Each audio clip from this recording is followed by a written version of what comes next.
Right, it is day 2 here at Thruxton. Yes, Sunday the 17th of May. And Pointy, what have we got coming up today? We've got trucks, we've got pickups, we've got Audis, we've got, what else have you got? There's so many races on circuit. Coupes? There is, yeah, we've got the coupes, we've got the Audis, we've got the Bernie's V8s as well, Minis as well, pickups, and as you said, 3 British Truck Racing Championship races. But we've got a very special one right now. It's you versus me on the Scalextrics here. I'm the red one, you're the green one, I think. So, who's your Oh, he's just cheated.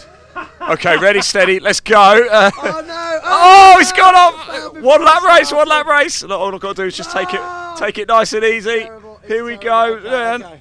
Pointy, I think I've got this in the bag, mate. I think I failed. There you go. I am the 2026 British Truck Racing Champion. The 5-second penalty. Got what you deserve. It ruined me for the whole race. I'm sorry, everybody, that I let down at home. I think, though, this has been a lot of fun, but I think everybody wants to see some real racing. Oh, look at this. It's gone completely off. Oh, my goodness, It's a good job you're not actually a truck driver, Through the Armco railings, we're closing the circuit. That's it. Game over. Everyone go home. Let's go racing, everybody. Enough from us. Let's go proper racing.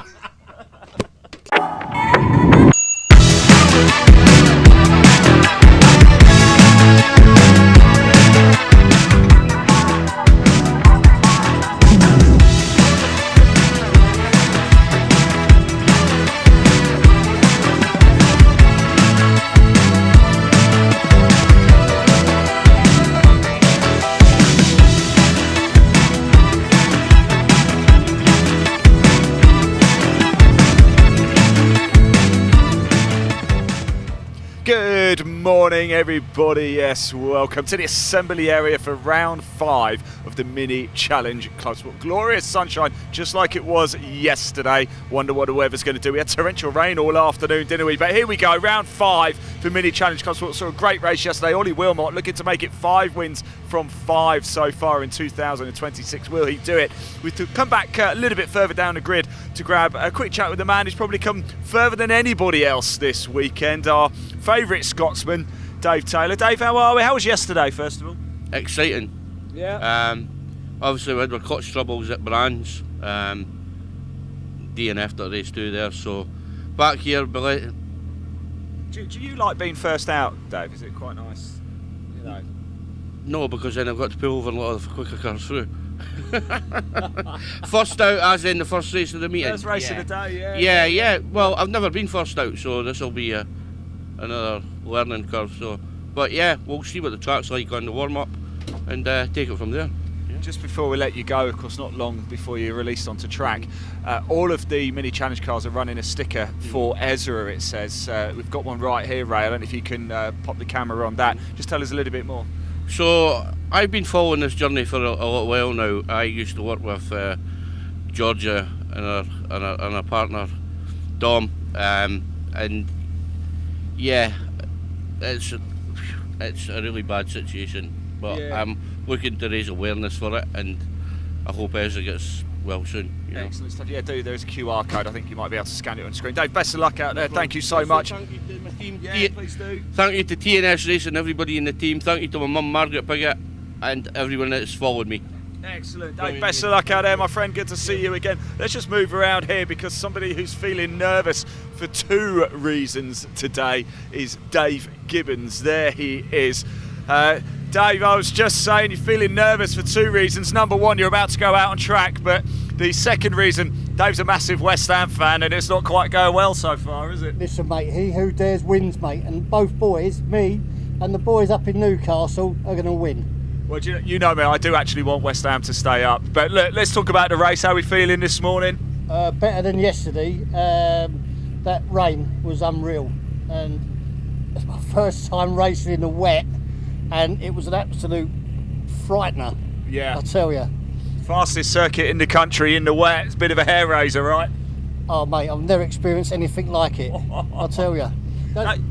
The only thing I've experienced air raising like that, you remember at White Hart Lane we beat them 4-0 coming out, that was brilliant. We'll see how you feel around about half 7. Just before we let you go as well, obviously you're part of the team with Paul Sawyer here. There's 4 of you in total, isn't there? What is it you guys get up to then at a racetrack on a Saturday night? Last night was in Was it? Oh, yeah, very nice. It was all very complicated, don't you know? Yeah. We're just a good team. It's just a good bunch of guys. Yeah. And the whole team's a really good setup. And it just makes life a lot easier when there's a whole load of you than maybe on your own. It's not so lonely, if you know what I mean. Only the lonely. Nice one, Dave. Best of luck out there. And Jens. Right, let's move down a little bit, shall we? Right, as we said, Ollie Wilmot looking to make it 5 from 5, but Freddie Hewitt is going fast this weekend. Oh my goodness, I've just seen a very familiar face. It's Bradley Gravitt, everybody, son of course former Touring Car Championship Rob Gravitt. Bradley, I haven't seen you in about 3 years. How are you, mate? Good to see you. How are What are you? you up to these days? I'm here coaching Adrian Lingy, actually. He's doing incredibly well at the minute. He's currently starting P4, so I'm hoping he can have a good race. Eyes forward. I think so. I tell you what, it must be quite nice having Mr. Gravitt in your corner, is it? It's lovely, yeah. Really helpful. What's the best tip he's given you so far? Go faster. Go faster, exactly. I could have told you that. Don't use the brake.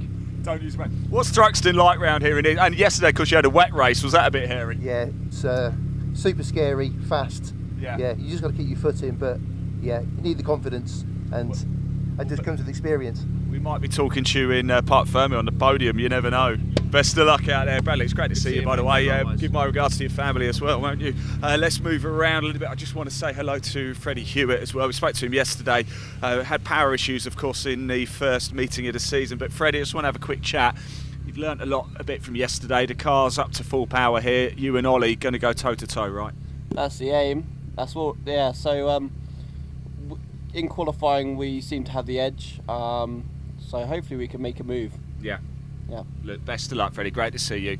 Here you go, mate. There we go. Good luck. Good luck out there. Ollie, as we said, he is ready. Look at that. Pop the camera on Ollie's face. Look at that. He is determined. We'll give him a thumbs up. We won't talk to him. We'll let him get cracking and get focused. We spoke to Mr. Langley. We've got father-son here as well, Ian and Ben. Let's just jump in. Let's go have a quick chat with Ian, actually, my namesake, before we go. Ian, just come and have a quick chat.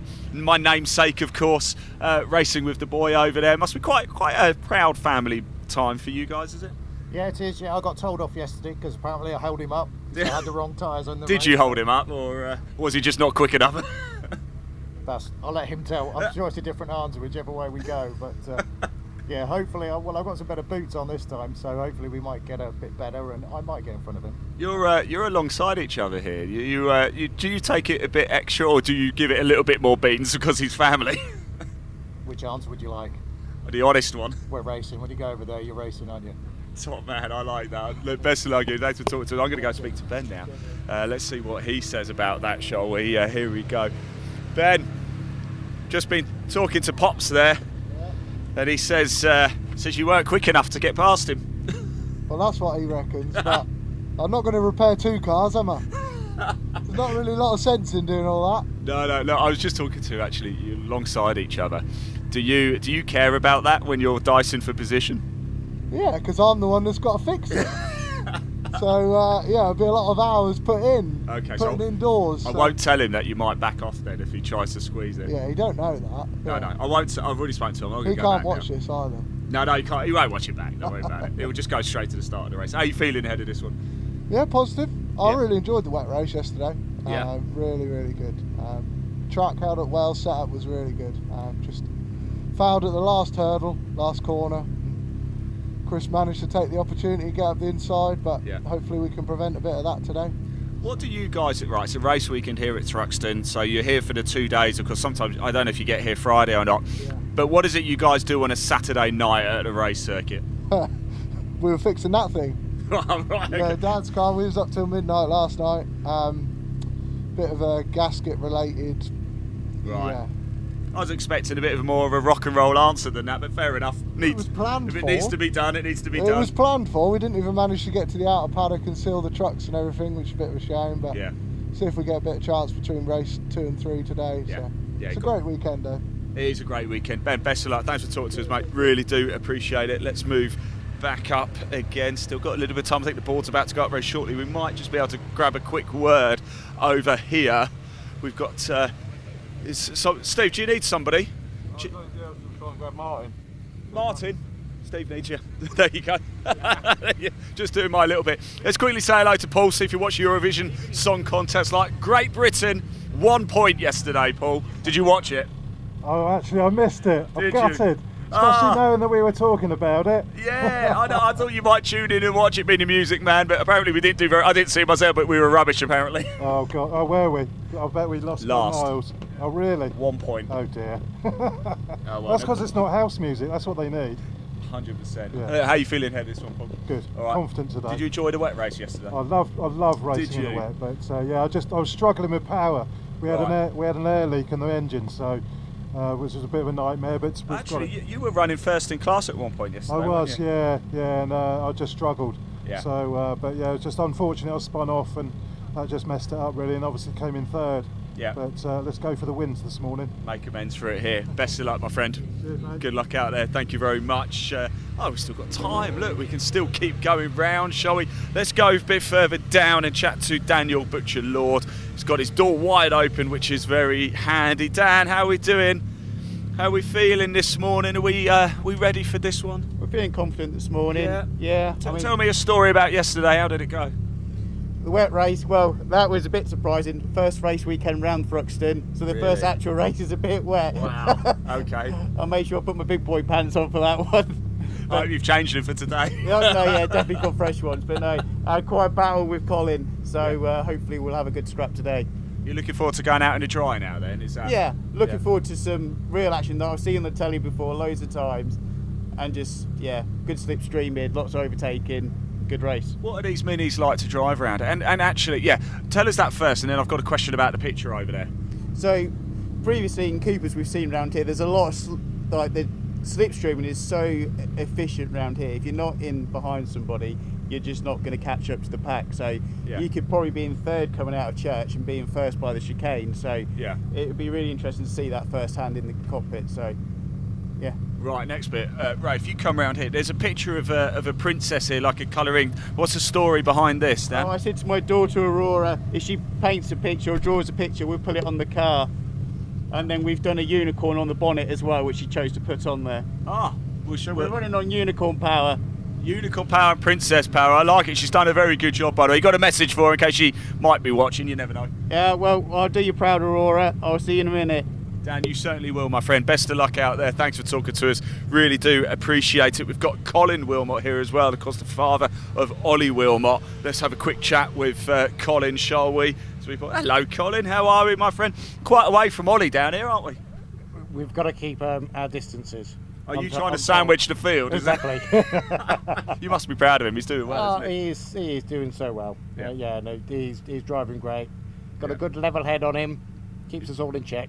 What did the Wilmots get up to on a Saturday night at a racetrack then? Did you join the disco dancing last night? No, I did. I actually live reasonably local, so I went home. But had I known you were going disco dancing, I might have stuck around. How was it? We could have had a dance together. Hey, we don't need to go to a disco for that. Let's do it in Parc Ferme. Exactly. Got him an excellent luck, mate. Best of luck out there. Yeah, nobody needs to see that though. No, let's move around. I thought we would have gone racing by now. For some reason, we're still there. Oh, actually, are they about to move? I think we might have a little bit of time, shall we? Let's move a little bit further down. Where's Jacob? I wanted to say hello to Jacob. Love delivery, Jacob. Jacob, how are we doing, my friend? Are we good? So you have a good night last night? What'd you get up to here at Thruxton? Trying to fix the car. Is that it? Yeah. So not quite as glamorous as I was expecting then, but what can we do from here? Are you false position, I think? Yeah, obviously hoping to make up a couple places now it's dry. Just struggling with the clutch slipping. So see what we can do in this race. We go again. Excellent. Jacob, thanks for talking to us, mate. Best of luck, enjoy it. Right, let's move ourselves into position because I can tell you, if we move the camera down here, you can see the 30-second board has just gone up. Ollie Wilmot, the man seeking 5 wins from 5 this season in the 2026 Mini Challenge Club Sport. Can he do it? The cars are about to go on track. You are about to watch round 5 here at Thruxton for the Mini Challenge Club Sport. They are literally waiting for the signal. Stay with me for just a moment longer. Freddie Hewitt alongside the green flag is being waved and it's time to go racing. So let's hand over to your commentator for the first time today, the wonderful Dave Goddard. Take it away, my friend. Thanks very much indeed, Ian. Good morning, everyone, and welcome to Thruxton Race Circuit here in Hampshire, the fastest race circuit in the UK for day 2 here on BARC TV. Dave Goddard here taking you through the action. A very busy day of racing to bring you. We've got 13 races in all. We kick off with the Mini Challenge Club Sport in just a moment, followed by the first of our 3 races for the big rigs, the British Truck Racing Championship. Then it's the Hyundai Coupes, the Civic Cup, the pickup trucks, and the spectacular Bernie's V8s and historic Outlaws, the classic British and American V8 engine machines. We've got the Audi Cup here as well. Their first ever race weekend. They had their first ever race yesterday. Ross McCarr from Scotland taking the win. And then we carry on through the afternoon with more from the pickups, the minis, then the Civics, Audis and the trucks to round off the day. We should have a grid walk for the British Truck Racing Championship during the lunch break as well.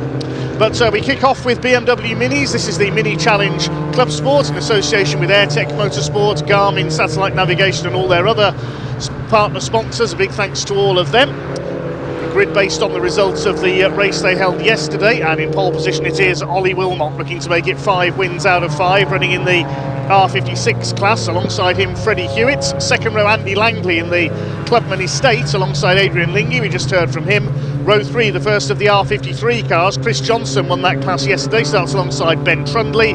Ben's father Ian on row 4 alongside John Wyatt in the treble 7. Steve Webb and James Dudley round out the top 10 on the grid. Then on row 6 we've got DJ Paul Sawyer in car number 29 alongside Simon Sinfield, his teammates. David Gibbons and Lauren Fletcher complete the first part of the grid.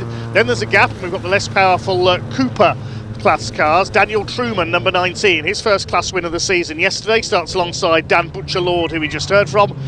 Behind them, number 12, Colin Wilmot, father of Ollie, and 14, Chris Aram. 28, David Taylor, all the way from Dundee in the TNS racing car, starts alongside Jacob Heap in the number 20. And we've got 53, Neil Clark, alongside 33, Jacob Baldry. He missed yesterday's race, but he is out for this one, had problems in qualifying yesterday morning. Jacob Heap won all 3 Cooper class races at Brands Hatch, had clutch issues as we heard in the wet race yesterday. It was Freddie Hewitt who qualified on pole for yesterday's race, but Ollie Wilmot was off the line like a shot from P2 on the grid and went on to take his 4th win out of 4 so far in this category in 2026. They had 3 races at Brands Hatch on Easter weekend, also supporting the British Truck Racing Championship.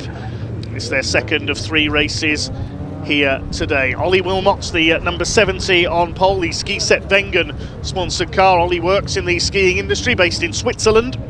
He starts alongside Freddie Hewitt in the grey car with the green and purple flashes. Then we've got the Clubman Estates at number 42, Andy Langley, the black and white car on row 2 alongside Adrian Lingy, the dark green car with the yellow bonnet stripes. Chris Johnson snatched the R53 class win from Ben Trundley yesterday on the line after Ben lost it through the chicane for the final time. They start together on row 3. Green flag is waved at the back of the grid. The 5-second board is held aloft, waiting for the red lights to come on. Time to go racing here at Thruxton, the fastest race circuit in the UK. Red lights go out and away we go with our first race of the day, and a great start by Freddie Hewitt. That's the equaliser on Ollie Wilmot from yesterday. The Coopers get underway at the back. Good start again by Chris Aram. He is a bit of a demon starter in the number 14 car. He's up to second behind Dan Truman. They head through Allard and up towards the left-hander at Green Corner. Oh, Chris Johnson's lost it. Off goes yesterday's class winner. Wallop straight in very heavily into the barriers at the complex. That's the end of Chris Johnson's race. There's a tangle among the Coopers as well. Jacob Baldry was involved there. I think that's David Taylor going off across the grass. Contact between those two. Oh dear. Bit of a mayhem-filled start, and they're still at it further back among the Coopers as well. Pushing, shoving. David Taylor's got damage to the left front, I think. His race could be over, and the race is being stopped. Red flag is out with Chris Johnson very heavily into the barriers, so the race being halted. Let's hope Chris is okay.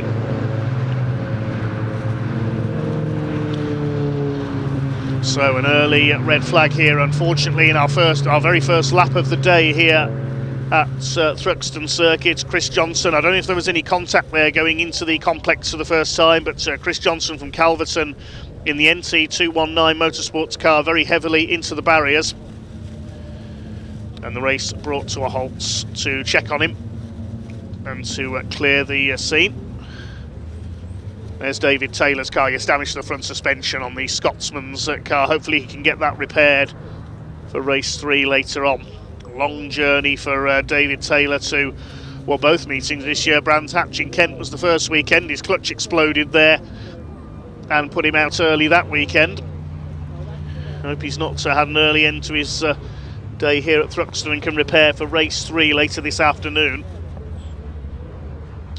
But the cars will be brought round to the start-finish area. Through the club chicane they come. See the show truck display and the fairground in the background. We didn't have our show truck parade. That's normally a feature of Convoy Thruxton last night because of the weather conditions. We've got some freestyle motocrossers performing over in the fairground area as well. See there, fireballs that they were jumping through during one of the pickup races yesterday. I wonder where the smoke was coming from. There's 3 of the crafted motorsport cars, the pink and green livery. That's Paul Sawyer's team, running 3 or 4 cars in this year's championship. The cars just being held on the starting grid by the marshals at the moment while the scene is cleared up at the complex, just going into Campbell. It was looked to me as though Chris Johnson just lost the rear end of the car and went spinning into the barriers. I would say that will be the end of his day.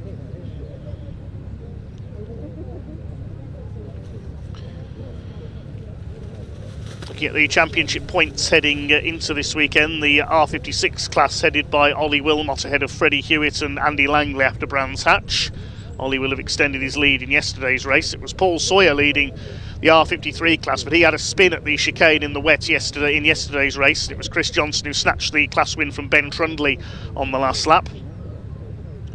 In the Cooper class, for the slightly less powerful cars, Jacob Heap is the points leader, but he struggled with clutch issues yesterday, and the Cooper class win went to Dan Truman, who came into this weekend 3rd in the points. Dan Truman just behind those 3 identically liveried cars there in the green, red and white car.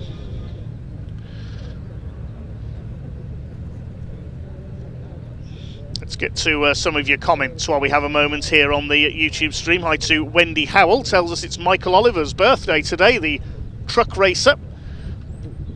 So many happy returns to Michael, looking for his first win of the season. A little later on, the trucks are up next after the minis. Hi to Martin Scriven. Come on, WDE Logistics, he says. I think that might be Callum Eason's team in the British Truck Racing Championship. Had some success in Division 2 yesterday. Hi to Dan Hughes. Luke Webster, he's cheering on Will Butt in the Civic Cup.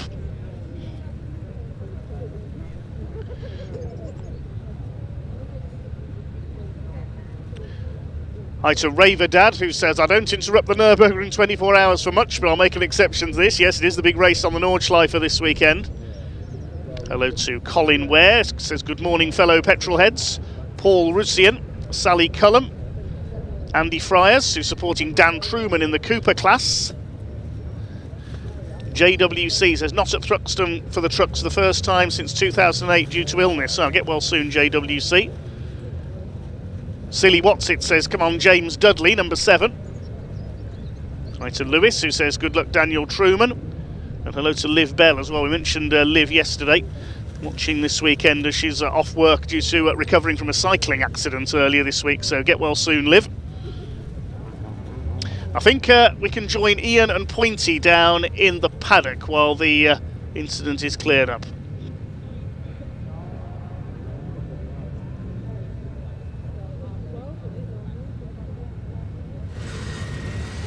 Right then, not quite how we wanted to start the day here at Thruxton, but hopefully everybody will be okay.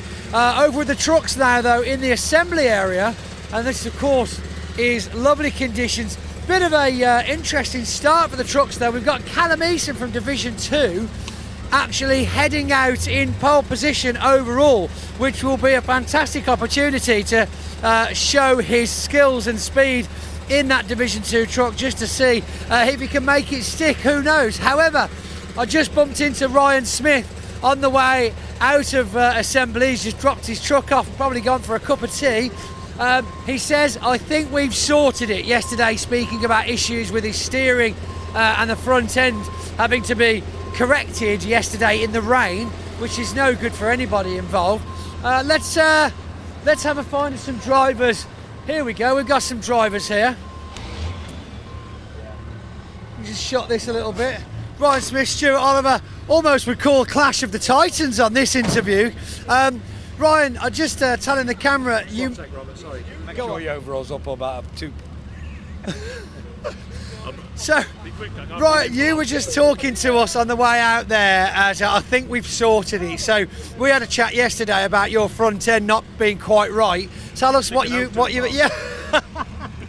Tell us what you've achieved with the team since yesterday. Well, look, first of all, I think it's not just we've fixed the truck. I think everybody's up the game. Stuart will tell you, there's like already different winners. You know, Michael's coming strong again.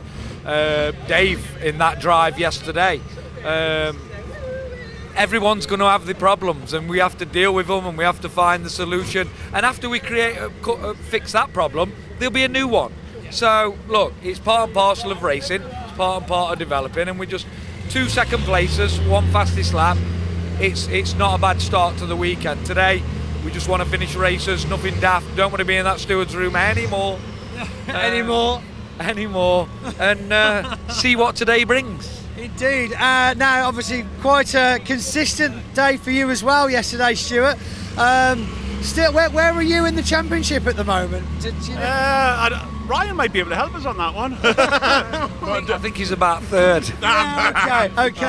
No, it's going all right. You know, yeah. Everybody has their ups and downs weekends. I probably gained at Brands from something that wasn't my. I don't know. I'm not going to say too much. Doesn't matter, but you gained at Brands. Yeah, that's right. Yeah. But there's a lot of season left yet. Oh yes. A lot of season left. And I think we've seen for the last 10 years, me, Dave, and Stuart have swapped positions throughout the season. Oh yeah. You know, and it can go either way. We're early part of the season, but you're getting the points now. They're on the board, and he's leading the way, isn't he? Whilst we've got you, Division 2, Callum Eason heading out the pack for the first race here.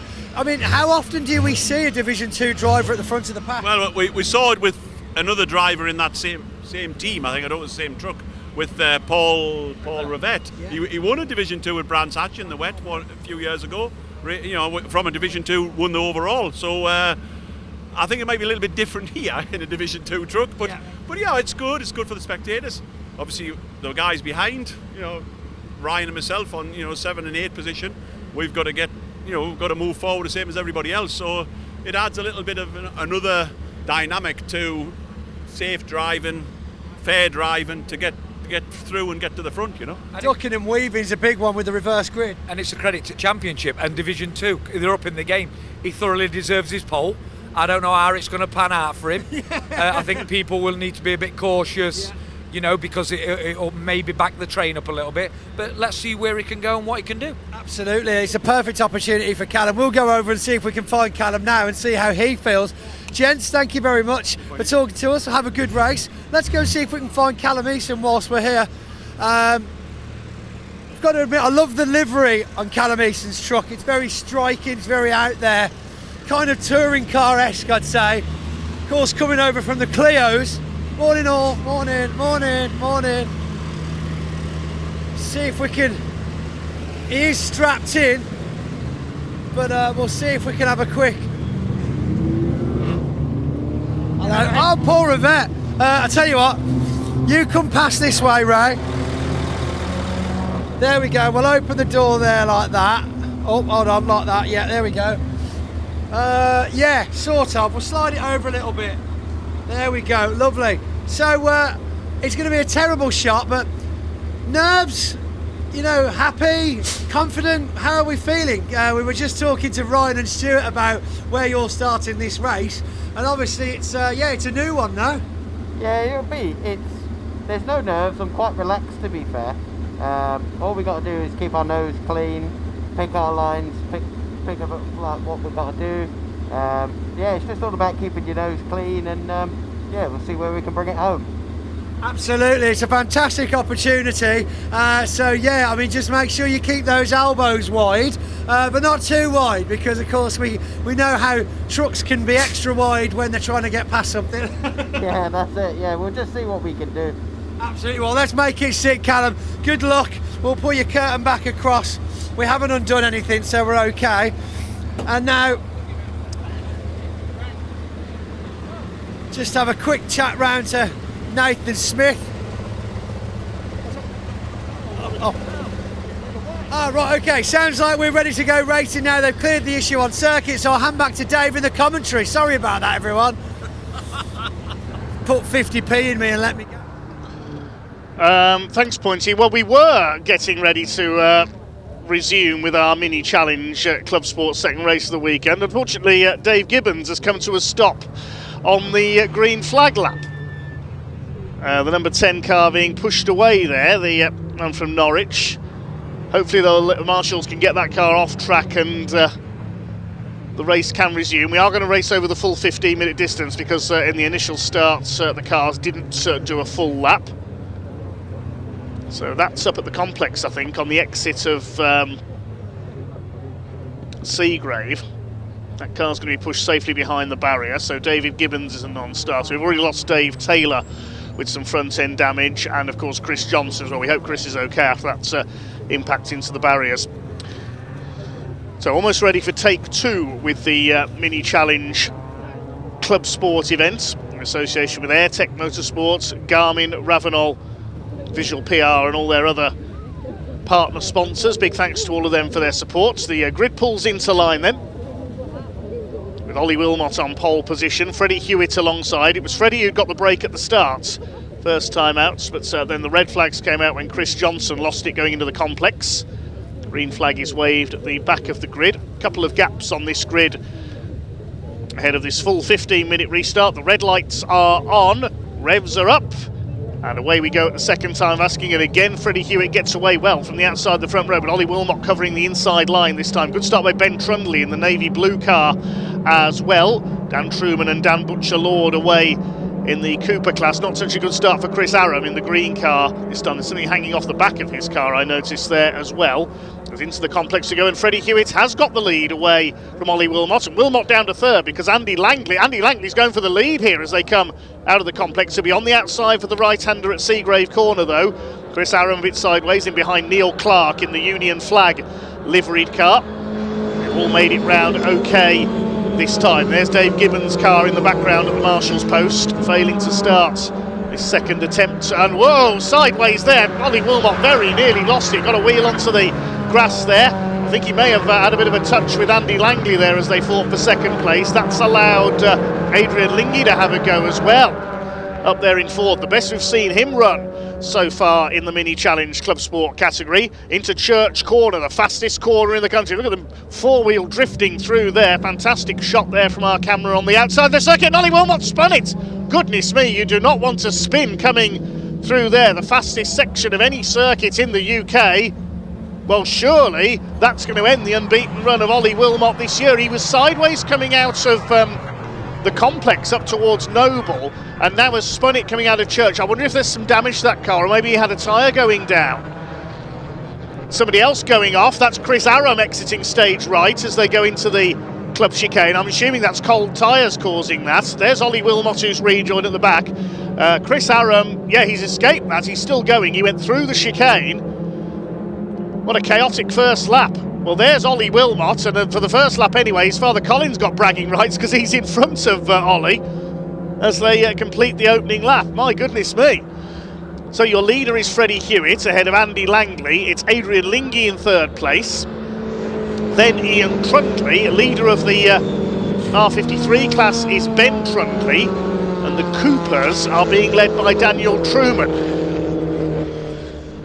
Okay, pause for breath at the end of that opening lap of the restart. I'm assuming that was cold tyres causing all the slip and slide there around lap number one. There's David Taylor's car in the background at the marshal's post out of it. Daniel Truman leads the Coopers. Here comes Ollie Wilmot. He's on a recovery drive.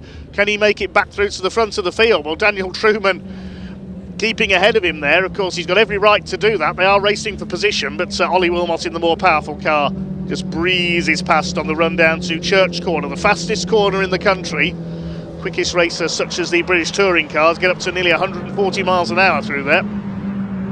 Dan Butcher-Lord going for the lead of the Cooper class, and Neil Clark, who had a quiet race yesterday, he's up there as well. Coming through the chicane, the 56 and 53 class runners. There's Ollie Wilmot. Here's the dice in the Cooper class. Colin Wilmot's been tagged by Chris Aram. Round he goes. Oh dear, oh dear. That's Jacob Heap avoiding action. Straight lines the chicane. So Dan Butcher-Lord, while that was going on, has taken the lead of the Cooper class ahead of Neil Clark. Truman down to third. I can't keep up with this. The Coopers are going crazy back at the rear of the field here. Meantime, Freddie Hewitt leads from Andy Langley.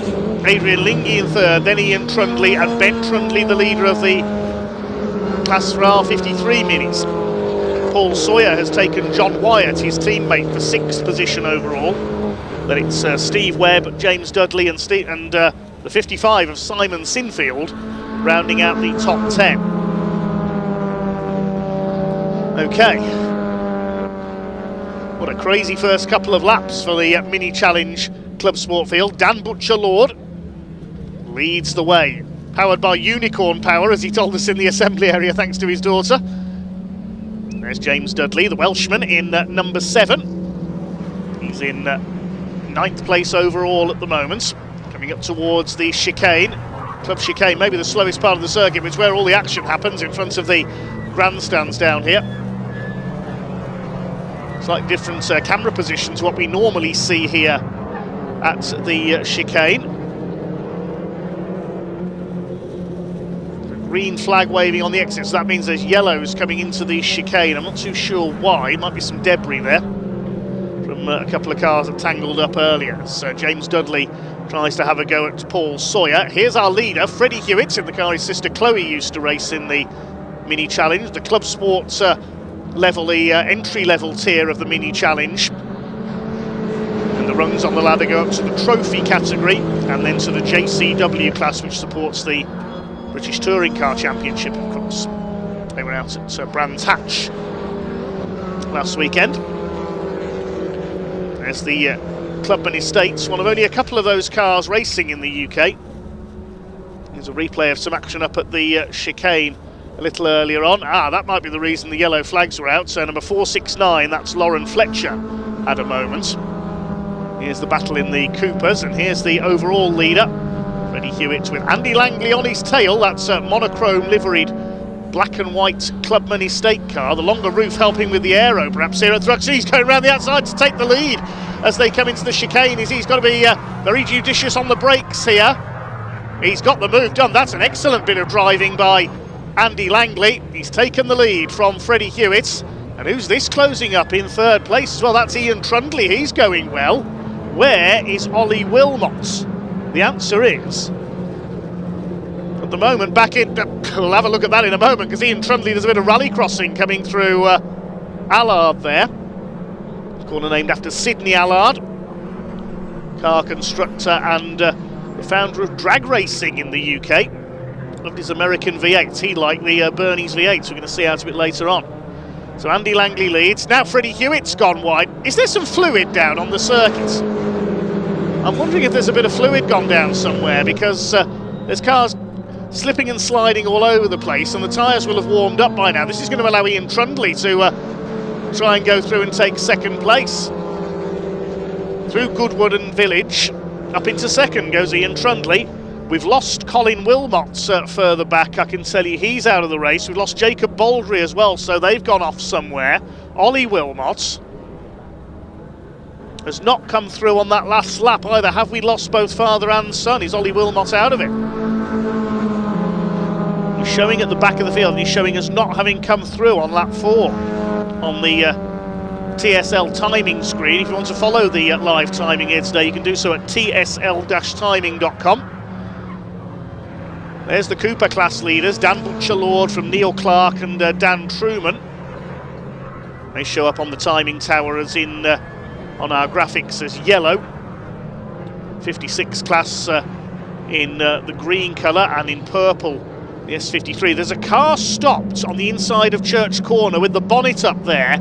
Is that Colin or Ollie Wilmot? It's a white car, it's one of them. Now Ollie Wilmot has now come through. He's a long way behind though after that spin. He's about nearly a minute down on the rest of the field now.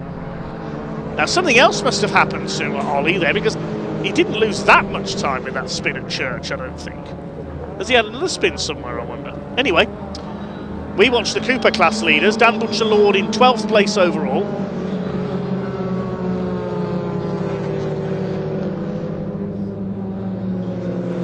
One of our commenters asking, where is Dave? I assume you mean Dave Taylor. Unfortunately, he didn't take the restart, picked up some damage in some contact on the first start at the complex.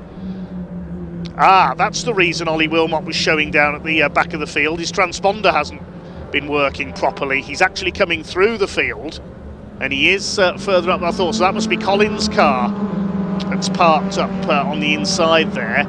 So Ollie Wilmot now showing in 6th place, so he has recovered through the field. Apologies for the confusion there, we hadn't seen him, and his transponder's playing up just to confuse the issue a little. So he's ahead of this group, headed up by Steve Webb. Let's see if we can see him as they come through. He must have got ahead of Ben Trundley now as well. Yes, he's up to 5th, he's just crossed the line. So there was a lap missing from his electronic timing for some reason. The car hadn't transponded on one lap, so that's that confusion over. I didn't think he'd lost that much time, especially a driver as rapid as Ollie. So a great recovery drive through the field then as we watch some of the runners behind him. There's Ben Trundley in the navy blue car still leading his class, then Steve Webb, James Dudley, behind him Paul Sawyer, and then John Wyatt with the gold wheels on the treble 7. Mr. VW Golf in various club events as well, John. So Ollie Wilmot, who not surprisingly has done the fastest lap of the race, 1:27.687, is now back up into P5. He won't be long before he catches up to the leading group as well. I think as James Dudley under fire, charging through on the inside. That's a brave move by Paul Sawyer, and I think that spooked James Dudley a bit. You saw how sideways he got. He wasn't expecting that attack. James Dudley fights back into Church Corner. That's a brave move, and he's done it. Straight back up the inside.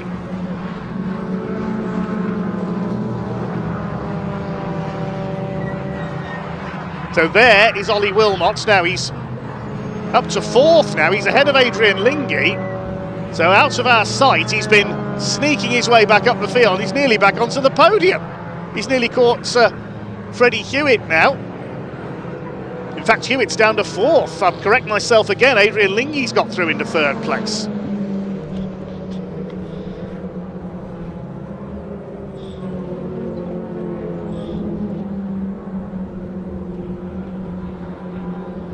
So there are the two drivers who basically divided the wins up between them last season, and Wilmot nearly off again. He's pushing a bit too hard, I think, there.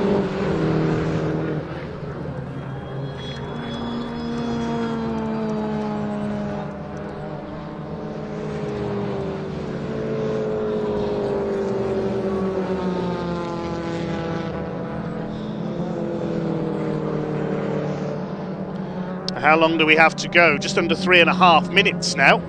These two in 4th and 5th place, so are we going to have a new winner in the Mini Challenge Club Sports? As we said last season, these two divided the wins up between the two of them.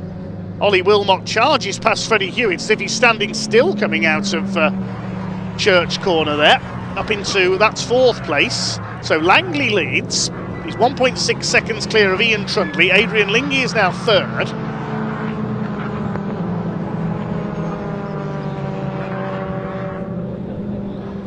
Then we have Ollie Wilmot now in 4th place on his recovery after that spin earlier on, but he hasn't got long.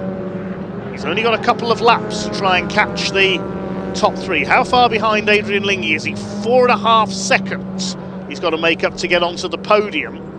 The lead gap has increased as well to nearly 2.5 seconds between Langley and Ian Trundley.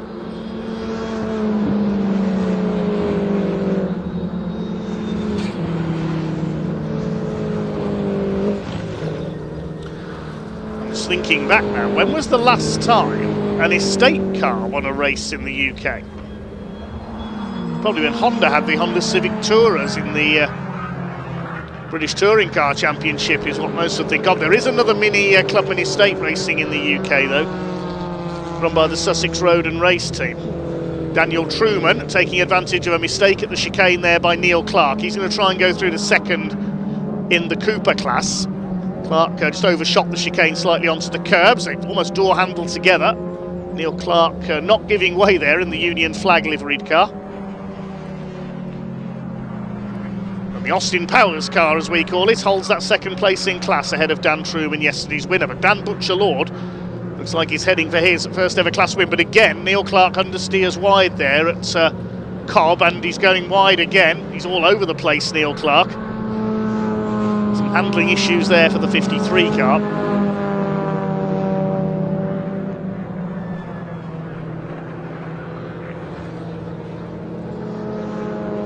Ben Trundley has taken 5th overall from Freddie Hewitt. Freddie's got a problem, I think.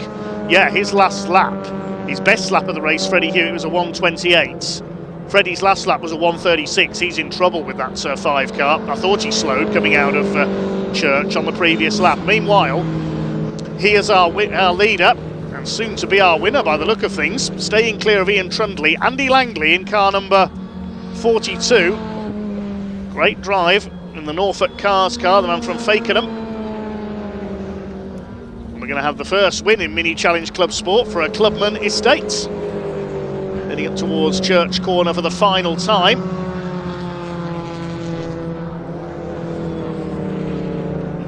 A couple of seconds clear of Ian Trundley in second place. Looks like Adrian Lingy or Ollie Wilmot will complete the podium. We'll wait to see if Wilmot catches up in third to the third place man. We're only a couple of seconds in it last time through. Just a few seconds left on the clock.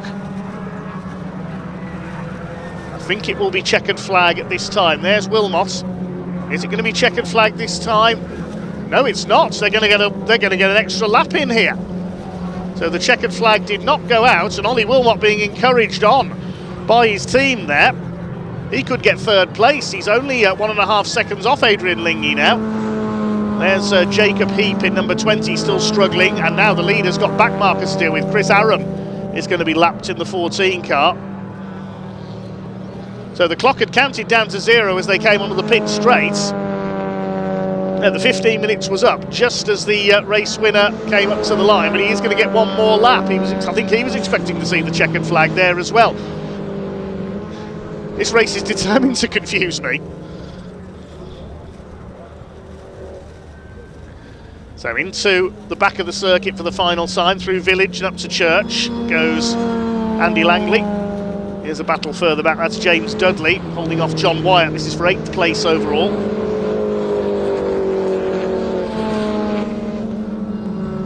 So has Ollie Wilmot been able to catch Adrian Lingy for third place? No, he hasn't. Look at him, 4-wheel drifting through Church, beautifully done. But it's going to be Andy Langley. It will be checkered flag this time.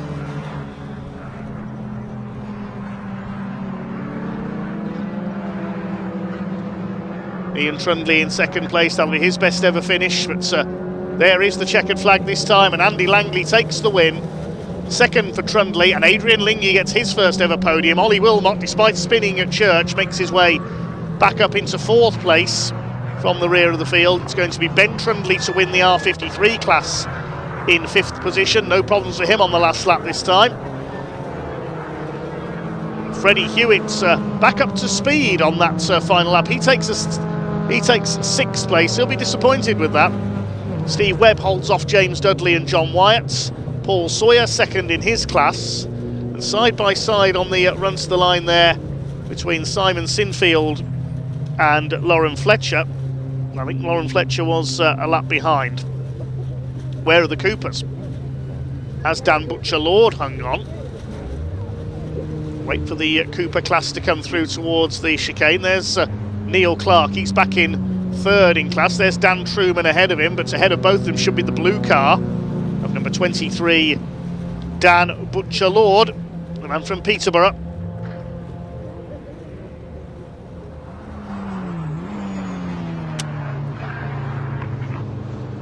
Here he is, into the chicane.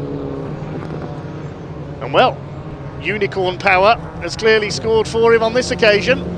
A first class win of the season for Dan Butcher-Lord. Dan Truman comes over in 2nd. And Neil Clark comes over in 3rd.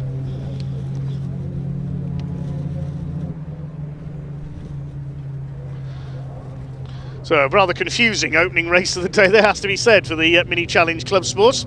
It was won by Andy Langley by 2.8 seconds, and an unfamiliar podium, it has to be said, but well done to Andy Langley, Ian Trundley and Adrian Lingy, all with their best finishes in this category so far. Ollie Wilmot, after spinning at Church on the restart, makes his way back up to 4th place. Ben Trundley in 5th place, and Freddie Hewitt seems to be having issues with the number 5 car in the last few laps there, dropping back to 6th position. Steve Webb in 7th overall, ahead of James Dudley and John Wyatt. Paul Sawyer 2nd in the R53 class, then Simon Sinfield next. Dan Butcher-Lord in 12th overall wins the Cooper class, ahead of Daniel Truman and Neil Clark. Jacob Heap was behind him, then Chris Aram and Lauren Fletcher, the final finishers. We lost Colin Wilmot up at Church. Jacob Baldry dropped out, and of course Dave Gibbons, David Taylor and Chris Johnson didn't take the restart. We hope Chris is okay after his shunt at the complex on the opening lap.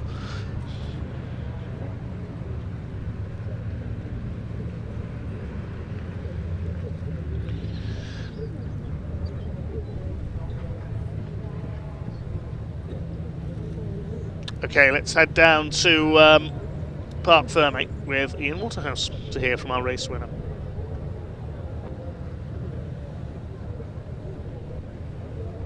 Wow, there we go, Andy Langley, he wins round 5 of the 2026 Mini Challenge Club Sport. What a wild way to start the day. What a great recovery drive by Ollie Wilmot, who comes home in 4th place. We'll grab a quick chat very shortly. Ian Trundley alongside him as well.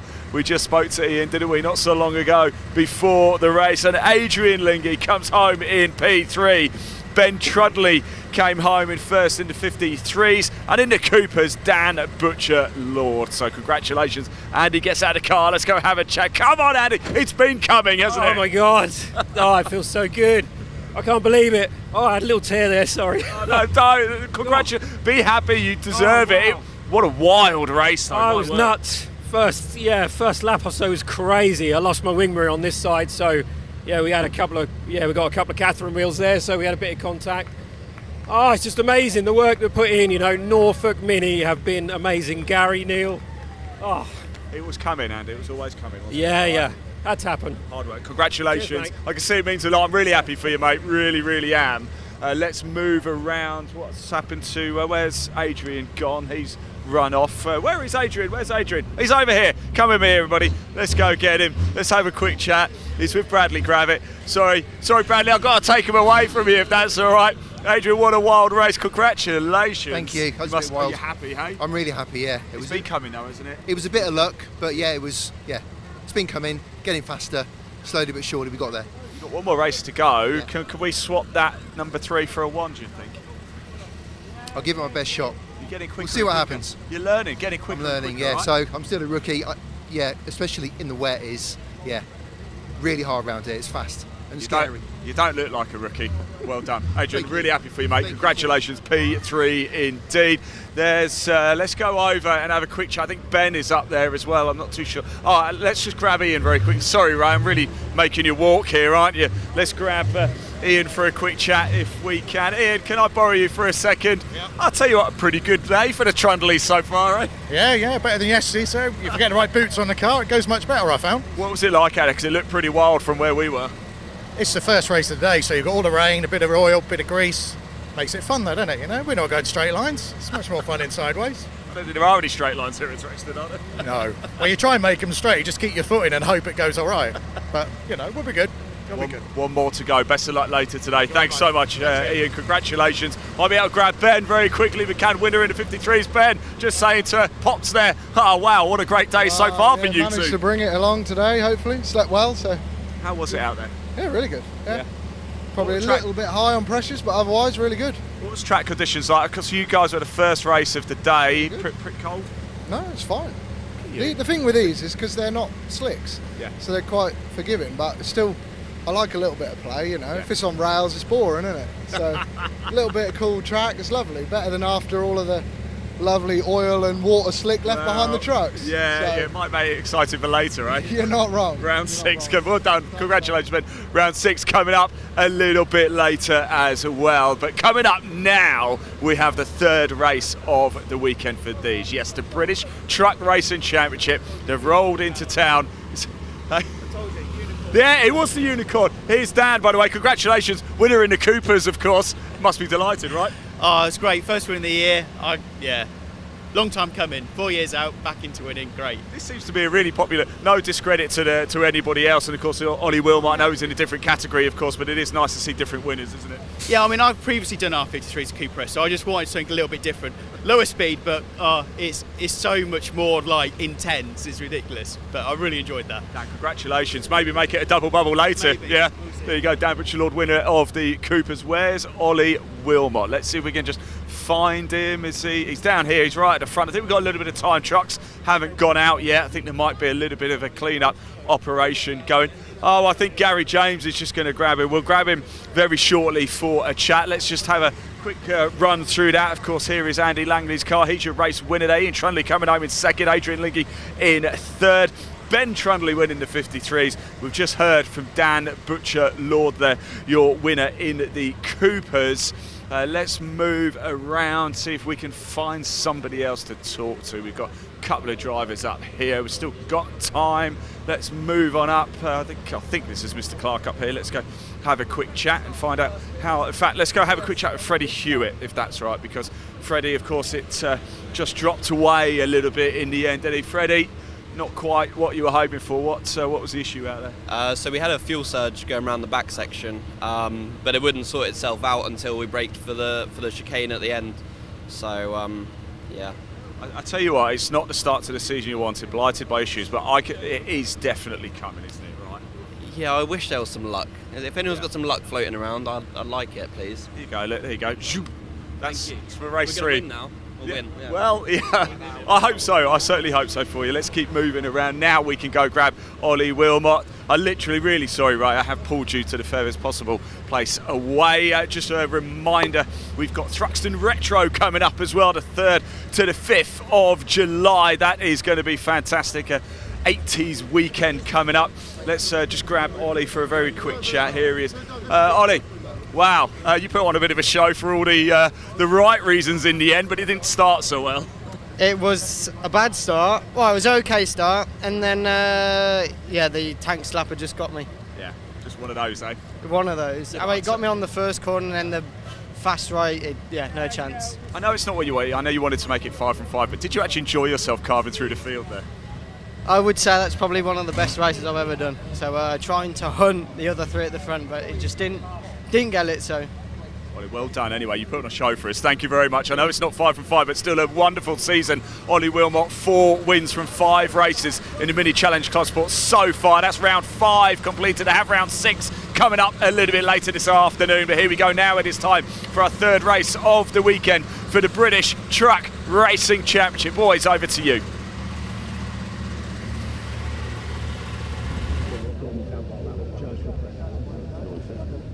Yes, thanks very much, Ian. Getting ready for our 3rd race of the weekend for the big rigs, the British Truck Racing Championship, their 2nd race weekend of 2026, and the pace truck about to lead them out onto the grid. Before we get this one underway, a quick update on race 2. Yesterday we saw the red flags come out due to a shunt at the club chicane. And there were a couple of disqualifications, I can tell you, in race 2, the wet race yesterday.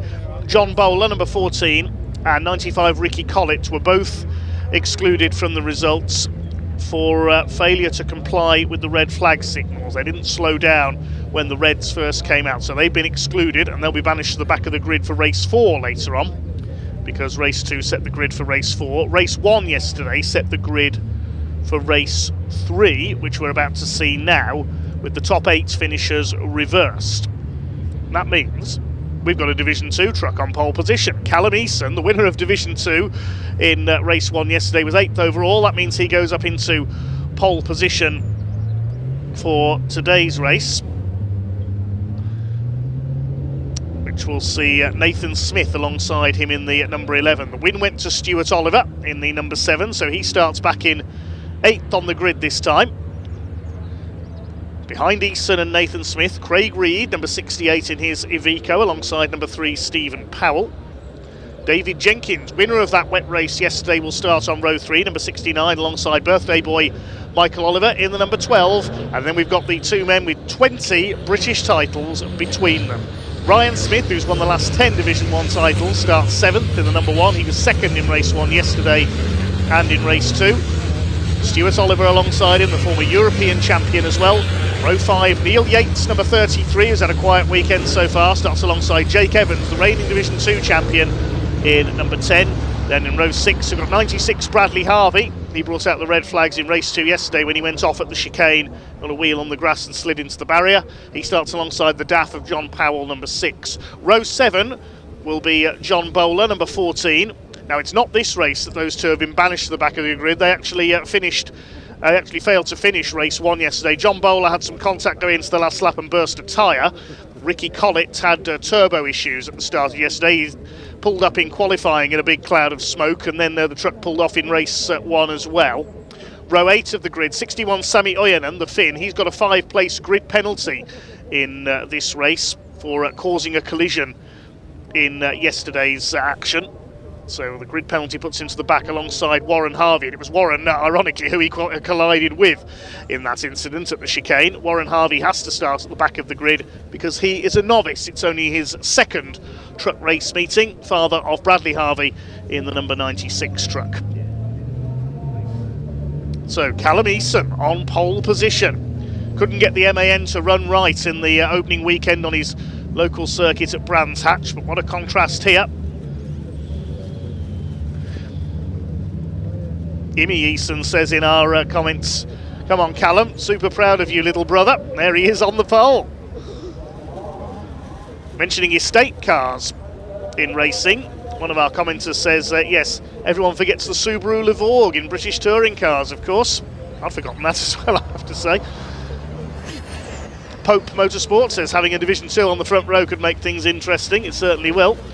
Yes, Division 2, one of our commenters asking, what's Division 2? They are the slightly less powerful, less modified machines. But they are mixed in with the Division 1 runners. We did used to have separate races in the Championship for Division 1 and 2, but now they all run combined. Adventures with the McLeod says, let's go flying Ryan Smith. 7th on the grid. It's going to be tough for him from there, though. James Wisniewski says, can I get a shout out to the Adams Morey DAF stand in the paddock, please? I think that's the stand where we have our Scale Extric layout this weekend with John Powell's truck on there. We saw Ian and Pointy playing with that earlier. Hi to Dirt Devil RC Motorsports from South Australia, one of our regular viewers. CTS Racing says, looking forward to Bernie's V8s. We should be back out next year. William Sykes supporting Jake Evans. Mugsley supporting Callum Eason from pole position. Thanks for all your comments, keep them coming. Running a little bit behind schedule here at Thruxton at the moment after that crash in the mini challenge earlier on, unfortunately. So in position, ready for the rolling start behind our GT Tyres MAN Pace Truck. GT Tyres, of course, one of the partner sponsors of British truck racing. Former truck racer Martin Gibson does a lot of the testing and development work for GT Tyres. Used to race for Stuart Oliver's team. Now competes in rallying during the summer. Alongside Callum Eason is Nathan Smith in the white MAN. Had some problems yesterday. Pulled off on the rolling lap of race number 2. So when he rejoined from the pits, he set fastest lap. So the white MAN of Nathan is going to be one to watch here. Son of David Smith, who raced that truck last season. No relation to Ryan Smith, incidentally, the 10 times champion.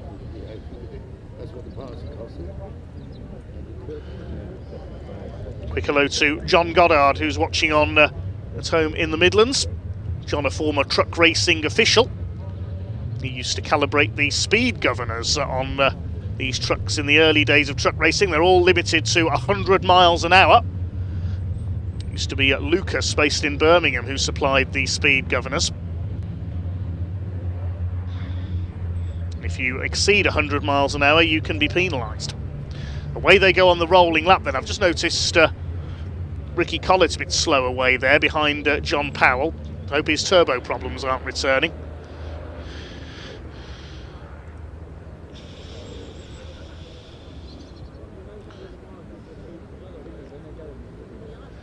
John Clasper says there is a BMW Touring estate. Yes, the M3 Touring racing in the Nürburgring 24 hours this weekend.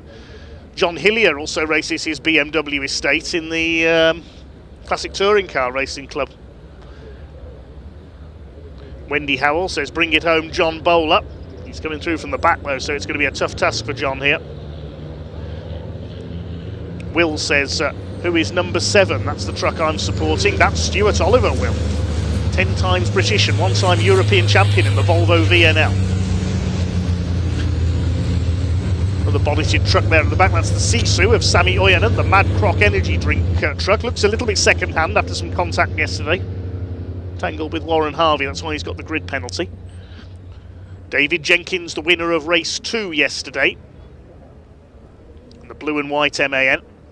He was the rain master yesterday. He charged his way through into the lead. Some good moves going into Church Corner here on the back of the circuit.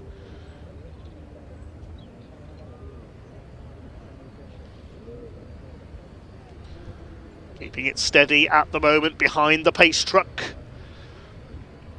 We normally see a maximum of 20 trucks out there, but only 16 today, unfortunately. Simon Cole and Archie Handy, father and son team from Kent, unable to be here this weekend. No Simon Reed, brother of Craig. We normally see both of the Reed Freight Ivicos out there, but Simon absent this weekend due to business commitments. And Tom O'Rourke, the Scotsman, the MV Commercials International Navistar, unfortunately his engine failed in practice yesterday, so no racing for Tom this weekend, sadly. Long journey from Scotland for no racing.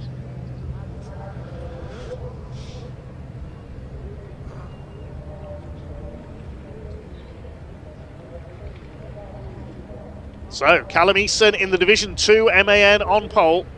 Nathan Smith for Division 1 alongside him.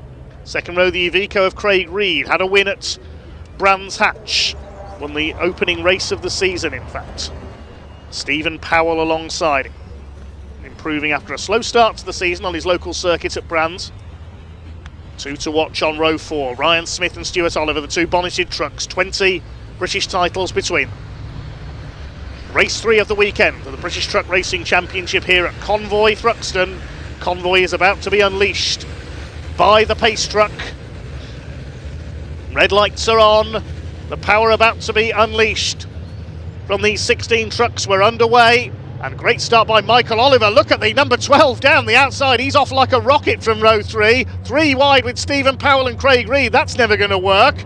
Up towards the complex. It's Nathan Smith who's got away best. Callum Eason, the slightly slower Division 2 truck, trying to get out of the way, if anything, to the inside there, and it is Nathan Smith who leads. Can Michael Oliver get ahead of Stephen Powell into second place? His father Stuart going around the outside as well. Ryan Smith rather boxed in the middle in the number 1. Callum Eason's gone backwards. I think he's got a problem, actually. He's gone to the back of the field already.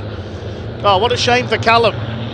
I think there's an issue with the 26. He's dropped to last place from pole position. Stephen Powell having a go at Michael Oliver, just clips the back of him there. David Jenkins in behind them, but it's Nathan Smith who leads out onto the back of the circuit for the first time. Michael Oliver is up to second. What a start from 6th on the grid.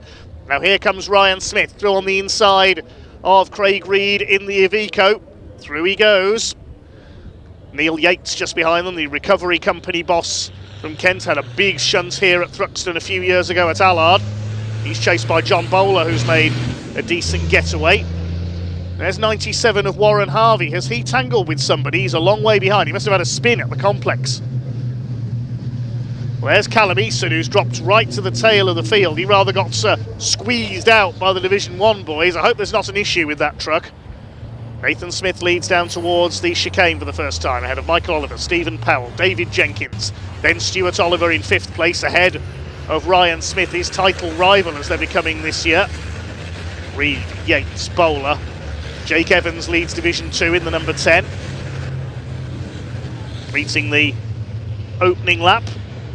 It's Warren Harvey had a spin coming out of the complex, so he's dropped a long way behind. A little bit of damage on the back of Neil Yates' truck there, the wheel arch hanging off. It's the 2 MANs up front. Nathan Smith looking for his first win of 2026. It's his first full season in the championship. First ever podium came at Brands Hatch at the end of last year on Bonfire Weekend. Took over Father David's truck. Is he going to hang on here for a Division 1 victory?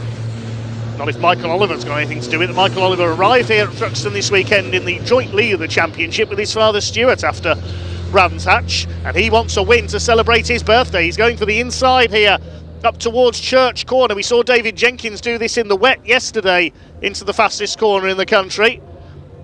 Flat out at 100 miles an hour around the back of the circuit. Nathan Smith holds the lead ahead of Oliver. Stephen Powell running well up there in third place. They're starting to string out a little. Jake Evans, the blue and silver number 10 there, clearing the lead of Division 2 ahead of John Powell in the DAF. Third is Sammy Oyanen. Callum Eason down to fourth in class.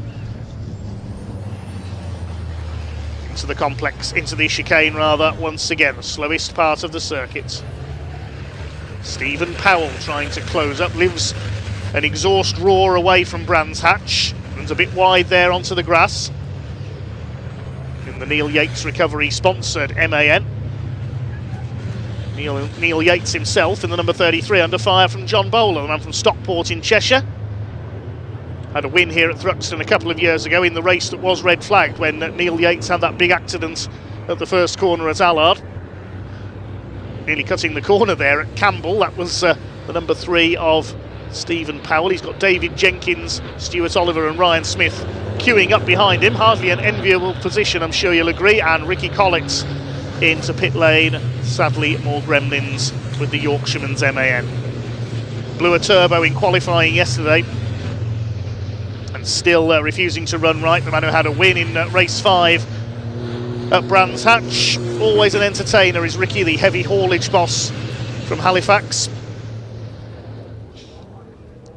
There goes Jake Evans, clearing the lead of Division 2. Oyanen and John Powell. No, Callum Eason battling for second. John Powell has dropped back to 4th place. Now, he's been having a few issues with the DAF this weekend. It had a win at Brands Hatch. The only driver other than Jake Evans to win at Brands Hatch, in fact.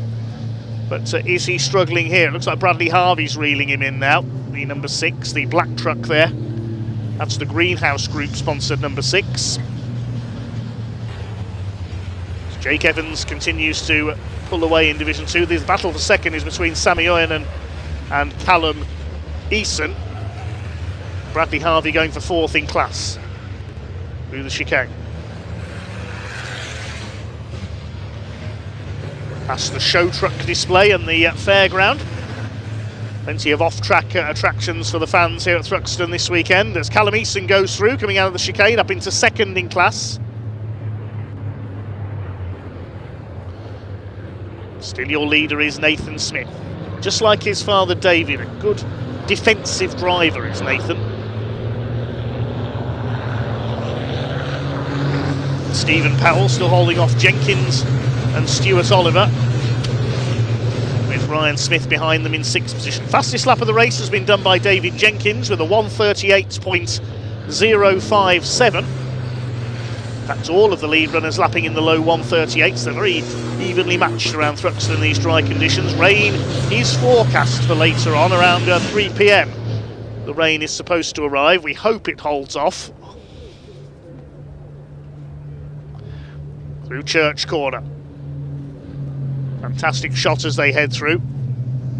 For safety reasons, incidentally, our camera overlooking Church has to be locked off during truck races because it's just behind the barriers, and the camera operator has to back off along with the marshals to a safe position just in case a truck was to go off there. You'll notice that the marshals during truck races here at Thruxton have moved back off their posts for safety reasons. Big thanks to our volunteer marshals and everybody else here at Thruxton. We couldn't go racing without them.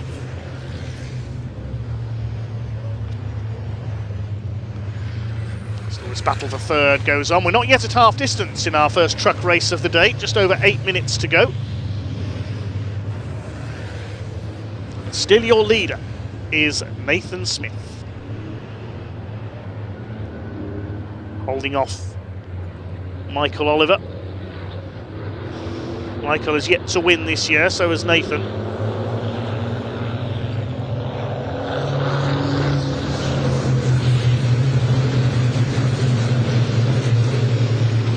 To head out onto the back of the circuit once again. Stephen Powell looking for his first podium of the season.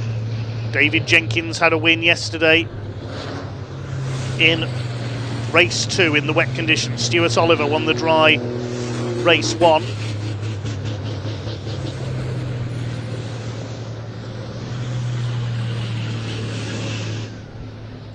These trucks, as we said, limited to 100 miles an hour, 12 and 13 litre turbocharged engines running on HVO environmentally friendly fuel.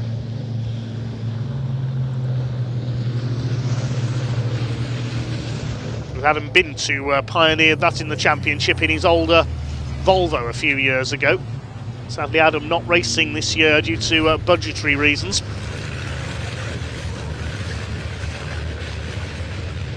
Bit of smoke there from one of those trucks through the chicane. I think that was from Craig Reed, and John Bowler getting a bit sideways there. Now he's in 8th place, got ahead of Neil Yates now. And this race sets the grid for race 5 at the end of the programme, with the top 8 reversed again. So at the moment, John Bowler's in provisional pole for our last race. Nathan Smith, who had a win on his debut at Brands Hatch at the end of last year, he won race 3, looking for his first win of the season. Oliver likewise, Stephen Powell likewise. Ricky Collins back out. He's lost about 3 laps there, fixing whatever problem that was. He rejoins in front of John Powell.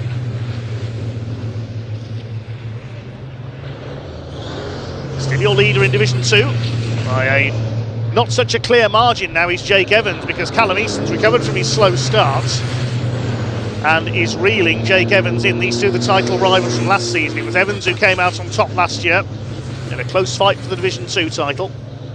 Sammy Oyenan still 3rd in class, ahead of Bradley Harvey and John Powell. The DAF started well of John Powell, but has now rather gone off the boil. Bradley Harvey in John Powell's old truck, now up to 4th. But all 16 trucks are still running, with Ricky Collins having rejoined.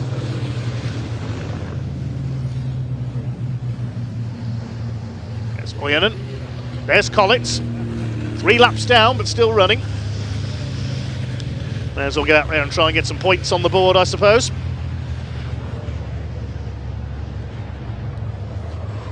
To the chicane. A little bit of smoke there from Callum Eason's MAN, just as he brake for the chicane. You may see a bit of steam coming off the wheels of these trucks as races progress as well, because they use water-cooled brakes.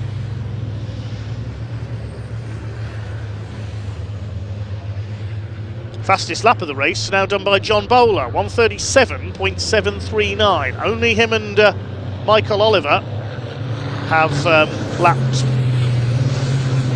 under 138 so far.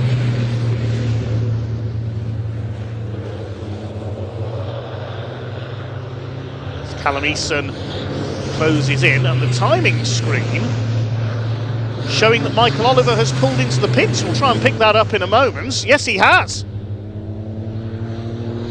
Oh, what a shame for Michael Oliver. He was challenging for the lead, but something's happened to the number 12.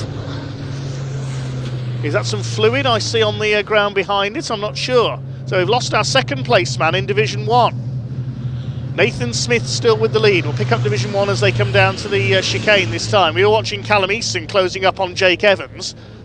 And yes, Michael Oliver, is he going back out or is he retiring? I'm not sure. You can't stop in the pit lane exit, Michael. So Stephen Powell is now 2nd. David Jenkins in 3rd, then Stuart Oliver 4th, and Ryan Smith up to 5th. So across the line they go. Nathan Smith continues to lead.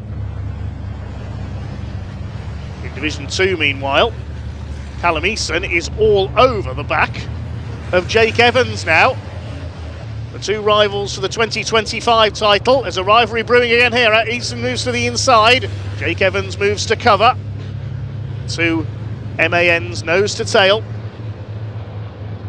Callum Easton throws it sideways, coming into the right-hander at Allard, then the left flick of Green, named after Andy Green, the holder of the land speed record. Into the complex, Campbell, Cobb and Seagrave, also named after former land speed record holders, and these two are catching Neil Yates in the Division 1 MAN as well. He's struggling a bit for pace this weekend. Callum Easton to the inside as they come out of the complex up towards Noble. He's on the outside for the left-hander, but he's going to be on the inside for Goodwood. The right-hander, Callum Easton, I think he's going to take the lead in Division 2. He's got a bit wide there, gets a wheel briefly onto the grass. That lost him the momentum, and Jake Evans able to keep the Division 2 lead in the truck that his cousin Craig used to race in the championship. Callum Easton, both his parents have raced, Wayne and Johan Easton, in British truck racing in the past. Nathan Smith continuing to lead the way ahead of Stephen Powell into the chicane. 2 minutes of the race to go, so a couple of laps left. Can Nathan hang on in front for his second ever British Truck Racing Championship win? They're queuing up behind him, and Stephen Powell's going to have a go here as they come up towards Allard. He wants his first win of the season. He's right up on the curb, almost on the grass. He nearly hit the pit lane exit. Goodness me, Stephen Powell squeezing his way through there. Thought he was going to clatter the barriers on his way past. Nathan Smith closes back up. He's going to try and position himself to get the inside coming into the left-hander at Cobb. But he's not going to do it, I don't think. Back to Division 2 momentarily. Evans hangs on ahead of Callum Easton. Two super close lead battles. It's hard to know which one to watch. So Nathan Smith, I think, has been taken by Stephen Powell. I think he's got the move done. As Jake Evans holds off Callum Easton. So Stephen Powell has got the lead ahead of Nathan Smith with 1 minute left on the clock. There'll be one lap to go, I think, this time. Still Callum Easton throwing everything he's got at Jake Evans for the lead of Division 2. You see the Division 1 battle there just in the background. You can just see the cab roofs as they headed down the far side of the circuit. It is Stephen Powell in the lead now, the man from Kent. Nathan Smith, also from Kent, near Tunbridge Wells. Oh, and Jake Evans goes wide. He put a wheel on the grass. Was there contact there? I don't think there was. But this is Callum Easton's opportunity. And he's taken it. And he's taken the lead through Church Corner.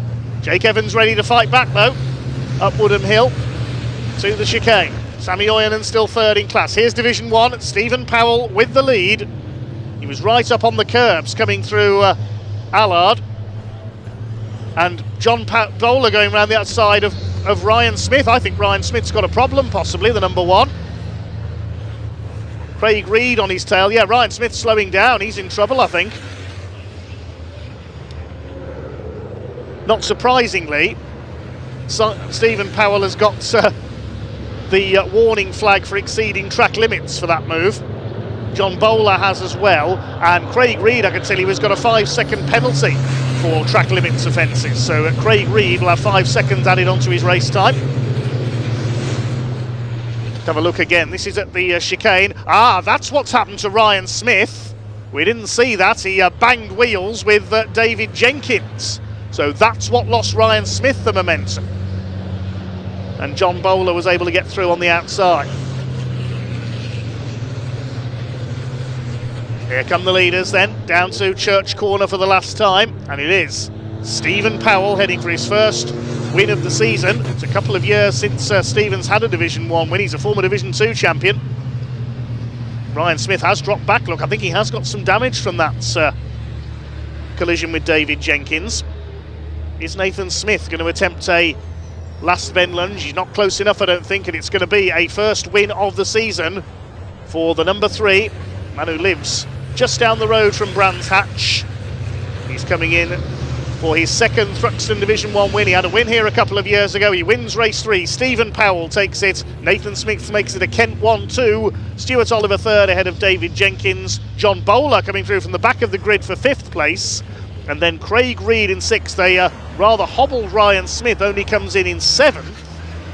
Now who is going to be 8th? Looks like it's going to be Neil Yates in 8th place. And in Division 2, through come Callum Easton and Jake Evans. Easton, having dropped to the back initially, comes back to win the class. Jake Evans second. Sammy Oyanen will hold off Bradley Harvey, I think, on the run to the line. Oh, photo finish for third in Division 2. Oyanen got it by 0.2 of a second. My goodness. These two are still at it as well at the back. There's battles everywhere you look in this one. Warren Harvey at the inside on John Powell into the chicane for the last time. You can't take your eyes off anything in this race. Warren Harvey, therefore, will take 5th in Division 2 ahead of John Powell. And the final finisher will be Ricky Collett, I think. Yeah, there he is. He comes in 4 laps down. So Stephen Powell takes his first win of 2026 with a daring dive up the inside into Allard on Nathan Smith. Drivers from Kent finish 1 and 2. Stuart Oliver on the podium in 3rd, so I think he'll keep his points lead ahead of David Jenkins in 4th. John Bowler coming through from towards the back of the grid. That's a great drive to take 5th. Craig Reed in 6th despite that 5-second penalty. And Ryan Smith with some damage to that collision at the chicane, only 7th ahead of Neil Yates. He'll get provisionally pole position for race 5 later on alongside Ryan Smith. In Division 2, Callum Eason dropped to the back of the field off the line, and from pole position comes back to take the class win ahead of Jake Evans. Sammy Oyanen 3rd ahead of the Harveys and John Powell, with Ricky Collett the final finisher 3 laps down in 15th. We sadly lost Michael Oliver and pulled into the pits while in 2nd place. Not a happy birthday so far for Michael. That'll put him at the back of the grid for race 5. Where's he starting for race 4? Let's have a quick look on the grid there. Michael will be 5th on the grid. And for race 4 later on, this should be interesting. We've got an all Division 2 front row. Jake Evans alongside Callum Eason. The trucks making their way towards Parc Fermé. Now, I remember a couple of years ago when Stephen Powell got his first ever Division 1 win here at Thruxton. He celebrated like he'd just won the title.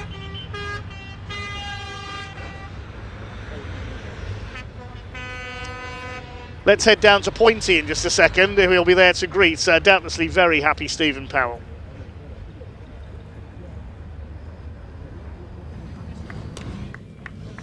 Wow, what a result. All the way through that race, Steve Powell slowly but surely making his way up through the grid. They're just organising to get him out. Whoa, whoa, whoa, whoa. Bloody hell, almost. You got your wing mirrors in, the adrenaline's flowing. Of course, an amazing race for Nathan Smith, the number 11 as well. We'll try and get both these drivers out so we can get the rest of the grid off the circuit. And are we gonna see Steve Powell? He's still frantically trying to take his helmet off. You can see the excitement. I don't think he's obviously totally out of practice, which is why he's taking so long to get out of the truck. He's just forgotten how to do it in a rush. Come on now, hurry up. Come on, for goodness, I could have interviewed Nathan Smith again by now. We did interview Nathan Smith before that race. Great interview. Didn't go out, unfortunately. Steve, well done. Thank you. Good job, buddy. Well deserved. I think you've been waiting for that for quite some time, haven't you? Yeah, to be fair, yeah. No, we had a shocking brands, but we knew we had the patience. Had a really good day yesterday, and luckily enough, like, 2nd row on the grid, and Michael had a really good start, and I was happy with 3rd, and I knew I was a bit quicker than the pair of them. And Michael must have had a little bit of a problem. I don't know where Michael just was in the lead at one point and then just dropped back into and then he the just pits. pulled into the pits, and then it was me and Nathan, and he was gone, and I closed him in and managed to get up the inside down here, and it was very close, but he gave me space, and yeah, over the moon, mate. Absolutely fantastic, mate. Well done. I mean, that's going to be a proud trophy to be taken home. You won't be giving that one away. No, without a doubt. I mean, it's like, for the team, we've struggled. We have this. But it's early. I mean, we keep saying that. It's only our 2nd event. Well, I know, Even yeah. though we're nearly the end of May. We're just all so tired already, aren't we? Yeah. No, but it's just good for the family, the sponsors. And Absolutely. Up, here we go. well done, mate. Well done. And I think our mate might even congratulate me. I think. Really? Maybe. Well done, Steve. Let's get Nathan Smith in now. Nathan, unfortunately, our wonderful interview before the race didn't go anywhere, which is a shame. We might play that out at lunch break if we can, just because you'll appreciate this bit now. So everything we spoke about, effectively, the transferring of skills, your first kind of full weekend around this circuit, going from simulator to reality. You made it stick there. You were hoping for the best, but I think you gave us your best, and that's what that was about. Yeah, it was a good race. About halfway through the race, obviously Michael was behind me until he disappeared. I don't know where he went. So he was pushing a bit, and I knew he was there. And then my front tyre decided to start ripping itself to pieces coming round the back. So I was losing a bit of front end, and I'm thinking, just slow down, don't take it on the grass. I let Steve catch me up, which was probably a mistake. And then coming through the chicane, I let the boots just drop off a bit, got on it too aggressively, and yeah, wheel spin down the straight, and he come down the inside of me. So, but yeah, it was a great race, great truck. I'm very happy with the team, and we wanted that. That was good. That was awesome. You deserve it. Absolutely fantastic. It's great to see. Yeah, really, really brilliant. If you don't already follow DS Racing on Instagram, you should go and have a look at his story from yesterday. It's just fantastic. Great voiceover. I don't know who did it. I don't know who did it. It sounds almost identical. Great results, of course, though, for Callum Easton, Jake Evans, Sammy Oinen taking his first trophy of the weekend as well. So, yeah, brilliant race. Shake your hand. Well done. Trophies in half an hour. Remember that. Don't be late. My goodness. Well, we have got the coupes out next. So let's throw it over to Ian eventually, I think, after we've had a little catch-up. Are you getting pre-race with these guys, Ian, or what? I've already spoken to them, yeah, so we might be able to just jump over the fence and have a chat with some of the drivers now. Awesome. See you in a minute.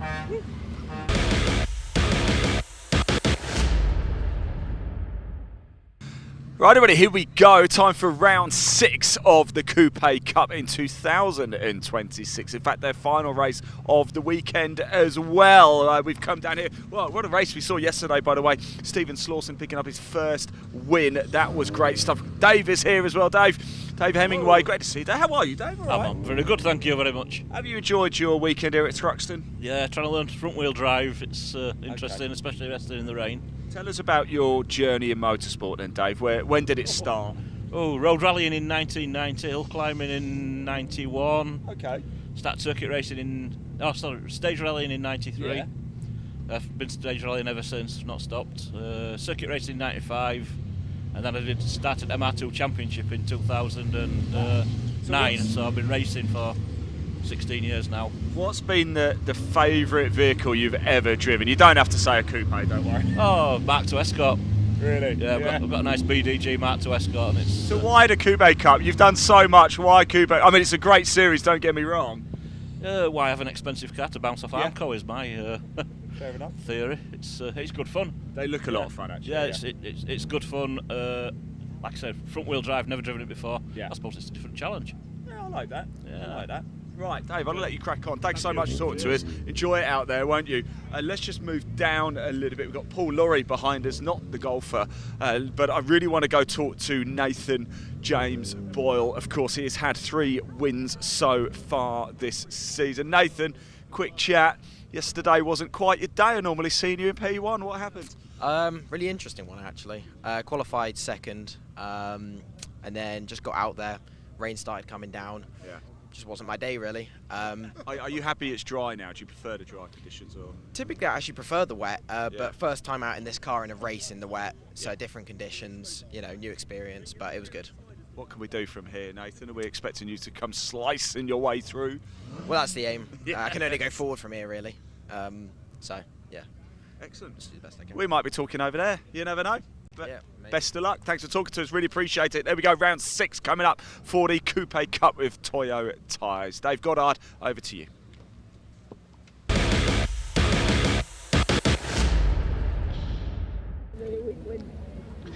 Thanks very much, Ian. Yes, the driver's about to be signalled out onto the grid for the OT Publishing Coupe Cup in association with Toyo tyres.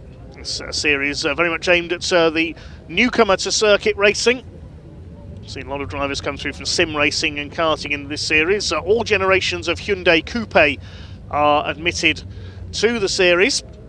Only the basic safety equipment, the mandatory safety equipment fitted to the cars, they're kept as standard as possible, as equal as possible, and some great racing we've seen from them. This is their 3rd meeting of the season. They opened with a couple of races at Donington, Nathan Boyle taking 2 wins there. They then went on to Alton Park. Nathan Boyle won the 2nd race, number 77. It was Treble 6 Mark Eels who scored his first ever win in race number 1. Board is up, signalling the driver's green flag lap is about to get underway. Yesterday, it was a first ever pole position for Stephen Slawson, the Lincolnshire driver in number 52. And he was able to convert that into his first ever win in very wet conditions. It was a crazy race. Everybody was sideways on pretty much every corner, but thankfully better conditions for the Coupe Cup here today. The series founded a few years ago by John Winter with a few of his colleagues from the old Toyota MR2 Championship. We just heard from Dave Hemingway about that.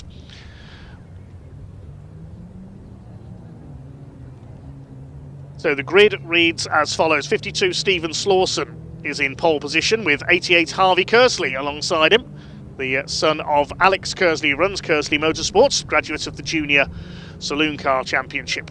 Second row, certainly the best name in my opinion here this weekend, Johnny Rocket in number 117. Sounds like a superhero, doesn't he? He's on the second row, had a good run through from the sixth row of the grid to take third in the wet yesterday. Starts alongside Matthew Watson in the number 12. Row 3, 33 Michael Evans and 77 Nathan Boyle in the car that Nathan Williams took to a number of wins last year. 87 Neil Hurren on the fourth row alongside treble 6 Mark Eales, the ex-Metro Cup racer.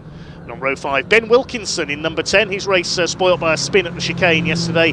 Starts alongside 75 of Dan Fletcher.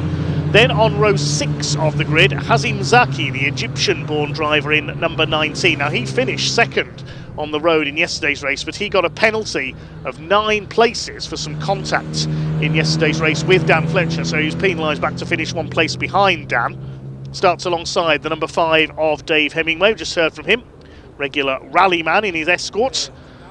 Row 7, 26 Roger Owens alongside 51 Paul Lorry. Then on row 8, 44 Tim Prince, that's the Gulf liveried car, alongside 46 of Mark Worsley.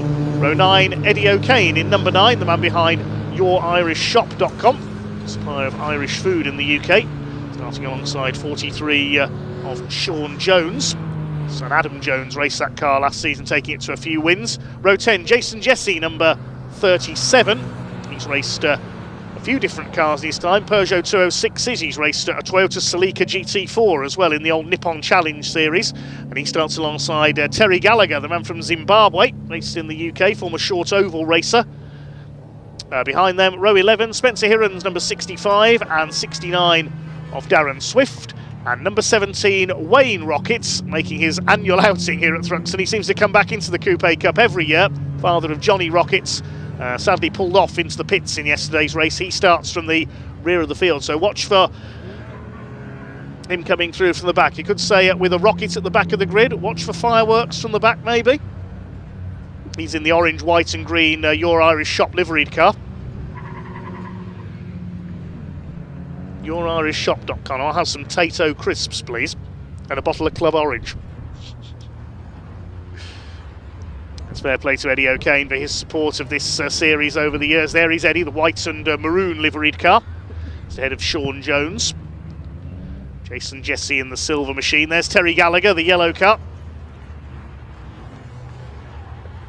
Raced in the stock rods formula, particularly in the southwest of England with his Vauxhall Corsa. Trying something different this year. But it is Stephen Slawson going for 2 out of 2 on pole. Kevin Sanford says in the comment thread, good luck to the Kersley team. He's supporting Terry Gallagher and his teammates. Harvey Kersley out there as well. Nathan Boyle is run by Kersley Motorsport as well. He's back on row 3. It's the grey and white car of Stephen Slawson on pole alongside the red, white and blue of Harvey Kersley. He's desperate for his first win. Came close at Alton Park, but went wide onto the grass on the last lap while challenging Mark Eales for the lead. Johnny Rocket in the green and black car, number 117 on row 2, alongside the pink machine of number 12, Matthew Watson, in the Willow sports car named after Matthew's daughter. Green flag waves at the back of the grid. Then this will be a 15-minute race, the OT Publishing Coupe Cup with Toyo tyres. Drier conditions, so less sideways action, I'm sure, from them today. Red lights are on, and away we go. Good start by Stephen Slawson from pole. Watch for Johnny Rocket from the second row of the grid in the 117. Neil Hurren's got away well too in the 87 car, the orange, black and white machine. Tim Prince in the middle there in the Gulf liveried cars, trying to squeeze between Roger Owens and Mark Worsley on the run towards the complex for the first time. And Wayne Rocket, the green and white car there, has got a good start from the back. He's already made up a few places, but it's Stephen Slawson in the clear into the complex for the first time. Harvey Kersley's made a slightly poor start. He's lost a few spots in the number 88 there, the red, white and blue machine. Ben Wilkinson a slow getaway as well. He's lost a bit of ground. Dave Hemingway in the navy blue car, I think that was bouncing over the curbs there.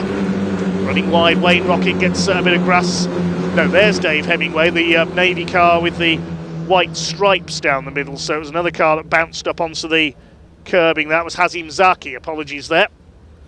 As they head out onto the back of the circuit for the first time. Mark Eels charging around the outside in the treble six. A very quiet day for the Alton Park race winner yesterday. And so who's that going off? That's Tim Prince. He's going rally crossing. He's not going to get the car stopped. He's heading for the tyre wall. That's Tim Prince's race very much over. I think he'll have gone into the tyres up there, unfortunately, the 88. The 44, I should say, there's the 88 of Harvey Kersley. So we'll wait to see if the safety car comes out as a result of that. Tim Prince has crashed out on the far side of the circuit. The rest of the pack heads down into the chicane. Harvey Kersley very late on the brakes there, trying to get round the outside of Nathan Boyle. And Stephen Slawson leads Johnny Rocket. Third place is Matthew Watson in the number 12. Bouncing over the curves there, Ben Wilkinson. He's not had a happy first lap here from 9th on the grid. Nathan Boyle up the inside, side by side with Mark Eels, two of our race winners this season. Yes, Wilkinson's lost 6 places. He's down to 15th in the number 10 car. And Steve Slawson continues to lead from Johnny Rocket in the 117.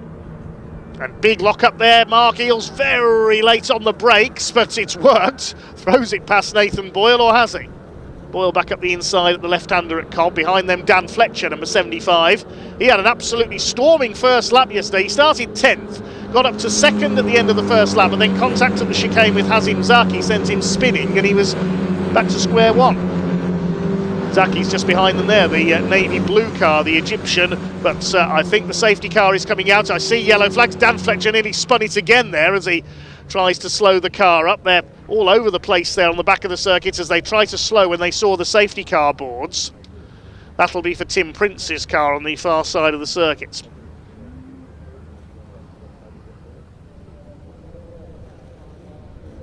So safety car comes out then. Stephen Slawson slows the field down. No overtaking, single file.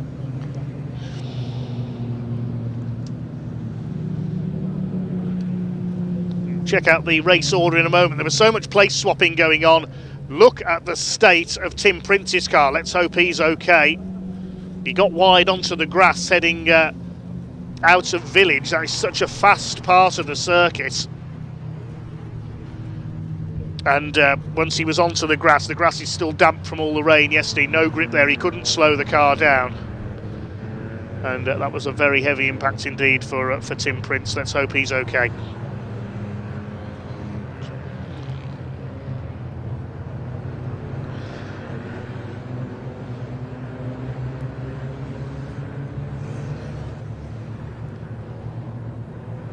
The official vehicle's out on circuit, so I hope that's just a precautionary thing, just to check on Tim Prince, the man from Diss near Snetterton in Norfolk.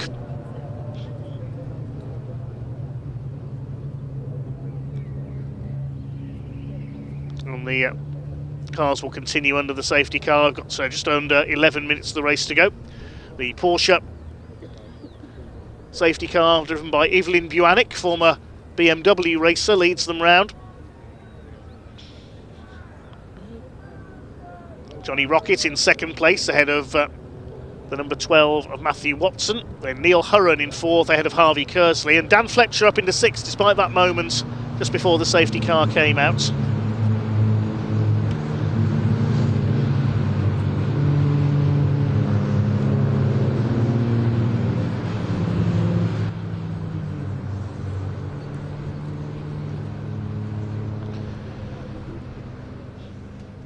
Right, to Ross Hampson, who says good luck to Darren Swift and to Tim Prince. Unfortunately, Tim suffering that accident on the far side of the circuit. And Ross says, I'll be driving for the DCS Motorsport team at Donington.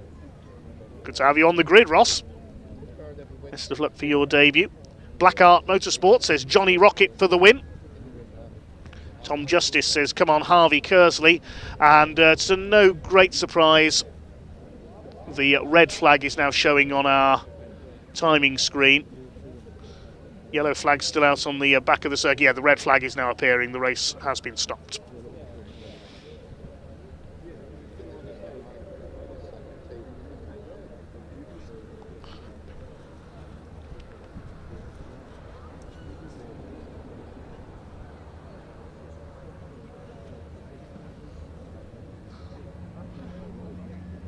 The red flag comes out to allow the officials to deal with that incident on the far side.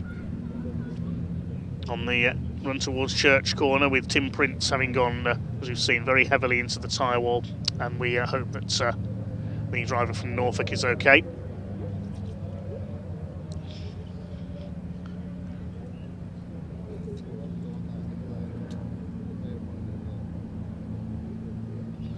Ross Hampson also telling us that he normally competes in Pro Time Attack around the UK in a 900 brake horsepower machine. The Hyundai Coupes have a bit less power than that. But, good luck to Ross Hampson. We'll see him out at Donington. I think that's in August. It's Convoy in the Park. We'll see Ross make his racing debut. Time Attack just against the clock, of course. So the car's brought to a halt with just under 10 minutes of the race left to go. And we'll await news on a restart here at Thruxton. But for now, obviously we wish all the best to Tim Prince. Hope he's okay over there.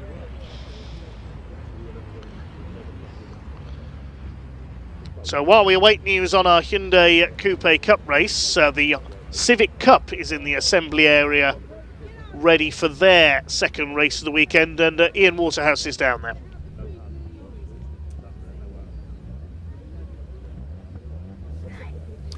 Yes, hello everybody, welcome down to the assembly area. As you can see, the Civic Cup cars are here gearing up for round 5. So we'll chat to some of the drivers just whilst the red flag for the Coupe Cup.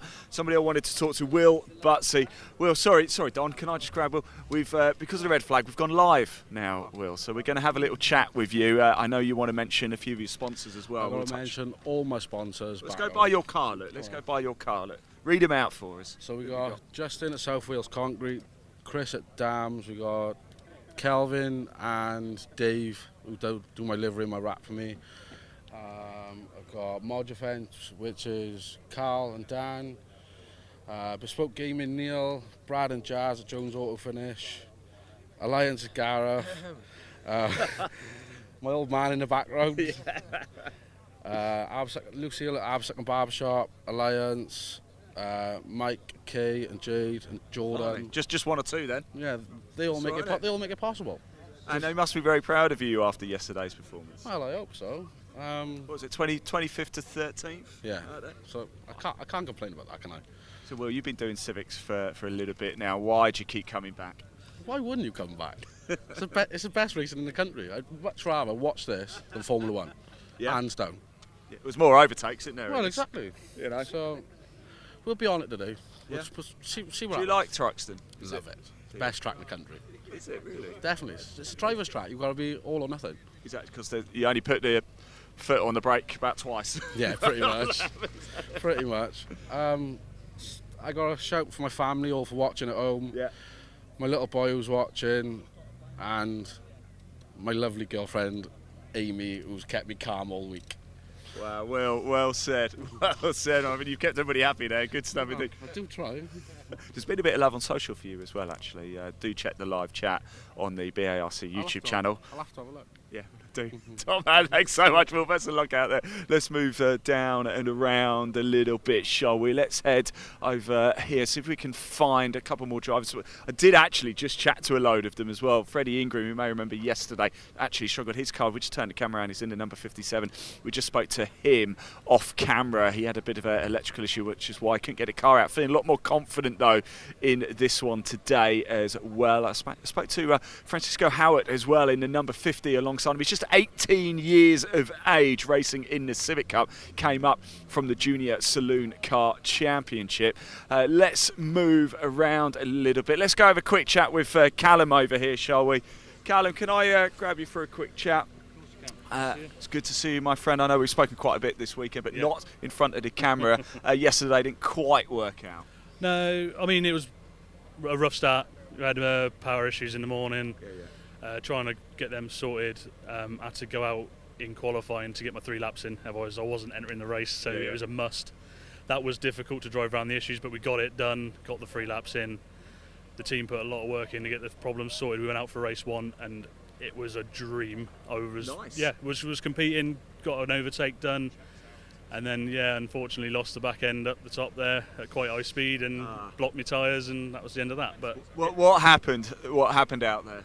The back end went loose on me. That was it. Yeah, turned into it, locked the front wheels, dragged them a good distance, got it straightened up again, and then it was like 50 pence pieces at that point, so I couldn't continue. But the car was performing as I wanted it to. Yeah. So you're feeling confident for this race? Yeah, I mean, today I've been calm, and that's usually a good sign. So yeah, I'm just going to go out there and see how I can get on. Learn from the guys on the grid, because obviously it's still really new to all this. So take what I can and do as well as I can. Finish the race is the goal. What happens in between a race weekend with these cars then? Do you do anything to them, or is it literally just pack them away in the garage for a couple of weeks and then roll them back out again? If only, eh? If only. No, there's a lot of work goes into it. There's always something you need to change, adjust. Like we've brought a few new upgrades this weekend and a few changes to the car, which have improved it no end. So it's positive. I'm hoping we get to a point where it's just a case of swapping brake pads and that's it. Next race, but we're still at that point where we're still learning and adjusting and getting it to where it needs to be. So excellent, mate. Thanks for talking to us. Yeah, nice best to of luck. Thank you. Looking forward to watching you come through. Definitely. Right, let's keep moving on a little bit further down, shall we? Let's go have a quick chat. I can see Josh Bromley down there. Josh, can we have a quick chat, please? Where's your car's up here? What are you doing? Yeah, well, because you helped us with the golf challenge the other week as well, and it's ticking over at the minute. I've been talking to a few people. You've been part of Civic Cup for a little bit of time now. Why do you keep coming back? It's just the best series, really, at the minute. I don't think there's much other things you'd go into with a grid this size, with cars so good, to be honest with you. It's just fantastic. And there's some really, really good drivers in it too. Actually, you're a talented man. You're not just a race driver. You do a lot of the spanner in for a lot of other people as well. Today, aren't you? You're feeling very kind today. Well, sun's shining. Why not? Yeah, no, we do a bit. The BMWs, they're going really well with the guys there. We've got Molly, Simon, and Chris. They're doing really well, and same with the Mazda side as well. So yeah, we're flying at the minute. Just need to get this thing a little bit further forward, which will be even better. What's the issue then? What can you do in this race? Well, we came here Monday, and the times were really, really, really good. We thought we'd be that end of the grid, not here. But race one, we had an issue in qualifying, and we weren't quite sure what it was, and we've had the same issue in race 1 too, and we've changed the wiring loom on it, and we think it's that. It's just like an intermittent cutting power, misfiring. So yeah, it's been a bit. It's disappointing, but we've got to move forward, and we are where we are. You're in a false position in here, right? So who knows? We'll see. We'll see. If I can make it round, hopefully, we can get somewhere near the top 10. Would be amazing. Put a little bit of pressure on you there. It's going to be an interesting race, this one. I think there's some fast boys at the back as well. So it's going to be good, isn't it? Josh, thanks for talking to us. Really appreciate it. Best of luck, my friend. Compliments will keep coming, of course, as well. Right. I think we've still got a little bit of time. The circuit's almost gone quiet. Still red flags, of course, in the Coupe Cup. So let's just move down a little bit, see who else we can find. I actually really wanted to speak to Jake Hewlett. Let's grab Louis for a quick chat. Louis, can we borrow you for a second? Good race yesterday on the podium, and we are lining up right at the sharp end again. The second race, or the race yesterday, didn't go as planned, to be fair, because I got a 5-second penalty. Oh no! That was after. Oh no! What a shame. Oh, what was that for? Track limits in the last chicane, so it's unfortunate, but it's given us P2 with no ballast for today, so okay, so take the wins, I guess. But this could actually work out quite well then for you. We're trying to look on a positive side. Yeah, so we're looking at the goods. We should be up the front. We had pace yesterday, so but we're going to be getting out turn 1. Yeah, that complex and just working together. Just be careful out there. No more track limits. Okay. I'll try. Look, why is Civic Cup so great? Well, the cars are just so close, so it really shows the driver, I guess. Yeah. And obviously, you've got so many great drivers here. The grid's so tight. Yeah. Like, I think what was it at Brands? It was like 2nd to 15th was like 2 tenths. Yeah. And it just makes you massive push. grids as well. I think I was talking to Jack Finn, 31 of you. Yeah, it's mad, isn't it? But for you, it must be sort of quite something special to know that of the 31, you're in the pace of the top 5 all the time. Yeah, it's nice to know, because we came into the season as our learning year. We didn't think we'd be anywhere up here, to be honest. And to be up here with Butler and stuff, like, it shows how good he is. And it's good feeling. It's great to talk to you again, as always. Hopefully, fingers crossed for you. Really sorry about bringing up that penalty. I didn't know it happened, actually. So, right, let's move around, because I think I can see Coupe Cup cars getting lined up on the grid. Let's just pop the camera over there onto the circuit. There they are. So it doesn't look like we're too far away from getting back underway here.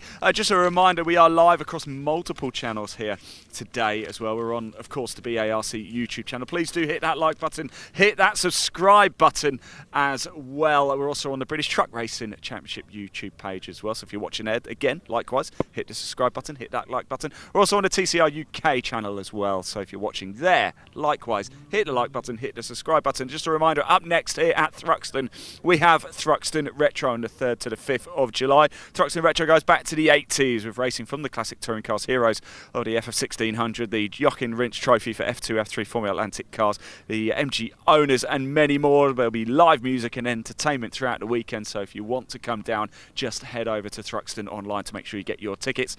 There's also driving experiences here at Thruxton as well, so if you fancy driving the fastest circuit in the UK, head to the Thruxton website where you can choose from supercars, sports cars and racing cars. And don't forget Thruxton Kart Centre as well. There is a superb outdoor purpose-built kart centre next to the main circuit. So adults and juniors from 8 years old can race wheel-to-wheel on multiple circuit layouts and have just had a brand new fleet of adult and junior karts delivered. So be the first to experience it all. We are moments away from going green here back at Thruxton with the Coupe Cup. So let's hand back to your commentator Dave Goddard to take you through the action.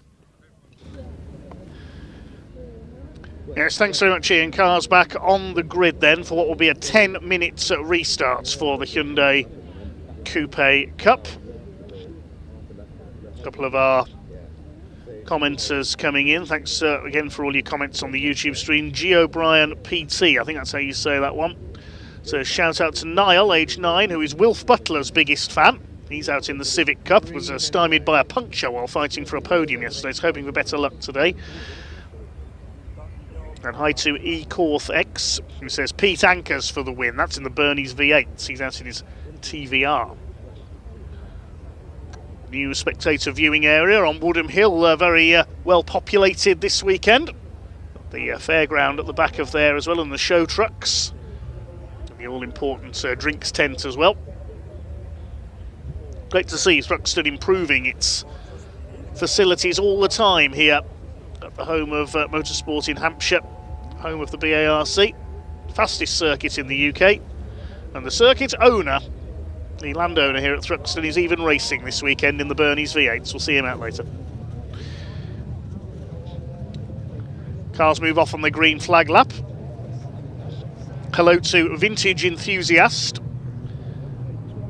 Let's go Sean Jones, aka the Bludgeoner, he says. No bludgeoning in this race, I hope. It's Terry Gallagher in the 73. Started out as an official in short oval racing in the UK. Working in race control at the likes of Grimley Raceway in Worcestershire, then took up racing for himself. I to 257 Race and Restoration. Watching and building, he says. That's Andrew Willis from Birmingham, owner of the crazy Austin A30 Special Saloon with the Mustang engine in it, and now the Triplex Capri as well. Look out for that in action in historic touring car races. The original Triplex Capri from the 70s, rescued and restored by young Andrew Willis. T-Revolution Gaming cheering on Harvey Kersley. Cars lined up, you can see, in a slightly different order, lined up in the order that they were in when the race was halted. It'll be a 10-minute sprint on the restarts. There's Darren Swift at the back, one of our newcomers, the man from Bristol.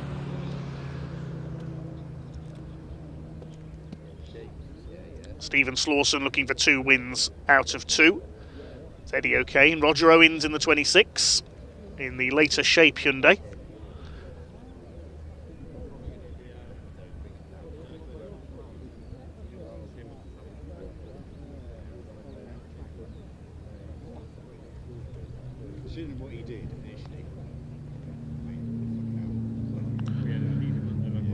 Series open to all generations of Hyundai Coupe, as can be seen.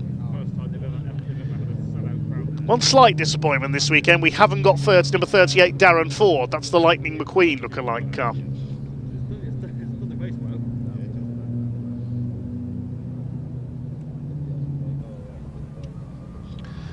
Warming up their Toyo tyres, ready for the restart. Watch for Dan Fletcher, first appearance of the season for the 75. He's made some strong starts, but hasn't had a lot of luck so far this weekend.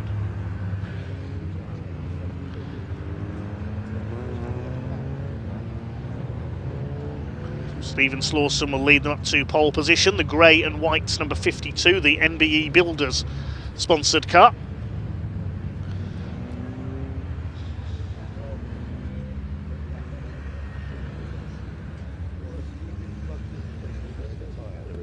Alongside him is now Johnny Rockets. Now he'll be hoping to get away like a rocket off the outside of the front row of the grid. His father Wayne's been able to gain a few places. The orange car a bit further back. The colours of the Irish flag. They're based here in Hampshire, in Denmead, the Rockets. Green flag is waved at the back of the grid then. Take two with the OT Publishing Coupe Cup with Toyo tyres. Waiting for the red lights to come on. They do so. The revs are up. And away we go for the second time of asking. Great start by Stephen Slawson. Good start by Matthew Watson. And a brilliant start by Neil Hurren down the outside in the orange and black 87 car. Mark Eales tries to go 4 wide with Nathan Boyle, Michael Evans, and I think that's Hazim Zaki in there as well. Away we go towards the complex then for the first time on this restart. Slawson's just about held his lead. Neil Hurren with a bit of a lock up there in second place. Dan Fletcher moving up on the outside in the white car. Are they all going to make it round the complex okay? Looks like it at the moment. There is Hazim Zaki. I think that is going side by side with Paul Lorry in the number 51. But it's Slawson who leads. Hurren with a great start there up into second place in the 87. Matthew Watson in the pink car in third place. And Johnny Rocket didn't get the rocket start he wanted. He's there in fourth position ahead of Dan Fletcher. Harvey Kersley side by side with Mark Eales. Michael Evans in the purple and yellow.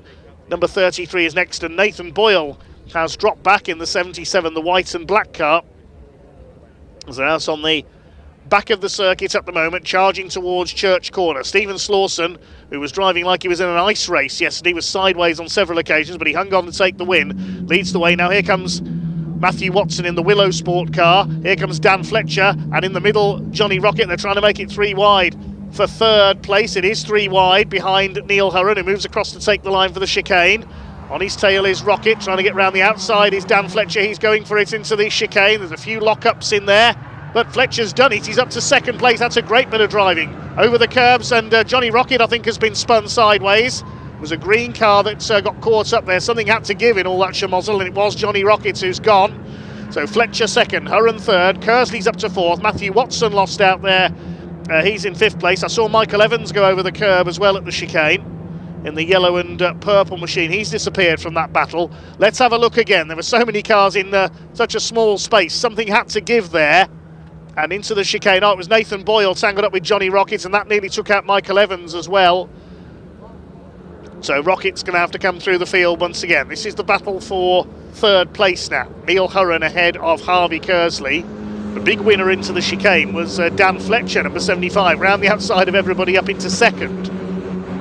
Harvey Kersley holding off Matthew Watson now for fourth position. Then a small gap back to Zaki, who has come through there into sixth position. And the other big winner there, Mark Worsley, number 46. He gained 5 places on that last lap and is up to seventh. Could be on for his best finish so far in his first full season in the Coupe Cup. Slawson leads by just over a second. There's the grey car ahead of Dan Fletcher.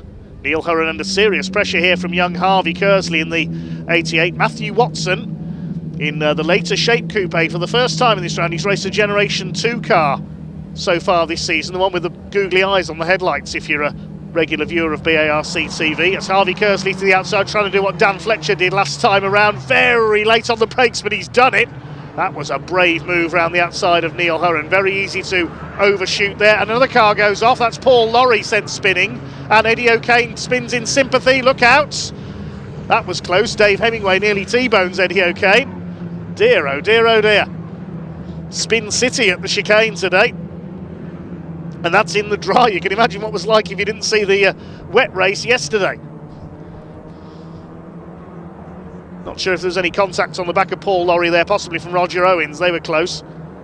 Neil Hurren holding off Matthew Watson meanwhile, so the order is now Slawson from Fletcher. In third place it's Harvey Kersley, fourth Neil Hurren, fifth Matthew Watson. These five breaking away very slightly from Hazim Zaki in sixth position. Mark Eels is up to seventh, then Worsley eighth. Nathan Boyle, three-time race winner this season, he's down to ninth.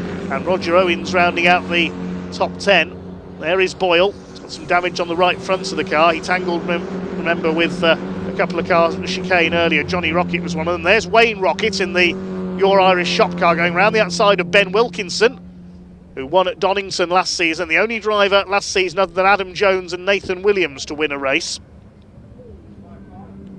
Michael Evans has dropped to the back of the field meanwhile. I don't think he came through on that last lap in actual fact, so Michael Evans might be out of the race somewhere. Paul Lorry's dropped to the back as a result of his spin as well. These two duking it out for what is 12th place. Wilkinson up alongside Wayne Rockets, who was the top driver in the series a few years ago in the Rockets of Denmead car. It's making a one-off comeback as he does at Thruxton every year. While that was going on, look who's taken the lead. Harvey Kersley has taken over the lead at the chicane. Now, the young gun was hoping for his first podium this weekend. He's done that. Now looking for his first ever win in senior racing since moving up from the Junior Saloon Car Championship. He's ahead of Stephen Slawson. Running wide there, Dan Fletcher. Nearly loses third place to Matthew Watson. Neil Hurren's dropped back to fifth in the 87 following his flying start. Stephen Slawson fights back as Kersley goes a bit wide coming out of Seagrave corner, and Stephen Slawson retakes the lead. Battle is joined then at the front of the field between these two. Fletcher under fire from Watson and Hurren. Hazim Zaki trying to go with them, and Kersley back to the inside at Goodwood. In towards Village, he's going to retake the lead on the inside. He's done it. Oh, cracking fight between these two. This is arguably the best lead battle we've had so far this weekend. Slawson's not finished yet in the 52. He says, if I can win in the wet, I can win in the dry. He's going to make a move at the fastest corner on the circuit, the fastest corner in the country at Church. Look at this, side by side. Kersley keeps his foot in, keeps the lead. Look at Fletcher up the outside. He's got this line absolutely nailed on, hasn't he, in the 75? He wants his first win. Been with the Coupe Cup for a few years now, the mechanic from Fakem. Almost four wide there for the lead. Watson having a look on the inside now as well. Who's going to come out of this with the lead? Kersley has it at the moment. Fletcher bounces off Stephen Slawson. There was contact there. Watson takes to the curb in avoidance. Oh my goodness. Hurren's in there as well now. And who's this coming up the inside? That's Hazim Zaki on the inside line. So Fletcher's lost out there with that contact. He's lost about 4 places. So what's the order now? Kersley's clear. He says, well, if you're all going to fall over each other and they're still at it through Allard, I'm going to clear off in the lead. 3 minutes of the race to go, so a couple of laps left. Okay, pause for breath. It's Kersley leading. Watson second. Neil Hurren dive bombs Dan Fletcher at the complex. Fletcher's having none of it. His front corner's shredded, but he's still going. The 87 of Neil Hurren, the Exit 13 vehicle graphics sponsored car. It's John Winter, the series coordinator's company. Named Exit 13 because they're based just next to Junction 13 of the M1 at Milton Keynes. Meanwhile, Hazim Zaki up the inside on Dan Fletcher. They've already clashed once this weekend in race 1 yesterday at the chicane, and Zaki got a penalty for it. Thinks better of it this time, perhaps. So it's Kersley out in front from Watson. I think it's still Stephen Slawson in third. This is a scrap further back in the order for 15th place, I think this is, between Jason Jesse in the silver car and Eddie O'Kane. Now let's see what happened at the chicane that time through. Fletcher got the line wrong, clattered into the side of Stephen Slawson. Matthew Watson went over the curb in avoidance. Now what's going to happen this time as they come down to the chicane then? Harvey Kersley is in the clear, Slawson on his own in second. This is the fight further back. Now Watson in second, Slawson third, I'm sorry. Round the outside again goes Dan Fletcher. He nearly gets it wrong again.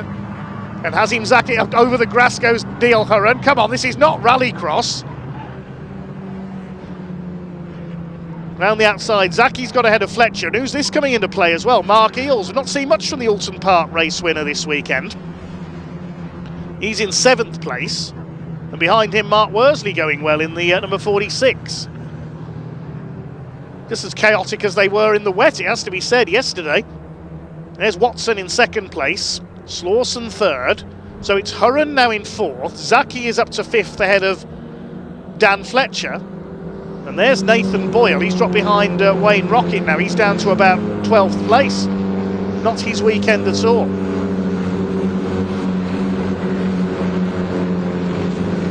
There is the YourIrishShop.com car. Driven by comeback man at Wayne Rocket. He's had more comebacks, we said yesterday, I think, than Tiger Woods in recent years. They're still at it further back as well. O'Kane, Jesse, and going 3 wide with them is Paul Lorry, recovering from a spin at the chicane earlier on. And he's going to take both of them if he plays his cards right here. Chasing Dave Hemingway in the number 5. Yes, Paul Lorry goes through. 30 seconds left on the clock, so we'll be coming to the last lap this time around. Pick up our race leader Harvey Kersley, who's 1 lap away from his first ever win in senior racing. Somebody off there on the inside. I think that was Nathan Boyle that's pulled over in the background there. Yes, it is. So Boyle's out of the race. Thought there might be some damage to that car because he was dropping back down the order. The leaders have gone across the line to start their final lap, and Matthew Watson has just done the fastest lap of the race. 1:35.512. We'll pick them up as they come up to the complex. Here's the leading group. Where's Slawson in 3rd, Hurren 4th, Fletcher is 5th. He's got back ahead of Zaki, then Eel 7th. Lead gap is just under a second, so I think it's between Kersley and Watson now for the race victory. Roger Owen's going well, he's up into 8th place. Here are the leaders, and look at Watson. Matthew Watson wants a first victory as well. There's a bit of either trim or exhaust pipe. It's the rear trim's hanging off his car, but it's not slowing him down. And he's going after 88 Harvey Kersley. As Nathan Boyle's car stranded on the infield, what can Matthew Watson do here? Can he snatch it from Kersley? Kersley came within a lap of challenging for the win at Alton Park, but went wide onto the grass. He needs to soak up the pressure here into the chicane from Matthew Watson. Has become a bit of a Mr. Second Place in this series. He wants a win. He's going for the inside into the chicane. Kersley very late on the brakes. Is he going to overshoot? No, he's not. He's a bit sideways. Oh, this is going to be close as they come out of the chicane for the last time. Up towards the checkered flag. Matthew Watson will go to the inside. It's going to be a photo finish in our second Coupe Cup race of the weekend. Well, we're going to need a photograph to sort that one out. Who got it? Kersley gets it on the timing screen by 0.029 of a second. Incredible. Slawson is 3rd, then Hurren, Zaki, Eels 6th. No, sorry, Dan Fletcher in 5th. His transponder's not working properly, so Fletcher 5th, Zaki 6th, Eels 7th, then Owens, Jones and Wilkinson complete the top 10. This lot is still at it further back. Over the line comes Dave Hemingway in 13th, ahead of Paul Lorry. I'm out of breath after that one, just watching. Bad luck to Mark Worsley, who pulled in on the last lap, but congratulations to Harvey Kersley. At long last, he's done it. By less than 3/100ths of a second, a photo finish with Matthew Watson. And it's Kersley who, according to the timing screen anyway, prevails. Magnificent. So Harvey Kersley wins it by less than 300ths of a second. Matthew Watson second again. Don't worry, Matthew, that first win is coming soon. Stephen Slawson completes a great weekend with 1st and 3rd. Neil Hurren 4th ahead of Dan Fletcher, then Hazim Zaki, Mark Eels, Roger Owen, Sean Jones and Ben Wilkinson. The Rockets 11th and 12th, then Dave Hemingway ahead of Paul Lorry, Jason Jesse, Eddie O'Kane, Darren Swift from the back of the grid, and Terry Gallagher completing the finishers. We lost Mark Worsley into the pits, and Nathan Boyle we saw pull up on the far side of the circuits. We lost Spencer Hirons, Michael Evans, and of course Tim Prince with that first lap accident. We hope Tim is okay. I think we all need a pause to get our breath back after that one. We won't get much of one though, because the Civic Cup is on the way next. But we'll wait for the cars to come into Parc Fermé and be able to certainly celebrate with Harvey Kersley. He was desperate for that first win this weekend. A big round of applause from the spectators up on Woodham Hill, and justifiably so as the cars head round on their slow down lap. Well done, Harvey Kersley. That's a very deserved victory.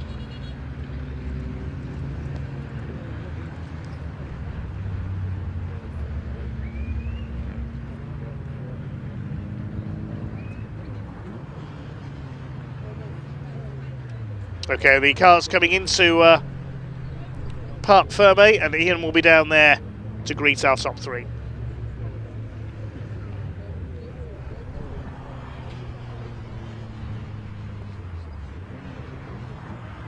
Wow, yes, what a race! And it's Harvey Kersley who wins round 6 of the 2026 OT Coupe Cup with Toyo tyres. Probably the most popular win I think we have seen so far this weekend. He's all smiles underneath that helmet. I can't wait to get out and give him a big hug. What a race though. 0.029 of a second over the line from Matthew Watson. That was incredible. Stephen Slawson makes it a pair of podiums as well this weekend. Let's go over. Harvey, come on!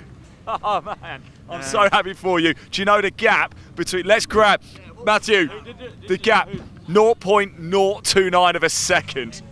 Whose favourite, Harvey's? Harvey's, I'm afraid. Yeah. Come round though, come round. Come round, come on. You two, wow, a battle. Even Stephen as well, he's over there having a chat. What a race that was. Harvey, wow, you held your nerve. Oh, I don't know if I did. You did. I've done it though. Finally got a win. It was coming, wasn't it? Yeah. We've been talking about it for a while, and it was definitely coming. How do you feel right now?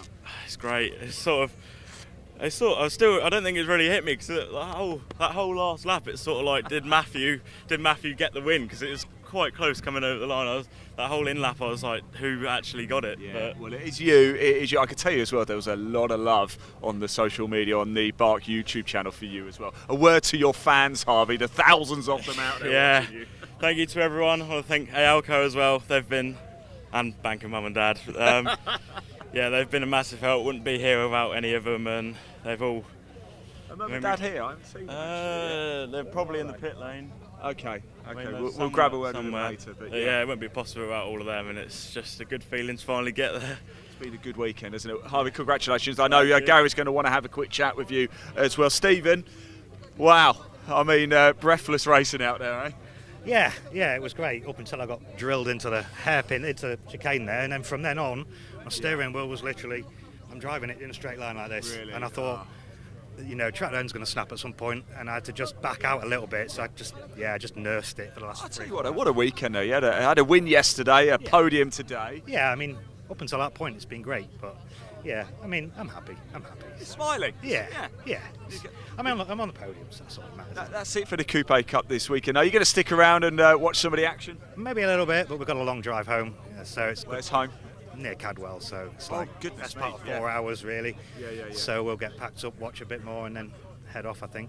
Well, thank you for coming out to play, put a show on for us. We really appreciate it, we really do. Where is Matthew now? He's not, that's Mark Eels there. Oh, he's gone all the way down here. Let's go have a quick chat with him. We haven't spoken to him properly yet. Matthew, can we grab you for a chat? Come on, Matt. Wow, unbelievable. I was talking to Gary James actually whilst we were waiting for you to come in another 20 yards, and you probably had him. Yeah. Oh, I just noticed the back of my car's hanging off. Oh yeah, let's put the camera in. Maybe that's what did it. That is worth .03. Yeah. That is the air brake that stopped me. But no, I'm not mad about that. I mean, Harvey got his first win, and to be fair, I did rob one from in Alton. So this is sort of recompense for him, really. That's I'm not mad about it. We've all had a good weekend after yesterday's. Yeah, look, well done. Happened, yeah. Well, look, that's it for the weekend. I'll just actually ask Stephen, are you going to stick around, watch some of the action, or are you going to head straight? Yeah, no, I'm going to stay around all day. It's a good day's worth of stuff, and it's going to be good. Is there any word on Tim, by the way, the guy that crashed? I don't know yet. I don't know. Yeah, Tim Prince, of course. No, it did look like a nasty hit, so hopefully he's all right, and Well, thank you for asking. We appreciate that. As soon as we know, we'll let you know and everybody else know as well. Congratulations, well done. Really good to see you again as well. Right, here you go. You can see the Civics are waiting to go out as they prepare for round 5, and I know we've already heard from a lot of drivers live, although I did catch up with a couple of the other drivers a little bit earlier as well. Hopefully you might be able to hear from them now.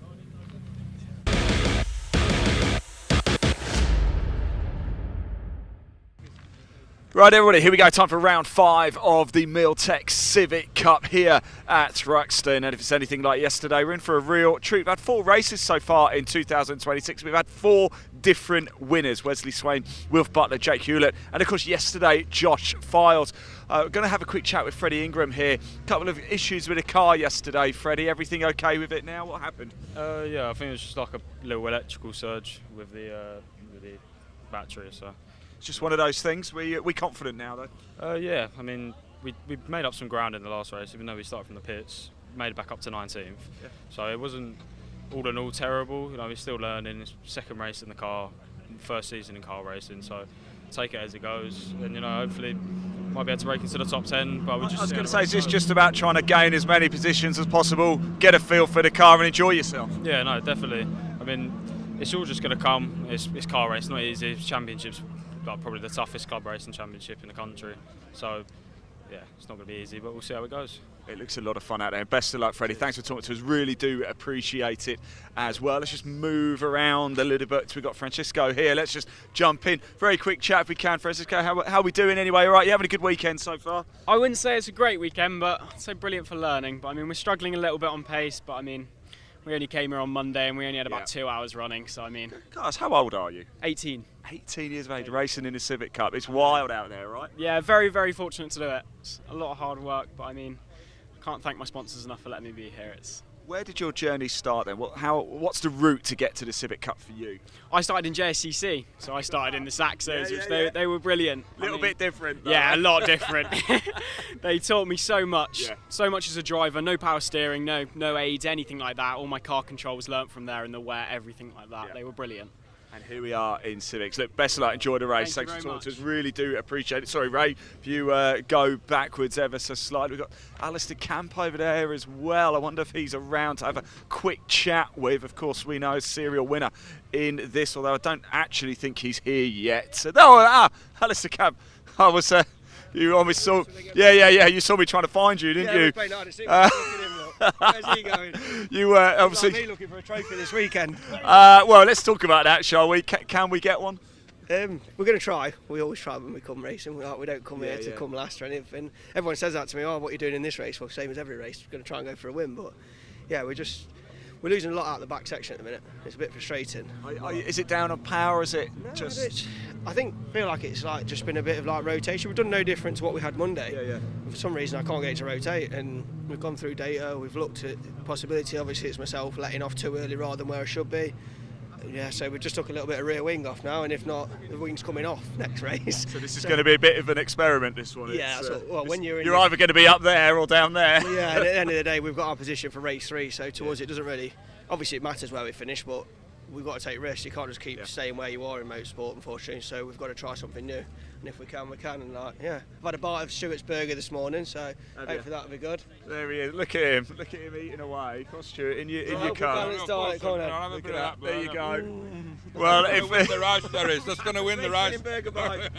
Addison, thank you so much. Look, best of luck out there. It's coming. It's definitely coming. Stuart Lyons or Jack, one of you, come here very quickly if we can.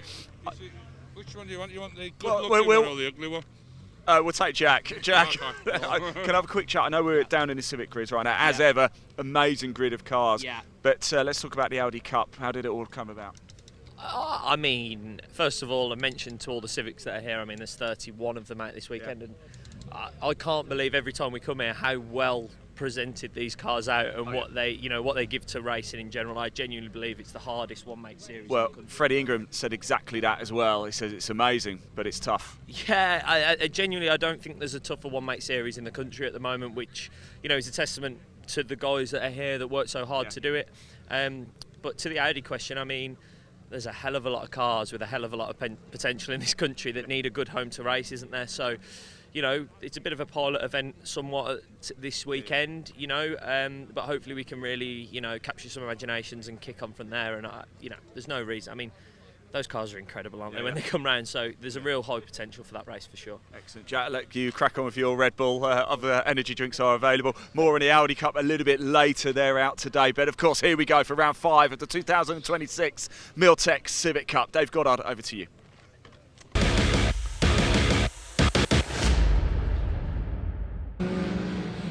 Thanks, Ian. The car's already on their green flag lap, so we'll quickly take you through the grid. This based on the results of yesterday's race with the top 10 reverse. Charlie Constable in number 6 was 10th, so he's on pole. Louis Austin, who crossed the line 3rd yesterday but got that 5-second penalty for track limits offences, starts alongside him. Second row, Dan Petters, 86, and number 84, Matt Wilkins. Number 03, 14, Aidan Mitchell, and number 12, Spencer Stevenson, who, despite not winning a race yet this year, leads the points by a single point over Matt Wilkins coming into this race. Row 4, Sean McGovern, the Irishman, in number 67, and Jake Hewlett, number 17. And our 2 guest drivers this weekend, the top 2 in the 2024 Championship, 33 Max Edmondson and yesterday's winner 99 Josh Files. They carry the top weight of success ballast for this race as well, with the top 5 getting the ballast. More on that in a moment. Row 6, 45 Alistair Camp and 92 Wesley Swain, a winner at Brands Hatch in the season opener. Row 7, Will Butsy as he's known, the Welshman in 25 alongside 90 Jake Renshaw. Row 8, 93 Ben Bateman alongside Don de Graaf in the 15. Row 9, 21 David Walsh and 50 Francisco Howitt. On the 10th row, 57 Freddie Ingram alongside 74 Anthony Gannon, currently leads the Goodyear Diamond Award for the over 40s drivers. Row 11, 495 Mark Hughes and Joe Dalgarno, number 39. The 12th row is Harry England alongside Wilf Butler. Watch for Wilf coming through, was stymied by a tyre failure late on in yesterday's race when he was on for a podium. Row 13 is Dave Marshall, had a few issues with his car in yesterday's race, starts alongside Jamie Petters in the 322. Charlie Budd retired from yesterday's race with some front end damage, starts alongside 37 of Josh Bromley. On row 15, Callum Enston, number 147, 19 of Jack Riddell, and the final car on the grid is number 192, Adam Parker. Make sure all those are there in a second. The points are led by Spencer Stevenson through consistency so far this year. He's a point ahead of Matt Wilkins, 109 plays 108, with Jake Hewlett, who had that win at Brands Hatch in the opening round of the year. He actually took the flag in 2 of those races at Brands. It was excluded from race 1 for failing post-race scrutineering.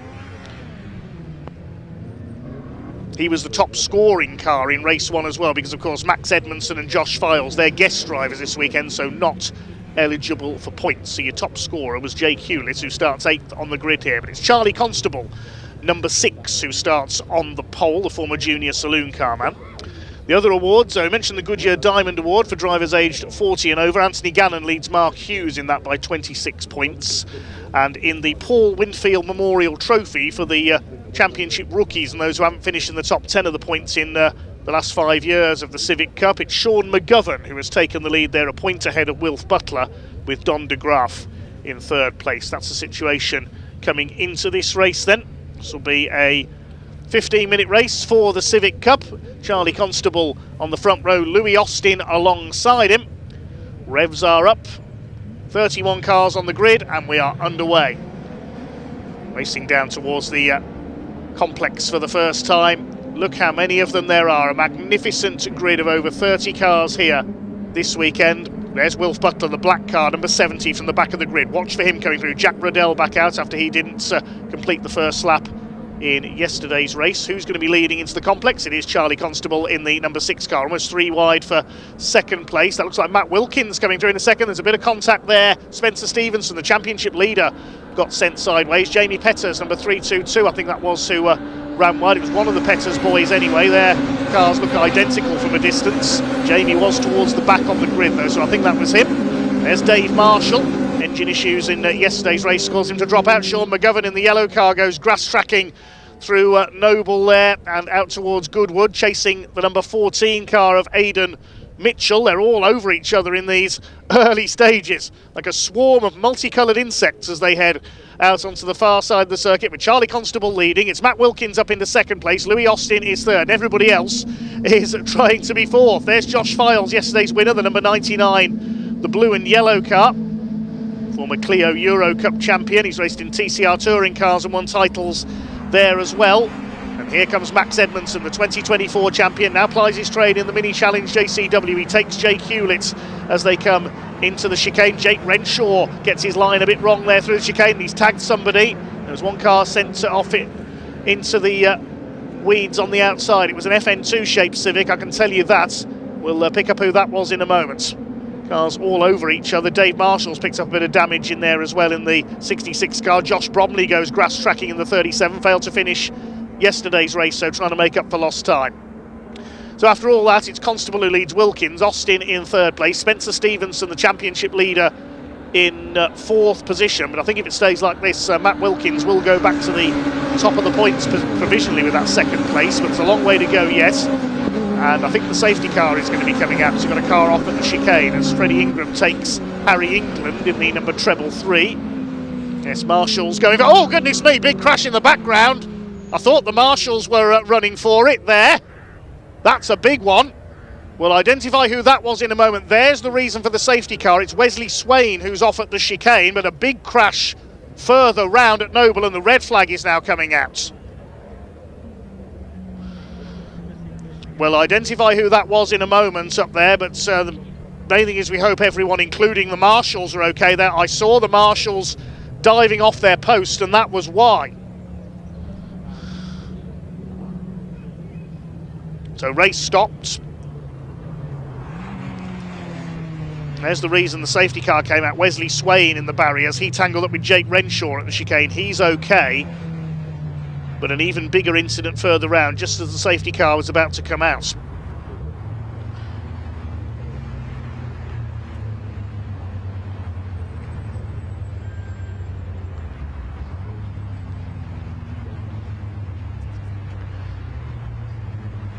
We're going to hold on identifying those cars for a moment. I think one of them may have been Freddie Ingram in the 57. I couldn't see who the other one was. That was up at Noble.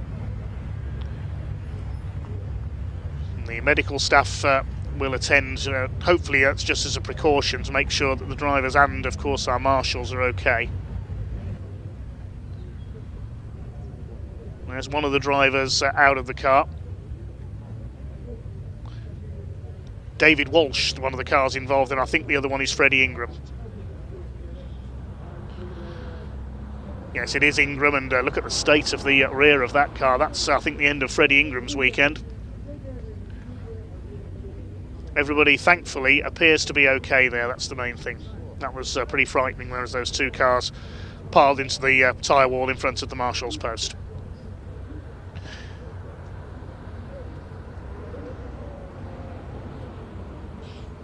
Just shows the dangers that not only drivers but marshals and officials face at race weekends.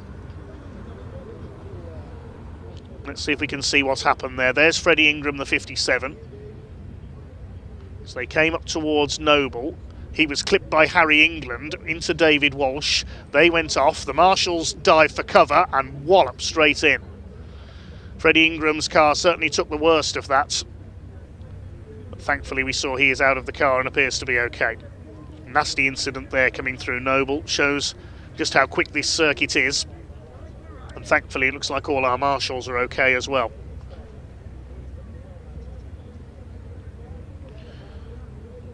So the incident will be cleared up, plus Wesley Swain's car down at the chicane.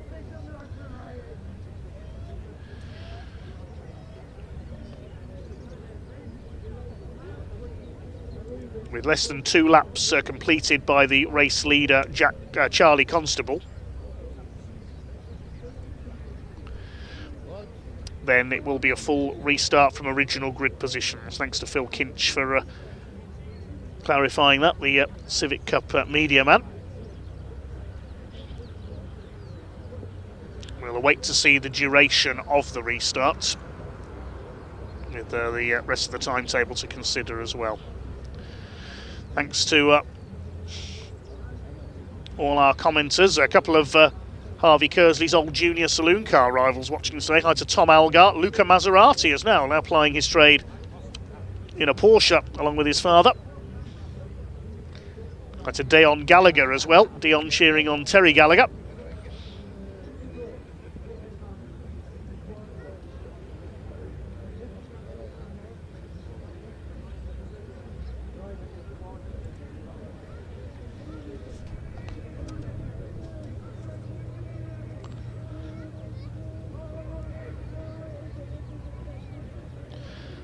And now they've got to clear the wreckage. medical staff just making sure all the marshals are okay, I think, down there as well.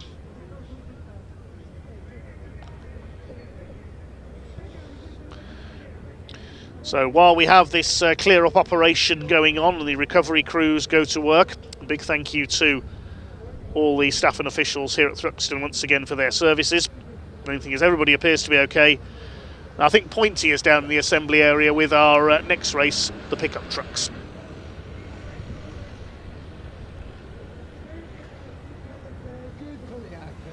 Hello there, how are we?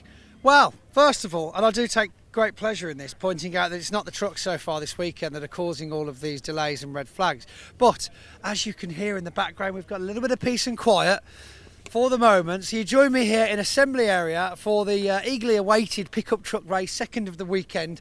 Now, as you know, I have no clue who most of these drivers are. I am trying day by day to get to know them better.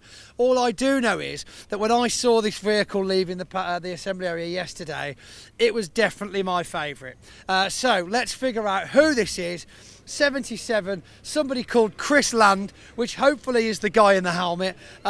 He's not been caged in yet. Chris, hi, I'm Pointy. Nice to meet you. How you doing, mate? You all right? Very good. I don't know how much of that you overheard, but I was admiring your livery yesterday.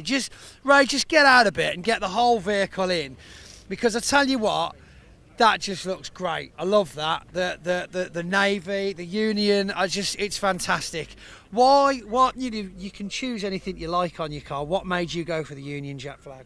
We actually put the Union Jack on back in 2022 when it was the Jubilee, and we've sort of run with it ever since. So it really was the Jubilee, true patriotic move, and I mean, you're the only one out there with the Union Jack on. I just think it looks great. You get a lot of comments about it. Yeah, we do, and we get quite a lot of photographs sent to us as well over the weekends, which is really nice. And where do these get sent? Have you got social media, have you? Yeah, we've got a lot of social media, so we get a lot through our Instagram and Facebook accounts. And what's your Instagram handle? ChrisLand77. Chris Land 77, you heard it here first. Just quickly as well, Chris, I understand that you left your racing helmet in the car overnight and it's a bit wet in there, is that right? No. It might be a bit moist, yeah, that's it. Yeah. Oh, no, that's terrible news. I mean, yeah, there's only one window on these things, obviously, at the front.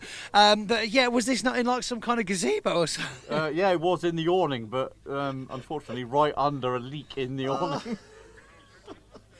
Well, yeah, so maybe just a tiny crack on the visor as you're going around, because otherwise you'll need a window wiper inside. Yeah, it is going to mist up in here otherwise, yeah. Oh my goodness. Well, look, Chris, great luck for the next race. Shake my hand. Fantastic livery, beautiful looking truck. Have to keep, because I'm used to big trucks. I've got to get used to not calling them cars, because they're not cars. It's a truck. I just call it a truck. I just stick with the trucks. That's all I need to think about. Excellent. Right, Chris Land, look, here we go. Says it across the top. I figured this hack out yesterday because Ian does a lot of pre-race and post-race interviews in assembly area and, of course, in Parc Ferme. I was like, why does he always do them in those places? He always knows all these names. It's incredible the memory he's got from all these hundreds of drivers through the circuits and the seasons. Of course, it then dawned on me. Everyone's got them written on their car. Right, so here's me thinking I'm a failure because it took me so long to get to know every truck, every livery, every driver over the last decade. Stop giving my secrets away. Unbelievable. Well, I think it's great, you know. To be fair, I think that the truck drivers should just do a better job of putting their names on the trucks, because I don't know what the crack is with the big rigs. They just like, no, you can have my number and that's all I'm giving you. But like, you know, but I'll give you a special nectar price. Right, who have we got over here now? Actually, where are we? We've got, which is a pink and a, right, so this is Mark Chalmers. Hello, Mark. Hello.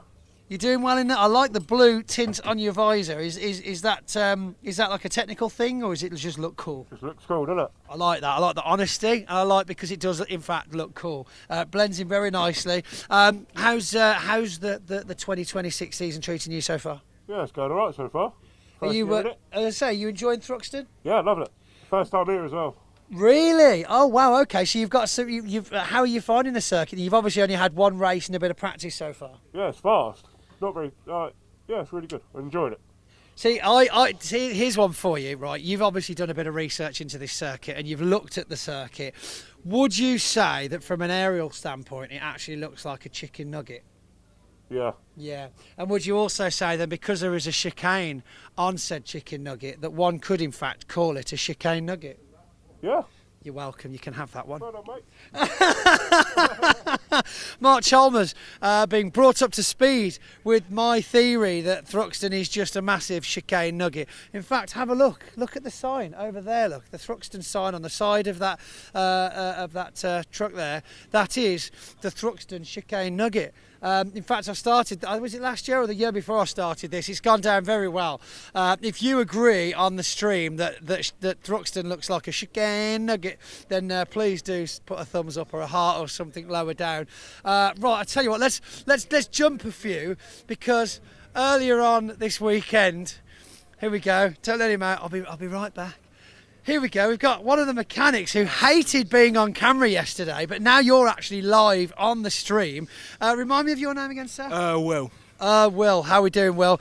Now, thank you for joining us, Will. I did tell him yesterday that by the end of the season, he'll be well versed in interviews. So, you're well into this truck. 27, Mel Colling.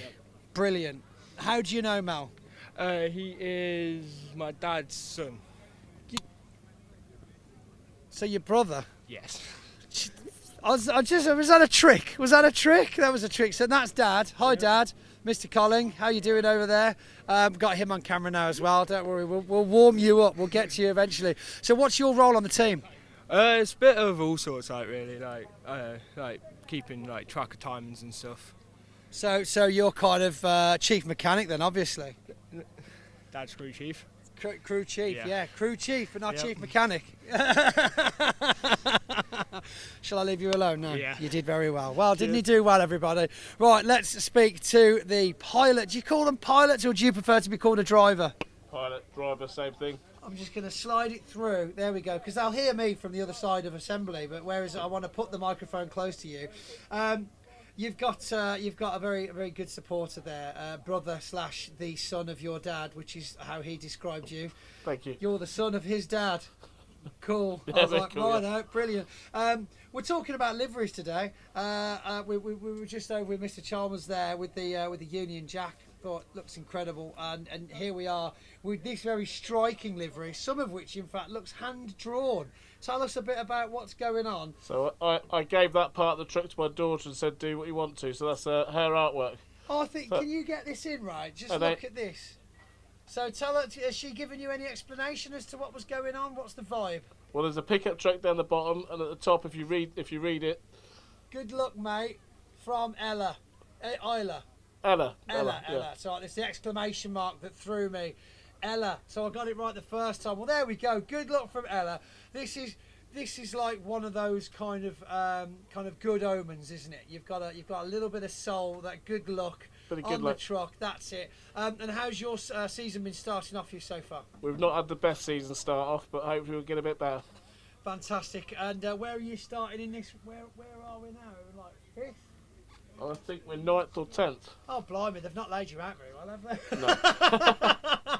Usually you can count up the assembly area to figure out where you're starting, but evidently they've got different ideas. Well, look, I'll leave you to it. Get in the zone. Mal, thank you very much for joining us, and fingers crossed we'll be handing you a trophy out very soon. Let's hope so. Thank you very much. Excellent. Right, we're just going to ease this out. Didn't want the buzzer to go off if I touch the outside, the buzzer goes off, doesn't it? Cheers, buddy. Slowly but surely working on all these drivers to get to know them a bit more, and I think they're warming up. To me. Who have we got here? Dan Fisher. Yeah, we are. Oh, there we go. Oh, I'm sure he sounds like he's looking forward to this. I'm just gonna feed the microphone in. Yeah, that's all right, there mate. There we go. Perfect. Right, Mr. Fisher, how are we? All good. Yeah, I'm glad you're here to give me a bit more enthusiasm, You've got keep me this, ready yes. to go. Get the nerves, get the adrenaline. Yeah, that's it. Now, I'm all right. Tell us about how you got involved with pickup trucks. So, my granddad used to race pickups. When they first started all those years ago, he was one of the first guys with a group of them. He had one off of Sunny at SHP. Grandad came from a short circuit oval background, racing hot rods, moved into the pickups. I've heard a lot of you guys have got oval backgrounds. Yeah, there's normally a bit of oval racing knocking about in there somewhere. I, to be honest, never raced on the ovals, but I've watched it all my life, oval racing, grew up with that. And then when I got into racing, I went with a Honda Civic front wheel drive. But we knew nothing about front wheel drive. But I was pretty successful in that, won the championship, and then Grandad was like, come on boy, you need to go rear wheel drive. So he pushed me on to get a pickup, so here I am. Rest in peace, Grandad. But shout out to Grandad. Yeah, effectively the route into your now career. That's it, mate. Yeah, definitely. We would have been lost without him. We owe a lot to our yeah, he got me going. He's a good man. And so how long have you actually been doing this for now then? So this is I sat out last year, so this is my 5th year but 4th full season. Right. And there's a lot to learn. I bet, yeah. How was the transition to rear wheel drive? Because I've never driven, like when you say road cars, you know, they are a totally different thing to handle. Yeah. And so what was that like in a racing The driving style is totally different. But I felt like I adapted to it quite quickly. Right. I think the difficult thing with these is there's so much to learn. You know, we went and bought the truck thinking that it was just get all it singing, all and dancing. It's not until you do it for a couple of years and you meet people and speak to people and learn things, it turns out that it was a bag of nails, really. I didn't want to use the word nails. Yeah, I was trying to think of something other than what I had in my head. It took me a minute, but yeah. So it takes a little while to find your feet, or it has for us. I think unless you've got some really good people around you straight away that are from this background, they're so different to anything else that you see racing. Left-hand drive, rear-wheel drive, sequential gearbox. It takes a bit of adapting. So, but I think finally we're getting there. We're at the pointy end of the field now, and I'm hoping for a good season this year. That sounds good to me. Well, that's brilliant. Well, in that case, I'm going to bring this back out. Good luck. Find your feet, and let's keep with those achievements. Yes. Thank you very much, Dan Fisher. And speaking about finding your feet, I do believe the Civics are ready to go back out. So let's throw back over to Dave Goddard and see how things are going on circuit. Thanks very much, Pointy. Yes, we'll see the pickup trucks out on track fairly shortly, but it's almost time for a restart for the Miltech Civic Cup over the full 15-minute distance, I am pleased to say as well. Civics forming up. There'll be a couple of gaps on the grid here, of course, with cars missing after that initial shunt. We don't have Wesley Swain, number 92. He went into the tyre wall at the chicane, tangled with Jake Renshaw. I don't think Renshaw's there either. We definitely won't have Freddie Ingram, number 57. I don't think we'll have David Walsh either, number 21, because where's that David's car I can see there? A little further back through the pit wall. Don't think it is. Will Butsey is there in the 25. We spoke to him earlier. Alistair Camp, the 45. He's come a long way since his early racing days at Trent Raceway on the dirt track in Staffordshire. Last off in the Bangers before moving onto the circuits. Charlie Constable, the ex-junior saloon car man, on pole with the number 6. Man from Chelmsford in Essex. 10th place in yesterday's race. The top 10 on the grid. The top 10 in the result yesterday being reversed. In terms of success ballast for this race, well, Josh Files was the winner yesterday, so he gets the top weight of an additional 40 kilos added on. 30 kilos for Max Edmondson. Jake Hewlett is carrying 20 additional kilos. Sean McGovern, the yellow number 67 with the headlights on, carrying 10 kilos extra. And Spencer Stevenson, the championship leader, carries 5 kilos extra. Louis Austin on the outside of the front row. He crossed the line in 3rd place in yesterday's race, was the top point scoring car home, but unfortunately got that track limits penalty, dropping into 9th on the front row for today. We mentioned the other 2 awards this season as well. We've got the Goodyear Diamond Award for drivers aged over 40. Anthony Gannon leads that at the moment, ahead of Mark Hughes. They're the only 2 point scorers in that division so far. After the opening weekend of the season, the Paul Winfield Memorial Trophy, the championship for rookies was led by Wilf Butler, but his non-finish yesterday means he slipped a point behind Sean McGovern in the 67 car, the Irishman. Race 3 at Brands Hatch, I remember, as Sean McGovern crossed the finish line, one of his front tyres exploded. So he managed to get the car home.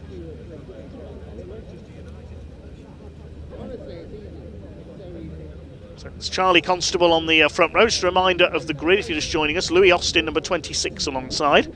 Row 2, 86, Daniel Petters, former pickup racer. They're out next.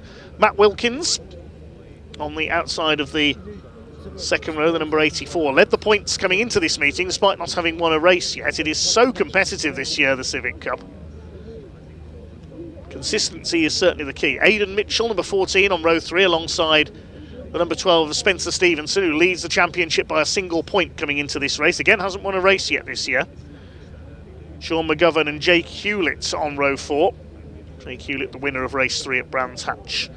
On row 5 of the grid, we've got the title protagonists from 2 years ago, the 2024 season. It was Max Edmondson who won the title on that occasion, and Josh Files was second. They're back for a one-off weekend this time around with Area Motorsport.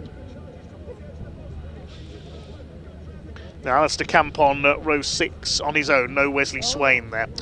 Green flag lap gets underway then.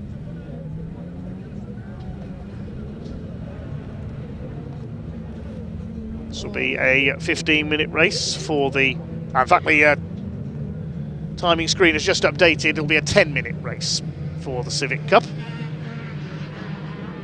There's Ben Bateman, number 93. Another ex-short oval man. He used to race mini stocks and then Formula 2 stock cars.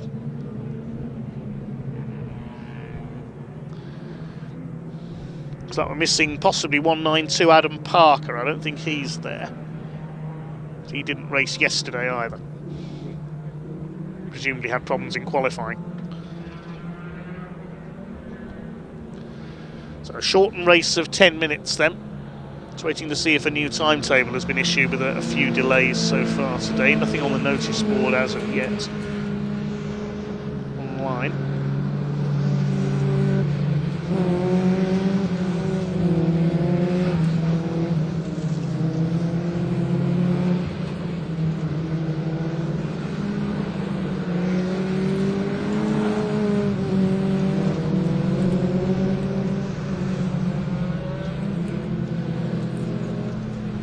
So on their way to the grid then for the second attempt at this fifth Civic Cup race of the season.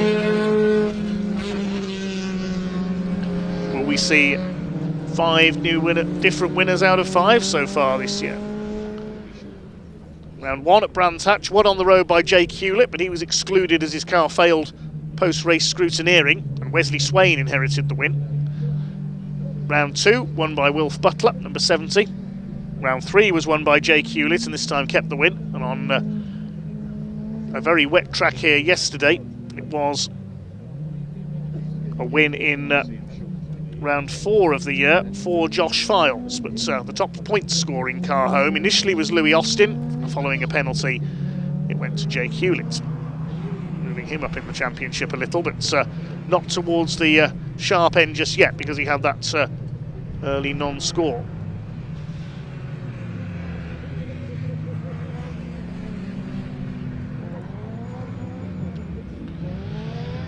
They move to line up on the grid then for this second attempt.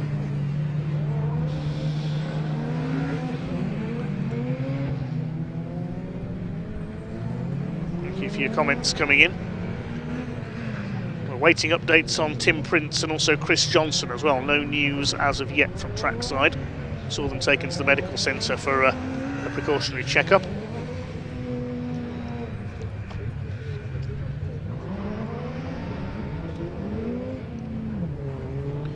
Watch for Wilf Butler coming through the field here. Former junior saloon car race winner. There he is, the black car in the background. Starting just ahead of Jamie Petters. I don't think Dave Marshall's there either. We saw a bit of damage to the back of his car. He's not having much luck this season, is the man from the northeast. There's Jack Ruddell and Newcomb McCallum Inston at the back. So Charlie Constable on the left of your picture in pole position, the black, white and orange car, alongside Louis Austin in black and green. With two Dan Petters in blue and day-glow yellow, alongside Matt Wilkins, the white, turquoise and black car, who's going to be leading as they head towards the complex for the first time. 10 minutes the distance for the Civic Cup second attempt at round 5 of the 2026 season. Away they go. Not a very long hold on the lights, and Charlie Constable gets away very well indeed. Decent start by Matt Wilkins up the outside as well, as this slightly depleted grid gets underway. There's Joe Dalgano, his stunningly turned out number 39 car moving up on the outside, sponsored by Doodle Signs. They've certainly done a good sign writing job there. It's Charlie Constable who leads. It's there's more cars tangling further back, and that's Jake Hewlett and Max Edmondson. Now that's one of our leading contenders in the points there. Jake Hewlett off, and Max Edmondson, our 2024 champion, in the tyre wall at the complex. So two leading contenders could be out of the race there. As the pack continues as they head out into the country for the first time. It is Charlie Constable who leads the way in the number 6. There's a bit of push and shove there. Aidan Mitchell and Sean McGovern almost getting together. Alistair Camp in behind them. Looks like Dan Petters up to second. Someone's dragging a splitter, I could hear there in the background, dragging along the ground. The leaders head up towards Church for the first time. It is Constable who leads. Petters, big twitch there in second place. Looks like it's Louis Austin in third position. There's Aidan Mitchell, similarly liveried car a few places further back. Let's have a look what's happened into the complex for the first time. Watch a little further back. Possibly Josh Files involved there, as well as Hewlett and Edmondson tangled up and went into the tyre wall. Into the chicane meanwhile, Petters side by side with Matt Wilkins, who has to take to the curbs there. You can't go too wide through there very easily in these cars, and another driver just finding that out. So I think that was possibly the number 90 of Jake Renshaw getting involved there. They make their way into the second lap. Frantic first couple of laps here for the Civic Cup on these restarts, and a few of them on cold tyres as well, of course. McGovern side by side with Matt Wilkins. Your leader after lap number 1 was Charlie Constable. Josh Bromley coming under fire from Wilf Butler. Joe Dalgano just ahead of them. They start to sort themselves out then. It's Francisco Howitt, the car that's bounced over the curbs at the chicane we saw there, the red and white number 50 car. There's Josh Files in behind Alistair Camp. He was delayed by that tangle at the complex on the first lap as he looks to make it 2 wins out of 2.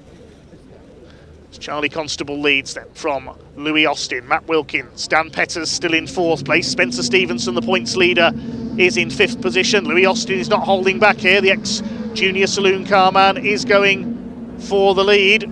As a look as they come into the chicane, goes up on the outside. Matt Wilkins is there in the middle. Who's going to be the last of the late breakers?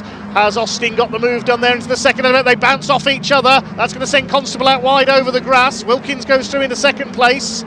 Has Constable been able to protect third? Well, Austin's got the lead, and Constable will drop back to 5th position as they cross the line because Petters and McGovern have come through, but it's Louis Austin in the lead. Up towards the complex. The car, I think, just come out of the pits in front of the leaders there, possibly.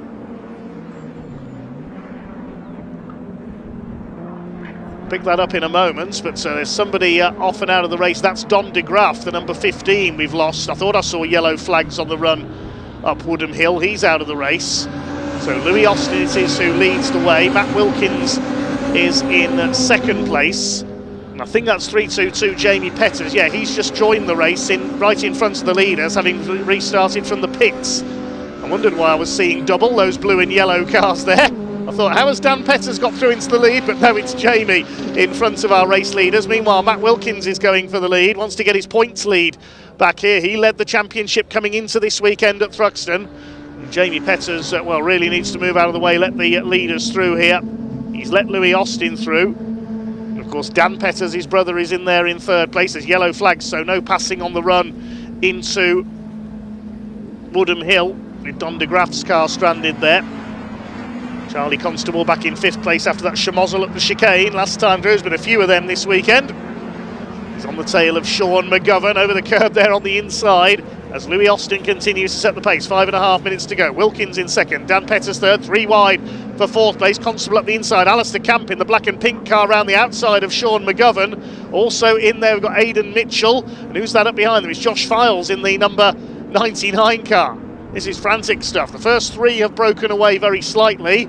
Charlie Constable attacks Sean McGovern, battling it out for fourth place. 6th behind them is Aidan Mitchell. Constable holds that 4th position, the pole sitter in this race. Alistair Camp cutting to the inside behind them in the 45.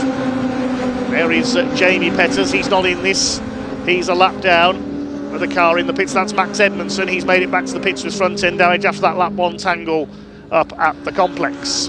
He got the black and orange flags out to come in with trailing bodywork. Dan Peters now trying to attack for second place on the back of Matt Wilkins. That's allowing Louis Austin to increase his lead slightly in the number 26. I know his old junior saloon car rivals will be cheering him on. Plenty of them always appear in our comment threads on YouTube. But Matt Wilkins putting the pressure on here in the number 84 car. Right on his bumper there as they come into the chicane. Constable 4th behind, then it's McGovern in the yellow car 5th. Mitchell in 6th position ahead of Alistair Camp. Jack Riddell, I can tell he was pitted at the back of the field, the number 19 with further problems. Leaders head out towards the complex once again. Constable a bit sideways there, under fire from McGovern further back. Files 6th, Mitchell 7th. Then Butler, Camp and Bromley round out the top 10. Wilf Butler, we said he'd be one to watch coming through the field. He started 24th, there he is. He's up into 8th position. He's gained 16 places from the initial start of this race, and it's coming up to threaten the leading group. So is Aidan Mitchell, the number 14 there, having a go on the inside of Josh Files. There's the number 70, Wilf Butler, the Berkshire Cycles car. He's ahead of Alistair Camp now. Matt Wilkins has another look for the lead as they come through out of Goodwood towards Village. All over him, he's got the inside run here on the run up towards Church. This will be a brave move if Matt Wilkins can pull it off, but he's done it. Great driving by Matt Wilkins, takes the lead of our second Civic Cup race of the weekend here at Convoy Thruxton. Louis Austin will immediately fight back. Dan Peters on their tails in the number 86. It's between these 3 for the lead with just under 3 minutes to go. Peters has a look on the inside of Louis Austin, who's very late on the brakes, was a bit squirrely there on the run into the chicane. He's still second. McGovern is back up into 4th ahead of Charlie Constable. Mitchell 6th. Butler is now 7th.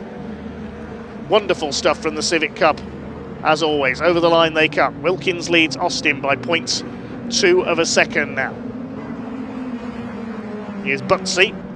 Will Butts fighting it out further back, just ahead of one car in there is Mark Hughes. I think that's the 74 of Anthony Gannon in there. Yes, the leader of the Goodyear Diamond Award for the over 40s club.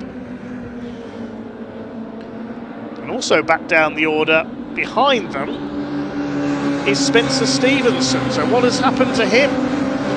He must have got caught up out of our sight somewhere, possibly at the chicane in the early laps of this restart. We didn't see what happened to Spencer, unfortunately. He was leading the points coming into this race by a single point over Matt Wilkins, and with Matt out in front, he's going to the top of the championship with the first win as things stand at the moment. So there is Wilf Butler chasing down Aidan Mitchell for P6. Over the curve they go on the inside. Wilkins from Austin and Peters, they're about a second clear of McGovern in 4th. Constable 5th, Mitchell, Butler. Mitchells and Butlers, didn't that used to be a brewery? Side by side for second. Dan Peters leaps ahead at the chicane of Louis Austin into second place. And there's damage to the front of Louis Austin's car. Look at the front spoiler dragging along the ground. That's going to slow him down. Must have caught it on the curb at the chicane. There's the battle between Mitchell and Butler. Yes, Louis Austin, you can see the splitter dragging on the floor. Sean McGovern can sense a chance for a podium here. Is that smoke out of the back of Dan Petter's car as well? Or did he just lock a wheel there coming out of Con? Looks okay at the moment. Wilf Butler doesn't know he's on the grass. I think Aidan Mitchell has forced him to go a bit wide there, and Alistair Camp has capitalised. He's going to take both of them. Just over 30 seconds of this race to go. I think we'll get one more lap in after this. We'll wait and see as they come to the line. Aidan Mitchell trying to fight back. In behind him is Josh Files. Success ballast certainly having an effect on Josh Files here. Mitchell back up the inside, retakes Alistair Camp. Wait to see if the checkered flag does come out this time for race leader Matt Wilkins as Camp attacks. Here is Wilkins coming into the chicane. The clock has gone to 0, so it looks like it will be checkered flag this time. And he's going to extend his points lead in the Civic Cup in round 5 of the 2026 season. A further sort out through the chicane as Matt Wilkins takes the win. Dan Petters comes over in second. Despite that damage, Louis Austin is third. And 3 wide across the line. Further behind that was Files, Butler and Camp. Butler got the verdict in the end on the photo finish there, about 0.05 of a second separating the 3 of them. Mark Hughes, that's for the lead of the Goodyear Diamond Award drivers. Mark Hughes has just taken Anthony Gannon, and he comes through to take the win in that category.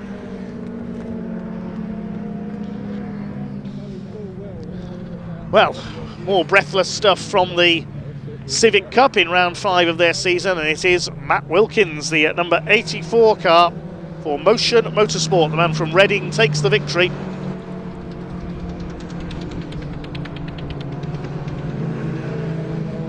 Bit of bodywork flapping on Callum Enston's car as he comes in to finish as well. 1.3 seconds the margin of victory then for Matt Wilkins over Dan Petters, who snatched second with a lap to go from Louis Austin. Sean McGovern up there in 4th position ahead of Charlie Constable, the pole sitter. Aidan Mitchell and Josh Files next then, a 3 wide finish, seeing Wilf Butler and Alistair Camp take 8th and 9th. Rounding out the top 10 was Josh Bromley, the number 37. As the gaps being ironed out there by the timing screen, it was Files ahead of Butler and Camp in that 3 wide finish for 7th position. Josh Bromley rounding out the top 10. Jake Renshaw was next ahead of Ben Bateman, Joe Dalgano, Dave Marshall down in 14th, and behind them was Francisco Howitt, the 44 of Charlie Budd. Behind them was Will Butsy in 17th place. Mark Hughes, the top Goodyear Diamond Award driver, in 18th ahead of Anthony Gannon. And rounding out the top 10 was Spencer Stevenson, who will drop back in the points behind Matt Wilkins. 22 drivers went the distance in that one. We lost Harry England, Max Edmondson and Jack Riddell into the pits. Of course, quite a few drivers taken out in incidents there as well. So the car's heading into the pit lane and up towards Parc Fermé. Next up on track it will be the pickup truck championship. We can head down to Ian Waterhouse in Parc Fermé to talk to a doubtlessly very happy race winner and provisionally championship leader, Matt Wilkins.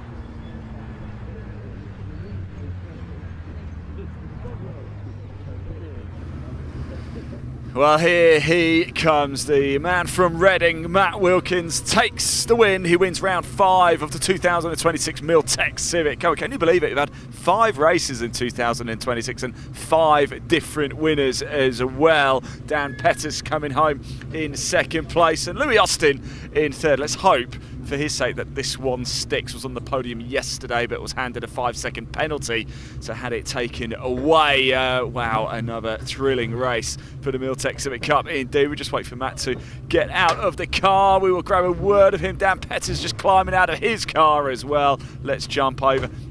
Matt, come on, the boy from Reading, the local lad. Take that, you said. Yeah, how was it out there? It was tough.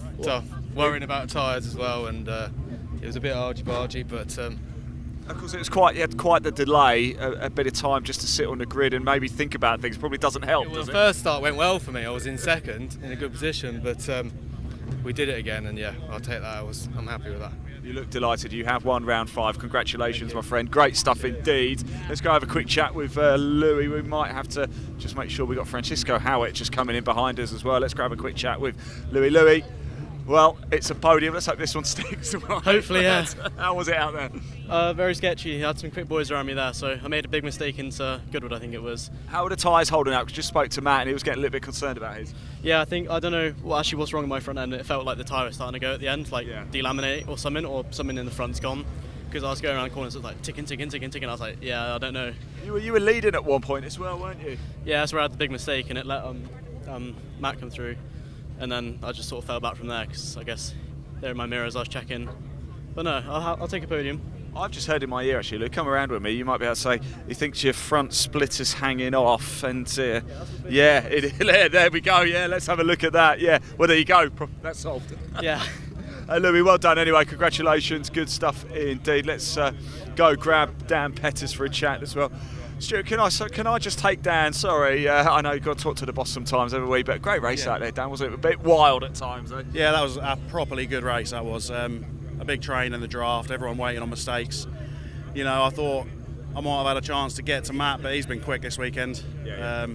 Maybe if we had the extra 5 minutes we missed out on, we might have got there, but I was going to work with Louis and he started making a couple of mistakes in front of me. I thought, I've got to get by him now if we've got any chance, but yeah, it's been an epic race. Let's talk about the season so far. It's still fairly early stages, of course, but 5 races, 5 different winners. This is wide open, isn't it? Oh, absolutely. There's only one of the top 15 are capable of winning a race, you know, and that's what makes a series great. Is you want close racing, you want people with a chance, and everybody has to be on their A game. You know, the car has to be perfect. You cannot afford one mistake.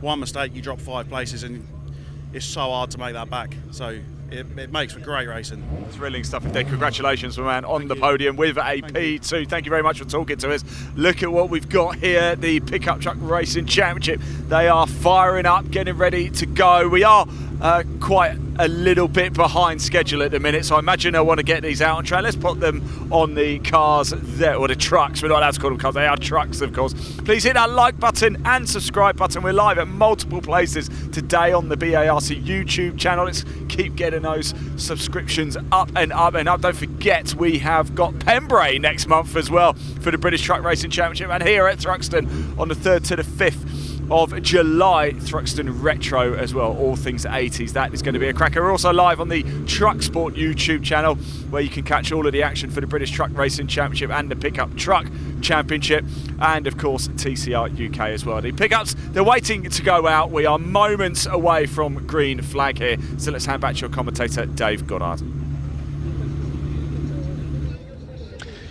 Yes, thanks very much, Ian. Time to go Pickup Truck Racing. If you've not seen them before, if you didn't see yesterday's race, you've certainly got a big treat coming up here from the Pickup Truck Racers. If it's a new series to you, these are not pickup trucks, as we said yesterday, that you'd see your local tradespeople driving around in. These are space frame chassis built by Sonny Howard's concern, introduced in the 1990s to Britain as Sonny tried to bring NASCAR-style racing to the UK. Now powered by 2-litre twin cam multi-valve 230 brake horsepower fully race-tuned engines.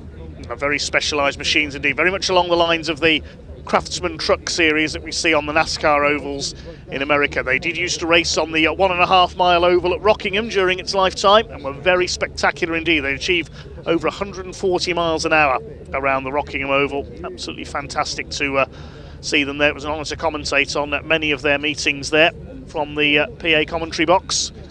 Now the safety car about to lead them out for a rolling start here at Thruxton, their second race of the weekend. Yesterday it was a flag-to-flag win for Aaron Thompson in the red number 41, the Lightning McQueen lookalike. Fine way to celebrate his daughter Martha's birthday here this weekend. There is the 41 on pole. Eric Bolton, number 68, will be alongside him. Then we've got 83 Dale Gent in the Kyle Larson NASCAR lookalike, and the gold truck number 1 is reigning champion Ryan Hadfield. Alan Cooper and Mark Willis on row 3, then Michael Smith, 93, Dan Fisher, number 5, 27 Mel Collins, 29 of Tom Hutchins, 71 is Simon Ward, 52, that's James Goldstraw, aka Cole Trickle. Days of Thunder fans will recognise the colour scheme there. Mark Chalmers in the 85, 42 Jonathan Hadfield, I don't think he's there. I think his truck failed in qualifying sadly yesterday, and 77 Chris Lamb, the Cornishman, rounds out the grid. So Aaron Thompson, the only 2-time winner so far this year, 1 race 1 at Brands Hatch at the season opener, and 1 race 1 yesterday as well. Eric Bolton yet to win this year, the number 68.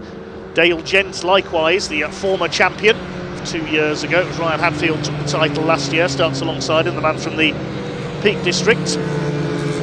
72 Alan Cooper led the points coming into this weekend, the man from near Peterborough, ex-Formula 2 stock car racer. And And the most experienced drivers on the grid, Mark Willis in 6th and Michael Smith in 7th on our grid. Dan Fisher 8th on the grid. We heard from him earlier, racing in memory of his grandfather Alan Fisher, the ex-hot rod racer, who sadly passed away in 2023. Mel Collins and Tom Hutchins round out the top 10 on this grid. And we've got Simon Ward, the ex-classic touring car racer, used to race a Vauxhall Astra GTE. He starts alongside James Goldstraw in the Days of Thunder liveried truck. Mark Chalmers on row 7. Jonathan Hadfield should have been there, number 42, but his truck sadly broke down in qualifying yesterday, unable to race. Just looking to see if he is there. No, he's not. And Chris Land will start from the back, the ex-Autograss racer in the Union Flag liveried truck. This will be an 11-lap race for the pickup trucks. The pickups do it a little bit differently. Rather than timed races, they run to a set number of laps. The third race of the weekend later on today will be 14 laps, slightly longer. So it's effectively a bit like 2 heats and a final, with many of these drivers with a short oval background.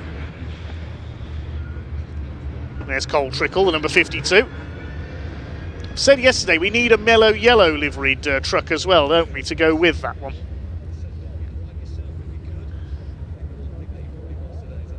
Pace car in position. Closest to the mellow yellow colours, the black, green and yellow, was Paul Tompkins a few years ago, the number 12, and his son Dean used to race in this series. He now moved on to pastures new.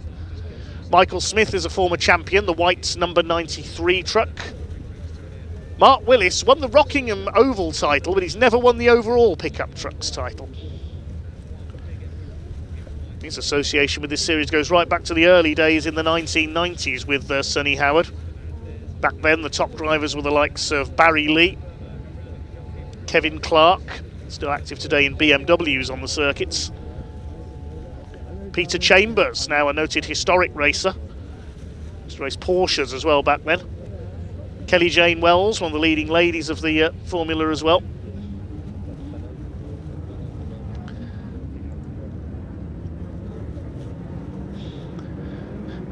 One more race to go after this before our lunch break, which will be a shorter lunch break than anticipated, I think, with the delays we had earlier on. We'll wait and see. It's the Bernie's V8s next up, and that's going to be a very special grid indeed.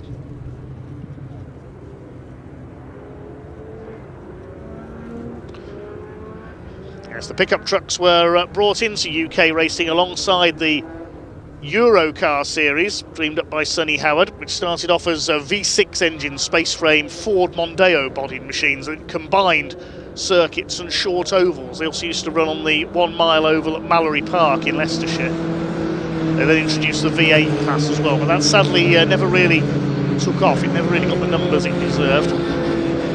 They also brought in Legends cars to the UK from America, and look how successful they have been over the years.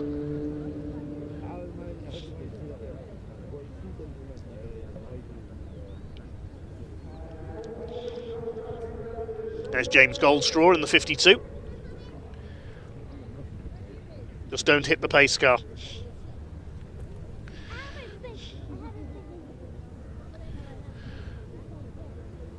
Right, to Stephen Fishburne. That's a name I recognise from Formula 2 racing in the past, I believe. He says, Mr. O'Regan is watching on. That's David O'Regan. The Irishman has raced regularly in the pickups over the years. Not seen him out for a while, though. Still see the O'Regans as a sponsor on Michael Smith's truck. You can see it there on the rear panel, John O'Regan.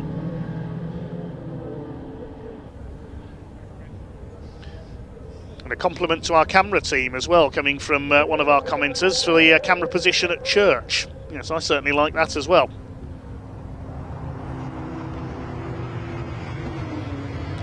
So here we go then, ready for a rolling start.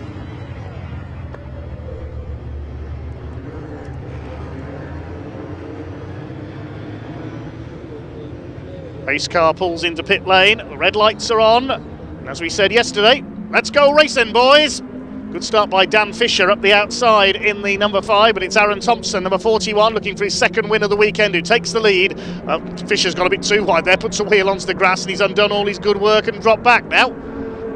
into the complex for the first time. Thompson leads Eric Bolton in the 68. Dale Gent, aka Kyle Larson, is in third place. Ryan Hadfield is side by side with Alan Cooper, the number 72. James Goldstraw moving past Dan Fisher, who flew up the outside in the early stages and then undid his good work when he got onto the grass. So out to the back of the circuit head the pickup truck racers. It is Aaron Thompson, the number 41, who leads the way up. I keep saying this, he should change his number to 95 if he's running the Lightning McQueen livery. His father Steve was a Euro car racer. They've shared a car in the Brick Car Endurance Series in the Renault Clio category in the past as well. Aaron Thompson leads into Church Corner, chased by Bolton, then Gent, Cooper. Ryan Hadfield is fifth. Michael Smith with a good getaway. He's up into sixth place in the 93. Raced Formula One stock cars before moving into the pickups. He's been with them for many years. The car sign written by 60 Graphics. Number 60, Mark Paffey, that is, in 2-litre hot rods a few years ago. Mark Willis behind him in the 65. Sponsored by Simpson Skip Hire, one of the businesses owned by former pickup racer Jeff Simpson and his son Matt. Of course, we've not seen Matt Simpson, the ex-BTCC race winner, out in the pickups so far this year. He raced a couple of years ago. They come up into the complex for the second time. Up on the outside is Dale Gent attacking Eric Bolton for second place. Then it's Cooper, Hadfield and the rest of them.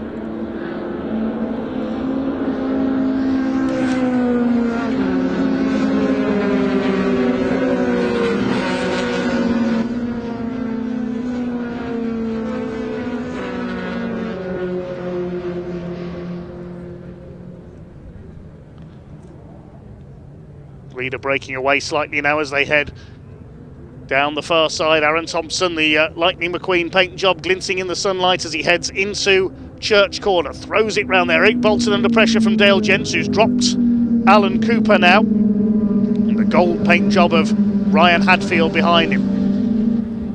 Ryan and his brother Jonathan began their careers at Buxton Raceway in the Peak District, where their father Rob raced for a number of years. He also went into National Hot Rods as Dale Gent up the inside.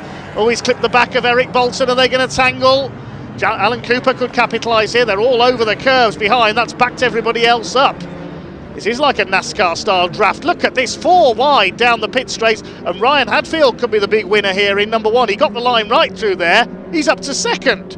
Superbly done by Ryan Hadfield. Through the middle of everybody, he's threaded the eye of the needle. Meanwhile, with all that going on, Aaron Thompson has been able to clear off. He's about 5 seconds up now. Cooper is third. Then Mark Willis, where's he come from? He's up to fourth. The big loser there was Eric Bolton. He's gone down to fifth. And Dale Gent in the sixth place. They tangle going into the chicane, and that's backed everybody else up. The 83 of Dale Gent used to run the Dale Earnhardt paint job, now in the Kyle Larson colours, dives past Bolton.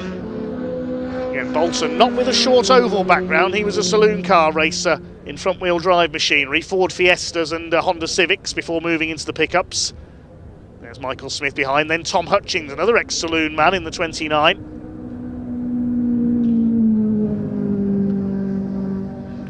Behind him, hanging onto their coattails, Mel Collins, who dropped back at the tail of the field in yesterday's race, so looking for a better result here.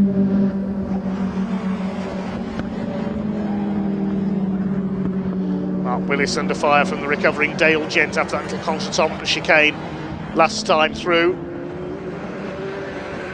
Dance their way over the curves. There's Dan Fisher in the next group, holding off Mark Chalmers, newcomer this year, and Simon Ward. Goldstraw and Land at the back of the field. Lead gap is 5 seconds now for Aaron Thompson, looking for 2 wins out of 2 this weekend, and number 3 for the season. Ryan Hadfield had a win at Brands Hatch. He won the longer race 3. Alan Cooper sliding about all over the place on the curbs there at the complex in that third place. He won the other race at Brands. So our 3 winners from Brands Hatch currently holding the top 3 places here. Then there's a gap, and we've got Mark Willis in the red number 65 ahead of Dale Gent in the blue 83. And Bolton, Smith, Hutchins and Collins. Cooper up the inside now on Hadfield. This is into Church Corner. This is a brave move, and he's done it. Alan Cooper up to second. He's ready to go after Aaron Thompson, the race leader, who's done the fastest lap of 1:22.437. He's the quickest machines we've got here this weekend around the Thruxton circuit, the pickup trucks. Here comes Mark Willis. He can sense a chance to go for the podium. Up on the curb they go. Dan Fisher breaking away from Mark Chalmers as he tries to close back up. See what the lead gap is. 5.6 seconds now. Of course, the harder this lot fight each other, the further back they're going to fall from the race leader.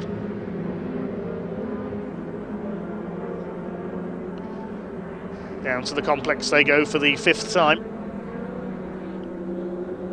Towards halfway in this race 2 of the weekend with the Pickup Truck Racing Championship, as Michael Smith puts a move on Eric Bolton. Bolton bounces off the curb, bounces off Michael Smith. And up the inside of both of them says Tom Hutchins. Thank you very much, he says. I'll gain 2 places. Good run here by Tom Hutchins, who had a few problems with that truck at the opening round of the year at Brands Hatch.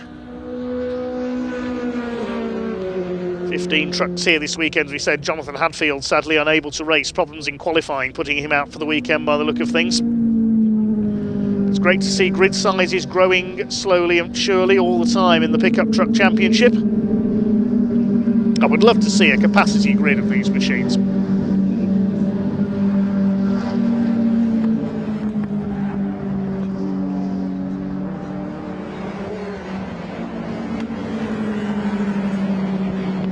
To the chicane they go. Once again, Tom Hutchins running well here. Under pressure though from Eric Bolton. The lead gap comes back down to 5 seconds, so Alan Cooper closing up slightly. He, Ryan Hadfield and Dale Jens have all just done personal bests on that last lap. All lapping in the high 123s. Well, Cooper and Hadfield are anyway. Dale Gent just outside that. Leader did a 124.5, so the gap came down very slightly. Eric Bolton bounces off the curb, this time on the inside of Seagrave.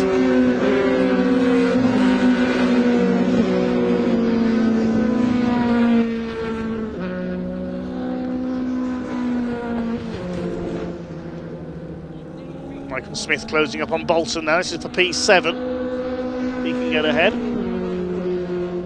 And Eric Bolton, in response to that, goes off. Thought we were going to have another Tim Prince situation there, but he's managed to save it. Eric Bolton loses a couple of spots, though. Smith's come through, so has Collins, and Eric was on the podium yesterday, struggling here. In the truck that raced at Mallory Park on Boxing Day in the open sports car races. The Plum Pudding race day every Boxing Day at Mallory, and they weren't sure how to classify a pickup when it turned up, whether it was a saloon or a sports car. They put it in with the sports cars, and to be fair, it did pretty well. Aaron Thompson doing more than pretty well here. He's over 5 seconds clear still of Cooper in second.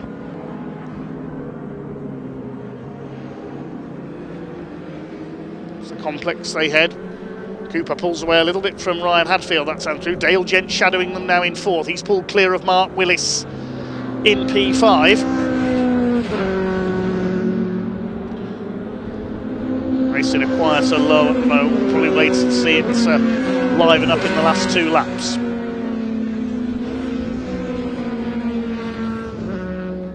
Behind Willis is Tom Hutchins. He's up to 6 now, ahead of Michael Smith. Here's a battle at the back. This is James Goldstraw and Christopher Land. Goldstraw in the 52, his first appearance of the season. Chris Land, the Cornishman behind. All the way from St Austell to race here today. So this is one of his more local circuits. You wouldn't say local to him. Well, and James Goldstraw, big slide there. Goodness me. Nearly spun it coming through Village, and Chris Lamb will make up the place. Incidentally, this is for 12th because Mark Chalmers has pulled into the pits with a problem.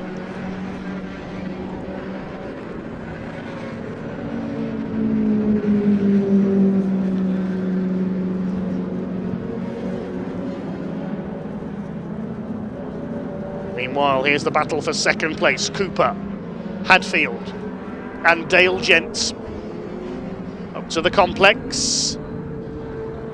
Cooper slides a little bit wide.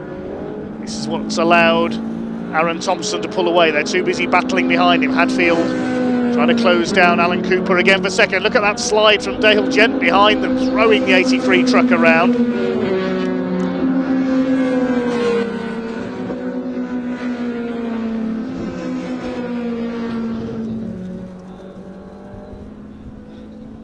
On to the far side of the circuits. Now, the Thruxton circuit we mentioned yesterday has a very abrasive surface and he's tough on tyres. I wonder if Mark Chalmers may have pitted with a puncture there. Cooper's pulled away a little bit from Hadfield. He's under intense pressure now from Dale Gents for that third place. Back towards the chicane once again.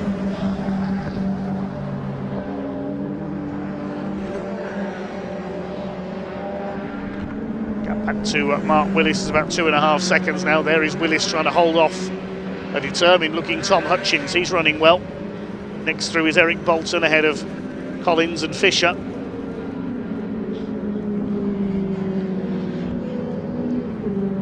This is the closest battle on track at the moment. There's our leader, still just over 5 seconds clear. Aaron Thompson heading for 2 out of 2 this weekend. Alan Cooper, who led the championship ahead of Eric Bolton coming into this weekend, with Ryan Hadfield in third. Aaron Thompson was down in 7th because in race 3 at Brands Hatch he had some contact, was flagged into the pits to remove some bodywork trailing from the back of his pickup, so he finished well down the order. Here's a replay of our battle at the back of the field. Chris Land and James Goldstraw, and both of them going grass tracking. Chris Land has put a wheel wide, but James Goldstraw put all 4 wheels wide.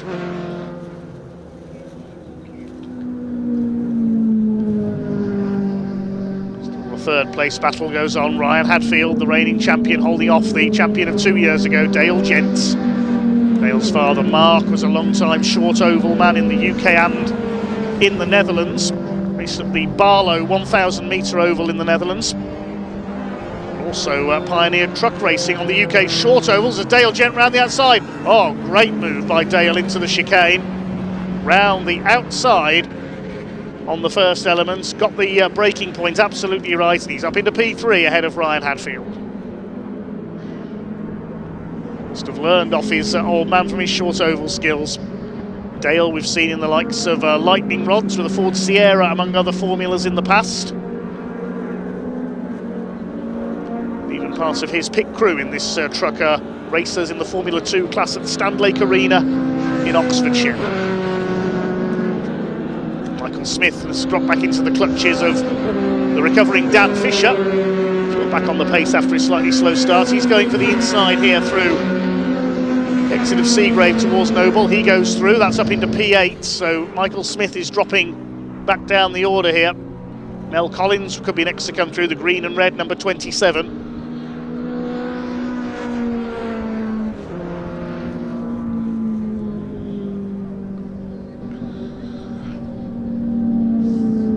Towards us at Church Corner. Fisher with the pink front end, now trying to chase down Eric Bolton. Whether Michael Smith's got a problem, whether his tyres are going off, I'm not sure, but he does seem to be dropping back down the order. Man from Hartlepool in the northeast.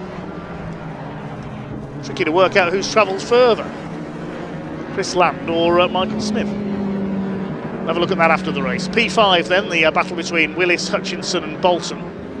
The next 3 battling for P8.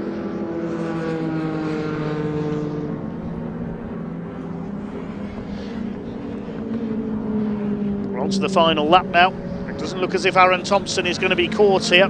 10 laps completed, 1 to go for the number 41. We've not seen much of him in this race. He's been 5 seconds up the road ahead of Alan Cooper, Dale Gents and Ryan Hadfield scrapped for second.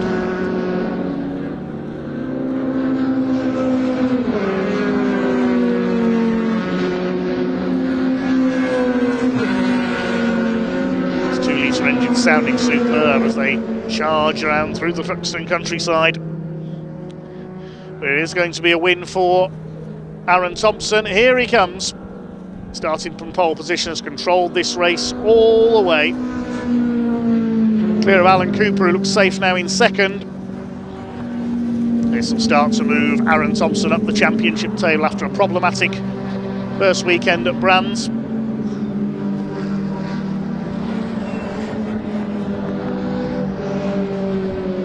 through the chicane for the final time.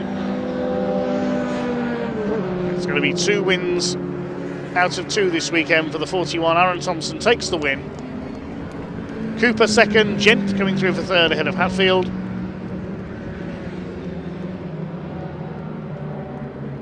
The rest of the pack come across the line. Willis just beats Tom Hutchins home, then Eric Bolton, Fisher, Smith, Collins completing the top 10. Here's Simon Ward, a lonely race for the number 71 in P11. Nobody really for him to battle with there. Further back in 12th place, is it going to be Goldstraw or Land?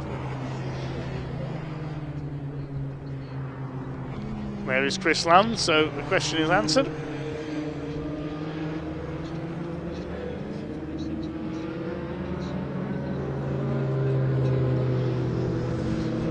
We'll celebrate with Pointy with our winners down in Parc Ferme fairly shortly. We'll have a look at the unofficial results first of all.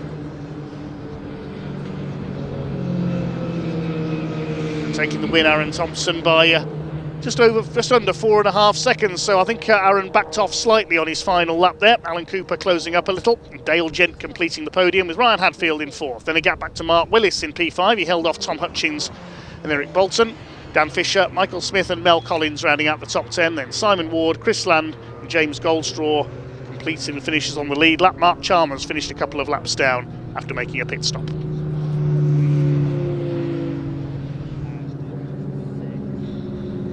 So the pickups will head back into Parc Ferme. They will be picked up by Pointy very shortly. We'll be able to have a talk to our race winners. Aaron Thompson, 2 out of 2, puts him on a hat-trick going into the final race later on this afternoon.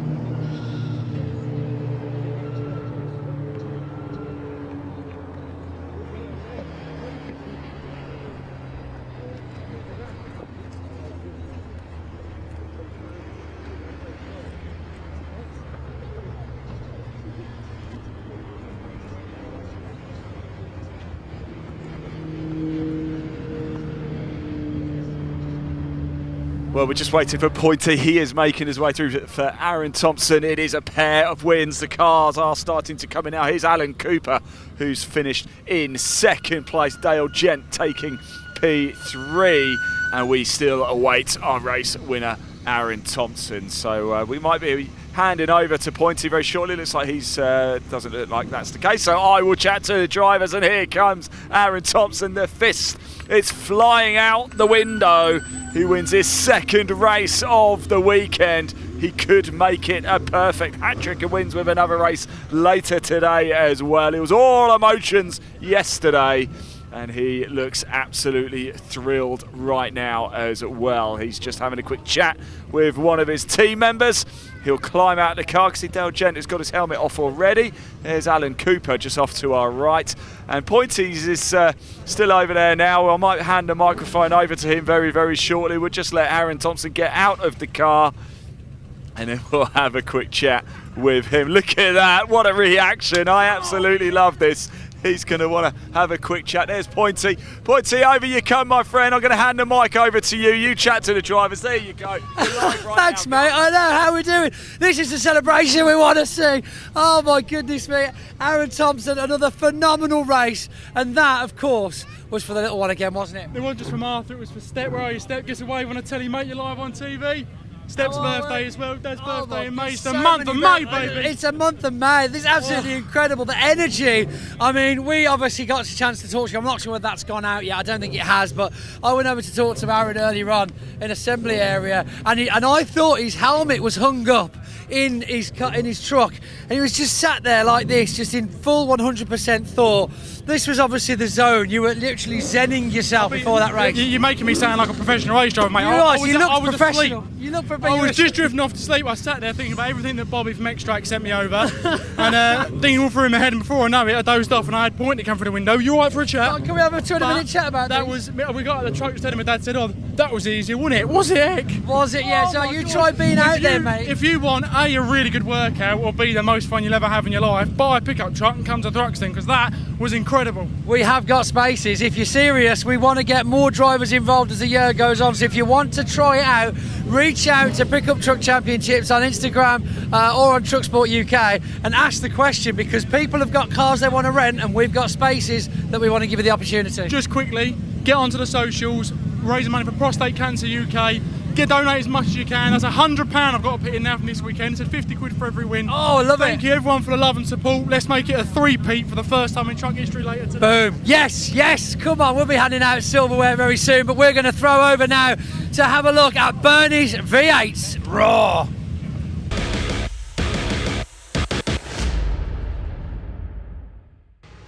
Yes, everybody, well, I'm in my most favourite place of all time. Look at this grid. Ray, just pan the camera around at the cars if you don't mind, because this is incredible. The second race of the weekend for the Bernie's V8s and Historic Outlaws. Look at the gold Corvette up there. We also have the 999 from Adam, the silver Corvette. We've got Plymouths out there, Mustangs.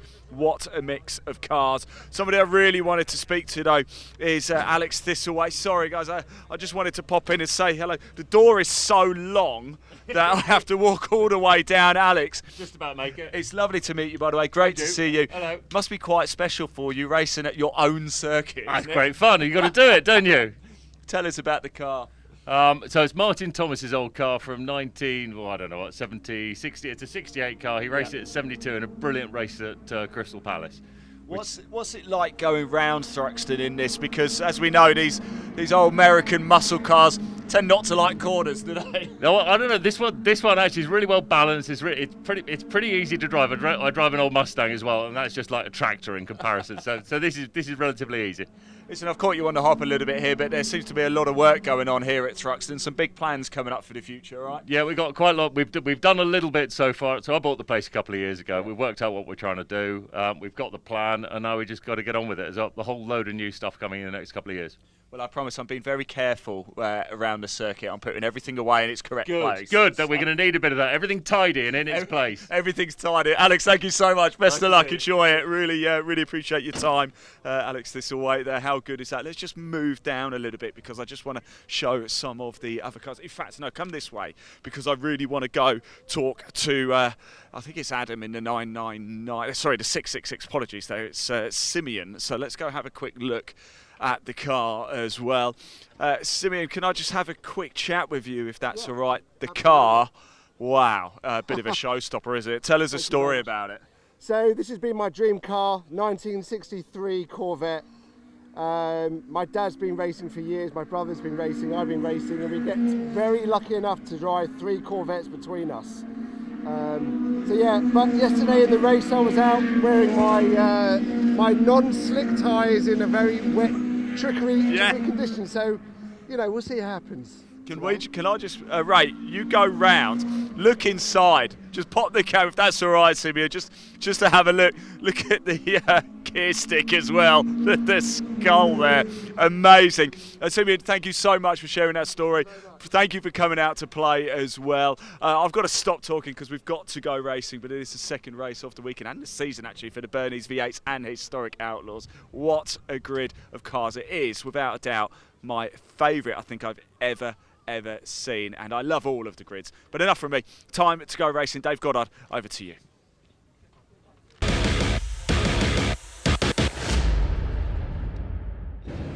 Well, this is certainly one of my favourite grids that we've seen as well. Just in time, Ian, the race about to start. The red lights go out and we get underway with this 20-minute race. It's Steve Hyde in the TVR Tuscan on pole. Alex Thistlethwaite we heard from in the Camaro alongside him. Second row, Guy Samuels, MGB. Chris Richardson in the Chevy Monte Carlo Ascar that used to race at Rockingham on the second row. And we'll introduce the rest of the cars to you as they get underway. It was Mike Saunders in his TVR Tuscan, the yellow car that won yesterday. The top 10 reversed on the grid for today's race. And just look and listen to this lot. Listen to that V8 rumble. There's Matt Snowball, his gorgeous Plymouth Cuda. We've got Corvettes out there, Camaros, TVRs. There's Ray Barrow with his very rapid Camaro, the former drag racer. It looks as though the TVR's running together there, but it is Alex Thistlethwaite, the owner of Thruxton Circuit. The landowner has gone to the front. Chris Richardson in the ASCAR in second place. Look at that, the Jeff Gordon lookalike. Looks like a full-blown NASCAR, doesn't it? Up there in second place. Mike Saunders in third, yesterday's winner in much wetter conditions this. We didn't get to see the full potential of these gorgeous V8 motors. There's Jake Swan in his Chevy Camaro, not to be confused with the Ford Anglia racer of the same name, incidentally. Chris Richardson up the inside takes the lead. See NASCAR's work on road courses as well, as Shane Van Gisbergen's been proving this year. Alex Thistlethwaite down to second in the ex-Martin Thomas Camaro. Look up Crystal Palace 1971 saloon cars on YouTube to see that car in period against Ford Escorts and Minis and Jerry Marshall in his Vauxhall, and all with Murray Walker commentating. I've got that race saved on my YouTube channel. Mike Saunders up to second then with Steve Hyde in the TVR in fourth. I think Steve raced in the TVR Tuscan Challenge in period in one of those cars. Another TVR in fifth place, that's 744 of Peter Ankers. He's ahead of Jake Swan. Then we've got the first of the MGBs in the British V8s category. The TVR Tuscans have their own separate class. Ray Barrow under fire there from Ian Jones in the number 42. That's a TVR Chimera. And there is Simeon Kodosh in that gorgeous Corvette behind, one of the most beautiful cars I've ever seen. That is that 766. This really is a very special grid indeed. I know commentary is almost superfluous with the sound of all these gorgeous V8s, but I have to wax lyrical about some of them. Mike Saunders, the former TVR Works test driver, has taken the lead in his Tuscan. Lee Caroline car, he told us yesterday that he's driving. Lee was a former champion in the TVR Tuscan Challenge. His son Jamie, also a racing driver as well. There's Neil Fowler in his MGB, rumbling ahead of the 44 Richard Petty liveried car of Andrew Haddon, the Chevy Camaro. That's the later shape Camaro, the Z28 he's got there. Jake Swan ahead of Peter Ankers now. Behind Simeon Kodosh, it's another MGB. I think that's Bernard Foley, the Irishman, in number 21. And then we've got another TVR, Gary Lapidus in his, another of the beautiful Corvettes. There's the gold Corvette, number 999. That is Richard Hodson driving that car today, I believe. That's taken over from Adam Kodos. Some of these cars shared between two drivers. That's Aaron Moyse, the green TVR there, ahead of Gary Lapidus, the ex-Caterham racer in his beefy late 60s Corvette. So Mike Saunders has taken the lead. He's going to clear off into the distance in the TVR, I would think. First weekend here at Thruxton, he had to learn the circuit in the wet yesterday. There's the gold Corvette, Matt Snowball's Plymouth Cuda. And at the back of this group, the number 14, which is Matthew Ellis. His Camaro had a good run yesterday. Andrew Haddon, until he was pulled into the pits. A few cars not starting today, including Russell McCarthy's yellow MGB. That's not out. We saw that retire yesterday. The Vauxhall Firenze we saw in the assembly area of David Smithy's number 50. That didn't get going, unfortunately. And also Martin Ellis with the Talbot Sunbeam Lotus, the only non-V8 on the grid, the invitation class car not out there. Bernard Foley moves ahead of the 87. That's Peter Samuels. Sorry, it's Guy Samuels. I apologise, driving that car today, not Peter. Guy taking over the car, the wide-arched MGB GT V8. Behind him is the 57 of Aaron Moyse in the TVR. Gary Lapidus next, and then we've got another MGB. Ooh, big puff of smoke there from Richard Hodson as he locked up in the treble 9. Don't scratch that gold paint, Richard. He signals an apology there, I think, to Ian Jones. I think it was an apology anyway, to the TVR. And there's the Plymouth Cuda, another NASCAR alike of Matt Snowball. Or in the late 60s muscle car mould. That one, Ian Jones darts through on the inside in the TVR Chimera. It's certainly got the straight line pace. I think he's gone straight on there, actually, going into the complex. Yeah, there he is. Is he losing his brakes, I wonder? That's a proper Corvette, isn't it? The treble 9, Richard Hodson's machine, the early 60s one. Maybe even earlier, that might be late 50s, that one. My knowledge of American beasts is limited.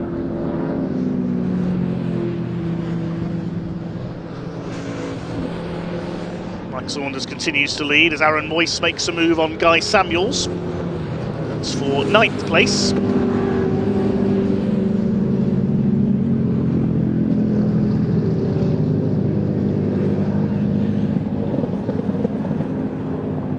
The race leader is still Mike Saunders ahead of Chris Richardson, TVR ahead of Ascar. The Ascar class, of course, introduced at the Rockingham Motor Speedway on the 1.5 mile oval. As Simeon Chodos get that Corvette side, but not that sideways. Oh, look out! He was nearly collected by Ray Barrow there, as Simeon Kodosh spins the Corvette. He's just parking it there so everyone can look at it because it's such a pretty car. The Firenze's got going. There's number 50. That's driven by David Smithies, the long-time Austin Healey racer.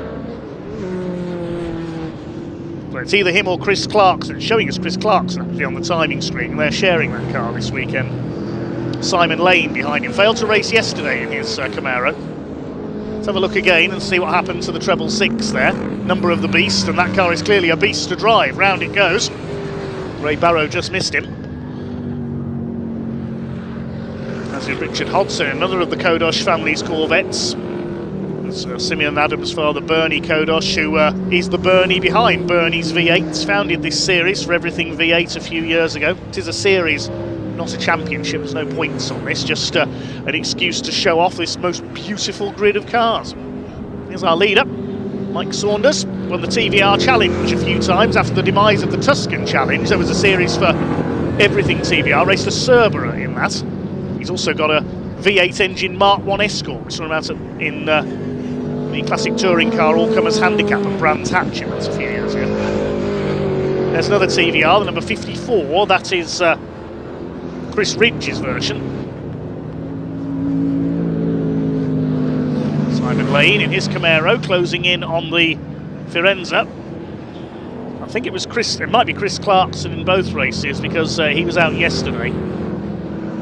It's due to be David Smithies today, but it is showing us Clarkson on the timing screen. We've lost the 77, the blue Corvette of Tim Brooke, into the pits, unfortunately. Another stunning beast.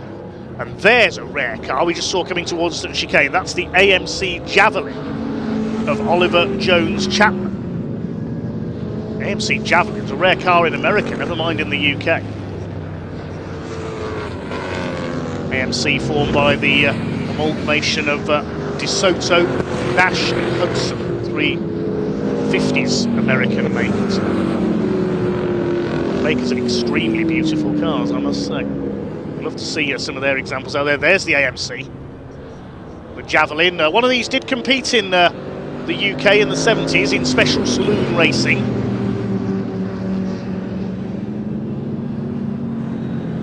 Rare and very beautiful looking machine, that is. Beautiful sounding as well. The Jones Chapman family, Oliver and Bradley driving it this weekend. It's towards the tail of the field here. Still Mike Saunders who leads, there he is. Chris Richardson's Ascar in second. Of course, no less a person than Jason Plato was one of the top names in Ascar, along with Ben Collins, aka the Stig. Rob Speak, the king of the short ovals. Colin White as well, still going in Ginettas, in Brick Car among others. Colin, an ex-Hot Rod star. Peter Folding's an Ascar driver as well. He came up from Eurocar, former Brisker F1 world champion on 4 occasions. Can you tell I miss Rockingham? Yes, many a time I was in the PA box there. There's Matt Snowball in the Plymouth Cuda. It was reminiscent of a 60s Dodge Charger, that machine, isn't it? The classic shape of the General Lee from Dukes of Hazzard, quite similar. I don't think he'll be doing any stunt jumps in that car, though. He's being chased by an MGB there. That's Phil Walker, number 83. Now, I've seen him in the MG Owners Club in the past in a ZR. A bit more power under his right foot there. Still 9.5 minutes of this race to go. Thank you, Dirt Devil RC Motorsports in Australia. The 999 Corvette is a 58 or 59. That's the gold one. Here's Jeff Gordon, aka Chris Richardson. We had hoped to have Stuart Entwistle's Chevy Monte Carlo here. That's in the Days of Thunder livery. Sadly couldn't be here. MGB number 15 there, that's Daniel Park. The Mustang there, number 35, Ricky Nelson.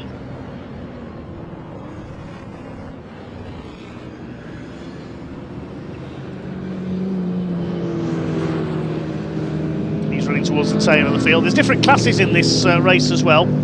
A dedicated class for the TVR Tuscan Challenge, that's led by Mike Saunders. The highly modified class, HM, is led by Chris Richardson. The class for other British cars, the other TVRs and the MGs, is led by Neil Fowler's MGB in 7th overall. And the modified class, Class M, is led by Matt Snowball in the Cuda.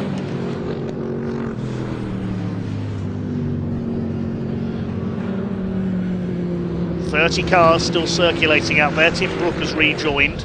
Chris Ridge's TVR has been into the pits as well. There's Tim Brook, the blue Corvette. I think he's coming back into the pits again, unfortunately.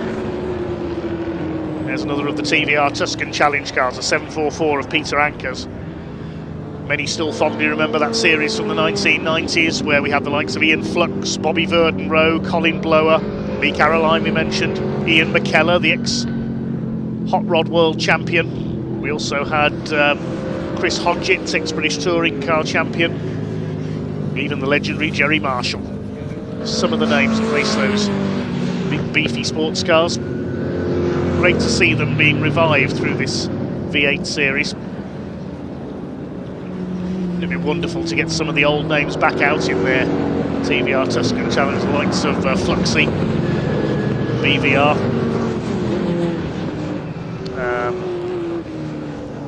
Gavin Cooper, Martin Short, the boss of Roll Centre Racing now, he was a TVR racer. Still races occasionally with his sons in historic events. The Kodosh family in their Corvettes cruising together. Leader coming up to lap them shortly. Mike Saunders over 6 seconds clear now of Chris Richardson.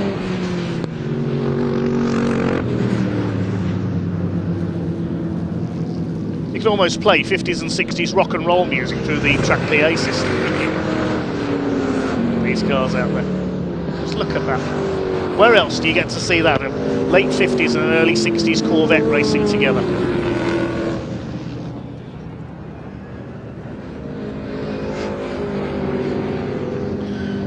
Andrew Willis has said in our comments, should I bring the Austin A30 out in this? It's got a V8 in it. The Austin A302 as it's called, it's got a Mustang engine in it. So I think it would be allowed.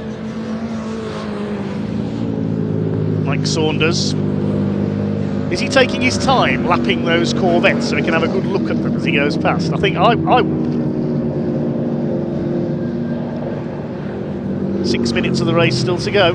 Blue flags being shown by the marshals. We've got one of the MGBs, that's Phil Walker being lapped, one of the Mustangs as well. That's Sam Leatherby, I think in the 58s machine. It's Clive Leatherby who raced that car yesterday. Classic livery, the white with the blue stripes of a Shelby Mustang Fastback.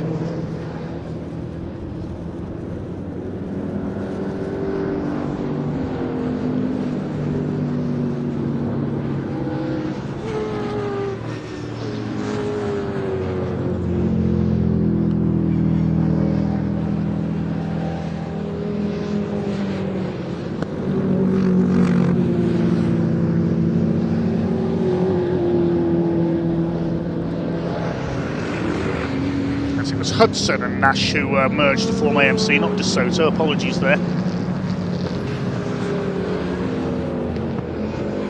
The AMC Javelin still going towards the tail of the field here. There's Alex Thistlethwaite, he's still in 4th place behind Steve Hyde in his TVR.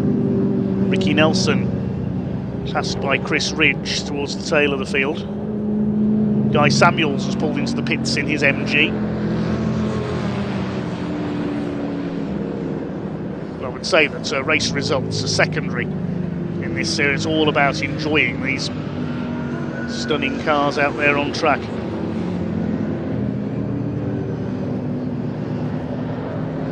'15 car, I think it's Jeff Lewis driving that one, not Daniel Park. Possibly a swap of driver at the last minute there. There are 2 drivers sharing that car.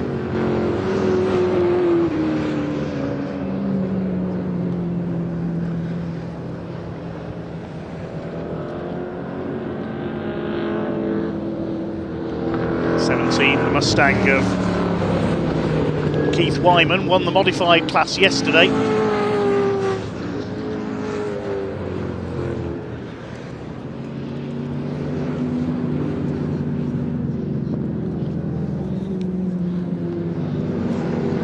And the Mustang ahead of him there, 3:02 that is, Simon Roos.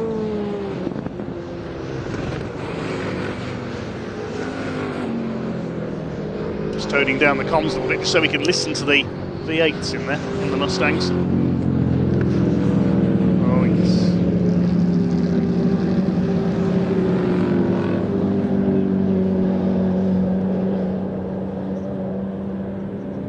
So Mike Saunders 6.5 seconds up on Chris Richardson. Peter Ankers has just taken Alex Thistlethwaite for 4th place. There's the TVR Cerberus, number 18, that's Steve Compton. His local circuit this weekend. It's been taken by Oliver Wardle in his MGB, who I think of another place. No, that's Neil Fowler, the other red MGB, getting past the number 302 Mustang.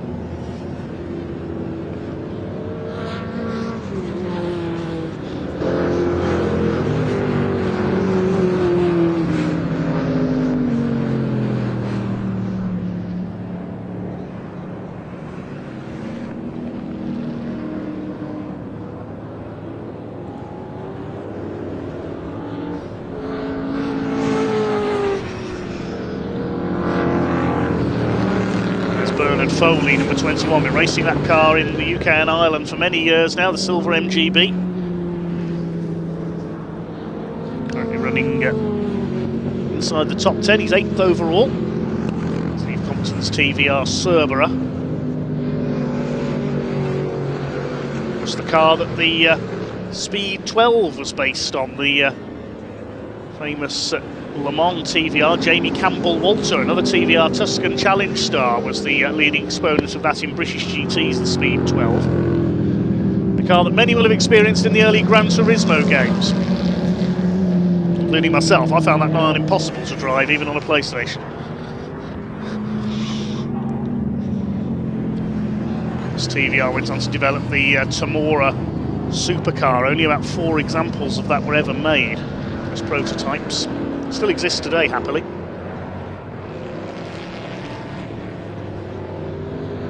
I think the basis for the later DeWalt livery TVR Le Mans cars.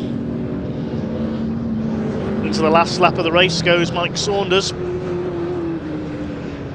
Now 8.5 seconds clear of Chris Richardson in 2nd place. He weaves his way through the back markers, and that's a TVR going up in a cloud of steam. It's Ian Jones's Chimera. Man from Loughborough pulls over. It's TVR's traditionally fast but fragile.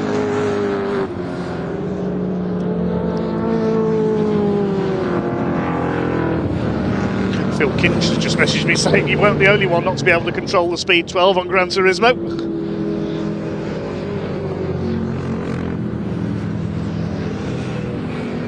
But Mike Saunders certainly in control of his Tuscan, the ex-Lee Caroline car. Lee Caroline, if memory serves me right, raced in the pickup truck championship for a time as well.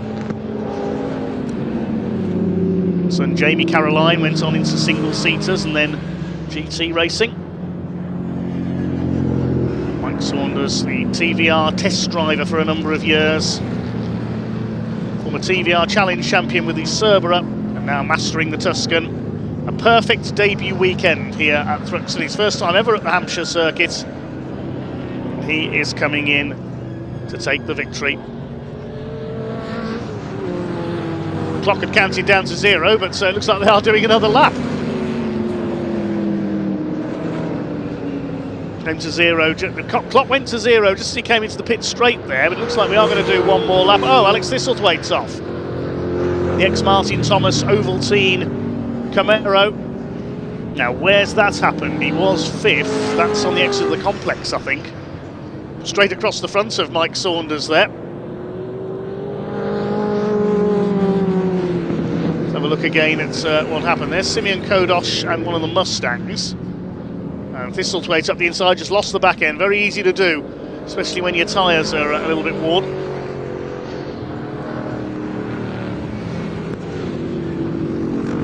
The Thruxton circuit owner rejoins. He's lost a few places there. Mike Saunders through Church Corner.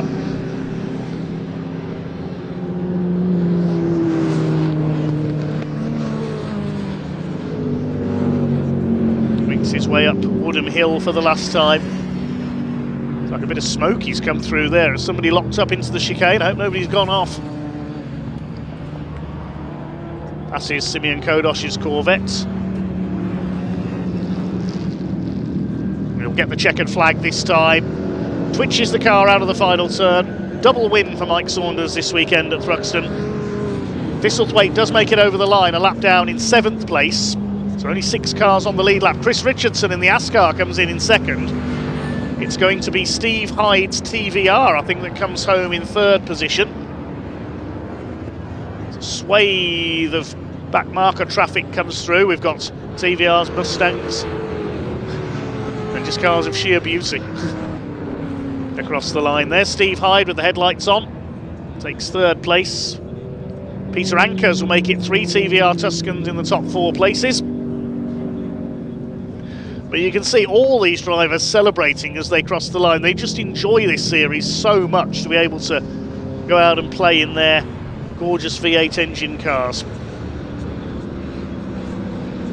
Peter Ankers will be 4th. It's Jake Swan in the Camaro in 5th place. And the last man on the lead lap will be Neil Fowler's MGB. He will win the GB class. Mike Saunders wins the TVR Tuscan class. Highly modified goes to Chris Richardson. And Class M will go to Matt Snowball in the Plymouth Cuda.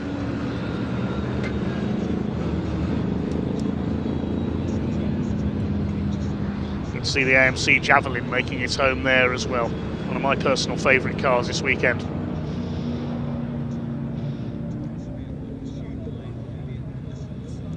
So 27 of the 31 starters went the distance there. We lost Andrew Haddon, Tim Brook and Guy Samuels into the pits, and Ian Jones we saw pull up in a cloud of steam, unfortunately, but it is Mike Saunders who takes the win by nearly 10 seconds in the end, ahead of Chris Richardson in the Monte Carlo Ascar. Steve Hyde in 3rd and Peter Ankers 4th. 3 TVR Tuscans in the top 4. First MG home was Neil Fowler, then Jake Swan and Alex Thistlethwaite, despite that late spin in their Camaros. Bernard Foley next. Then Aaron Moyce in the TVR and Matthew Ellis's Camaro completing the top 10. Gary Lapidus in his big Corvette in 11th. Matt Snowball a class win in 12th. Then Ray Barrow, Phil Walker and the rest of them.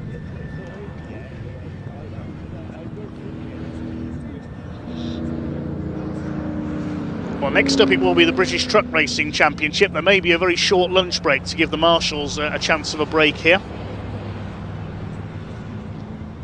We can throw down to Ian in Parc Fermé, who's basking in V8 beauty in just a few moments.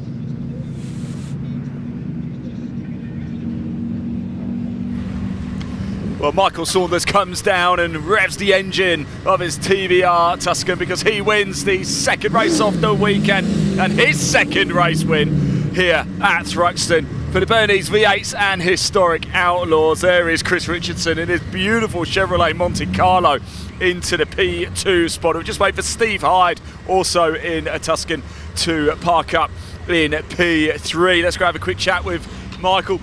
Michael, you've made enjoyable work this weekend, I would say, here at Thruxton. That was more difficult. Yeah. Oh, awesome track. I love it. You know what I mean? Having never been here before, and yes, stay in the wet, then stay in the dry. It's like a whole different track. That was hard. Keeping him behind me, I drove the tyres off the thing. I had nothing left. And What's it like when you see that giant monster in just your little wing mirror there? I just shut my eyes a little bit. Seems to work. Have you enjoyed yourself, Mike? I've had a great day. I've had a great day, and you know, great that the car's come home in one piece twice now. So I'm really happy. Look, you've had the best of it, actually. Like you said, it was wet yesterday, dry today. You're an expert at this place now. Oh yeah, exactly. Do you know what I mean? Next time someone says Thruxton, I'm like, yeah, I know it. I'll teach you. Well, go celebrate, my friend. Well done indeed. Let's go have a chat with Chris Richardson. Oh, he's just having a chat with Gary James. I'll tell you what. Let's go grab Steve Hyde over here for a chat as he gets out of the car. Really sorry about that, Ray, making you run around the place. We'll just be careful because we've got cars coming alongside us here, and we'll move to the back And we'll just let Steve get his helmet off and then we'll have a quick chat. Another fine looking car, another TVR as well. We had a TVR Tuscan 1.2 yesterday. Today we've got a TVR Tuscan 1.3. Not so bad at all. Right, Steve, the helmet's off.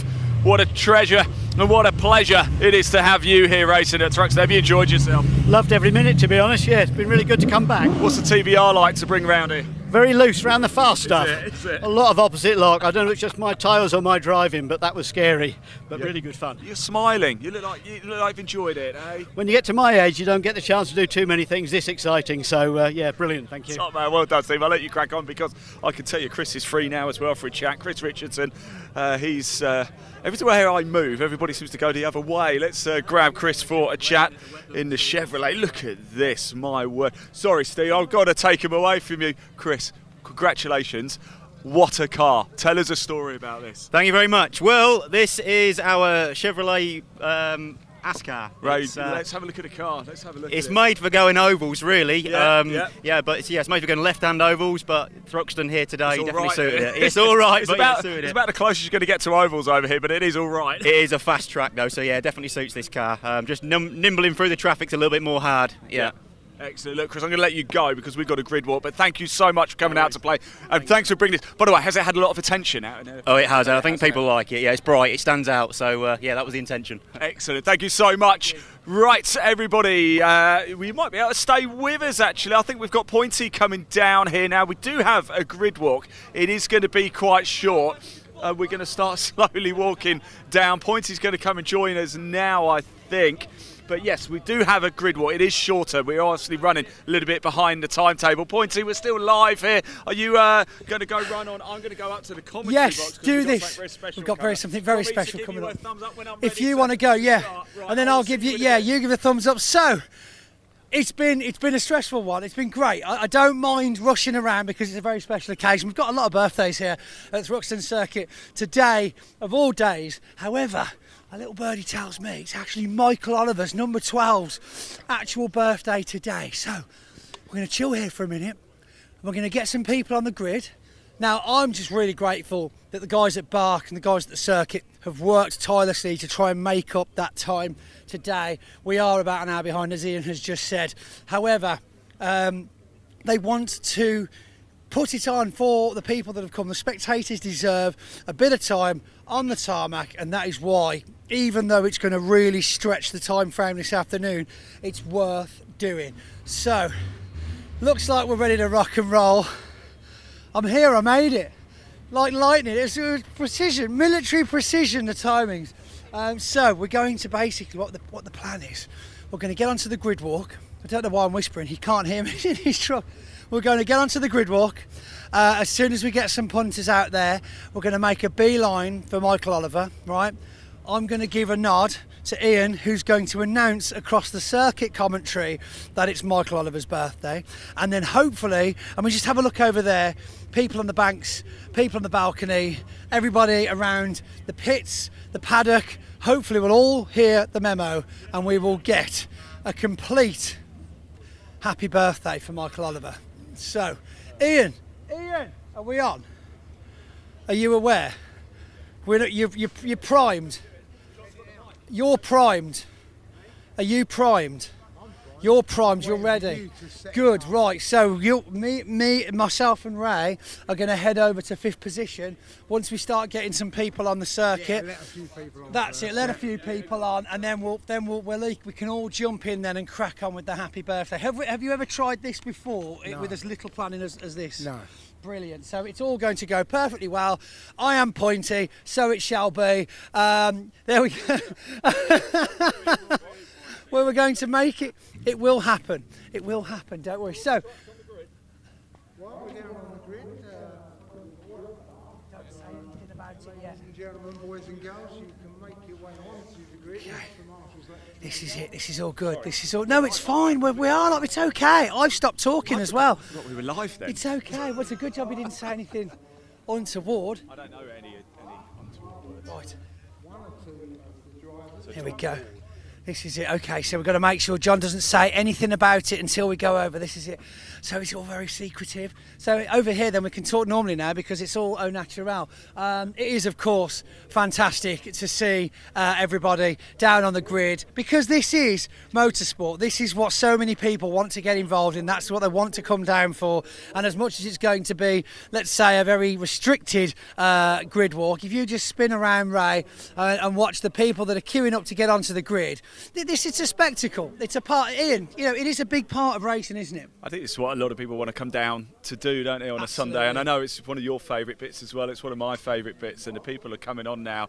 So great to see. A great opportunity to get close to it. We're very fortunate that we get very close to these trucks a lot of time, but not everybody does, and they are a sight to behold, aren't they? They really are. And I mean, the whole vibe around the British truck racing and everything on our package. Bubbles everywhere. But even the thing with all our package, open paddock.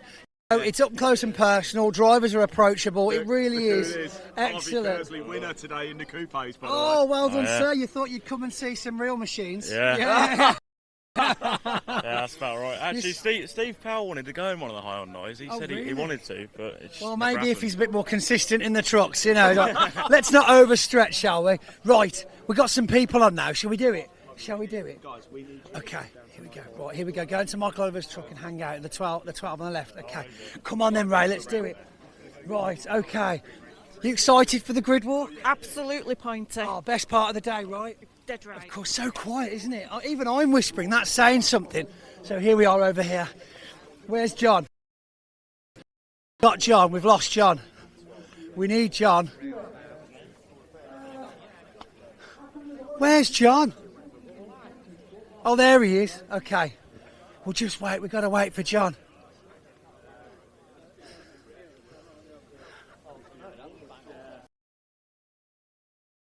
Get on the podium. He's there. I found him. I know it's the wrong Oliver. It's the wrong Oliver. No, I know. You think he knows? Does he know? Okay. We've got people around.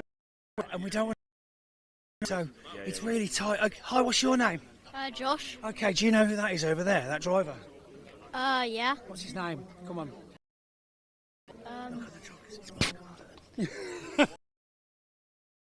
No, it's his birthday. Yeah. Did you? Right, okay, in that case, we're about to announce it and we're going to wait. Okay, here we go. Right, watch this. Come with me. So, over here, we've got Michael Oliver, special Michael Oliver, and I've organised before. And I've to get the circuit to sing you happy birthday.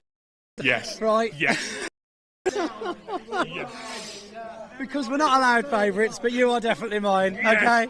And so, just because it's birthday, it's a special on the so, are you ready? Okay, then. Are we going to phone? Okay, well, I'm going to sing. Right, then. Are we ready? Everybody together in 3, 2, 1. Happy to you. Happy birthday to you. Happy birthday, dear Michael. Happy birthday to you. Yes, I think that was a first. Thank you, everybody at home. Singing along, I would expect. And,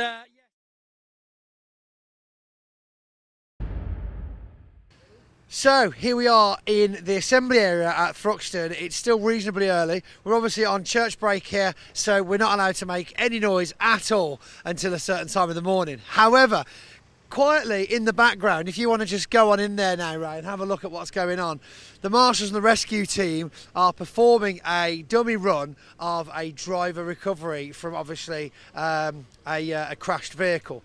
So you can see here, this is what they'd have to go through if they needed to actually rescue a driver out on track, simulating, of course, possible severe injuries, neck injuries, and these guys are all keeping on top of what they need to do to get the patient out of the vehicle from obviously a very high platform.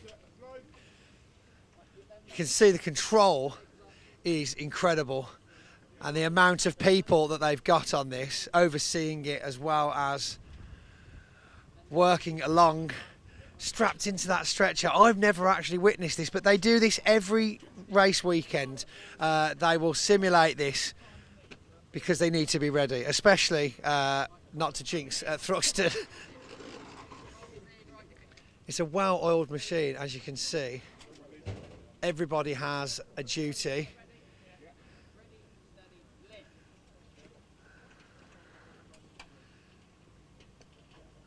Barely any movement at all. Incredible. Got to say, I feel a hell of a lot safer with these paramedics and rescue team on the circuit. Strapped to the stretcher, and they're going to strap the stretcher to the stretcher, and then they'll strap the stretcher to the ambulance. What are they going to strap the ambulance to, though? That is the question.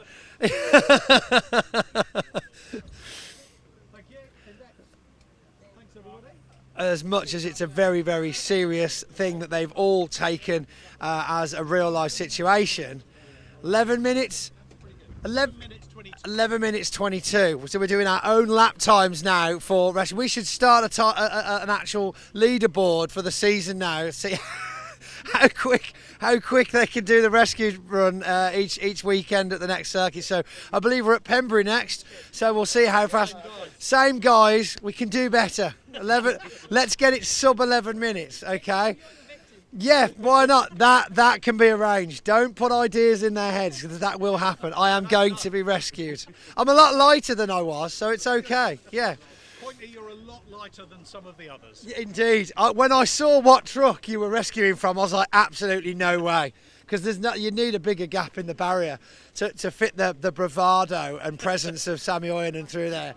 But no, okay, we heard it here first. We will organise it. I am getting rescued out of a truck at Pembury, and we're going to work together to do sub 11 minutes. But just zoom out and get a quick shot of all these guys and girls here that are dotted around the circuit. These are going to be the first responders for all of the races here this weekend, which of course, without these guys, the racing wouldn't go ahead and there'd be a hell of a lot more risk. So it's wonderful to know that all these highly skilled, highly trained and passionate individuals are here to protect the drivers, and of course anybody that are coming to visit Thruxton Circuit, or any of the circuits that you'll see us at during the year. So yeah, just get a load of that. Look at that. Oh, infantry, precision. Yeah, it's all these cool buzzwords. Yeah.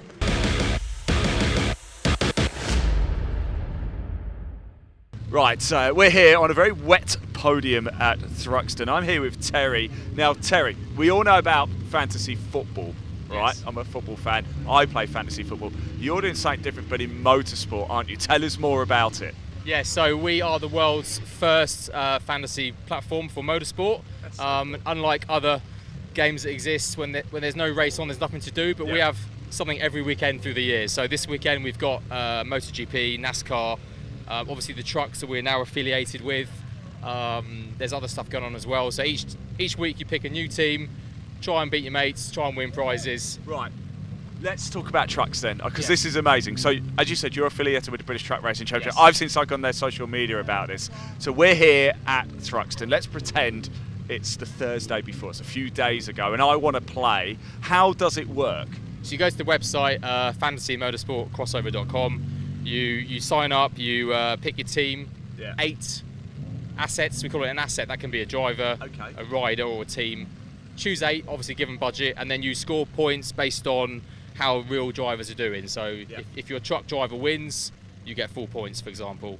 But there's points for overtakes, for pole position, laps led. There's a lot going on. So Are some drivers more? So I would obviously choose like Ryan Smith, for example, if I was doing the trucks. Does he cost a little bit more than a Div 2 driver further down the field? Say. Yeah. So your top driver is going to have more budget allocated to them. So it's all about picking your favourites, and then your more cheaper drivers. Cheaper, I say, but they're not. Yeah. They're still valid. Is there a pot then at the end of this? It's purely just fun? It's a league table. I suppose there is, prize money in fantasy football, but you're never going to win it, are you, with all the people who are going for this? Is that something that is, or is it more just for fun?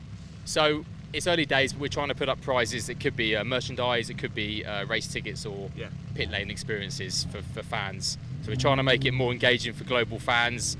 You know, before I started this, I didn't really watch other series like NASCAR. Now I love it. I watch it every week. Yeah. So it's all about broadening the appeal to global race fans. So next week, we've got the British touring cars. Is that something that you have? Is Yes, that what you do? we We've also got the Indy 500 as well, and the Formula One. So Yes. it's a busy week coming up for you then, isn't it? So they'll all be in the game next week. Really? Every Tuesday at 9 a.m. it rolls over for a new week, so it resets and we go again. So wow, if you get the most points that week, you're obviously going to win. So that sounds like a lot of fun. Where do I go again? I'm going to play it next week. FantasyMotorsportCrossover.com.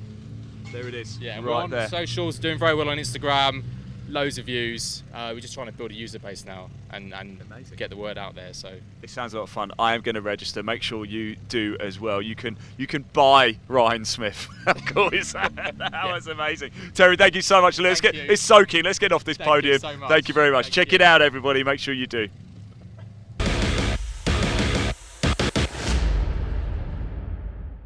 So, a bit more of a somber topic now. Obviously, working in all the different aspects of motorsport, as well as, of course, myself and Aaron. I don't know whether you know this, but he actually owns and runs an electrical company, as I am a plumbing and heating engineer as well. It is as also Mental Health Awareness Month, and especially in the trades, there is a huge issue, and it is an issue, it's a problem with mental health, where especially people with so much pressure and so little time and so few ways of dealing with these things end up struggling and suffering as opposed to getting help or speaking out. So Aaron, of course, you have got a bit more on your plate, I would say, than the average electrician, and that can be stressful enough working in the trades in this day and age. Tell us what experience you've had, around the amount of pressure and overwhelm, based around racing, balancing life and everything else. I think the one thing I did, which is really important, is the whole push against not just speaking out, but just speaking to people, friends, colleagues, clients, people at the racetrack. I mean, yes, I'm an electrician. I'm a father of two. I'm a husband, a friend, and a part-time hobbyist, semi-professional race car driver. But one thing I've learned by talking to people is, yes, I do struggle. I do have ADHD, BPD, a few other sort of issues, not issues but challenges. Yeah. But the more you speak to people, the more you realise that we're all in the same boat. Absolutely. And that perfect picture doesn't exist. And that all of us who do struggle. I mean, I get, especially with the BPD, the ups and downs. Yeah. I used to look at people and envy the calm balance in the middle. I don't think it exists. I don't think it exists for anyone. We are all, hard-working people, no matter what industry you're in, no matter what you do, and we all want the best. And everyone's lives is just as complex, overwhelming and stressful as yours. So be kind, be patient, and talk. If you can see your mate's feeling a bit low, don't just brush it off. Just it might take 30 seconds. You might sort of tell you to leave him alone or whatever, like having a laugh, but just take the time to be kind. I think that's the most important thing.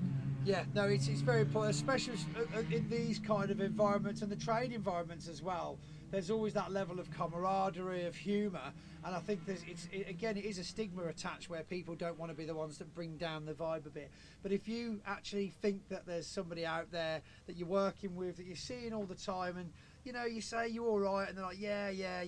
Really, it's so important, especially since we're losing, just in the construction industry alone, we're losing 2 people a day, all year, every year. I mean, there's been 7,000 people in the last 10 years that have taken their own lives due to mental health, just in the construction industry.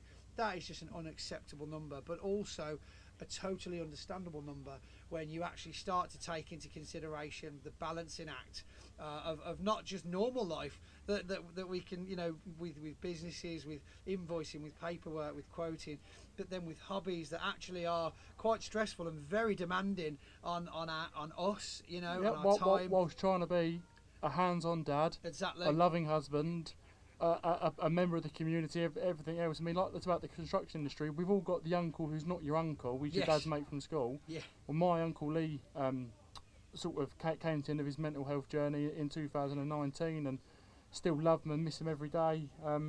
Life and soul of the party, good-looking bloke. Yeah. Looked after himself, successful in every way, and you just almost the last you person never you'd know. So expect Lee, or think about. all the carpenters, I love you so much. I want to go out and do this again for you guys, and yeah, like I said, everyone's lives is just as complex as yours, and also I struggle.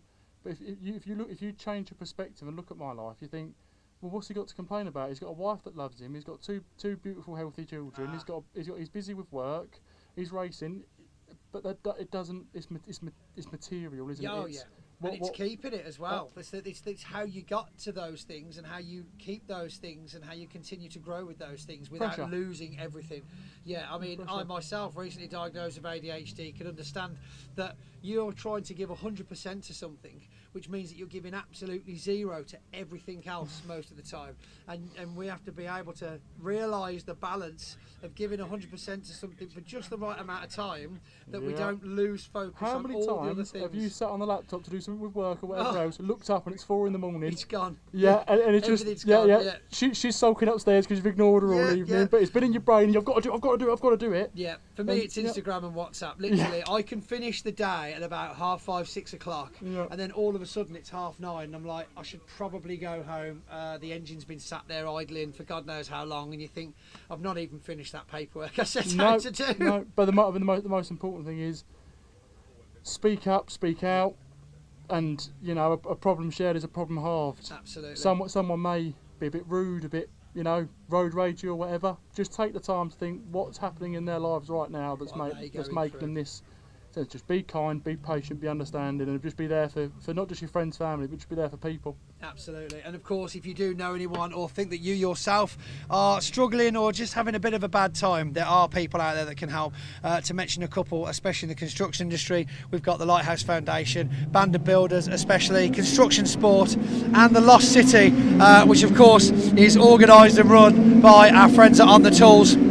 So for more information on that or anything to do with mental health, please don't go quietly into the night. Head over onto the website, just search Band of Builders or the Lost City, and get involved. Just speak to someone, even if it's just AI. I've heard a lot of people finding great results with just having an outlet, because it doesn't always have to be doom and gloom. It just has to be a way of getting it out. Isn't that right? Absolutely. And listen, we're both on social media. The good thing I find about the racing community is we're all friends when we're here, but we live far apart, separate lives, everything else.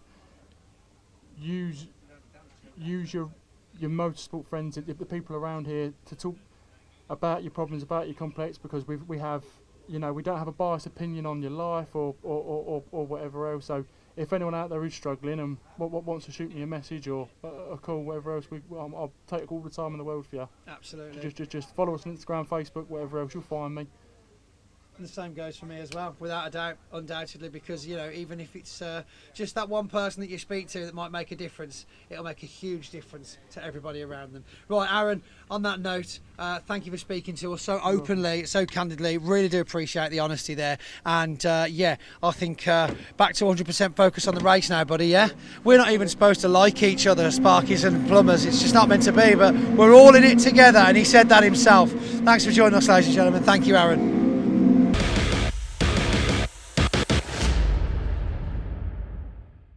So good morning, here we are on the sunnier side of Thruxton Circuit on the beautifully regenerated bank, where we've got the Adams Morey tent, which is of course working alongside the Greenhouse Group. I'm joined with James Wesley, who's been over here for the weekend speaking to truck drivers, prospective truck drivers, if I recall correctly, and just getting involved with punters from the championship. So tell us first of all, what are you hoping to achieve with your kind of partnership with the British Truck Racing Championship?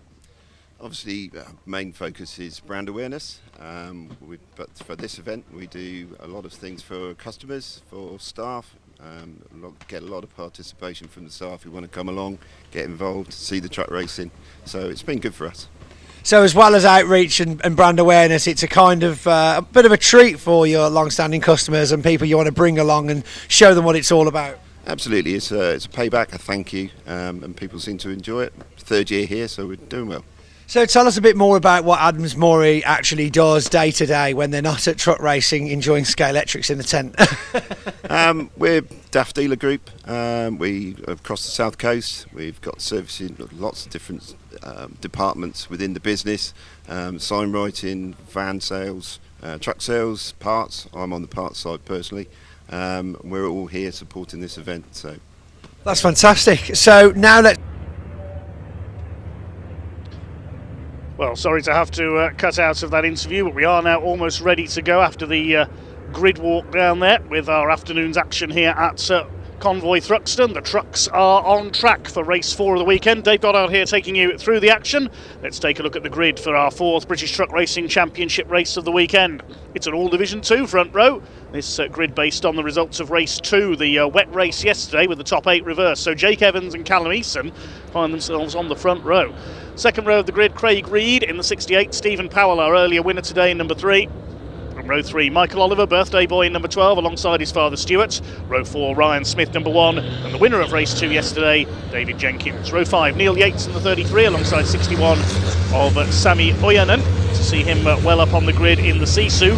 Row 6 will be number 11, Nathan Smith. He had to call into the pits at the start of race 2 to fix a problem. He'll be alongside the number 6 of John Powell. Row 7 will be number 96, Bradley Harvey, alongside 14, John Bowler. And on row 8 we'll have 95, Ricky Collett. Race 2 yesterday, John Bowler and Ricky Collett were both disqualified from the results for a red flag infringement, so they start from the back along with Warren Harvey, number 97, who of course as a novice has to start every race this meeting from the back. This will be a 15-minute race. We should have all 16 trucks out there. Thanks again for all your comments coming in over the lunch break. Hi to Dan Hughes, Car Drifter, Holly Thompson, Imi Eason supporting Callum once again. Sally Cullum says happy birthday Michael Oliver. Hello to Bethan and Liz Lloyd watching in South Wales. Thanks for tuning in.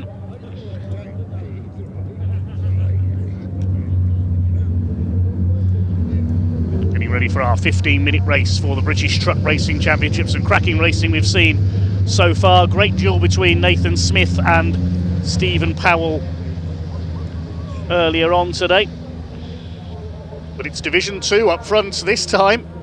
There is number 10, Jake Evans on pole, Callum Eason alongside him. What a story it would be if they could stay in front all the way. They're less powerful, the Division 2 trucks, of course. We have had a Division 2 overall winner. A couple of years ago, Paul Rivette's managed to hang on in front for a victory. I forget which circuit that was at now. I think it was at Brands Hatch. Keeping it steady at the moment, 2x2 formation. The pace truck is into pit lane. And just as this race is about to start, another element. It started to rain here at Thruxton right on time. The forecasters got it right. We are underway with race 4 for the British Truck Racing Championship, and a cracking start by Craig Reed in the Iveco. Callum Eason perhaps pulling out of the way there to let the quicker Division 1 trucks through maybe, but Jake Evans hasn't, and he's still leading as they come up towards the complex for the first time. Look at the rain coming down. It's hammering down here at Thruxton just as the race began. Jake Evans has the lead. Stuart Oliver goes off wide there. Craig Reed being pushed by Michael Oliver. That might have punctured a tyre on the back of Craig Reed's Iveco, I think, but he's still going. They are double wheeled on the rear axle, of course. Stephen Powell is there side by side with Michael Oliver. Then it's David Jenkins, Stuart Oliver and Ryan Smith. So they get underway, head out towards the back of the circuit then, and it is still Jake Evans in the Division 2 MAN who is hanging on in front of Craig Reed in his rather battered Iveco in second. Michael Oliver is third, and then David Jenkins passes Stephen Powell to come through into fourth. Stuart Oliver in the number 7, Michael's father trying to follow him as they go out onto the back of the circuit for the first time.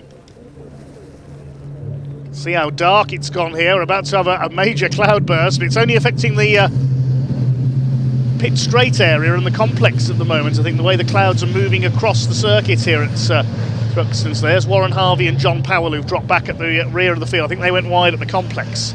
Evans leads it from Reed in second.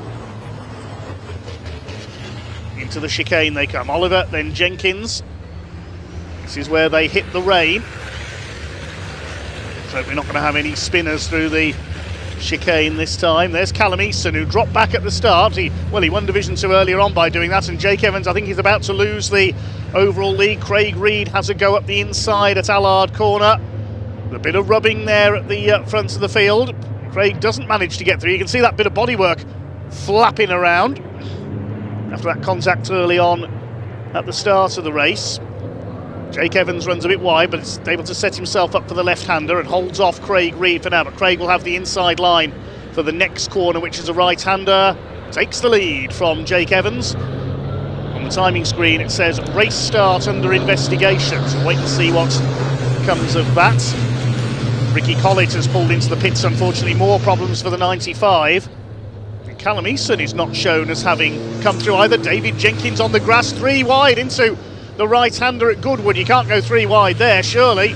David Jenkins can. He's up the inside, going to take second. Jake Evans has been pushed wide onto the grass. I said 3 wide wouldn't work through there. And Evans will tumble down the order as a result. Let's hope he can recover that and keep it back on the black stuff. Here they come. Craig Reed leads. Evans hasn't recovered it. He's off. You can see in the distance there. I think he's hit the tyres. Is that Jake Evans that's gone off? No, there's Evans. It's somebody else that's gone off up there. Is that Stuart Oliver? I can see right in the distance there. I think, yes, it's Stuart Oliver. He's missing from this group. Has he had contact with Stephen Powell? Because Powell is smoking.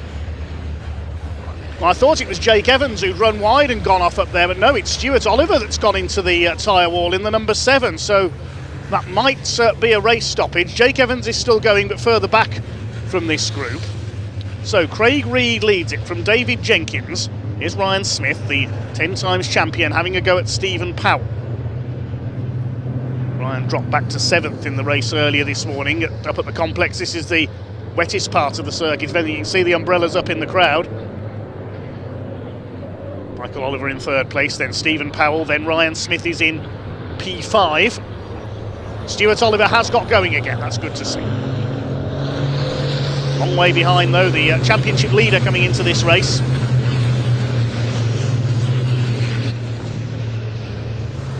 Craig Reed in the Iveco, won the opening race of the season at Brands Hatch.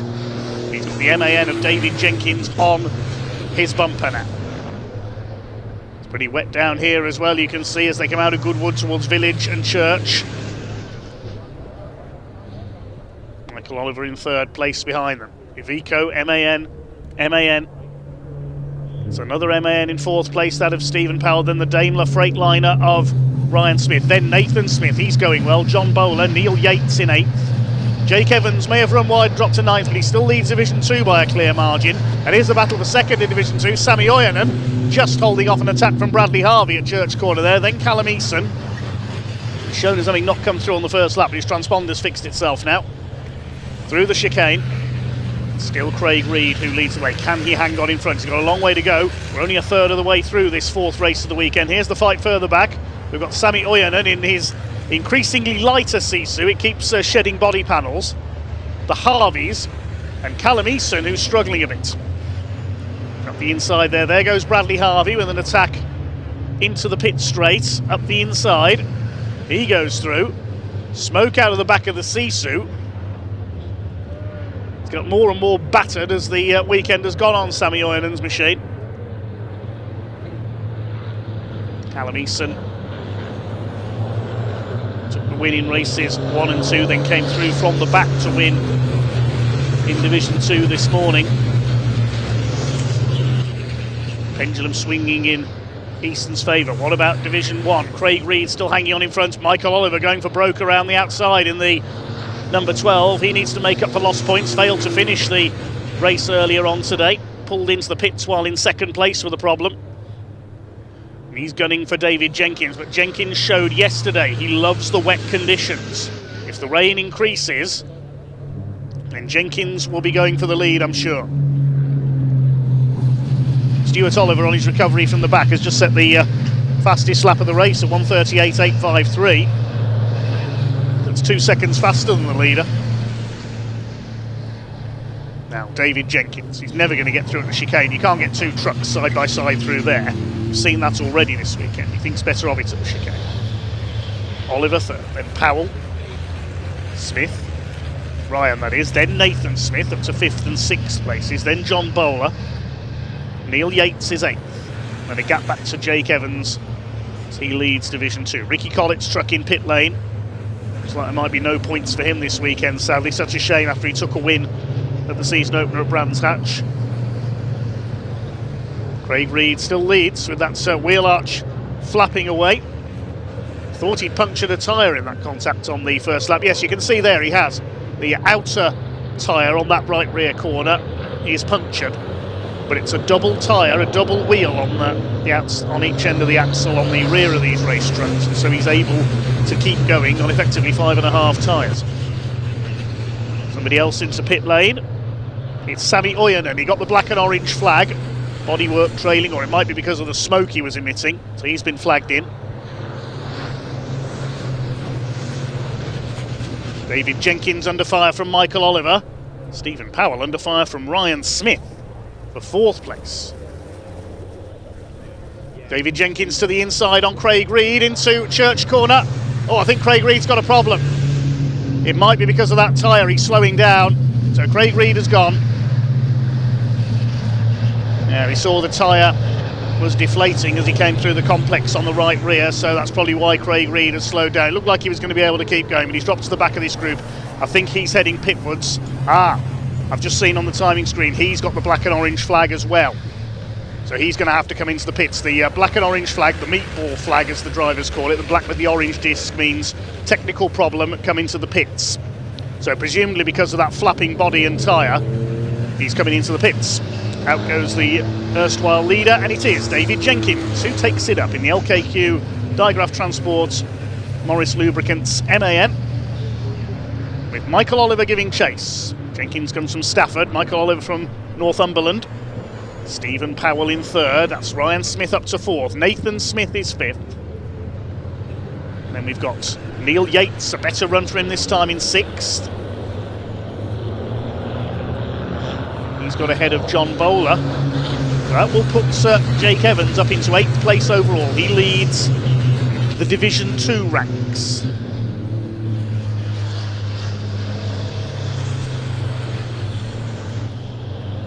It's on the far side.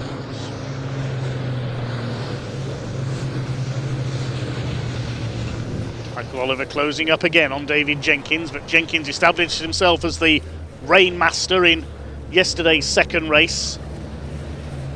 But he's getting no rest at all here from Michael Oliver. Look at the way the number 12 is going here.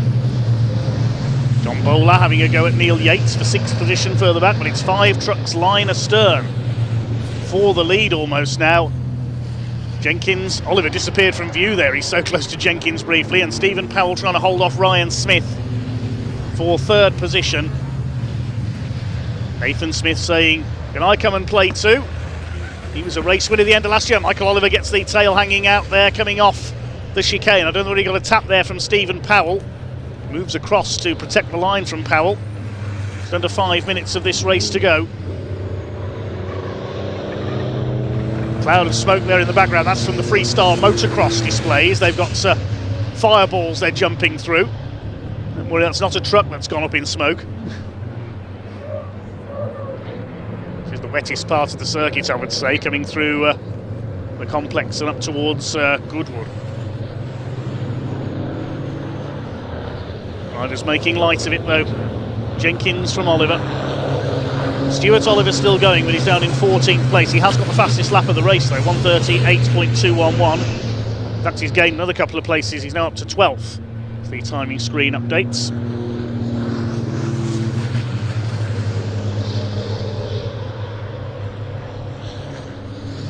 Out onto the back of the circuit. John Bowler all over the back of Neil Yates. He's going to make a move to the inside. This is for 6th position. Evans still leads Division 2, and Callum Easton is now back up into 2nd. He's nearly 7 seconds down on his fellow MAN pilot as John Bowler almost gets the move done there on Neil Yates. There's Evans all on his own as he comes into Church Corner. And there's Callum Easton now back up to 2nd in Division 2 ahead of the Harveys. So we lost Sammy Oyanen into the pits, and John Powell down on power this weekend, running towards the back. Through the chicane once again. Can David Jenkins make it 2 wins for the weekend and for the season? This is allowing 6th and 7th place trucks of Bowler and Yates to close back up. It could be 7 line astern for the lead shortly. There's Jake Evans continuing to lead Division 2. To extend his championship lead, the reigning Division 2 champion. Look at Sir Bradley Harvey. The right-hand side panel is hanging off. So is he destined for the pits as well? He might get the black and orange flag for that as well if he's not careful. Michael Oliver, meanwhile, still all over the back of David Jenkins. He just can't find a way past. This is a good defensive drive by the Rainmaster.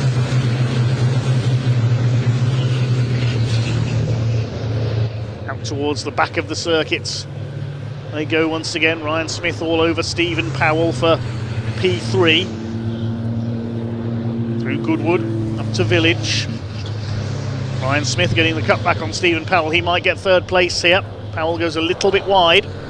Ryan Smith doesn't usually need asking twice, nor does Michael Oliver. He's moved back to the inside now as they come to the right-hander at Church. No, doesn't quite manage to do it. Ryan Smith's got through though. He's up into 3rd place.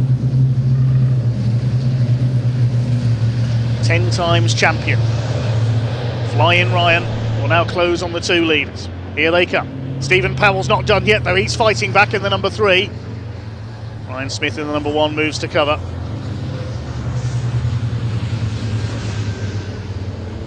course, the champion takes number 1. Ryan Smith's regular number is 88, but we haven't seen him with it for a long time. Over the line they go to start their final lap. 1 minute 20 left on the clock as they cross the line. And Ryan Smith spring a surprise for his first win of the weekend here. Stuart Oliver, David Jenkins and Stephen Powell have done the winning so far. I can't remember the last time Ryan Smith went home from a British truck race meeting without at least 1 race win. 1 more race to come later on, of course, and Ryan, I think he's on the front row for that one.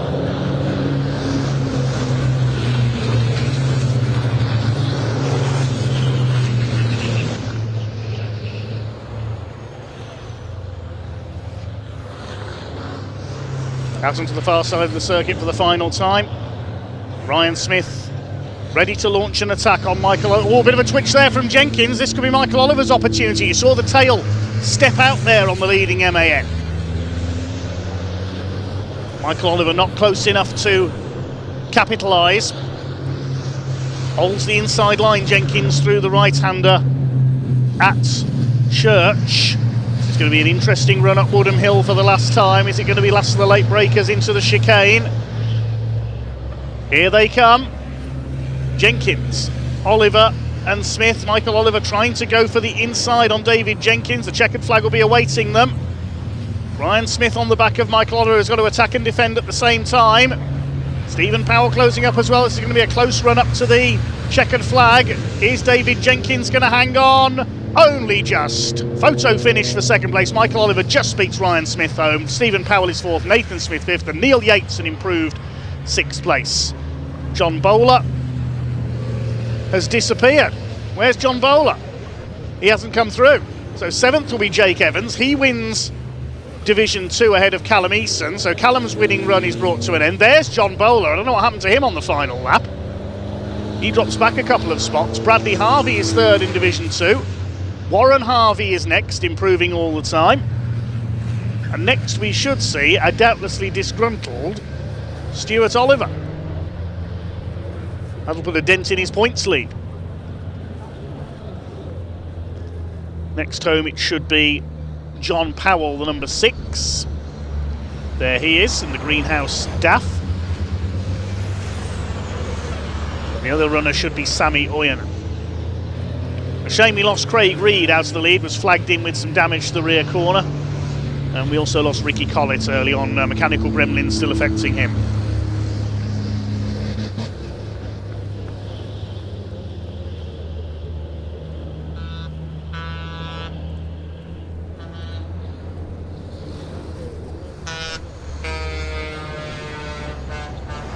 Someone's got the horn.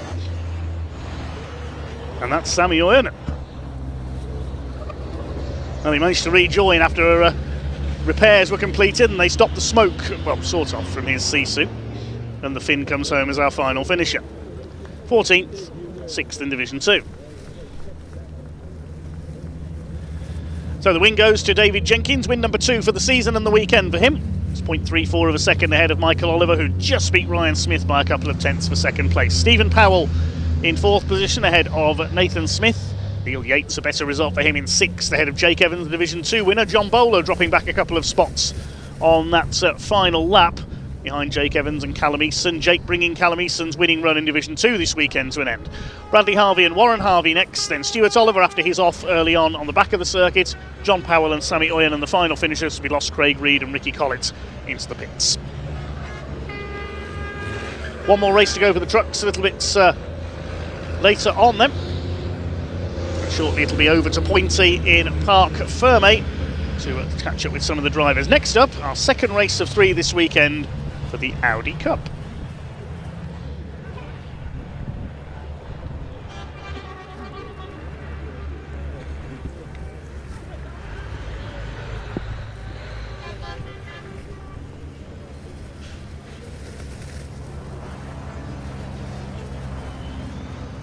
But we can now go down to Pointy, who's awaiting our race winner David Jenkins.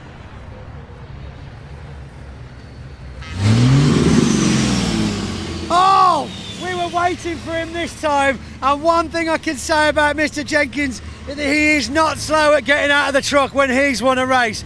Spin around here and just see the team waiting for him over here. Absolutely fantastic. Now get back around. Here he comes. Yes! Yes! Full celebration. Well done, Dave. Absolutely incredible.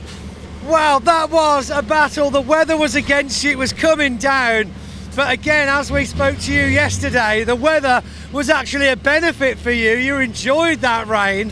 And here we are again, a pole position. What a result. Do you want me to hold that? Yeah, I don't think I quite enjoyed it. I don't think I quite enjoyed it, and I'm not quite sure the weather was on our side that time. But we got through the traffic early on, past Michael, and got out there and then just managed the race from the halfway point. The rain was coming down. I didn't want to be the first one to trip up on the extra slippy bit.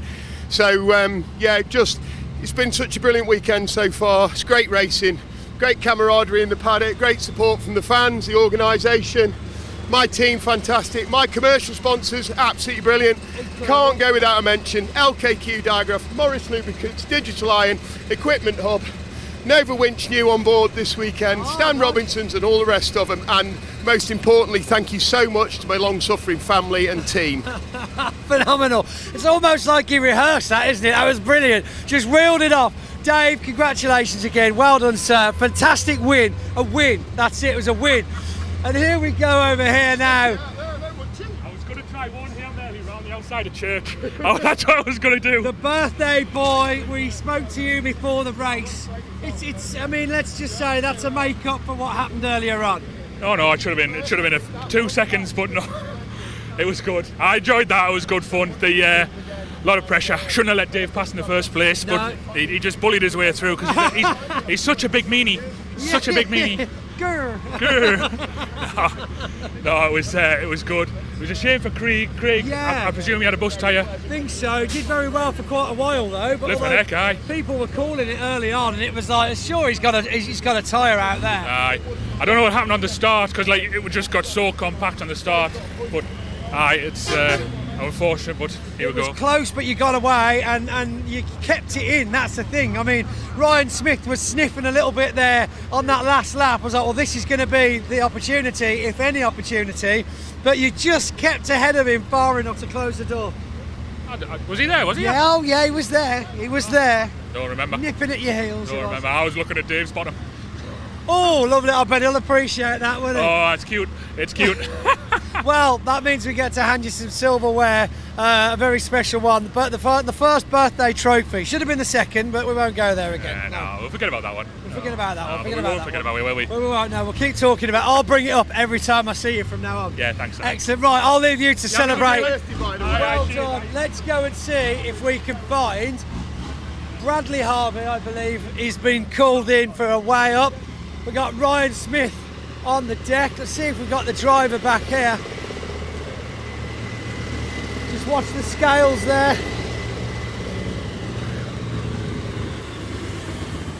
Sammy Oyner with a massive damage to the windscreen. Oh, speaking of damage, what on earth has happened here? I'm not sure where that's meant to be attached to, but that looks hingy, doesn't it? Bradley Harvey. First of all, how do we put a complaint in about driving 97? Look at the side of my truck. I mean, I think you should have a word. Maybe when you get back to the tent, have a look down there, Ray. Maybe when you get back to the awning, you can go and have a word with whoever this driver 97 is. It's funny that you share the same surname as well. Yeah, it's kind of funny, yeah. Oh, so what happened from your perspective?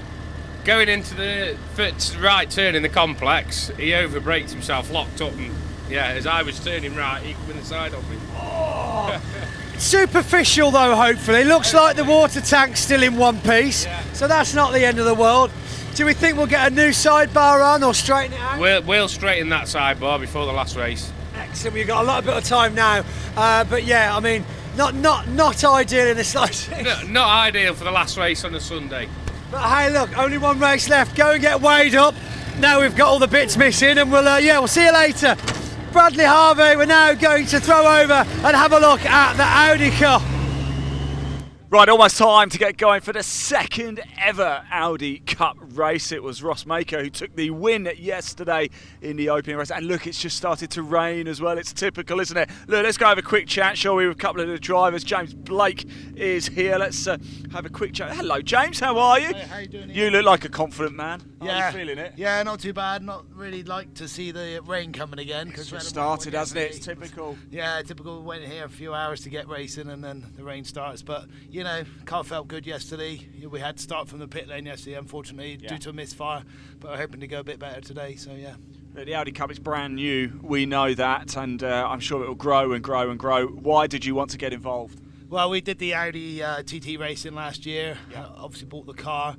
And the opportunity came up with the Audi Cup to race on this big package with the trucks and the circus that comes with it. So we're showing, putting our name in the hat, trying to get it going and race the rest of the year and see if we can get bigger grids as we go. Excellent. It's proved entertaining so far. James, best of luck out there. Thanks for talking to us. Really appreciate it. Let's just turn around. We've got Ruby Smith next to us as well. Let's have a quick chat with her if we can. Ruby, I'm just trying to get out of this horrible rain. It's typical, isn't it, eh? I know. Hopefully it stops. Do you like wet races or do you not at all? It's been dry all morning. I've been hoping that it'd stay like that, to be honest. How have you got to grips with the car? Have you enjoyed yourself in the Audi Cup so far? It's only the second race, but yeah, it's really good fun actually. It's really nice, like the paddock and everything. It's quite busy, which is nice. Right, I'm going to do the opposite of a rain dance now, so it stops raining. So there we go. Look. There you go, it's going to stop raining now, everybody, for the second ever race of the Audi Cup. Dave, over to you.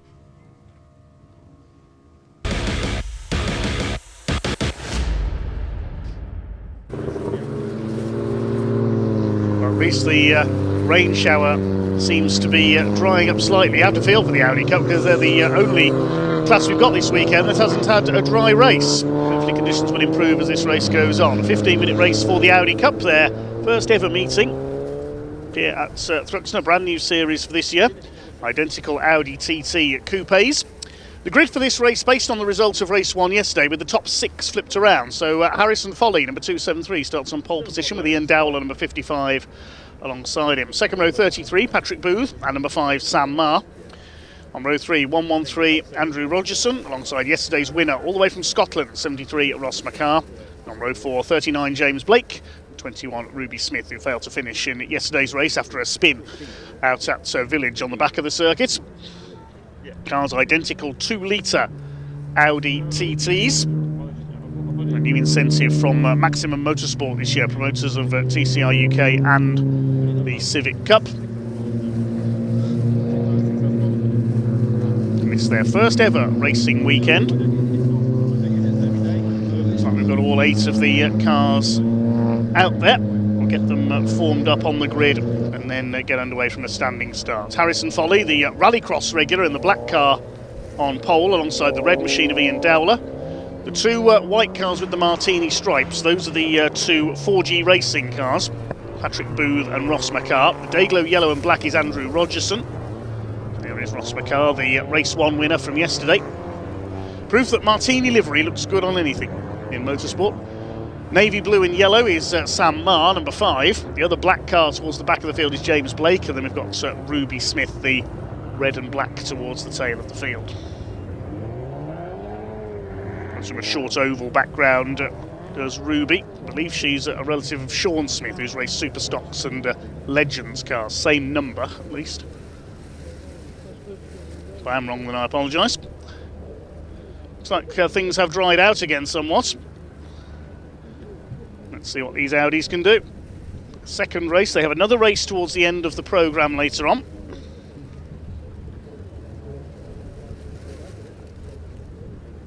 Green flag is waved at the back of the grid. Race 2 of the 2026 Audi Cup about to get underway. Wait for the lights. Red lights are on. And off they go. Decent start from the second row by Patrick Booth in the 33, but it is Harrison Folly. Now in slippery conditions like this, a rallycross regular should go well. Andrew Rogerson's got a good start. The XMG and Jaguar race, a bit of a twitch as he heads up to the first corner. Ian Dowler has taken the lead from Harrison Folly. And well, the two 4G motorsport cars, the white cars with the Martini stripes, have dropped back a little. They head into the complex the first time. Ian Dowler is in the clear. It's still raining out there. You can see the wipers going on some of these cars. Harrison Folly in the black car in second. Rogerson making his way through into third ahead of Sam Marr. Then we've got Ross McCarr in the 73. Going to the inside is Marr as they head out into the country for the first time. Bit of a twitch from Harrison Folly this time. It is still slippery out there. Ian Dowler making light of these conditions. Rogerson just surges round the outside of Harrison Folly into second, and Sam Marr does likewise up into third. As away goes the 55 car. Ian Dowler out in front, one from Stroud in Gloucestershire. 53 there is Patrick Booth. I don't think Audi ever used the Martini livery in the past. Brabham certainly did in F1, Williams as well. Of course the famous Martini Porsches in sports cars, and Lancia in Formula 1. In rallying, I should say. As in the days when Formula 1 and rally cars were about on a parity of straight line performance in the Group B days. But anyway, we complete the first lap with Ian Dowler out in front. Harrison Folly has dropped back down the order into 6th position, under fire from James Blake in the 39. Ross McCarr was yesterday's winner, the XMG Trophy race winner with a ZR. Andrew Rogerson's raced in that series as well.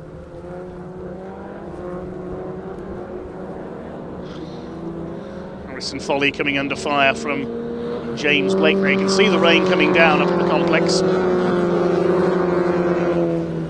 I'm hoping it to dry out for these drivers, but sadly not. They're jinxed this weekend. The forecasters got it right though. They said the rain would arrive between 2 and 3 p.m.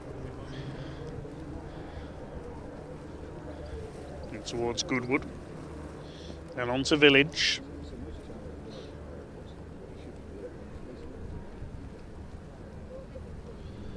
Up on the outside is James Blake trying to take P6 away from Harrison Folly, but they're coming up to Church Corner, so he won't get through there. Or has he? No, he has done it.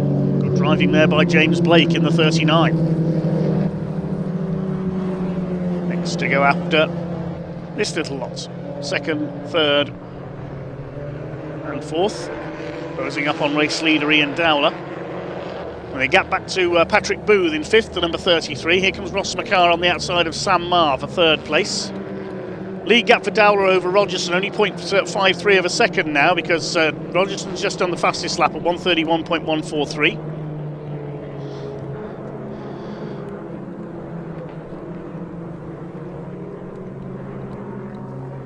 Complex Dowler under pressure now from Andrew Rogerson. Surely it's only a matter of time. Goes to the inside, coming out of Seagrave up towards Noble. Dowler keeps his foot in and holds the advantage for now.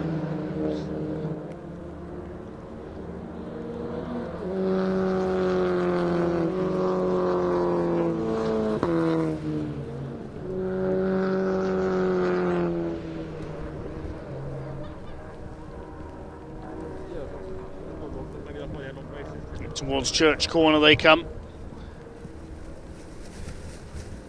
Surely it's not. Oh, I was about to say, not a question of if but when, but Andrew Rogerson gets a big slide on coming out of Church. He preempted the curse of the commentator there, and he could lose second place to Ross McCarr, who's come through past Sam Maher and up into third. He's now second. Ross McCarr going for his double past his old MG rival. Sam Maher in fourth place behind them. I'm surprised that Andrew Rogerson hasn't called into the pits for a change of underwear there, as Ross McCarr's going for the lead as they go up towards Allard. Yes, coming out of Church at that speed is not the place you want to almost have a spin. Ian Dowley, you can see, was slower. Did he miss a gear there up the straight? Because they're right on the back of the 55 car now. To the complex. Dowler, McCarr goes a bit wide. Rogerson's coming back into this. There's Sam Maher behind them, so only 8 cars out there, but you only need 2 cars for a good motor race, and we've got 4 of them fighting away at the front of the field, covered by just over a second. Further back, Booth is 5th, he's about 9 seconds down the road. Then Blake, Foley and Smith round out the field.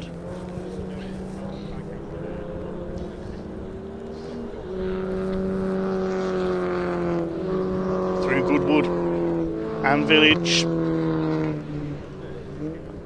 Rogerson will need to attack back again for second place.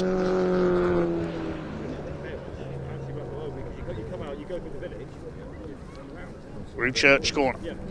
Sam Maher looking determined. He's got the headlights on in fourth place, but here comes Ross McCarr. This time he's going to attack for the lead. Out of Church, up Woodham Hill. Is he going to get the move done before the chicane? I think he has. Yes, Ross McCarr takes the lead for the second time this weekend. Now Rogerson round the outside. I hope he gets the car stopped in time. He was very late on the brakes there for the chicane, given the damp conditions, but he's up to second. Taking some risks here, Andrew Rogerson in second place. There's a brief look for the lead there as they complete lap 4. Still got the fastest lap of the race, Andy Rogerson. Dowler down to third. It's Maher from Booth, Blake, Foley and Smith. Rogerson is not holding back here. He is lunging at the complex on the back of the 73 of McCarr rather. It's all over the back of him now. Just great stuff from the Audi Cup on its debut weekend.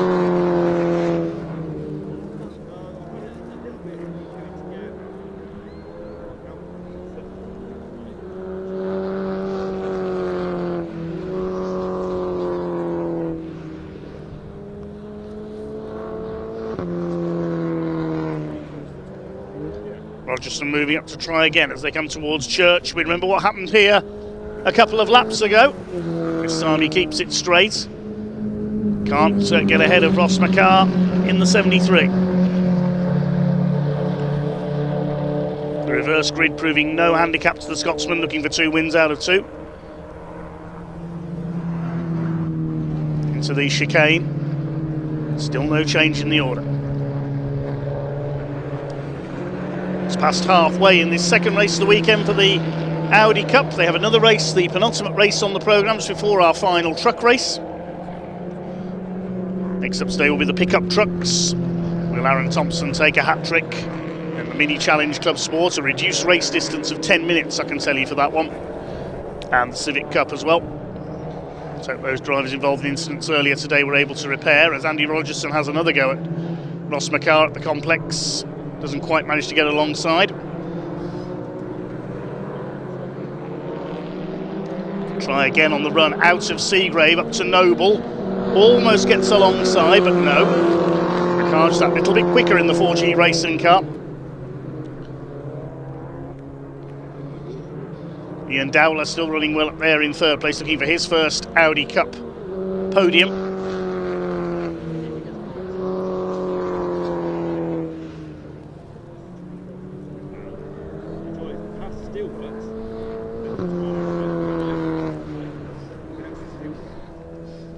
Out of Church Corner. See the lap times improving all the time, lapping in the 131s. Starts the race, they were in the 134s.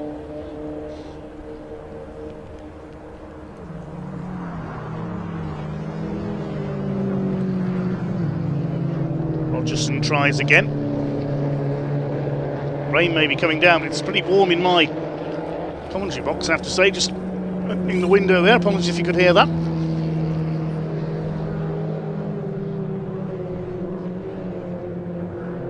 Towards Allard, then Green, then into the complex once again. McCarr from Rogerson. McCarr, a little late, too late on the brakes there. He almost overshot, but he's got the inside line for the left-hander. He set himself up nicely there with that later braking. Does it pay off? Not quite. Now he'll cut back across to the inside out of Seagrave. That's cleverly done there. I thought he'd overshot there the first corner, but he did that on purpose. He braked later to get the switch back for the rest of the complex. That's intelligent driving by Andy Rogerson. Used to racing bigger cars than this. He used to race in the Jaguar Championship for big XJs and XJSs.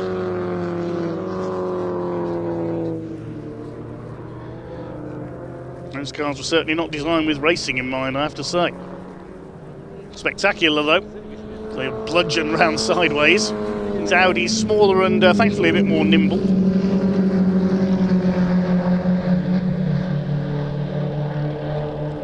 Dowler still there in third place, but being reeled in slightly now by Sam Marr.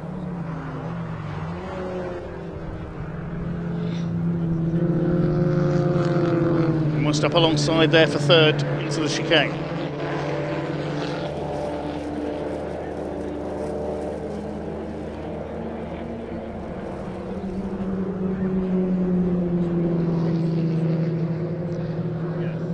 Side by side again as they come off the pit straight. The gap was just 600ths of a second at the line, but again, McCarr quicker into the complex. What's Rogerson going to do this time? This time he goes to the inside on the first elements of the complex. He thinks, okay, going to the outside didn't work, I'll try the other side this time. Cuts back in again on the exits.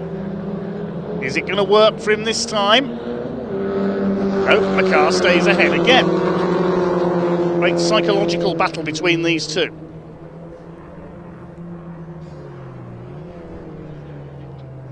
Man with the best view of it all, Ian Dowler from third place. Sam Marr is still fourth, and then a long gap back to Booth in fifth. James Blake is sixth. Harrison Foley down to seventh, pole sitter, and Ruby Smith in eighth place.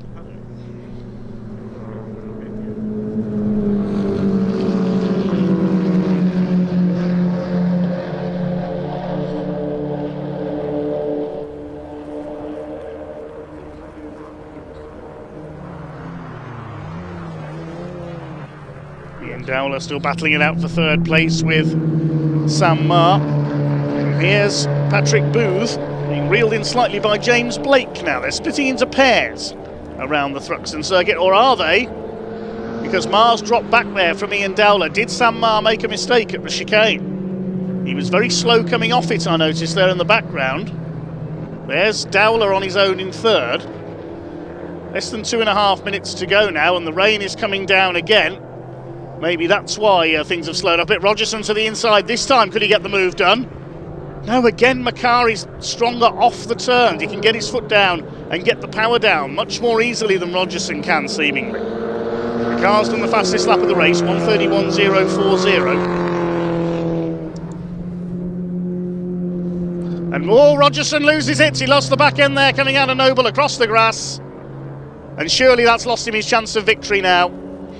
He could lose second to Ian Dowler here if Dowler plays his cards right. Ross McCarr will have seen that in his mirror. He'll be smiling to himself, but he can't afford to relax and get complacent, and he could make a mistake as well.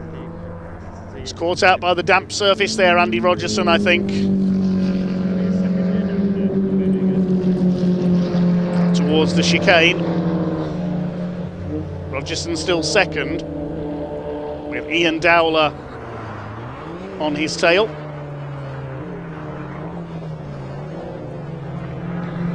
Down into the chicane they come. There's a long gap back to Sam Maher now, if Sam Maher is still there, of course. We saw he was very slow off the chicane last time through. Let's see who comes through in 4th place on this lap. Yes, Sam Maher has not yet come through. I can tell you Ruby Smith has pulled into the pits as well. Yes, Booth is up to 4th. Blake is 5th. We've lost Sam Maher. Now, where is the number 5 car? There it is. We just caught a glimpse of it there, parked up on the right-hand side of the circuit. So he did have a problem. I thought he might have just made a mistake at the chicane, but no, Sam Maher has pulled over. He's retired. Chance of a podium gone. And that leaves Ian Dowler safe in 3rd place because he is 16 seconds clear of Patrick Booth. We're on the last lap now. We lost Ruby Smith into the pits as well. And it's going to be 2 out of 2 for Ross McCarr this weekend. That'll put him on a hat-trick going into the final race later on, where the grid is set by the second fastest times from qualifying yesterday.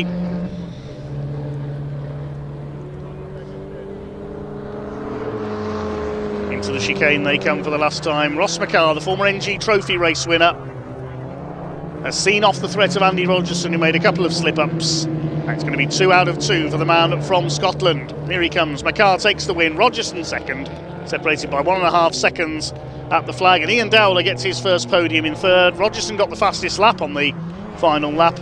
All to be resolved is the battle for 4th. Patrick Booth ahead of James Blake. Out of the final chicane, it's going to be Booth in 4th for 4G Racing ahead of the iTech Racing car of James Blake. Harrison Foley will be the final finisher, half a second between 4th and 5th there. And here comes Harrison Foley, started from pole. But the less experienced circuit racer, his rallycross knowledge not hugely paying off for him there, unfortunately for Harrison. And he comes in for 6th place to complete the finishers.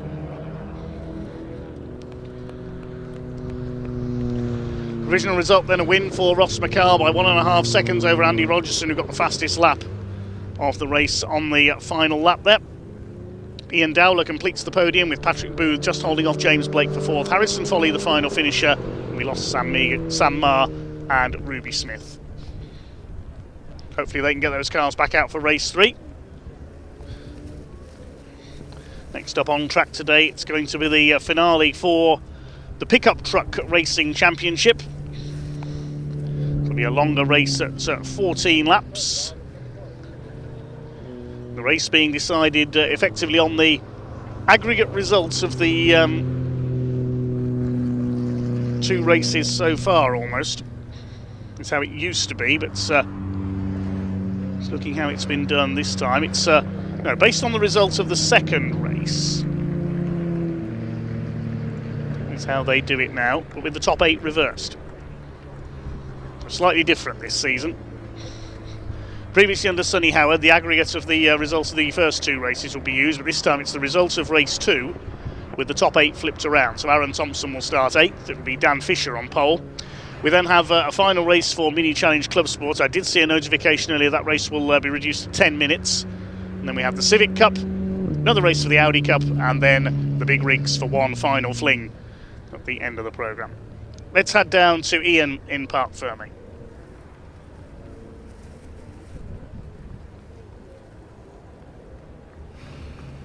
Well, Russ Makey's made it a pair of victories in the Audi Cup to start 2026. He has pulled up to the #1 spot, just like he did yesterday. And Andrew Rogerson coming home in second, just like he did yesterday. But Ian Dowler rounds out the podium for his first ever top 3 in the Audi Cup. And look at these two.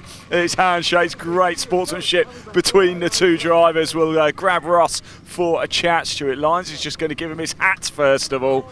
And he'll pop that on, and let's grab Ross. Sorry, Stuart, there you go, my friend. Ross, come on, 100% win record in the Audi Cup. Yeah, I mean, I'm as surprised as anyone. I thought Andrew had the legs on me there, but once again the rain came down a little bit more fierce, and he had some big moments. You're proving to be something of the rain master here, it looks like, doesn't it? I'll accept that humbly just now, but we'll see. So you got another one a little bit later. 3 from 3 would be special, wouldn't it? I mean, it would be fantastic, but I'm quite certain that no one in this grid's going to let me walk away with it, so hopefully another tight battle as that one was. 2 from 2 so far, Ross. Congratulations. Thank you very much. Great stuff indeed. Look at this as well. Look at what it means. Ian Dowler is getting a hug from family as well. Oh, Ian. Come on, man. Oh, man. That is awesome. Well, how nice is this to see? Ian, you're a little bit emotional. Oh, mate, that's awesome. That is. I didn't think I could do that. You did so well. I didn't think I could do that. Cheers, mate. Thank you. Why didn't you think? Because I've seen you race before in MGs. I know you've got it. These are hard. These are really difficult to get in a sweet spot, and it's just been difficult. I've just found it difficult. But is that a big breakthrough moment, you think? Just go. You just got to go. And having Ross and Andrew come up behind you and getting them, and they've gone past me, absolutely, no-brainer. Going through church, they're so much faster through there. It is unbelievable. But you just hang on to them. Just tell yourself, keep hanging on to them. And they started dicing, and then Sam started getting closer. Gutted for Sam. Breakdown at the end. They're absolutely gutted, but this is awesome, mate. Got to do it again later. Listen, I reckon you can get a bit. Well, go celebrate family again. There we go. Sorry, let's just jump through. Let's go have a quick chat with Andrew, shall we, as well? Him and Ross going, I thought you were going to have him. That was brilliant. It was. I mean, we got 8 cars in the grid, and that was the most entertaining race I've had in a long time. Listen, if all 8 are dicing, it doesn't matter how many cars. Mate, did you see it? It was mega. Like, do you know what I mean? Like, everyone was involved. It was great. There was room. There was respect, and at the end of the day, it's all thanks to Stuart. And that was hilarious. I was laughing my way around. Even my petrol flat was having a little wave. I saw that as it came in. Yeah, no, it was great. Though. Hats off to Ross. He knew where to put it. Yeah. You know. If there'd have been 30 cars in the grid, would I have given him an extra rub? I probably would have, but at the end of the day, we're here to boost this thing, and that was brilliant. Got one more go yet, you never know. I ain't letting up. The only problem is I didn't realise there was 2 qualifying laps. Okay. So I only done one, so I'll start this one 4th. But hopefully I'm pushing him along and getting him out of my way quite quickly. But, Andrew, well done, mate. Thank you very much. Good luck for later as well. Look, we've got some. Give everybody a wave. Give it camera a wave, everybody. We're having a good time. Right, so we can hear the pickups. They are revving up. They are about to head out very shortly indeed for their next race, for their final race of the weekend. They're heading out right now, and a little bit earlier, Pointy caught up with Eric Bolton. So let's hear from them now.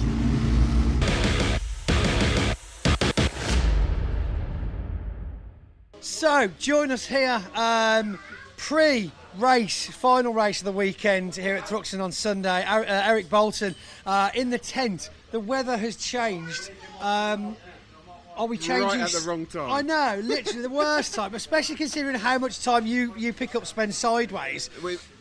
Is this going to create an issue? No, it won't be so bad now. It will if it carries on. It'll be a little bit greasy, but it won't be that bad. It'll be fine. Is there much change in the setup that you'd make to these things? Because obviously the trucks have pretty much got on or off with wet setup. That's all they get. Yeah, there's not nothing to change. I don't think. I think once it's declared a wet race, you can change a few things, but other than that, it'll just be as is in the dry. The tyres we've got, they're treaded. They're treaded slicks, aren't they? So you're going to be got a little bit of traction then. Yeah, you almost got an intermediate as well as a dry tyre, haven't you? So unless it is absolutely soaking wet, the wets are absolutely pointless, I think. Right, I see. Interesting that you've actually got wets though. Yes, if these are like an intermediate. So the wets will work, but not the whole race unless it is absolutely hammering it down. Because if they're just going to get dry spots, they'll soften up and wear out. And they'll just be all like jelly. Yeah. So, have you had a good weekend? Yesterday was good. That race we just had, the first race today, was a little bit terrible. Right, terrible. Just got walloped. Don't use a strong word, just a gentle word like terrible. Yeah. Painful. Yeah, painful. Yeah. But don't hold back. Tell us how you really think. It was all right though. It was good. We finished in one piece. We finished, we got points, and that's it, isn't it? And That's it, and it's perfect. as people keep reminding me, it's literally the beginning of the season. It's only the second meeting we've had. Yeah. And you're already bored of me, aren't you? Yeah. Yeah. Of course I'm not. No, first answer's what It's counts. a whole new experience. It is, yes. You'll definitely know when the season's finished. You're going to sit in a dark room and go, I can still hear Pointy. Oh, God. Right, Eric, good luck for the last race. But thanks for talking to us, buddy. Eric Bolton, ladies and gentlemen. Let's see how he gets on.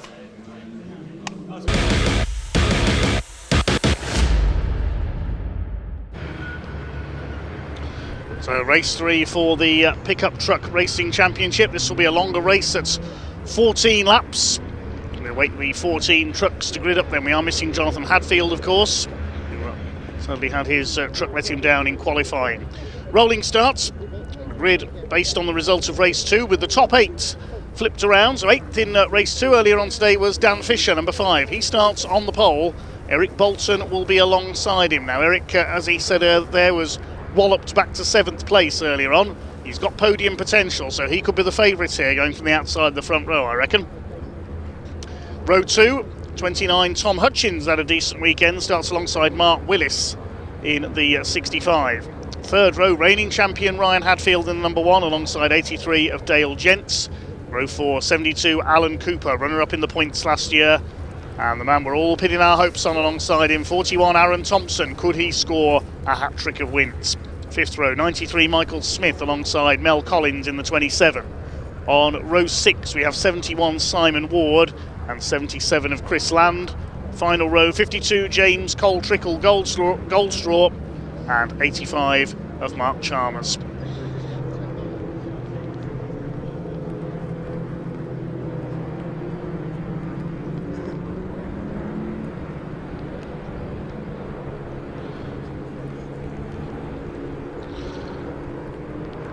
Still rainy conditions out there. This is going to be slip and slide for certain. And these rear wheel drive machines, they slide enough in the dry. Eric Bolton, potential winner here. Ryan Hadfield, Dale Gent, all in with a chance, I reckon. But what about Aaron Thompson? Could he go 3 out of 3?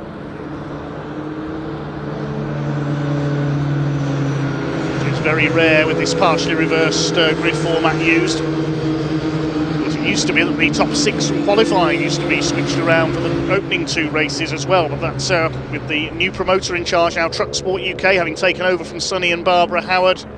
The rules changing slightly. Big thanks to Sonny and his wife Barbara for running this formula for so many years. Really was his vision to try and bring NASCAR racing to the UK.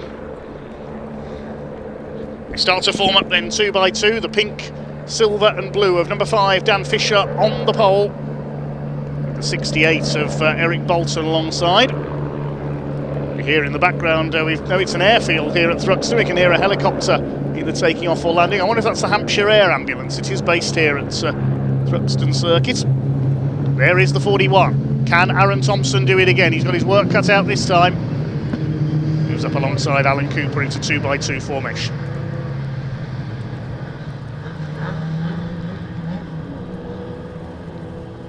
This is going to be a good one. I'm looking forward to this, the finale for the Pickup Truck Racing Championship over the increased distance of 14 laps.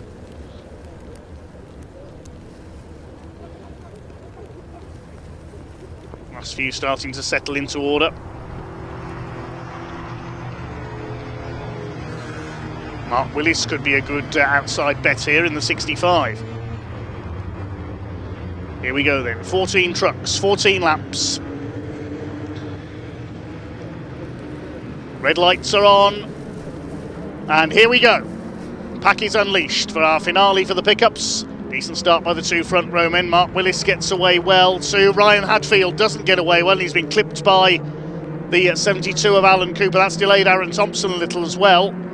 They're all up to speed now though and heading up into the wet and slippery complex. Dale Gent going for broke around the outside. Here's Eric Bolton who has taken the lead as I thought he might, but Dale Gent forces his way down the inside into Cobb and he's through. Dale Gent takes the lead in the 83.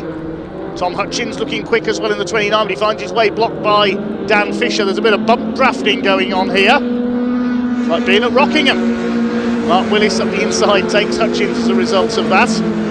Out into the country they go for the first time. Gent leads it all. Bolton and Cooper nearly come together.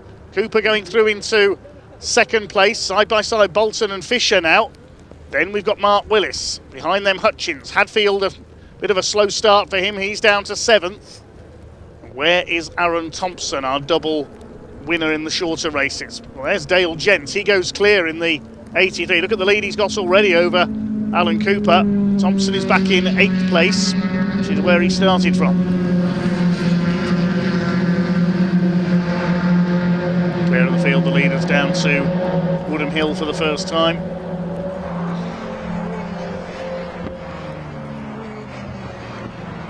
Here they come into the chicane, side by side. Mark Chalmers has got a good first lap going here. He's up the inside on Michael Smith. He's made up 3 or 4 places already, and look who's down there behind him. Aaron Thompson is struggling here. He's dropped back into the clutches of Smith and Chalmers. Goldstraw in there as well. Aaron Thompson is struggling slightly. He's lost a place off the grid. He's only 9th at the moment, ahead of Michael Smith. Mark Chalmers has got the setup absolutely right here. He's made up 6 places from the back of the grid on that first lap alone. He's absolutely flying along the newcomer in the 85. Let's see how far he can rise up the order. Yeah, Mark Chalmers has got the setup right. Clearly he's having a go. He's ahead of Ryan Hadfield now. Well, Mark Chalmers is clearly the new rainmaster in pickup racing. He's revelling in these wet conditions. He's chasing after Tom Hutchins now. Hadfield, Smith and Thompson all going backwards towards James Goldstraw. There he is in the Cole Trickle livery, number 52. It's Dale Gent who leads. His lead was 1.85 seconds at the end of lap 1 over Alan Cooper, with Dan Fisher in 3rd place, Mark Willis in 4th, but 85 of Mark Chalmers is the one to watch here, I would think, coming through the field. Here he goes again at Church Corner, up the inside, takes Tom Hutchins, so he's now up into 6th place. Well, he came in as an unknown at the start of this season. Look, he's still got the novice cross on the back of his truck, but Mark Chalmers has arrived here this weekend in the Pickup Truck Championship. The man from Reading on his local circuit. Could we see him pull off a shock here? Michael Smith up the inside. Now he's getting into his stride, past Ryan Hadfield, who's struggling here. It's his line wrong for the chicane as well, over the curb.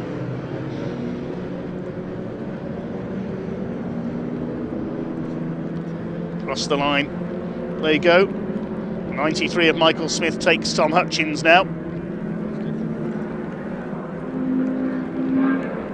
Here are the leaders. Alan Cooper, the only man able to stay with Dale Gent at the moment. Mark Willis runs wide through the complex there. James Goldstraw getting stuck in with Aaron Thompson. Thompson's going backwards. He's struggling badly in these wet conditions. I think our live timing is struggling as well. We've lost our timing graphics for the moment. Apologies there. Into lap 3. It's Mel Collins, 27, chasing Thompson. Storming towards the back of the field here, unfortunately. There's Chris Land at the tail in the number 77. Now, Mark Chalmers' next target is Eric Bolton in 5th position. And the newcomer is closing down the 68. I said he might be one of the favourites here, Eric Bolton, but I've been proven wrong. Here are the leaders. Dale Gent ahead of Alan Cooper. Through the chicane for the 3rd time. Cooper's got the fastest lap of the race at the moment, 1:33.059. Dan Fisher still going well in 3rd. Mark Willis 4th, and Chalmers is up to 5th now in the 85. James Goldstraw running well too. He's ahead of Hadfield and Hutchins now. So setup was clearly a big issue for these crews. They're all round on the 3rd lap okay. Got the fastest lap for Alan Cooper, 1:32.414. Gent did a 1:33.127 last time through.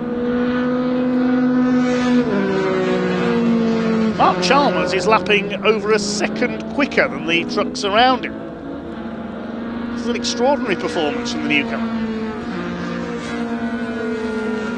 The lead pair way ahead of the rest. Still Dan Fisher in third, ahead of Mark Willis, and there is Chalmers closing them down. He's got ahead of Eric Bolton and Michael Smith. Smith coming on strong in the next few laps as well. Bolton kicks the tail out. Gent runs a bit wide as well, coming off Church Corner. This is Alan Cooper's opportunity to try and take the lead. He'll be looking for a second win of the season. He won race 2 at Brands Hatch. Can he get round the outside of Dale Gents? No, he can't on the chicane.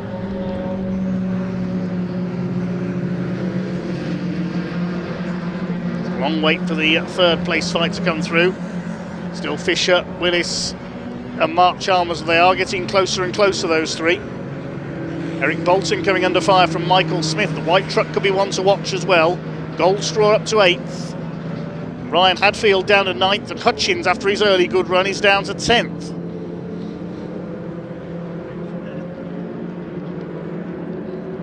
Across the stripe they come, and there's Aaron Thompson now getting back ahead of Tom Hutchins there.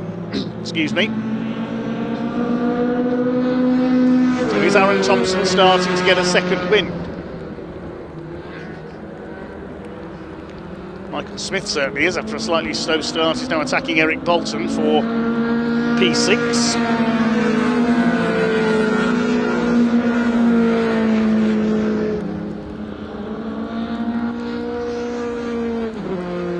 This is lap 5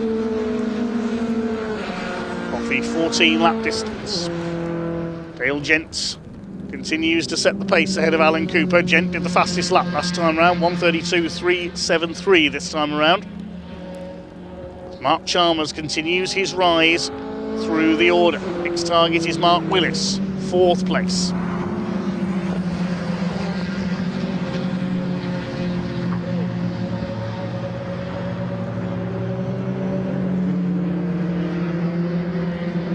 Chalmers again. Up the inside, this is into the chicane, and he's got 4th position this time. Past Mark Willis. Mark Chalmers is going to be on the podium before long. 0.67 of a second in it between the two leaders. Now let's compare his lap times, the 85, to the two leaders. Chalmers, he's about a second off them at the moment. He's quicker than Dan Fisher though. So it might be a tall order for Mark Chalmers to catch the leaders here. Through the complex, he's ahead of Mark Willis now. That's no mean feat in pickup truck racing, the most experienced driver of all.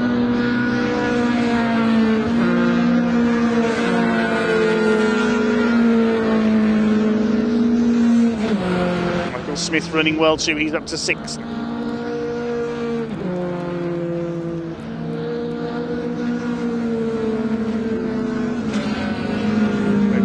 Dale Gents from Alan Cooper. Through the rain on the camera lens, we can just see them.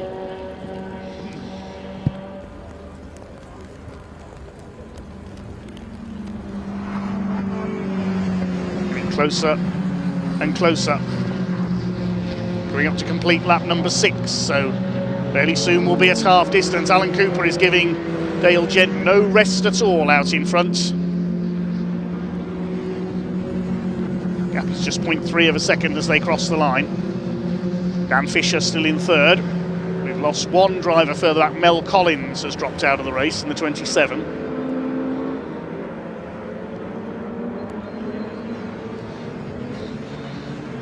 Dan Fisher is 14.5 seconds back on these two in 3rd place now.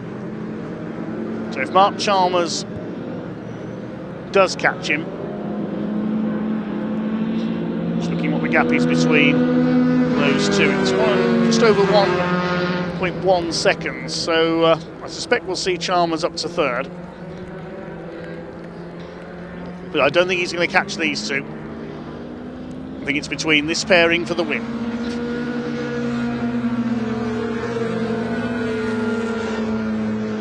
Still 4 more races to go after this here on BTRC TV from Convoy Thruxton.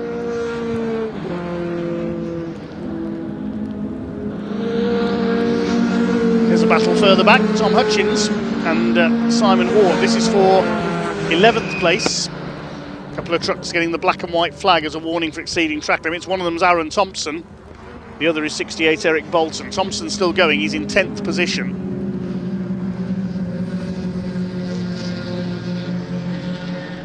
Ward and Hutchins will be catching him shortly.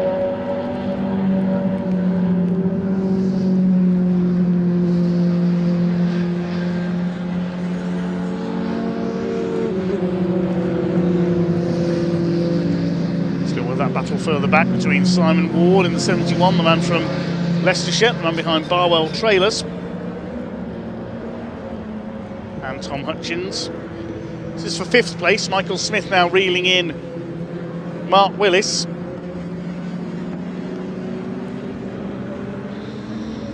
Chalmers still 1.5 seconds behind Dan Fisher. Willis runs a bit deep there into the first element of the complex, that's Campbell.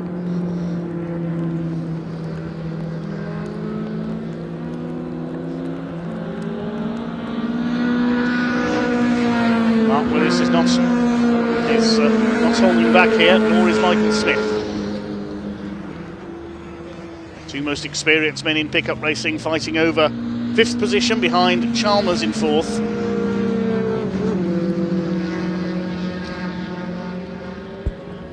Chris Land has dropped away at the back of the field now.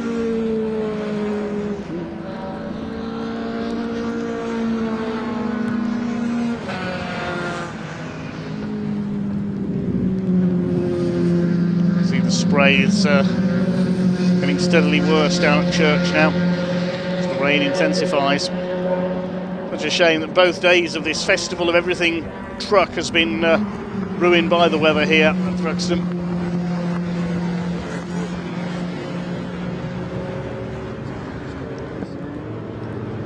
Most classes got at least one dry racing.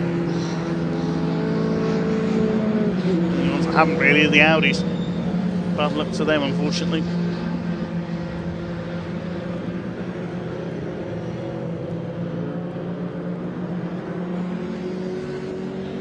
Still Michael Smith unable to get on around Mark Willis.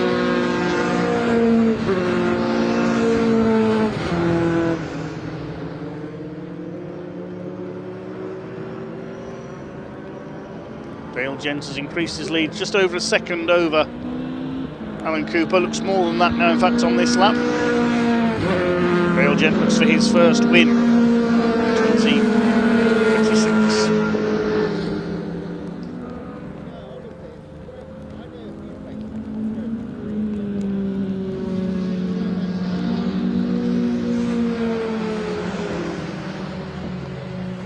If anything, Willis is closing back up on Mark Chalmers now. He's dropped away from Dan Fisher. Yes, Willis is gearing up possibly to make a move here. I wonder if Mark Chalmers has bolted a little bit too early and has shot his tyres perhaps in these wet conditions. There's 4 more laps to go. Aaron Thompson, I can tell you, has been into the pits, so maybe he has changed tyres. There's Michael Smith up the inside on Mark Willis. He's going to take 5th place away. And he's done it.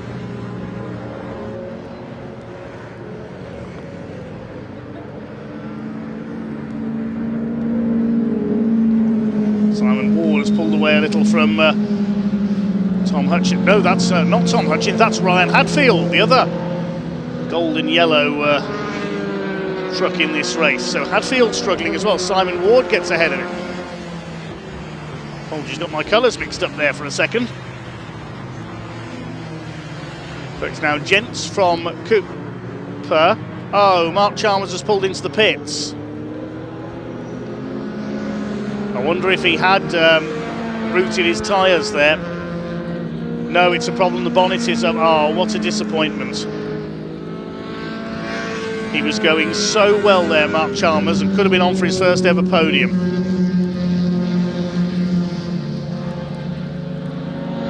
So Aaron Thompson's been into the pits as well.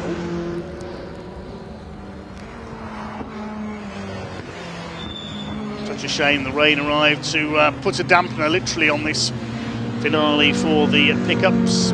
Greens complete lap number 10 it is. Dale Gents from Alan Cooper.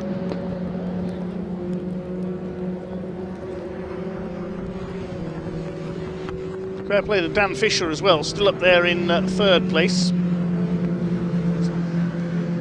Tends to be a bit of a quiet achiever, does Dan.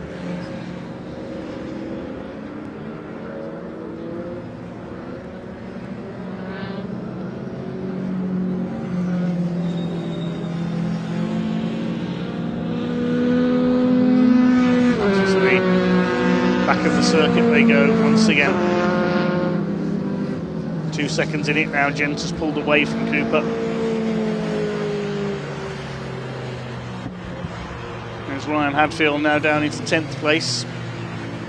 Hutchins 11th behind him.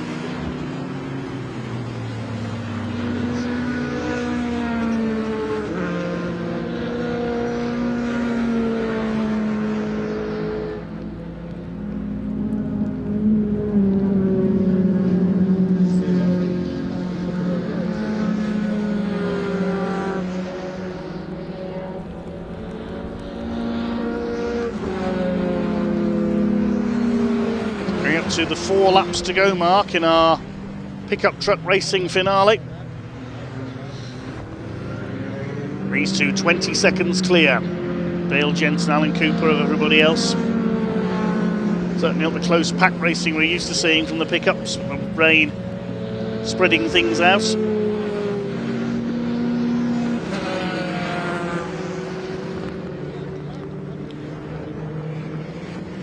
Fisher still third. Michael Smith is now fourth, ahead of James Goldstraw, who's come up into 5th place. He's revelling in these conditions as well. Eric Bolton in 68 is 6th. Simon Ward running well, he's up to 7th, with Ryan Hadfield now 8th. Hutchins 9th, and Mark Willis has just been into the pits. He's dropped down to 10th place, so some drivers changing tyres possibly.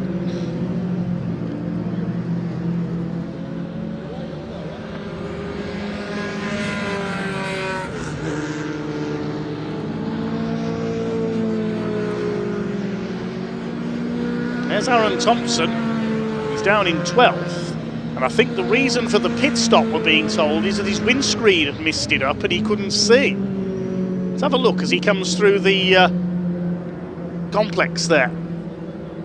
Runs wide, yeah, look how misted up his windscreen is, he can't see. So that's the reason Aaron Thompson was struggling.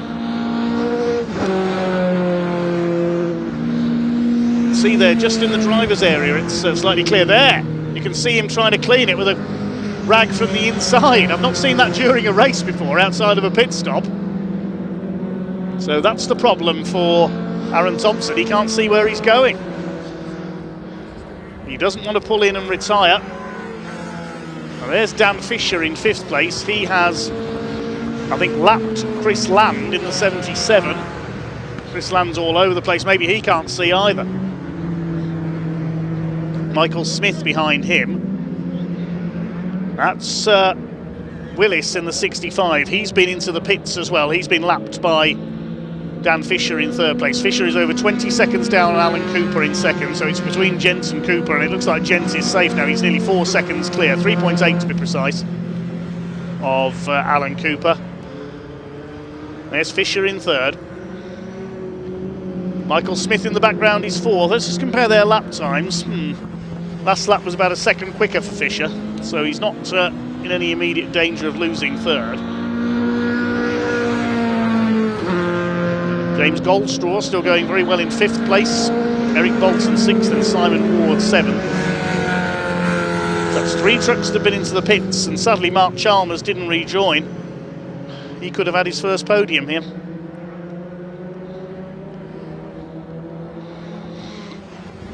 Aaron Thompson has been in, as we know, and Mark Willis.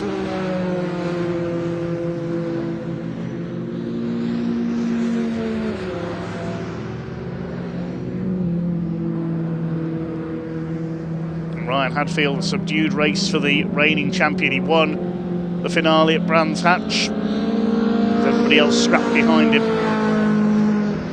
being caught again by Tom Hutchins here. This is for 8th place now.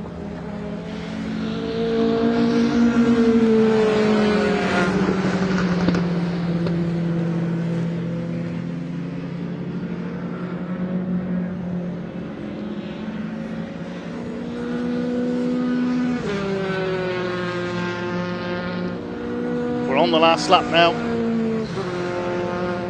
It's going to be a win for Dale Gent in the 83. We've not seen much of him, and now he's pulled away from Alan Cooper. He's pulling away at the rate of a second a lap over the last few laps.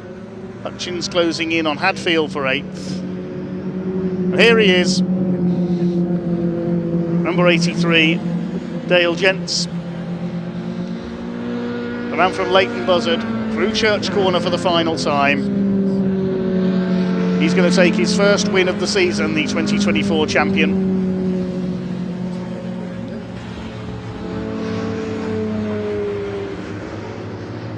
Slows it for the chicane. He's just going to make it through here without incident.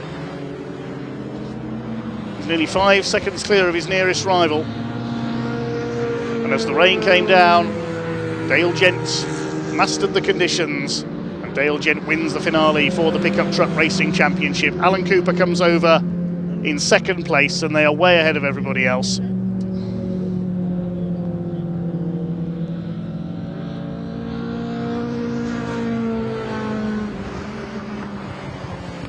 Here is Dan Fisher on for his best results of the season so far.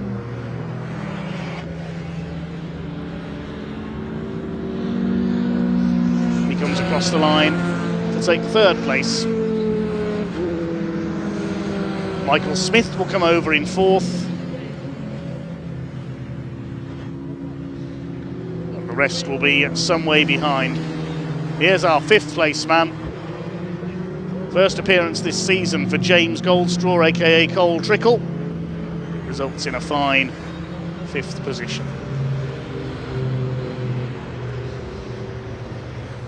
Eric Bolton will take 6th, ahead of Simon Ward. A steady run for him to 7th. There is the Barwell Trailers truck.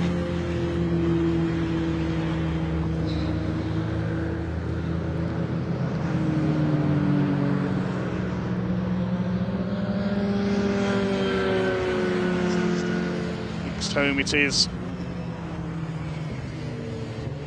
going to be Tom Hutchins ahead of Ryan Hadfield. We've already had Chris Land over the line, 10th place a lap down. Willis in 11th after his stop, and Aaron Thompson, you have to feel for him. Frantically wiping his windscreen again there, stymied by the simple fact that he couldn't see. Slightly sad sight, isn't it, seeing him frantically trying to clear the screen so we can see where he's going. He makes it home at least to get some points on the board. But it is Dale Gents, first win of the season for him in the 83. Taking the flag nearly 4 seconds clear of Alan Cooper in the end, with Fisher well back in 3rd, Michael Smith 4th, an excellent 5th for James Goldstraw, he'll be pleased with that. Then Eric Bolton, Simon Ward a good 7th, then Hutchins, Ryan Hadfield will be disappointed with 9th, Chris Land will be pleased with 10th, Mark Willis and Aaron Thompson both made pit stops. Such a shame for Mark Chalmers that the truck let him down when he was about to challenge for 3rd place in his best ever race so far, and we lost Mel Collins early on. We'll head down to Parc Fermé with Ian and Pointy in a moment to hear from some of the drivers and perhaps get recommendation on screen cleaning products.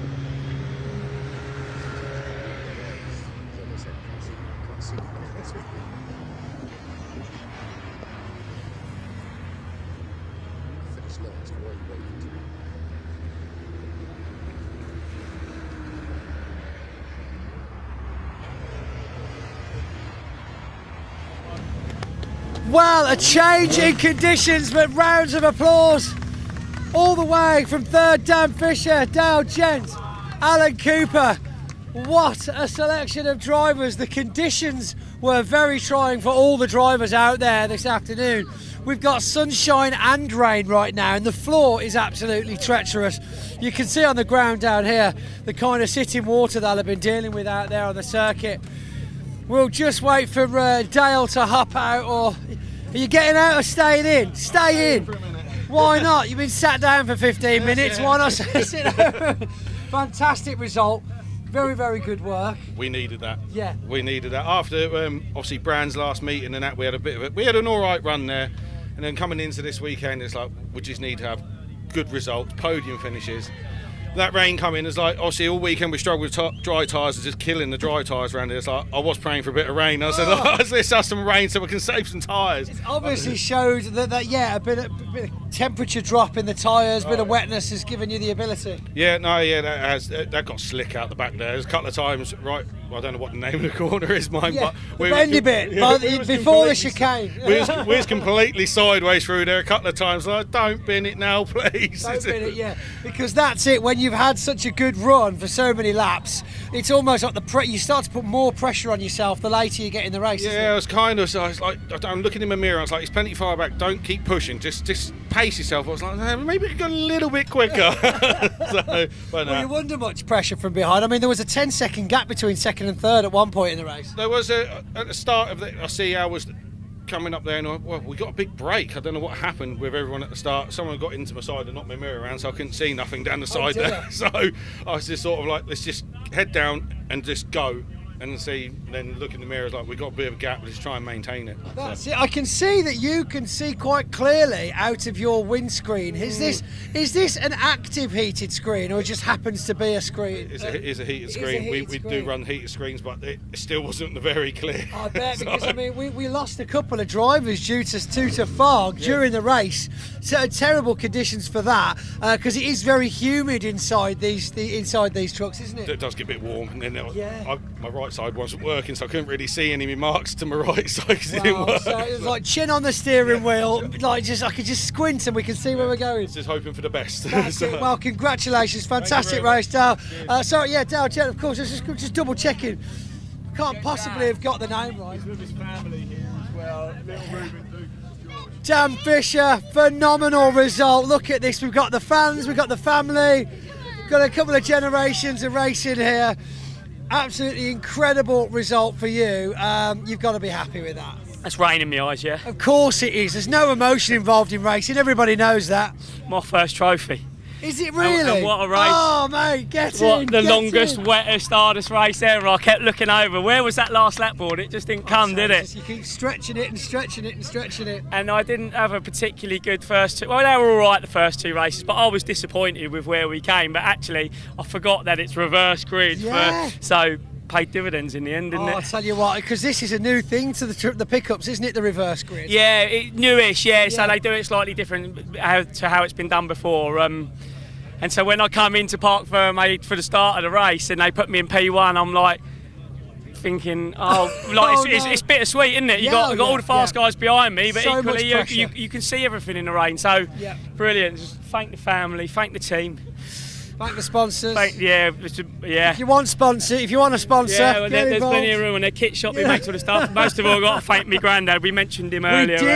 He got me into racing. It's my first trophy. So first trophy for granddad, and they got him into the rear-wheel drive as well. I remember the story. Come here, another round of applause for Dan Fisher. Come on, incredible result, emotion, just fantastic. Where is Alan? Where's Alan Cooper? Alan Cooper. Mr. Cooper, sir, how are we? Very good, thank you. Absolutely incredible. I think that everybody had a real race on their hands there. No matter what the position, that was pressure, that was stress. The conditions were pretty shocking inside the cabs, weren't they? Literally out that back straight, you couldn't see an absolute thing. The screen fogged up. When I was really pushing on Dale, the wipers weren't wiping the water off enough. You was actually driving blind. I was waiting for his brake lights to come on before I put my brake lights on. Yeah, I wonder where that other truck is. Oh, there's the brake lights. When you're out the back on flat out, you can't see a thing. My goodness. So you're talking about not seeing. Could you see out of your windscreen? No. It was fogged up on the back straight. It won't demist enough, so it steams up, and the wiper's not wiping quick enough to get the water off. Well, Dale was just telling me about his heated windscreen, very posh, but even half of that wasn't working for him. So. But it's all right for him. He's out in the front. He's got no spray, is he?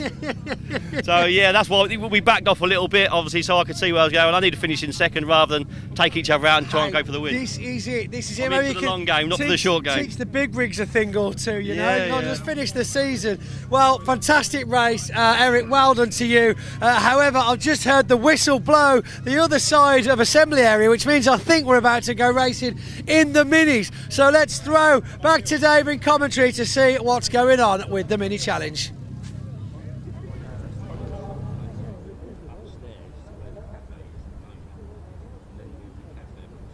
Well, thanks very much, Pointy. Well done to the pickups there, coping well with the conditions. We've got one pickup just being recovered. Mel Collins was a retirement there, so he's just being collected by the recovery crew. While that takes place, Ian caught up with some of the drivers in our ahead of our final race for the Mini Challenge Club Sport division.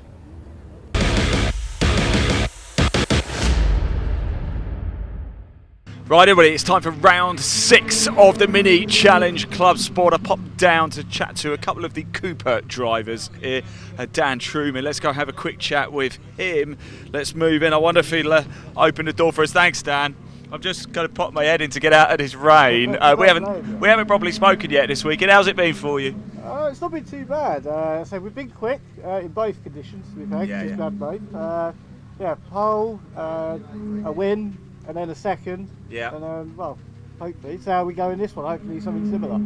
It was, Are you happy it's wet? Do you prefer the wet, or would you rather it was dry? Whenever I ask this question, I think people say, I prefer the wet, and I don't know whether they say it just because it is wet. So, I mean, I went very well in the wet yesterday. We won, we did well, sort of thing. I'm looking forward to it in that respect, but equally, I'd prefer the dry. Ultimately. Have you got your eye on the entire campaign this year, thinking, listen, let's not do anything silly, let's just get the points in early doors as well? Yeah, I mean, we've got more cars this year. I'd say probably at the minute, anyone can win it. Yeah. So it's very important to bang points. And, we had a bit of a difficult brand, a bit quiet one. This one, much more, much better in the right direction. Bank as many points as we can, play the championship in the long game. So Dan, yesterday you had qualifying and a race, obviously a couple of races today. What does Dan Truman get up to on a Saturday night at Thruxton? Saturday night at Thruxton? To be honest, not much. We had... You weren't partying until 4 o'clock this morning then? No, I mean, in all honesty, I was looking at a bit of data, and then we watched some TV, to be honest. Mate, you are a true professional, do you know that? You go out there, have a great time. It's the rain's getting even heavier now as we move around. Let's just go say hello to Neil Clark here very shortly. I think we've probably got just enough time to say hello. Let's jump in. Hello, Neil. How are we doing? You all right? I just didn't want to go too far. I really wanted to say hello. I love the livery, by the way. It's so cool, isn't it? Yeah, it is cool. It's an old car now, though. I was talking about it earlier. It's 24 years old, this little car. Do you know how many mileage? Oh, I can see 113,000. Courtesy car. Did it really? Yeah, and I rolled my Mini years back at Alton Park. Yeah. So we had to get another car quickly. So we literally took the courtesy car off the road and, what a great story made this that into is. a race car. Yeah, and it's been a brilliant car over the years. This one, really good. Courtesy cars have a bit of reputation for getting ragged around a bit. Yeah, definitely. So a lot of our customers have actually driven this car, which is great. So they all like to follow it and see it online. Are you glad it's absolutely chucking it down now, Neil, or would you rather not? To be honest, I'm glad I'm on the dry tyres now, because yesterday it was wet. I put the wet tyres on and I went from third to the back. Yeah. They just didn't work at this circuit. So made it back yesterday from last back up to third. Yeah. And I've got the dry tyres on now for the wet, which doesn't make sense, does it? No, it doesn't, but I trust you. I'm hoping it's going to work. Yeah. And I'll see if I can beat Me too. times. It makes no sense, but good luck. Stay safe, won't you? There's Neil. There we go. The cars are starting to fire up, actually. Not long to go. Look at it streaming down here. But round 6 of the Mini Challenge Club Tour about to get underway. Their final race of the weekend. Dave, over to you.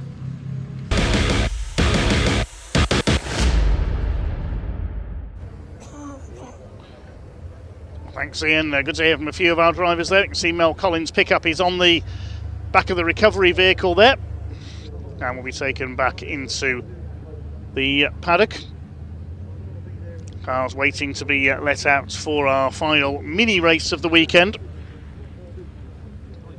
Grid based on the results of race number 2 earlier on. Incidentally, we've had an update from the Hyundai Coupes from earlier on. We can tell you Tim Prince is okay after his accident in their race, their second race earlier this morning. Follow him on social media, incidentally, Tim. Racing Tim 44 is the place to follow him on socials. Yes, a few aches and pains, but Tim is okay, but his car isn't, as we saw.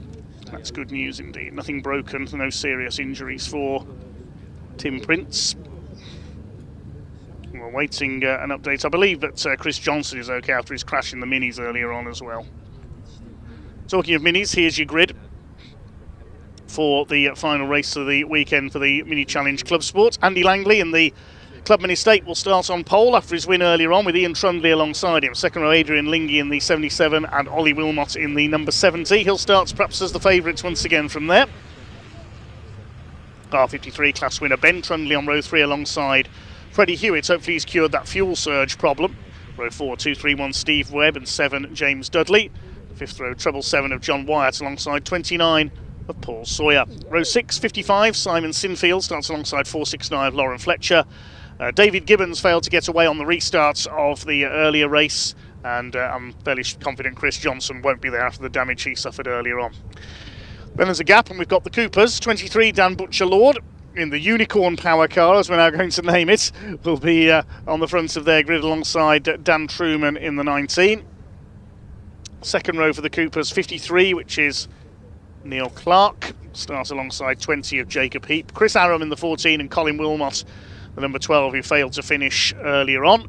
33, Jacob Baldry. No points scored so far this weekend, so he needs a good result here. And hopefully we'll have David Taylor back out at the back of the grid after that bit of damage he suffered earlier this morning. Hopefully he's had time to repair in the TNS racing machine. So out come the cars. Let's have a look towards the back to check that everybody is there. There's Lauren Fletcher, David Gibbons, no Chris Johnson as I suspected. Of the Coopers, all present so far is Clark, Heap, Aram. Colin Wilmot is there. No Jacob Baldry, but David Taylor is there. That's good to see. The Scotsman has repaired.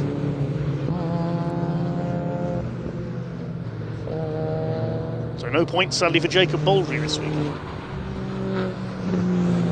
Head round towards the grid then. Now we haven't had notification if they will get an extra green flag lap. I did get a notification on the timing screen earlier that the race would be reduced to 10 minutes, but it's showing as 15 on TSL timing at the moment. Although on our graphics it says 10.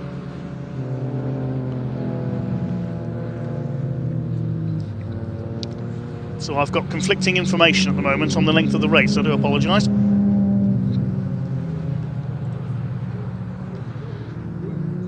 Hi to Andy Fryer's junction of Sawyer Models of Lee. Good luck Dan Truman Racing, he says. And the sponsors. Philip says well done to James Goldstraw in the pickup race. Keep your comments coming in. Sorry we haven't been able to read any out for a while. It's been a bit busy here. After this we'll have the Civic Cup, the Audi Cup again, and then our final truck race to round off the weekend here at Convoy Thruxton for the 2026 season. After this, the British Truck Race Championship will move on to Convoy Cymru in Wales, Pembrey, June the 20th and 21st. Our next action on the BARC TV cameras will be coming up in a few weeks' time.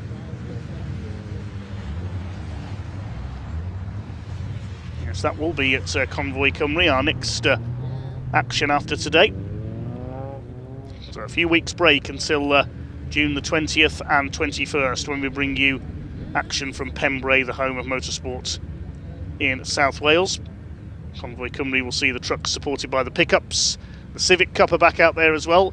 The Mini Challenge Club Sport and Trophy are out at that one. The Junior Saloon Cars and the VAG Trophy and Track Action Racing Club. A very busy programme supporting the British Truck Racing Championship that weekend.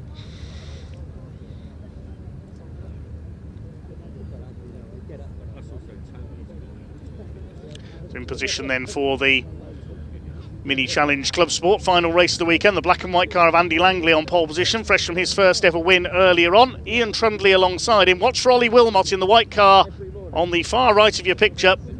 Red light's about to come on. The Mini's about to be unleashed for their final race of the weekend. The revs are up and away they go.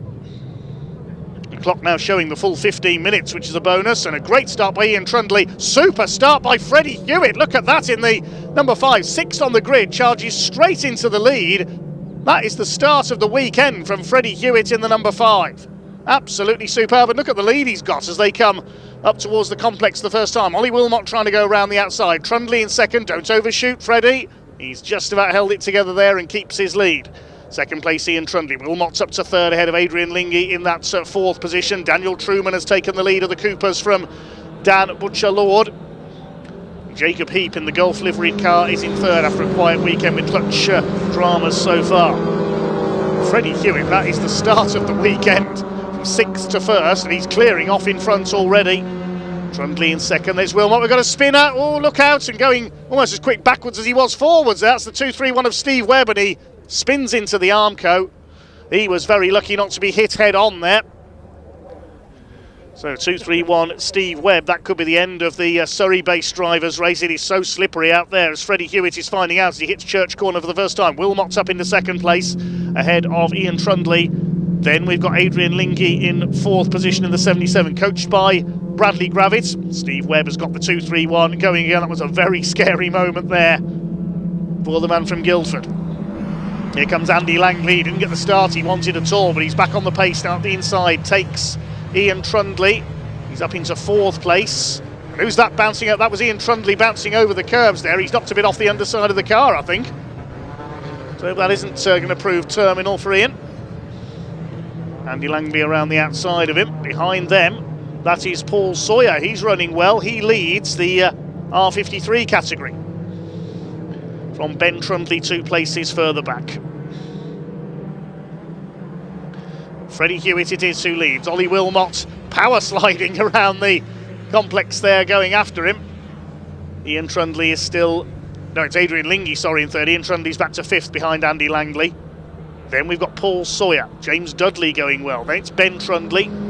Then some more of the crafted cars. Here's what happened up the chicane a bit further back. That's Colin Wilmot going for a spin in the number 12, and Chris Aram does a bit of grass tracking as well. Here's the battle for the lead in the Coopers, and Dan Butcher-Lord's taking the lead. He must have summoned up his unicorn power again.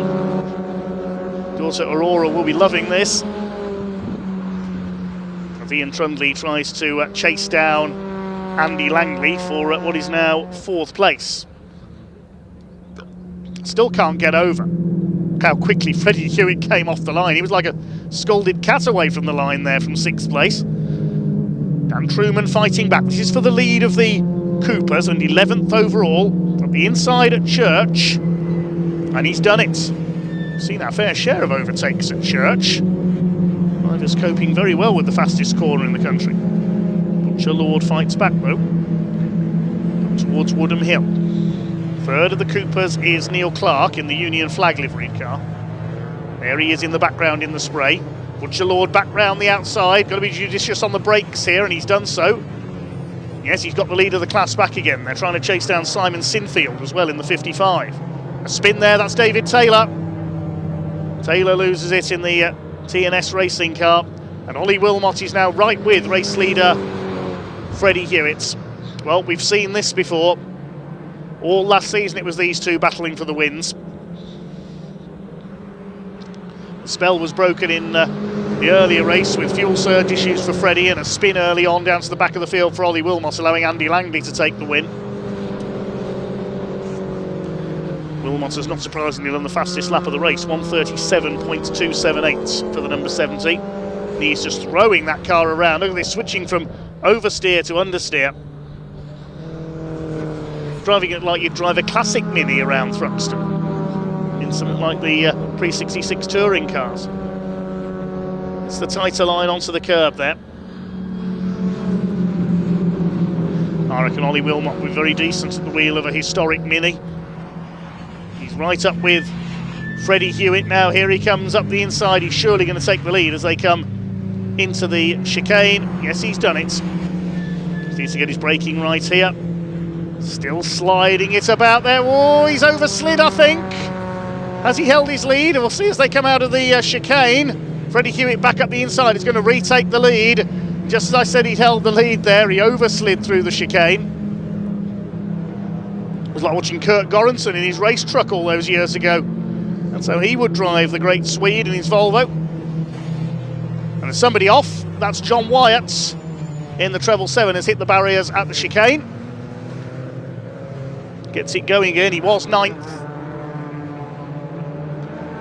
Trying to rejoin, or is he? No, I think he's limping. Yeah, he's limping it into the retirement behind the barriers. That's the end of the race for the man from Brentwood in Essex, a jeweller by trade. He's out of the race. There'll be no gold for him today. There might be for these two, though. Out on the back of the circuit, Hewitt back ahead of Wilmot. I think they're coming round to lap Steve Webb in the 231. He made a pit stop after his spin into the barriers earlier to check for damage. Here comes Wilmot to the inside as they come up towards Church. Look at them sliding out of there, right on the edge of adhesion. This is a joy to watch. Wilmot up the inside. Is he going to take the lead? Yes, he's done it up Woodham Hill. Blue flags waving for Steve Webb. He moves out of their way, perhaps sensibly there. Into the chicane once again. Don't overslide this time, Ollie Wilmot. You know how wet it is. Yes, gets it right this time through there. These two are pretty well ahead of Adrian Lingy in 3rd place now. He's waiting for him to come across the line to complete his 4th lap. Here's the Cooper battle further back. 2 leaders nearly 11 seconds clear of everyone else now. Lingy in 3rd, Langley in 4th in the estates. Ian Trundley rounding out the top 5.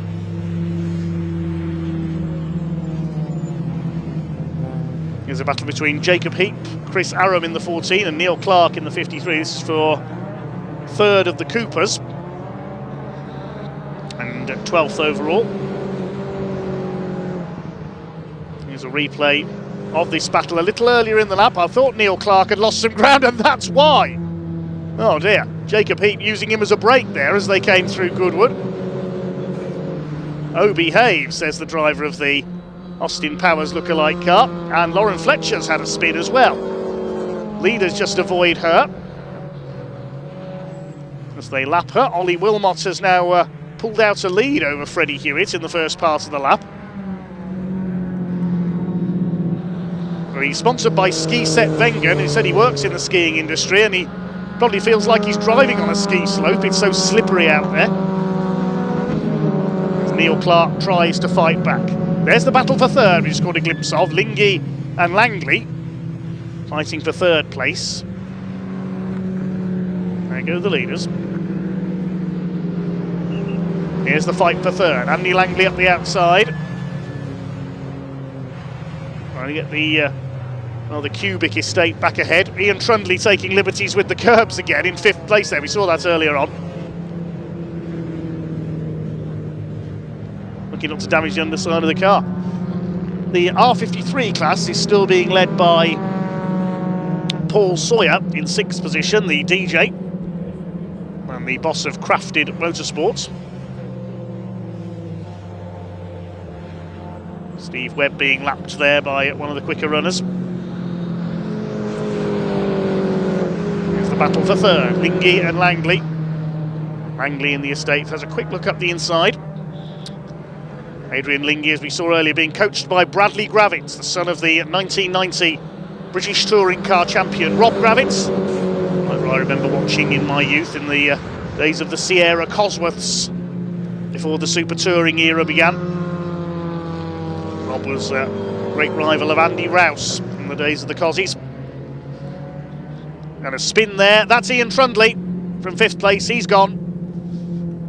Pirouettes it onto the grass, and hopefully he can get that fired up again. The Trundley Group racing car, based in Kings Lynn. Son Ben will have gone through there, second in his class.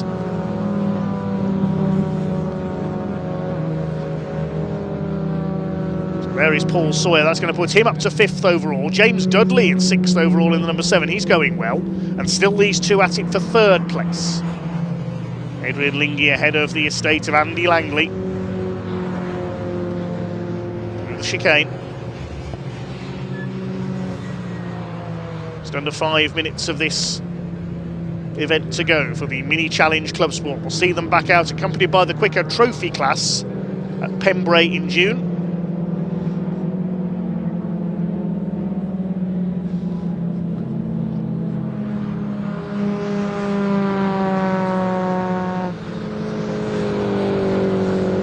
Adrian Lingy under pressure, he's run a bit wide there.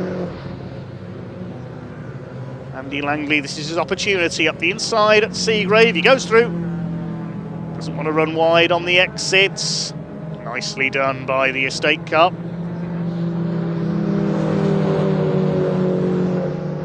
Here's a replay. What's David Taylor up to?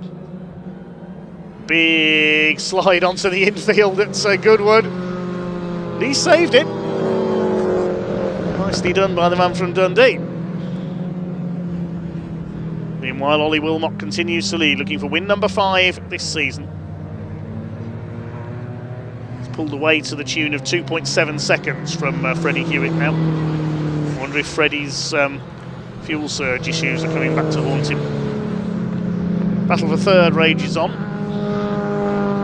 What about the Coopers? Well, Daniel Truman, I can tell he was retaking the lead of the Cooper class, ahead of Dan Butcher-Lord with Jacob Heap in 3rd place.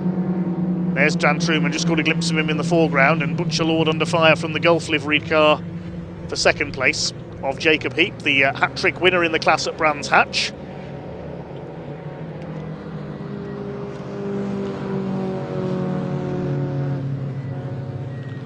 Towards Church. 3 minutes to go. There's Dan Truman.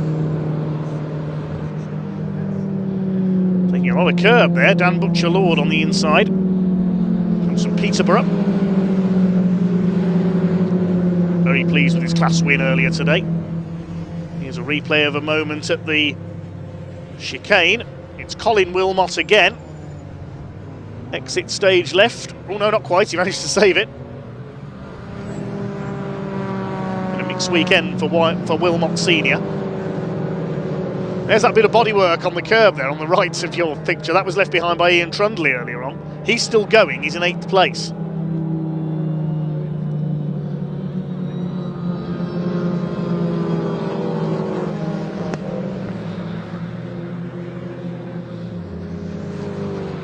Ollie Wilmot leads by 2.2 seconds, and new fastest lap for Freddie Hewitt that time around.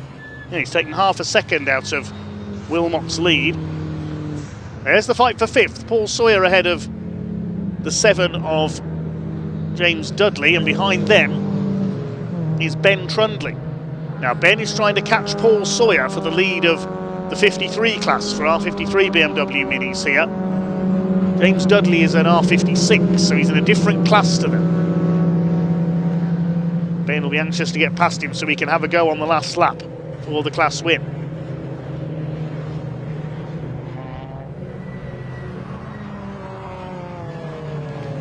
I think we're going around to start their final lap this time.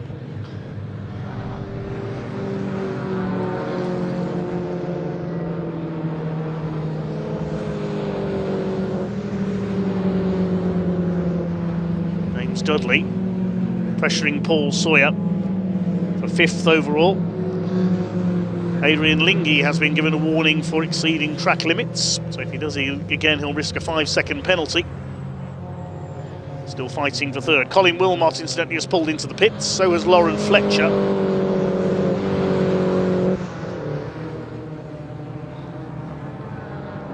Sawyer still holds P5 and the class lead. Great season Paul is having. The Radio 1 disc jockey, an Ibiza DJ, as well as appeared at a whole variety of dance and house music venues and festivals over the years. And now running his own mini racing team.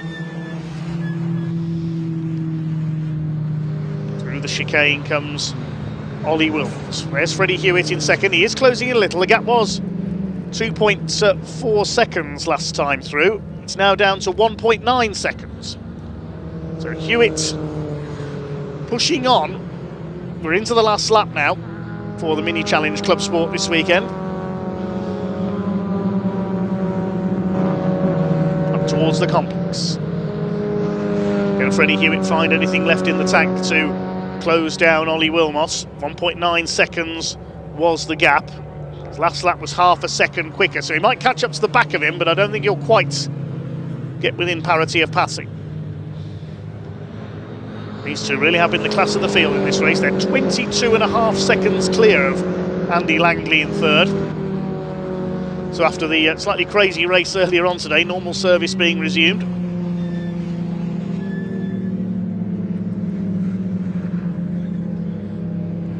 Goodwood for the final time, through Village.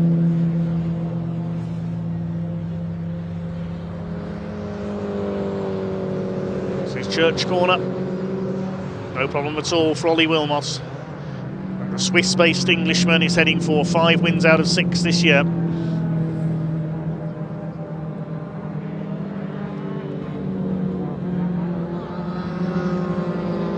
Just got to get through the chicane in one piece. Here he comes. A little bit of a slide on the way in. No problem on the way out. It's a 5th win in 6 Mini Challenge Club Sport races this year for Ollie Wilmot. He takes the flag. Freddie Hewitt comes over in second. 2.4 seconds was the gap in the end, so Wilmot pulled away again. Freddie Hewitt does get the fastest lap though. There's Dave Taylor across the line. Finishes the lap down in 15th place. Here's the fight for 5th and 6th. Oh, James Dudley nearly lost it there coming out of Church Corner, and that's put Ben Trundley onto the grass in avoidance. So that's cost him any chance of attacking, I think, for the class win into the final chicane. Andy Langley will take third, meanwhile ahead of Adrian Lingy. And it's going to be a class win for Paul Sawyer in 5th position. He will take the R53 class. There he is over the line. No, in fact, that's one of his teammates. Sorry, there is Paul Sawyer. Similarly coloured car catching me out there. James Dudley in an excellent 6th and Ben Trundley 7th. What about the Coopers? It's Daniel Truman coming in for a 2nd class win of the weekend. Ben and Ian Trundley finish in 7th and 8th place. Simon Sinfield is 9th. He's improving all the time in his first season of racing. Jacob Heap, one last effort to try and attack for 2nd in class here on the back of Dan Butcher-Lord. Is he going to get through? Not quite. Oh, Neil Clark finishes things with a graceful spin. Can he get going again before Chris Aram comes through? We'll see. Truman wins the class ahead of Butcher-Lord and Heap. Who's going to be 4th? Is Neil Clark going to recover in time? Just about ahead of Chris Aram.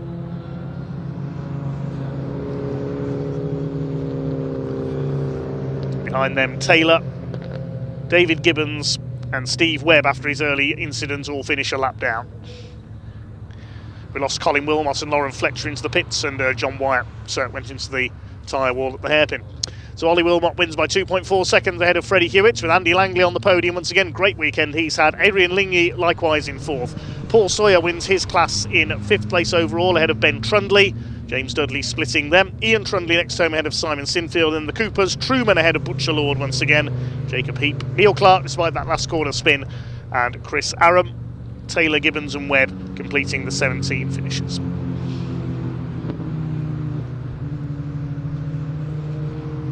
Three races still to come here at Thruxton, Convoy Thruxton, at the Convoy Thruxton events for 2026. It'll be the finale for the Civic Cup next. Let's head down to Ian in Parc Fermé first of all.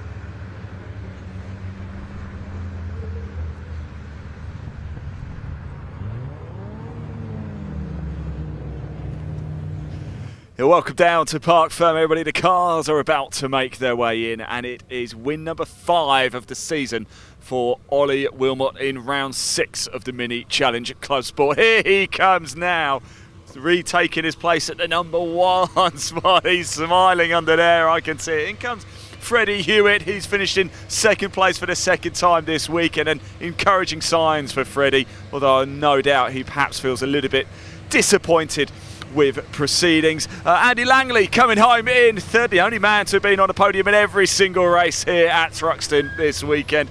There is Ollie Wilmot now just saying hello to some of his family. We'll let him get his helmet off. We'll have a quick chat before he'll have to dash back home to Switzerland as well. Yes, that's right, back home to Switzerland. Ollie, I was getting a little bit worried earlier because you weren't on the podium. I was like, what's going on? This doesn't feel right. That's better, isn't it? That's even better, isn't it, to top the day off?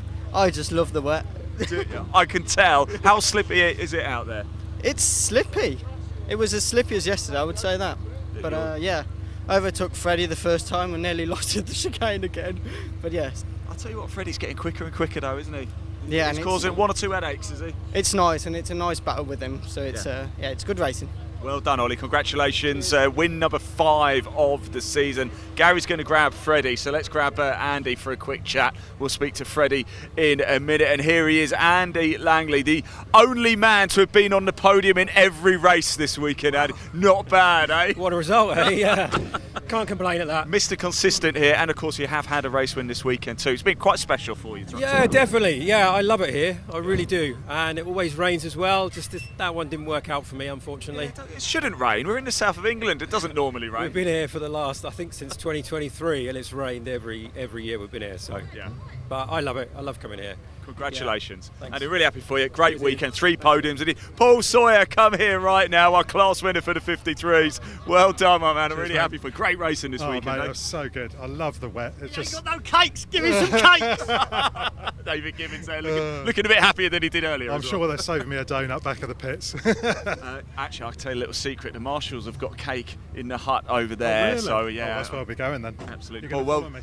I will. Yeah. Congratulations indeed. Let's go grab a quick word with Freddie Hewitt. Honda's the Civic's waiting to go out, but I really want to speak to Freddie Hewitt here. Can I just borrow Freddie? Freddie, I'll tell you what. Perhaps not quite the weekend you were hopeful, but certainly a lot of encouraging signs to take away from Thruxton, right? Yes. If I'm honest, not the greatest of weekends, but we can take a lot away. Good start in the last one, which was great, and yeah, actually, Dave Goddard, our commentator, said that is the best start he's seen all weekend. That's the best start I've had ever. I hit every single car on the way through, from like 5th to 1st. I think everyone's got a bit of my paintwork on them, but that was great fun. Well done, Freddie. It's coming, mate. It is coming. Yeah. It's coming. Right, there you go. Civic Cup. They're about to get underway. And a little bit earlier, I caught up with some of the drivers. So let's hear from them now.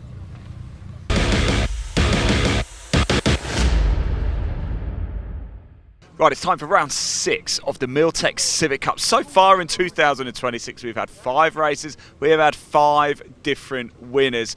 A previous winner is Dave Marshall, who's down. We're going to have a quick chat with him. He's just chatting to Max Edmondson as well. Max, whilst I've got you, race 2. I'm sorry, it didn't quite go to plan. What happened? I went for a move, and the space left quicker than I thought it was going to. Fair enough. And I said sorry to Jake. Obviously, it wasn't intentional, but just one of them things. Yeah. It's motorsport. It happens, right? Yeah, one of them things. Obviously, I was trying to get ahead of Jake because obviously Jake's not a championship threat to me because obviously I'm just a guest round. But yeah, it wasn't. Obviously, I don't wish to come in any championship and take people out. But yeah, it's just one of them things. No, I know you're a serious, real good racer as well. In fact, I'm going to see you next week at Snetterton as well, back in a minute. So looking forward to seeing you there. And you got a chance here in this one, all right? I'm not coming. Max, best of luck. Dave, I wanted to speak to you actually as well. I was coming out to speak to you, and then Max was there as well. It's good to see you, by the way. As I said before, I'm used to seeing you in a red car, a little bit different this year. But what can we do from here in this final race? Wet Thruxton, where do we begin? Okay, at the start is a good place. Yeah, I don't know what a weekend this has just been. We had an issue where Brands actually had a thermostat go, brand new genuine thermostat, and it for some reason had a mechanical failure. But that, not our knowledge, then caused other issues with the engine. So we just had this ongoing thing where as the race progressed on, the temperatures kept going up and up, and the more this car goes up in temperature, the more ignition it pulls back, the less power it makes. Okay. Hence why quali, opening lap, called it in 120 degrees on dash, really hot. Wow. So I managed to get it cold enough, and I did 2 laps behind Edmondson. That was enough for quali, park it. But we knew the car wasn't right. Race 1, yeah, wasn't good. So fair play to the lads. Ryan, my mechanic, Morgan Bailey, who built the engine, and Jap Service Parts, who opened up at about 9:30 last night for us to go get a head gasket. Oh, fair play to them. Yeah, so they managed to do a head gasket in about 3 hours, which, fair play to the lads. I'm sure it's not what they want to do, but sure enough, went into race 2, and I know it wasn't an ideal scenario. Got up to, I think, 15th spot off the line. Yeah. And then collision ripped part of my back bumper off, so we had to come in on the meatball, get that taped up, and then I got back up to wherever I'd got to again. So not the best effort, but what an effort from the team. Like, yeah. You get one more chance to try and end it on a high, and then you can get away from it. Yeah, Right. I mean, wet Thruxton last time I was here.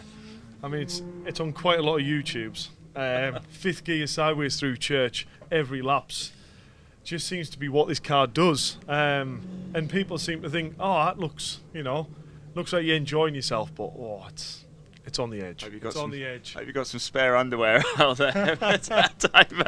Stay safe, won't you? Please, stay safe. Stay safe. Right, there we go. Round 6 coming up for the Milltec Civic Cup. Looks like it's going to be a pretty tasty affair. Dave, over to you.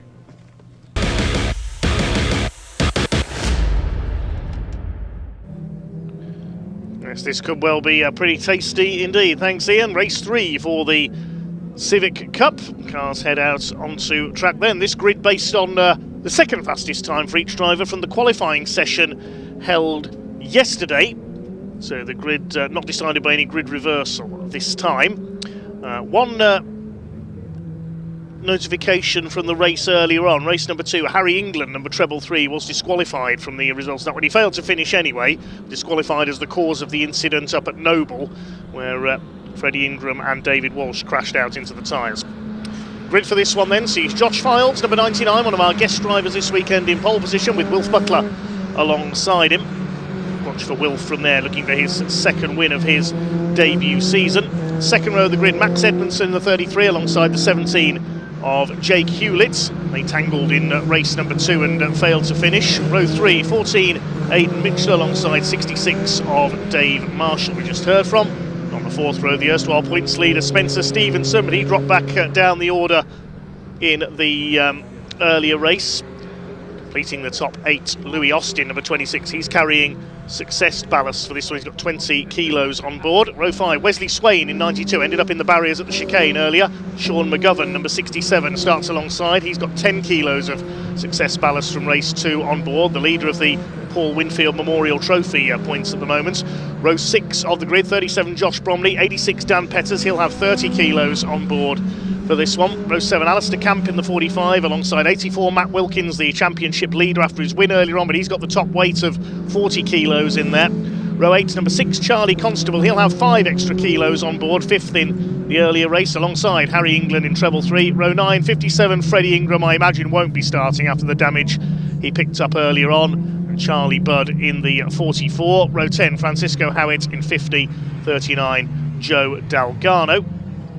The 11th row of the grid will be number 19, Jack Riddell, alongside 322, Jamie Petters. Row 12, 21, Dave Walsh, I imagine will be there. He only got, I think, minor damage early on. Wait to see if he's on the grid, though, alongside 93, Ben Bateman. 13 is Butsy, Will Butt in the 25, alongside 15 of Don DeGraff. 192, Adam Parker on row 14. Just waiting to see if I can see him in the background, alongside 74, Anthony Gannon. No, I don't think Adam Parker's there. Row 15, 90, Jake Renshaw, alongside 495, Mark Hughes. And the final car on the grid, 147, Callum Ainston. Yes, he's there, just going through in the background. The wins so far this weekend for Josh Files and Matt Wilkins. Josh Files, the guest driver, on pole position once again. Watch for Wilf Butler from the outside of the front row here.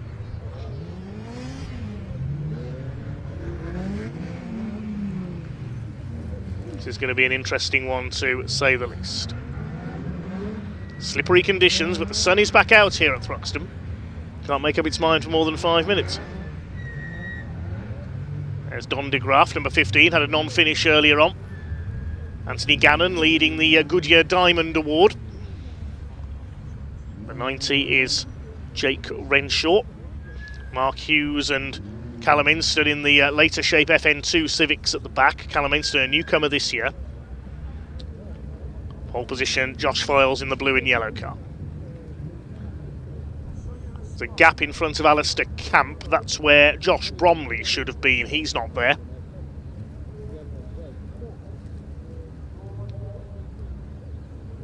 I think there's another gap, yes, further back. Yes, no, Freddie Ingram, 57 after his damage earlier on. Waiting for the last few cars into line then. The 5-second board is held aloft. It's race 3 for the Civic Cup here at Thruxton. This is going to be a cracker. Red lights are on and off they go. And down towards the first corner of this 15-minute race. Good start by Wilf Butler. Good starts by the 99 Josh Files from pole. That's Josh Bromley joining from the pit lane in the blue car. He'll join at the back. Charlie Constable very slow away. In fact, Charlie Constable not away. He's pulling over in the number 6 car, in problems already, or is he? No, he's got going in at the back. Not sure the problem was there, and there's the problem for Wilf Butler. He's the first to find the slippery patches at the complex. There's another car off in the background, that's Harry England. His weekend going from bad to worse, sadly. Somebody else ran wide there. I think that was Charlie Budd in the number 44. Francisco Howitt's gone off as well. Well, they're certainly finding how slippery it is around this opening lap as the rain has stopped, but it's still treacherous out there. They start to sort themselves out. There's Jamie Petters in the 322 car. Files leads it. Max Edmondson second. Butler somehow is still third. Dave Marshall up into 4th place in the 66. Aidan Mitchell under fire from Dan Petters a little bit further back. Wesley Swain in behind them in the number 92 car. There's Jake Hewlett in the black and green, number 17 just ahead of them. It is Josh Files who leads. Max Edmondson gets the tighter line though through Church Corner. Butler third. Marshall rather in 4th. Here's a replay of the first corner. Watch Wilf Butler. He tried to go around the outside. Too slippery for that. He went sliding wide. Further back, Harry England got into a tangle and spun as well. So Files leads from Edmondson, but neither of these two drivers scoring points. They are guest drivers this weekend, as we mentioned earlier. So Wilf Butler in 3rd is the leading point-scoring driver at the moment. He's already had a win of his debut season at Brands Hatch. Edmondson takes the lead from Files, renewing their battles from 2024 when they fought for the championship. It was Edmondson who came out on top that season. There's Alistair Camp around the outside of Aidan Mitchell. Wesley Swain in behind them. Now, did Charlie Constable keep going after we saw him slow up off the line? I'm not too sure. Wait and see if he comes through.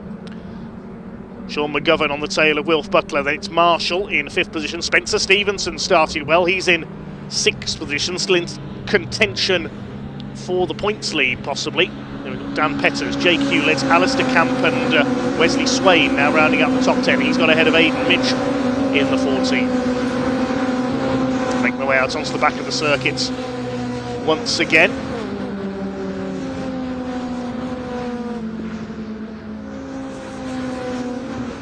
It's one of the Petters boys there with the blue headlamps. Wilf Butler coming under fire from Sean McGovern, the leading newcomer to Civic Cup this year, the Irishman, leading the Paul Winfield Memorial Trophy. That's open to newcomers and also to drivers who've not yet finished in the top 10 of the points. Wilf Butler is also up there in those standings. Here comes McGovern on the inside. He's looking for his, what I think will be his first ever podium. He's up the inside on Butler into the chicane, into P3.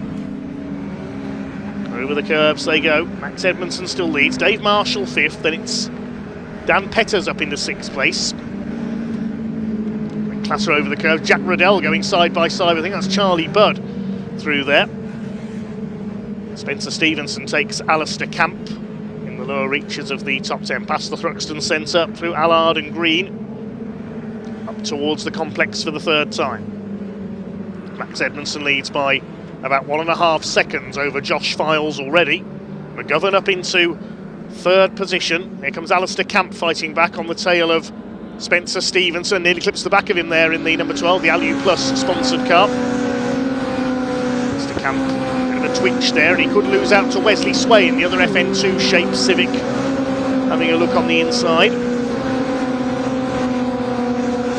And the gap back to Aidan Mitchell, the number 14 behind them. And Matt Wilkins, who led the points coming into this race after his win earlier on, is back in 12th place.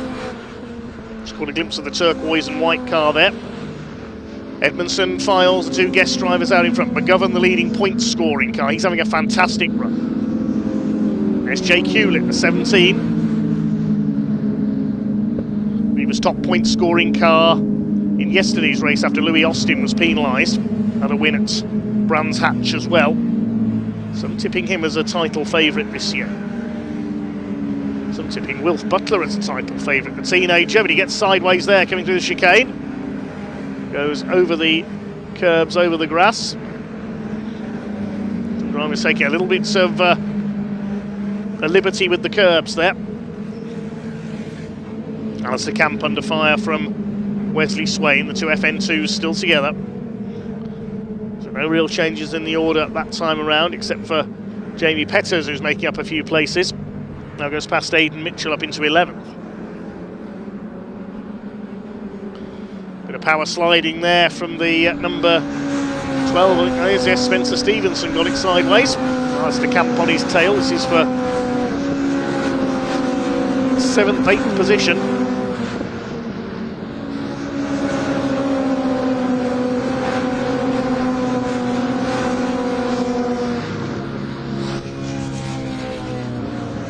Leaders are quite away clear now. It's fairly strung out at the front of the field. We're just over 9 minutes to go in this race 3 for the Civic Cup. Max Edmondson leads. He's done the fastest lap, 1:30.954. The only driver to lap in under 1:31 in this race. Alistair Camp, he's never going to go around the outside at Church Corner. Keeps his foot in. He's done it. That's one of the moves of the weekend, past Spencer Stevenson. Brilliant from Alistair Camp. That is a fearless move, especially in wet conditions. Further forward, here's Dave Marshall in 5th place, under fire. Wilf Butler still sliding about all over the place in front of them. He'll be pinged for track limits if he's not careful. Camp sliding a bit there as well with Wesley Swain on his tail. He's got past Spencer Stevenson as well. Spencer Stevenson, we saw him drop back in race 2, and I wonder if he's having problems again here. He just doesn't seem to have any top-end speed. Petters steams past him now as well. Yeah, I think Spencer Stevenson's got a problem. Almost 3 wide behind. Here's Jack Brodell. We've not seen much of the number 19 so far this weekend. Been stuck at the back of the field. Alistair Camp runs out a little bit wide there under fire from Wesley Swain. Then Petters. Then Spencer Stevens.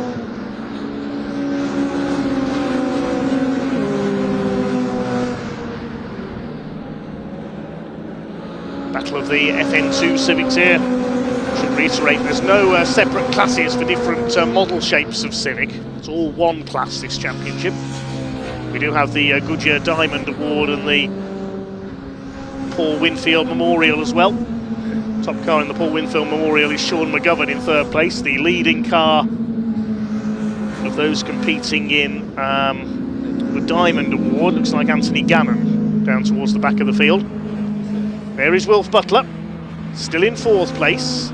And here are the leaders. Josh Files, for 2nd place, has been caught by Sean McGovern. He is driving a cracking race here in the 67 car. Dave Marshall clatters over the curb there. And Jamie Petters, Dan Petters rather, has got past him. The lead gap is now up to over 5 seconds. Max Edmondson is lapping in the 1:29s. He's lapping about 2 seconds a lap quicker than everyone else. Total dominance from the man currently fighting for the lead of the Mini Challenge JCW this season, supporting British touring cars. Who knows? Next couple of years we could see Max Edmondson a British touring car driver. Here comes McGovern. New to Civic Cup this year. Look at him flashing the lights at Josh Files. Try and intimidate him. Let him know he's there. Files has got the lights on as well, probably to warn any backmarker traffic to get out of his way. He's a bit sideways. He's very sideways through Goodwood. What a drift by Josh Files.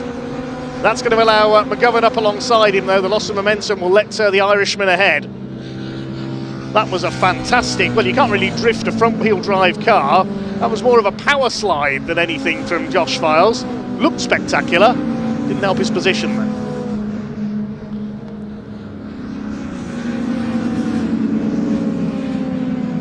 So the 6 minutes of this race still to go. Max Edmondson running away with the lead.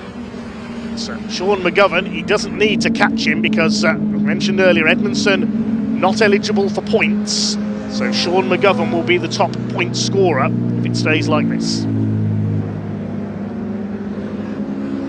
Wesley Swain's finally got ahead of Alistair Camp further back. Coming up behind them, that's Jack Brodell, who started towards the back. He goes side by side with Camp through the chicane, over the curbs. This is the fight for 9th and 10th position. Brodell is up to 11th. There's Spencer Stevenson, who's lost another place. Aidan Mitchell behind him. Matt Wilkins, winner earlier on, but struggling with that success ballast, no doubt. Behind them, Charlie Budd in the number 44. It's Autograss and Mini Racer, among others.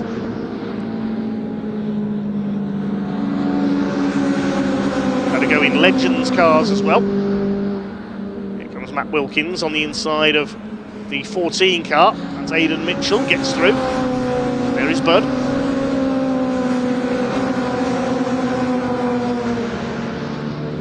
So a good race in the midfield, but dominance up front. Max Edmondson is now 7 seconds clear. He's in the 129s on his lap times. The only driver to have lapped under 1 minute 30 other than him is McGovern in second place. Under 1 minute 31, I should say. Wilf Butler is being caught by Jake Hewlett in the 17 now. Dan Petters has already gone through. This is for 4th place. The black and orange flag is being shown for car 26. That's Louis Austin. Now he's further down the order in 16th place. Try and pick up what's happened to that car. He'll need to call into the pits now he's received that flag. You can see the marshals hanging the flag up there, the black with the orange circle. As up the inside, Jake Hewlett takes Wilf Butler. That's for 5th place. He'd already lost out 1 place to Dan Petters. Dave Marshall closing up as well, the man from the northeast. I didn't say earlier, so they had to get a head gasket changed late last night on that car after his problems yesterday.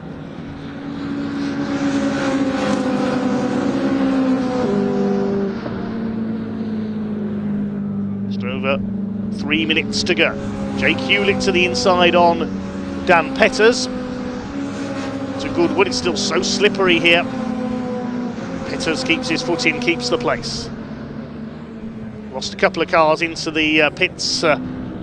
Josh Bromley came back in, we saw him start from the pit lane. Charlie Constable pulled in after a couple of laps after his problems at the start. And Jay Dalgano has pulled in, Joe Dalgano has pulled in as well. Judging by the noise I can hear in the background at times, I would say Louis Austin's lost his exhaust pipe. Because I can hear something that sounds like a Honda Civic tractor out there somewhere. This is the battle between Butsy in 25 and the number 90 of Jake Renshaw. Louis Austin's just ahead of them. Yeah, he's slowing down. I can't see anything wrong. I'm assuming Louis Austin's lost his exhaust. There's Will Butsy, the likeable Welshman. Listen in the background. You can hear it there. It sounds like one of the light aircraft that land here at Thruxton Airfield. Yeah, that's what's happened to Louis Austin. That's why he's been signalled into the pits. Meanwhile, here's the battle between Petters and Hewlett for 4th place.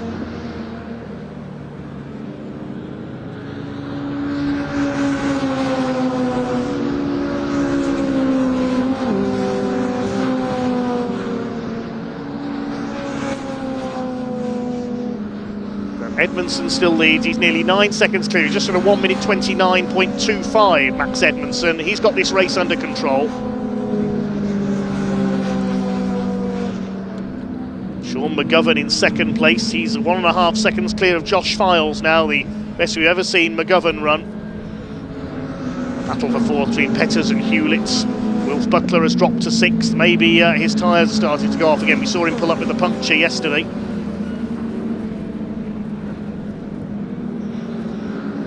Dave Marshall down to 7th. Louis Austin has now pulled into the pits. There's Edmondson with hardly seen him all race long. He has run away and hid in this one, making up for the tangle with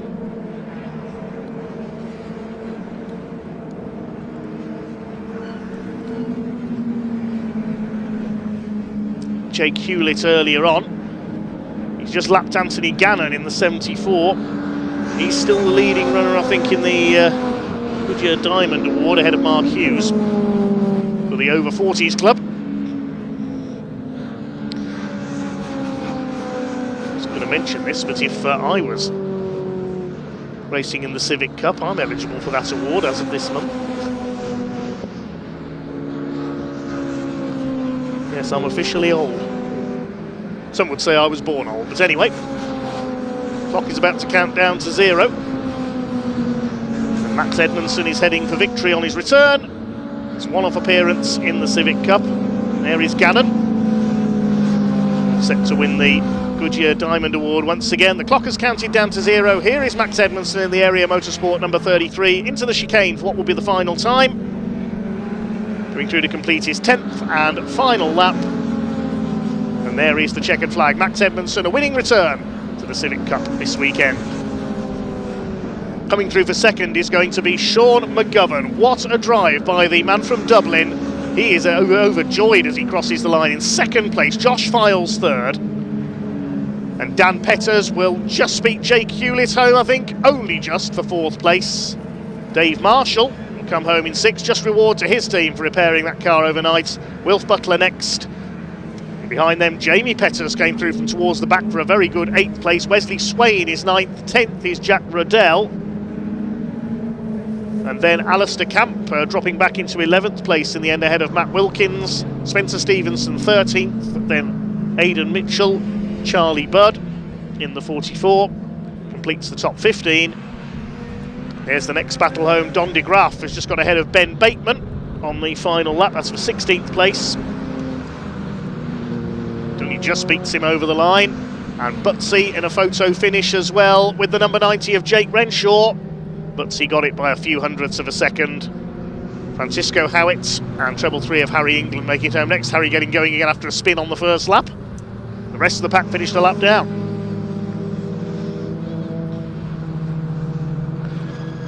Have a look at the provisional results then. Max Edmondson taking the win by over 11 seconds in the end. That's an eternity in Civic Cup terms, ahead of Sean McGovern, his best ever finish in second place and the top point scoring car. Josh Files in third, also a guest entry this weekend. And then Dan Petters fighting off Jake Hewlett for fourth. Dave Marshall in sixth, he got ahead of Wilf Butler late on. Then Jamie Petters, a fine run through the field from towards the back to finish in 8th place. Wesley Swain and Jack Riddell also from towards the back of the grid, finished in 10th. Alistair Camp, Matt Wilkins, Spencer Stevenson and Aidan Mitchell next home.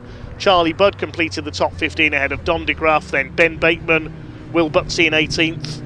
19th was Jake Renshaw. Francisco Howitt completed the top 20 ahead of Harry England, and then a lap down were Anthony Gannon, Mark Hughes, Callum Enston and Joe Dalgarno, who made a pit stop.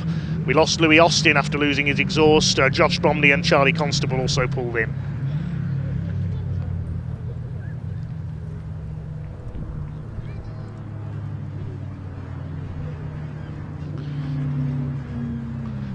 Well, as the sky darkens here at Thruxton ahead of our... Seems to be every time the Audi Cup is on track, doesn't it? And then a truck race to go after that. I do not like the look of those conditions. Let's head down to Parc Fermé with Ian.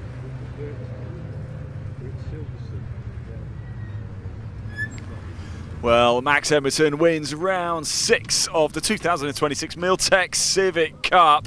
And he makes it 6 different winners as well. He might only be guessing, but it doesn't matter. He takes top spots. A great driving by Sean McGovern to come home in second, and Josh Files in P3. We'll grab a quick word with Max. I feel the warmth coming out of the car, Max. That's more like it, right? Yeah, it was good fun. What's the track conditions like out there, Max? It was the start. It was proper greasy, but I think obviously Josh being the first car in, he wasn't gonna risk too much. But obviously, I didn't really have anything to lose, so well, it's a bit small. Yeah, so I just kind of found the grip. Obviously, last time we were here it was wet, so well, dampish. So I found where the grip was and knew where the grip was from last time, and just kind of drove away. One day, Max, I'm going to get you coming out of the car, punching the roof, screaming in delight. One day. You win. One day. No, you win. Max, well done, mate. Really happy for you. Congratulations. Gary's just having a quick chat with Sean, an ecstatic Max Edmondson there. Let's go find Josh Files, have a quick chat with him. We'll just move round the back. Josh, can I come under that with you as well? The rain is just starting to come down quite heavy as well. It's been a great return for Josh Files. Yes, Max, we can all go under it. We can all go under. Yeah, don't let him underneath it. Don't let him underneath it. What a return for you this week, and you enjoyed yourself. Yeah, it's been good fun. I managed the 40 kilos and some damage in race 2, which was interesting. A very chaotic race 2. That one, obviously, we went a bit wrong way with our setup, but it's all good. Managed to keep it on the track, even though it's sideways everywhere. I think you've had the best of it as well. Let's just start to hammer it down. Yeah, as well, I was hoping for that, because that's what we've set up for. Right, okay. Well, but it's all good. Well done anyway. Well, great to see you again, by the way. Congratulations. Let's grab Sean very quickly. Sean, well done, my friend. That was a brilliant driving out there. How was it? It was very, very interesting. I didn't know which way to go. Josh has given me a few tips before the race. I've never raced this car in the wet or track, so try to follow him. It suits you then? It does. I'm used to front wheel drive and no grip, so it kind of did suit me a lot, and it just worked, yeah. I was really happy with it. Managed to get the podium in the end. We were chasing it all weekend, so good to get it. Yeah, I don't know. This is some diamond trophy. Rod's kind of used to these ones. Diamond trophy. Oh, well done. Congratulations. Happy days. Look, I'm going to let you go. He's chucking it down. Thanks so much. Well done, Sean. Good stuff. The Audis, they've gone out for their third race of the season for the Audi Cup. Not so long ago, I caught up with some of the drivers. Let's hear from them now. Let's go, go, go.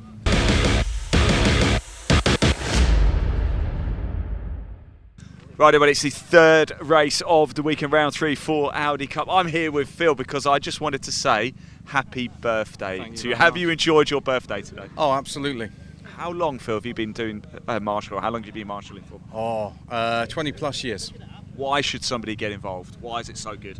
The race is great. The community of the Orange Army is amazing. It's just great fun. And why spend your day at home when you can come and watch it for live? Thank you so much for all you do. Have a lovely birthday. Hope you enjoyed your cake in there as well. I understand Michael Oliver came in and stole some. He did. Well, it's his birthday as well, so... Yeah, but he's got plenty of cake out there. I'm sure he has. Phil, thank you so much. Have the lovely rest of your birthday. Let's go down and around. I wanted to speak to Patrick. He's not there. Let's just move up and speak to Harrison Foley. I haven't spoken to Harrison yet. Let's go in and say hello. I'm coming up to have a chat, Harrison, mainly because we haven't really spoken yet. So, how's your experience of Audi Cup been? Oh, it's been great fun, especially in the wet. I was kind of praying there would be a storm now, but... Do you actually want it to rain again? Because it is drying up now, isn't it? Yeah, it's a shame. Yeah, I love it in the wet. Getting it sideways was the best part. What's this Audi TT like taking around Thruxton? Fastest circuit in the UK. It's brilliant fun. It's terrifying, especially from my previous one was a 1.3 Swift on the Rallycross, so massive step up. Well, actually, in that case, you're probably quite tuned to this with the slippy conditions. Yeah, exactly. That's why I loved it in the wet. I could find the grip and just kept up. Tell me a bit more about the Rallycross. Why have you switched to more circuit racing now? Or are you still doing Rallycross? Not doing Rallycross. We might come back for a few rounds for fun, but mainly for the crowds, just better. It's a good meeting here as well, isn't it? Look, Harrison, thanks for talking to us, mate. Take it home, enjoy it for the rest of the day, won't you? Really, really appreciate it. Time to go for round 3 of Audi Cup here at Thruxton. Dave, over to you.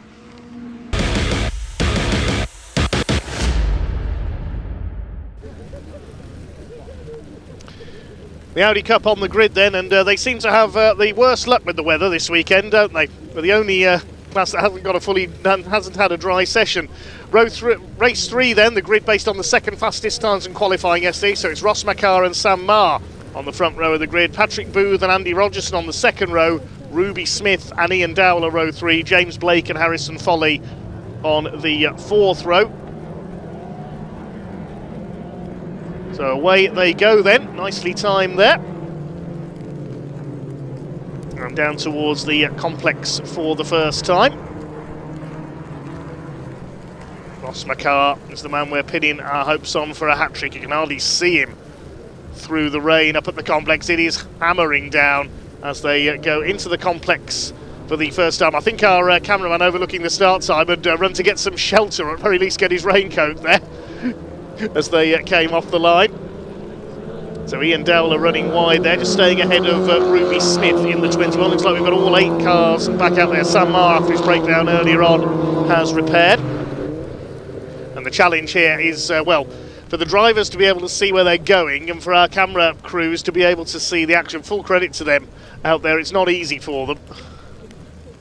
You can just about see the pack as they head out into the country for the first time.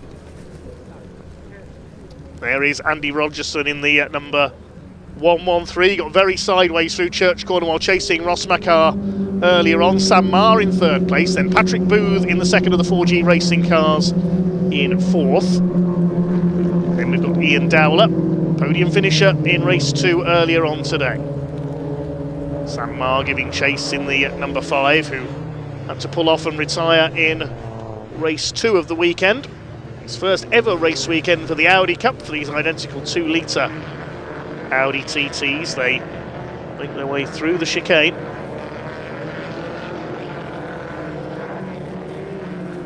All of them have made it round the first lap without incidents. Just under 10 seconds covers the field. There's Ruby Smith hoping for a finish this time. A couple of retirements for her. Good to see that Harrison Foley's got some clearer numbers on his car now. It was tricky to read his number earlier. I was getting the 2 black cars mixed up. Just a steady procession at the moment. There's no point in attacking until you're used to the conditions. It is very, very difficult out there at the moment. The Audis really have copped the worst of the weather this weekend. Such a shame for the TT Cup drivers.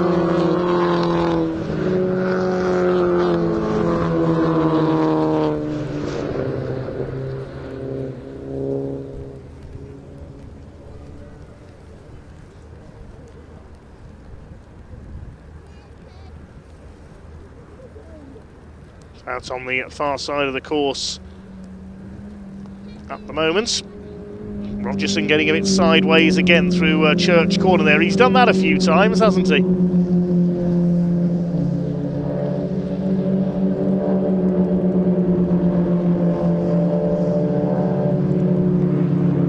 See what the lap times are this time through. The first flying laps of the race as Ian Dowler closes up on Patrick Booth. This is the battle for 4th position. To the chicane once again. You can see just how wet it's become.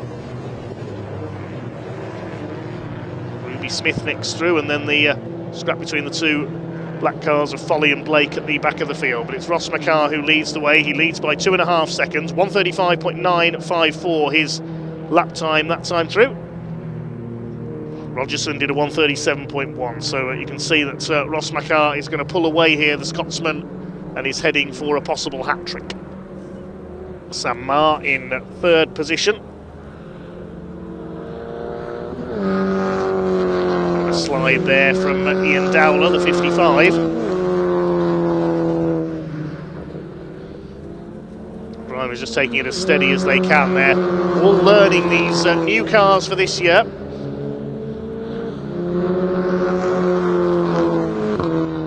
That Marshall's poster got clobbered by a couple of Civics earlier on, but all the Marshals and drivers okay. Ruby Smith being caught here by the 39 of James Blake. He's got ahead of Harrison Foley. Goes for the inside at Goodwood. Doesn't manage to get alongside Ruby in the 21. He's had a couple of spins this weekend, 2 retirements. Had a spin at Village around this point on the circuit yesterday.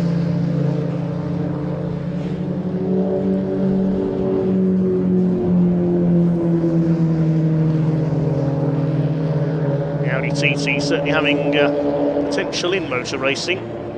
First appeared in, as we were saying yesterday, in the early 2000s in the DTM Touring Car Series in Germany and won a couple of titles, first with Frenchman Laurent Aiello and then with Matthias Ekstrom, the Swede. As Ruby Smith goes off over the grass, keeps her place though, or does she? James Blake up the inside. Meanwhile, Sam Marr running a bit wide there at the complex as he tries to chase Andy Rogerson for 2nd place. It's a 1-2-3 at the moment for XMG racers. Rapist thrashing away at the windscreens. They make their way out into the back of the circuit once more.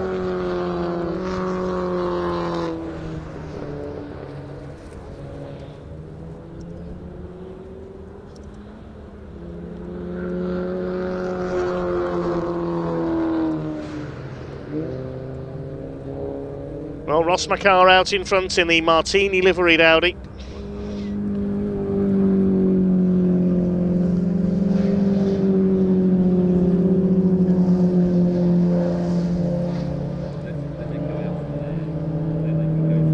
Dowler closing in. Do keep your comments coming in, we'll read them out as and when we can.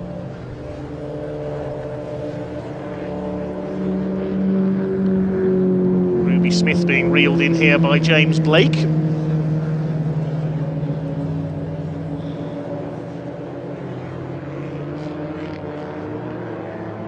There's Harrison Foley in the background. Blake not quite close enough to make a move this time into the chicane. All the action towards the back of the field. Another new fastest lap this time through for Ross McCarr. 1:35.657 for him. He's lapping 0.3 of a second quicker than Andy Rogerson, who at least is now on a similar pace. He's 3.3 seconds behind, though. Sam Maher lapping in the 1:35s now, so the lap time's improving as they get more used to the conditions, and a big twitch there for Ruby Smith's number 21 car on the run up towards the complex. It's allowed James Blake to close up again. Harrison Foley, the ex-rallycrosser, looking on.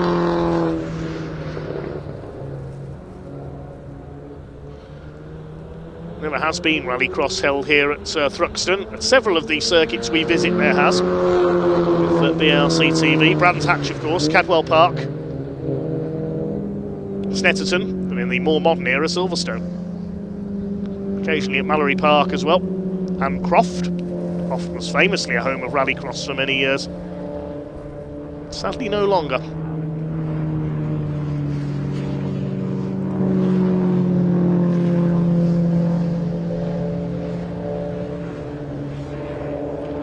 The battle for 6th place, Ruby Smith, an improved showing from the ex-Ovaler. In the 5G liveried car. Now, 3 other cars in this race, Sam Maher, Patrick Booth and Ross McCarr, are run by 4G Racing. And then we've got Ruby Smith in 5G. Does that mean she gets better reception?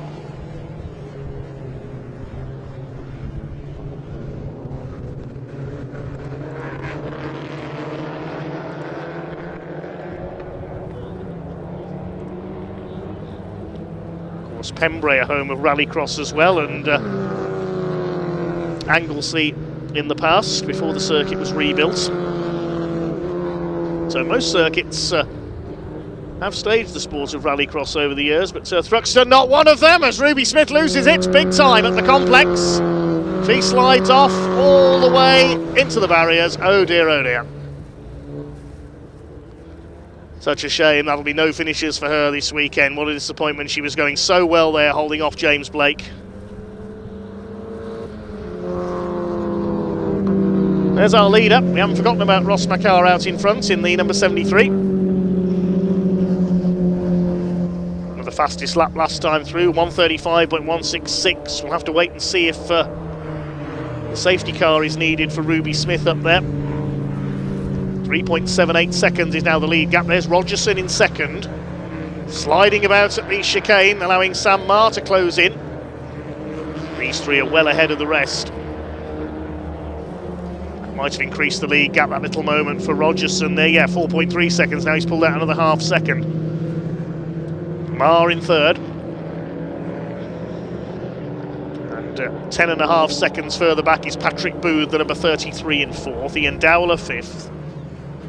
Be James Blake up to 6th now.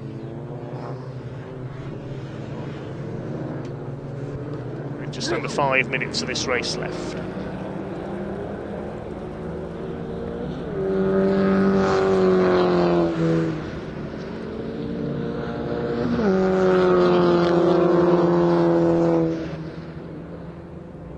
There goes the leader. Now, can Sam Maher overhaul Andy Rogerson to take second place? Well, if Andy keeps sliding about like that, he might do. That was a big moment. Thought he was heading off into the grass. And if you get onto the grass in wet conditions like that there, you might end up doing a Tim Prince. I said Tim from the Hyundai race earlier on is okay. His car is probably written off. McCar's just done a 134.819 into the 134 bracket now. Andy Rogerson under pressure now from Sam Marr through the chicane. Marr's car seems to be handling the slightly better of the two. That's the line they go. 4.5 seconds in it for the lead now. Only 1 second between these two. Second and third.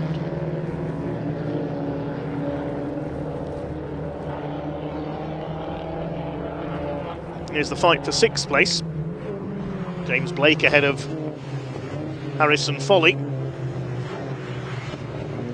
Hope that Ruby Smith's okay after her off.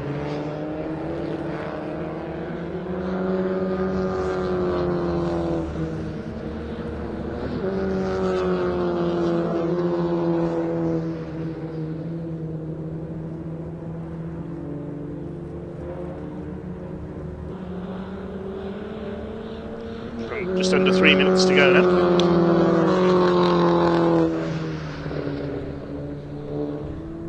Booth and Dowler still separated by about 1.6 seconds for 4th and 5th. They're well clear of James Blake. There's Ruby Smith's car stranded in the barriers in the background.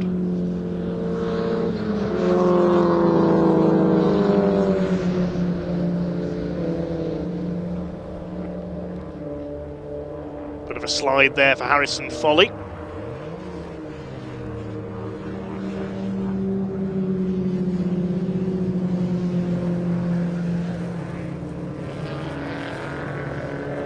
Sam Marr is definitely reeling in. Matt Rogerson for 2nd place there. Over the line they go. Yeah, the gap has come down slightly. It's less than a second now. They're 3.6 seconds behind Ross Makar. And his last lap was at 1:36, so the lead gap has come down by a few tenths as well.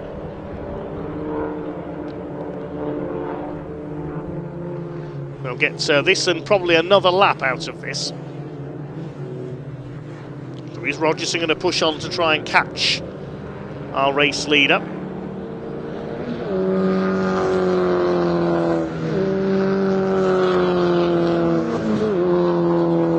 Through Noble. There's Makar, our race leader. There's that little bit wide. Just to cut back in.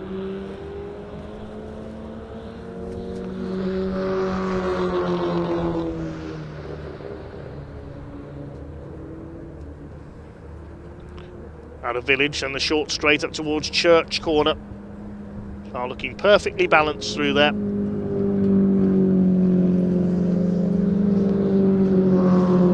They're 13.5 seconds clear now of Patrick Booth in 4th.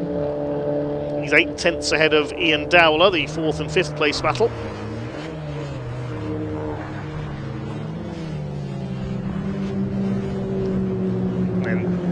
Nearly 18 seconds behind Dowler. It's the battle between Blake and Foley. They're now separated by 2 seconds as we go into the final lap. 30 seconds on the clock. Don't forget, we've still got a truck race to come. In these conditions, that's going to be very interesting.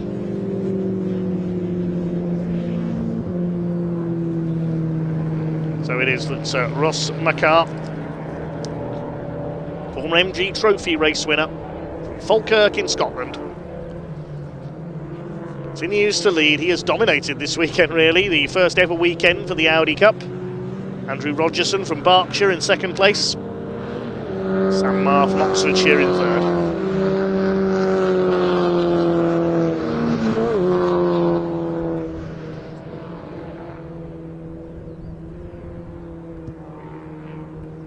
Just going to keep it steady around the final few turns. Here he comes, Ross Makar, out of Village, up to Church. Beautifully taken through there. Andrew Rogerson has just done the fastest lap of the race, 1:34.530, so he has closed in a little. I don't think he's going to catch the number 73 here through the final chicane. The brakes go on through the right, the left, and then the right again. Rogerson slides it in, as he has been doing for most of the race, but he's not going to catch our hat-trick man. Ross Makar completes 3 out of 3 in the Audi Cup. Rogerson comes over in second. Sam Maher makes up for his non-finish earlier on with a 3rd place. They're well clear of the battle for 4th, and Ian Dowler's got ahead of Patrick Booth. Thought he was closing him down a lap ago. And he has got through on the last lap into P4. Ian Dowler takes 4th, Booth is 5th. And what about the fight for 6th place? James Blake and Harrison Foley. Well, James Blake's pulled away slightly. There's Foley.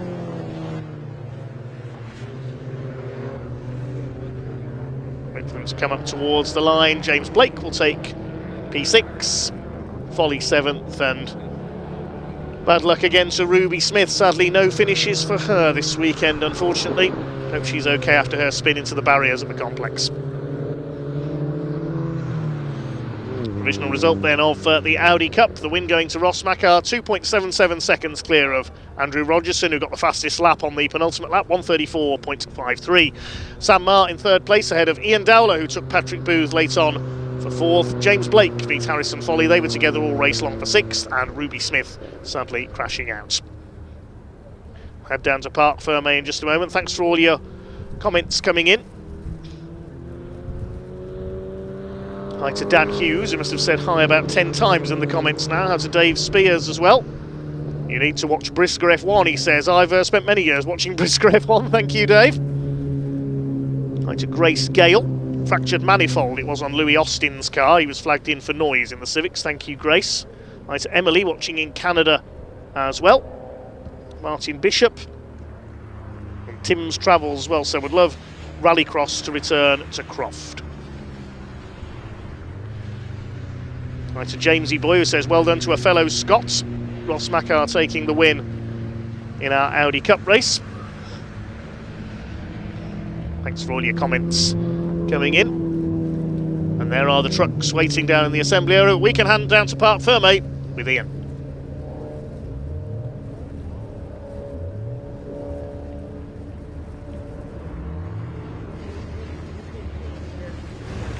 Well, welcome down to Parc Fermé. Here is Ross Makar, 3 from 3 to start the brand new Audi Cup season. He parks up in front of the number 1 Bordy. Had a victory yesterday, 2 today. And it's once again Andrew Rogerson, who's had 3 second places as well. There he is, a little nod, a little shake in the head. Sam Eager coming home in 3rd place. We'll have a quick chat with them all. Don't go anywhere, still more racing action coming up for you here this afternoon on the BARC YouTube channel and the Truck Sport YouTube channel as well as the TCR UK. Make sure you hit like, hit subscribe wherever you're watching, and thank you to all of you for tuning in. Ross is just going to get his hat from Stuart Lyons there. There it goes. Ross, I'm kind of running out of things to say here really, but 3 from 3, wow, what a weekend. Yeah, fantastic weekend. You know, truthfully, I think I just had a lot of grip in the fast corners, which helped me a lot. You know, and I tried to limit my mistakes, although in that race I had a couple of interesting moments, but thankfully you weren't the only one. Yeah, Sam was pushing Andrew for a lot of it, so they were keeping themselves busy, and then towards the end my gear linkage started to go, so 4th gear was getting deeper and deeper, and I was hoping to make it. You were praying for the yeah. Well, to us it looked very, very, well, I want to say simple, but you know, it's been 3 from 3. Was this a bit of a dream for you coming into Thruxton? Not one expecting this. No, I was not, and I think truthfully, I think we just got the setup bang on this weekend. I think had the track remained dry, you've seen the qualifying times, I think it would have been much tighter, but I'm thankful for the results. I'm super happy, and yeah. You've taken advantage of it, Ross, and made it a hat-trick of victories. Congratulations indeed. That's Sam there getting his photo. We'll have a quick chat with him as well. Sam, congratulations. Couple of P3s this weekend. Sorry, yeah. I need something to stand on here, don't I?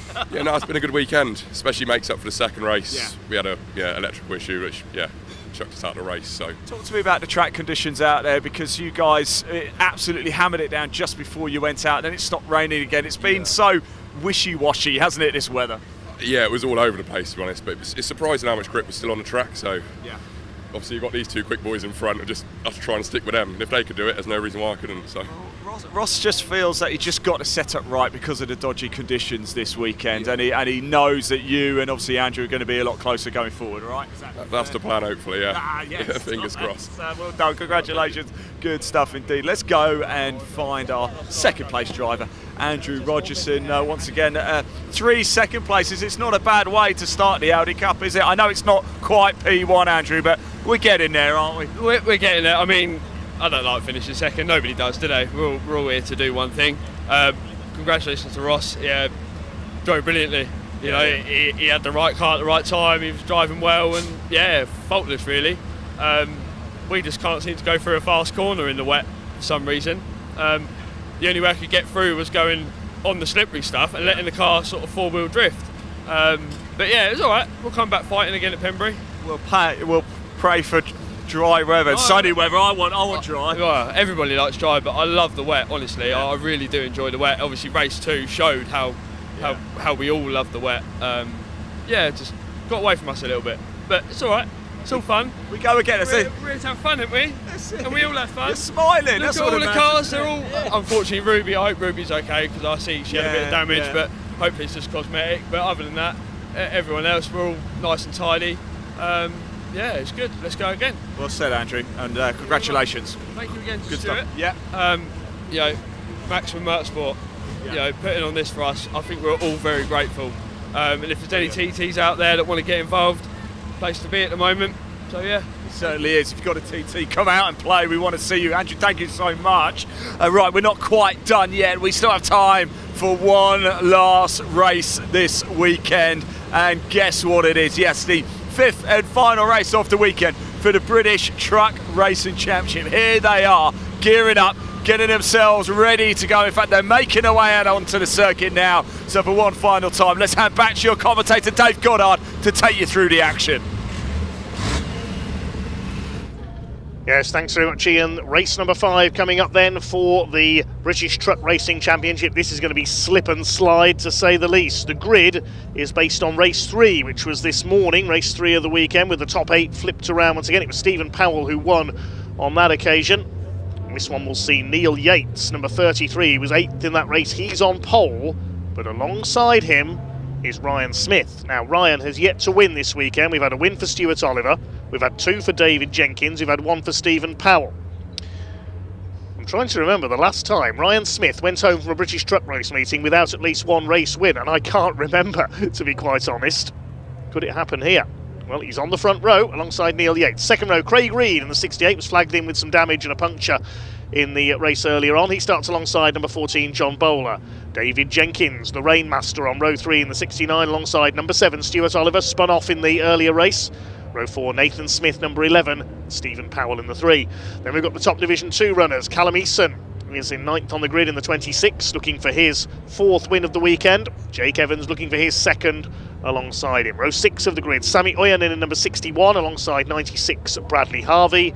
Row 7, 6, John Powell alongside 95, Ricky Collins. Hopefully Ricky's out there having cured his engine gremlins. At the back of the field, watch out for fireworks because Michael Oliver is down there. He failed to finish the race earlier on today, race 3 that set the grid for this one. He pulled into the pits while running 2nd with an issue with the MAN. Starts alongside Warren Harvey in the number 97. This will be a 15-minute race to round off the weekend. Let's hope things don't go too wild in the wet. For the British Truck Racing Championship, the last race of a weekend always tends to be a little bit wild, but it is very slippery out there anyway, so let's hope the drivers keep things sensible here. GT tyres and Napa Auto Parts, I think that is, truck leading them round.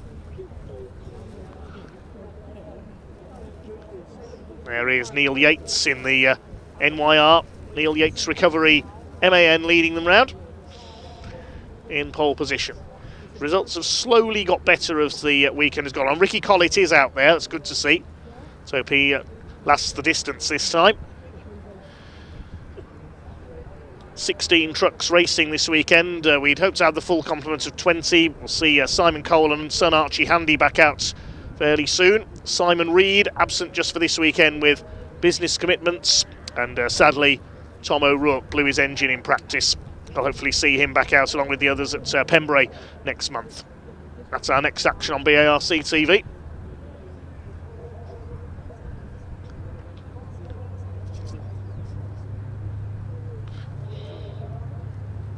Police truck heads them round, and there may be another lap after this one. We will wait and see.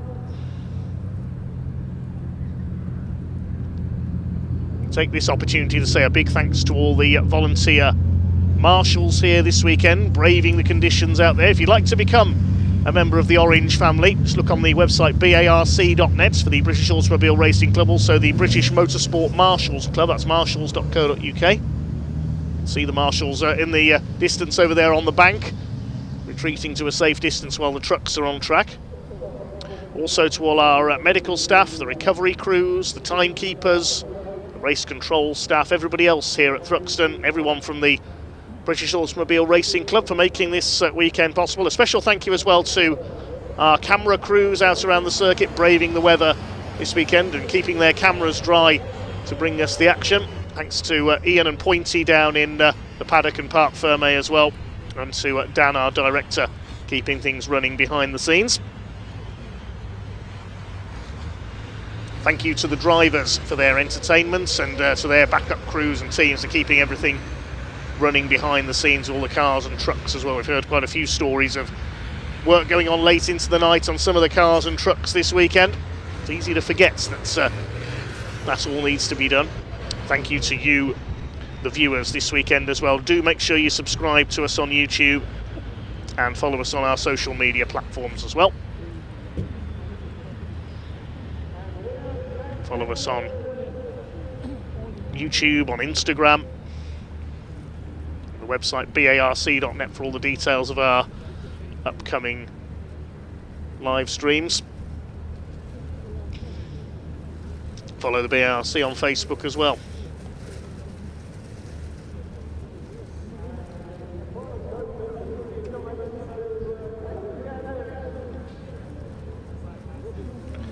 So we're in position then, and the rain has actually relented again. It can't make up its mind today. It seems like every time the Audi Cup comes out on track. It's not fair, is it? Every time they hit the track, it starts raining. As soon as they go off, it stops. So, the man to watch, Ryan Smith in the number 1. No wins yet this weekend for the Daimler Freightliner. The man looking for his 11th consecutive British Championship.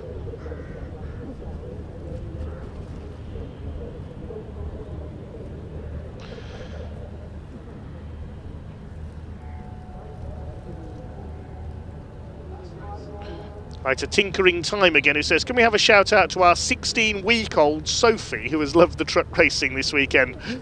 Consider it done. Hope you're enjoying it, Sophie. I was already watching truck racing at 16 weeks old, to be fair. Having a family who worked in the sport was no choice, really. OHP Ghost says, come on, John Bowler. Watch him in the blue and red MAN. Hi to Loud Pipes Save Lives. He's been with the show trucks this weekend. Grace Gale is cheering on Neil Yates.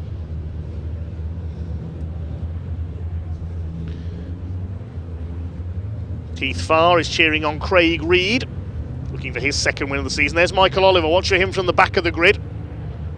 He would love to celebrate his birthday with a win. He's got a lot of work to do from there. Andy Liner says, shout out to Elliot, please. We've had an amazing day at Thruxton today. Hi to Terry Gallagher as well. Finished his race weekend in his Hyundai Coupe and now joining us on the stream. Great to hear from you, Terry.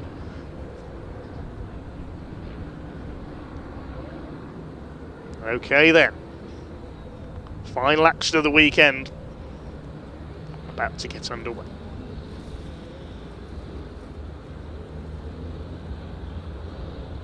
There are the Division 2 pace setters and protagonists. 3 wins for Callum Eason, making up for a disappointing Brands Hatch. 1 win for Jake Evans. I think it's Jake still top of the championship. Calculations will all be done at the end of the meeting. Stuart Oliver and his son Michael jointly led Division 1 coming into this meeting. It was Stuart who led after yesterday, but that spin earlier on dropping him down the order has shaken things up a little. David Jenkins will be the big mover this weekend. He looks for his 2nd British title. Can anyone stop Ryan Smith from the outside of the front row? He's got John Bowler behind him. He's won here before. Neil Yates, the poleman, he's yet to take a Division 1 win. It's Bradley Harvey. Family ties were ditched earlier on.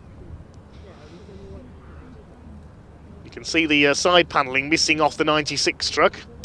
That was his father Warren's fault, so he says. Nathan Smith lurking in there in the white truck.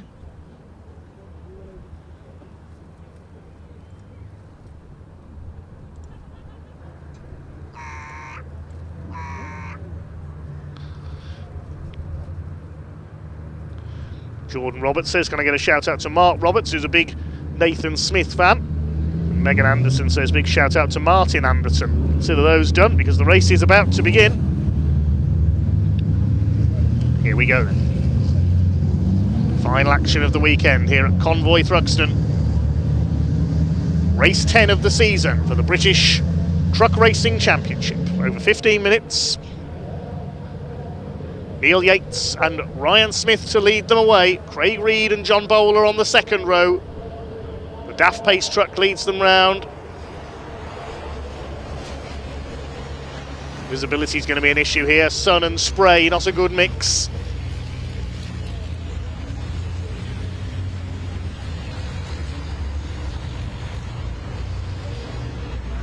Here we go then. Watch for David Jenkins from row 3. He could be the linchpin here. We know he loves the wet conditions. Yates and Smith to lead them away. The red lights are on. Here they come to begin round 10 of the British Truck Racing Championship season. Off they go. The power comes on, and not surprisingly, Ryan Smith fires into the lead, chased by John Bowler. Neil Yates spun up the rear wheels, I think. He's not got away as well as he'd hoped. He slides across the circuit there in 3rd place. John Bowler's going for it. The rest of them file their way through behind. You can see the amount of spray as they head up towards the complex for the first time. Ryan Smith's got the lead just ahead of John Bowler. Yates in 3rd place, he's sliding wide. He just clips the back of John Bowler there, side by side with Craig Reed. Are they all going to make it round? Only just. Callum Eason under fire from Sammy Oyanen, who gets it sideways. Ricky Collett in there just behind them as well, and one of the Harveys, that's Bradley in the 96. They rumble their way out of the complex up towards Noble for the first time. There's Callum Eason, the pace setter in Division 2 this weekend, but it's Flying Ryan who leads the way from Bowler in 2nd. Yates down to 3rd, then Reed, Stuart Oliver, David Jenkins, Nathan Smith, Stephen Powell, and Jake Evans has got the lead of Division 2. Here comes Michael Oliver, charging from the back of the field. Ricky Collett just hoping he can get a race finish this time after a pretty disastrous weekend, although not as disastrous as a few years ago here at Thruxton, when coming out of the complex he slid onto the grass and ended up upside down. Ryan Smith leads in the Daimler Freightliner, desperate for a win here. Winless so far this weekend, the British champion. Come through towards the completion of lap number 1, towards the chicane. You can see the amount of spray. Ryan Smith the first to hit the wet surface there. Neil Yates under fire from Craig Reed for 3rd place. David Jenkins ahead of Stuart Oliver for P5.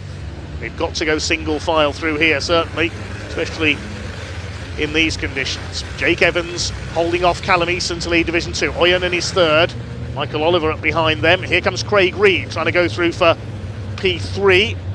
Neil Yates closes him down there. There's nearly contact between the two of them on the run into Allard as the Iveco tried to go past the MAN.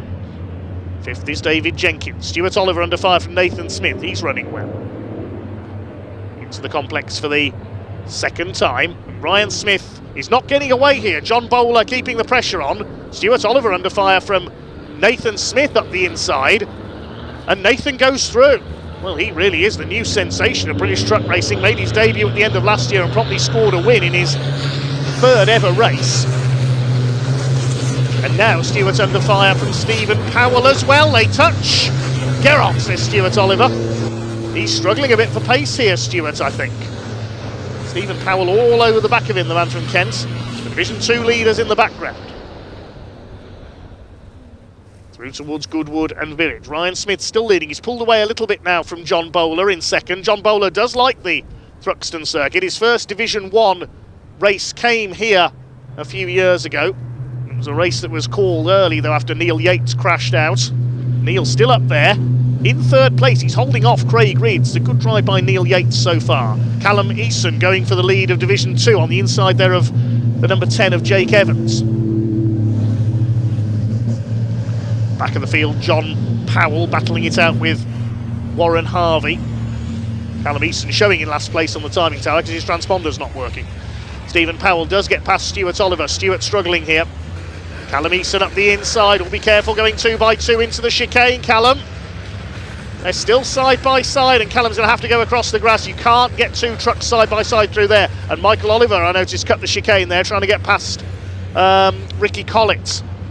They're still side by side, and Callum Eason's got the inside for Allard. He takes the lead of Division 2 in the Tool Maniac MAN.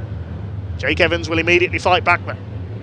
Ryan Smith leads by 1.47 seconds now over John Bowler. Ryan's done the fastest lap, so it looks like normal service being resumed at the front of the field. Sammy Oyanen still in 3rd place in Division 2, just ahead of Michael Oliver. Now he's just got past Bradley Harvey. Bit of weekend to forget, sadly, for Michael. They rumble their way out towards Noble, then towards the right at Goodwood. There's Smith from Bowler. Here's the fight for 3rd. Craig Reed trying to go around the outside of Neil Yates. That's brave. Doesn't want to get onto the grass because he'll just go sliding off into the trees if he does. Keeps his foot in. He's got round him on the outside. Oh, superb from Craig Reed, the man from Stoke. I didn't think it was possible to go round the outside there. So he's up to 3rd. Jenkins still there in 5th. Nathan Smith behind him. Then Stephen Powell. Stuart Oliver down in 8th place. He's struggling. Callum Eason leads Division 2, even though he's showing as not being in the race. He is now. He's having to be manually timed as his transponders stop working. Neil Yates still running well up there in 4th place as they come through the chicane for the 3rd time. Now what can John Bowler do? He's got to try and close Ryan Smith down. It's a tall order, the 10 times champion out in front. Sammy Oyanen still under fire from Michael Oliver. The Division 2 trucks, of course, under no obligation to move over and let the Division 1s through. They are racing for position, whatever class they're in. Ricky Collins is going to go past them both down the pit straight. The Yorkshireman goes past the Finn. Michael Oliver from Hexham in Northumberland. Not been his season so far. Still your leader, Ryan Smith, by 1.7 seconds now. Fastest lap of the race recorded by Stephen Powell, 146.5. He's running well. Down in 7th place, but on the pace. Much more successful weekend than the Brands Hatch season opener, where Steve was well off the pace. Michael Oliver now passes Sammy Oyanen, who's had a troubled, rather bruising weekend in the Sisu. Leaders out on the back of the circuit. You can see Ryan Smith is pulling away. Interesting to see the points chart at the end of this weekend. I'll let the officials do the calculations. People who know me from Speedway know how bad my mathematics are.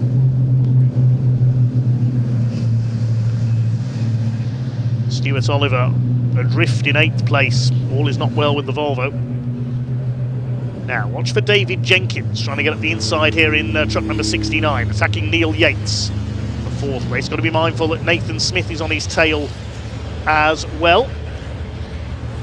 Craig Reed is having designs on going for 2nd here, on the back of Bowler. Over the line they come.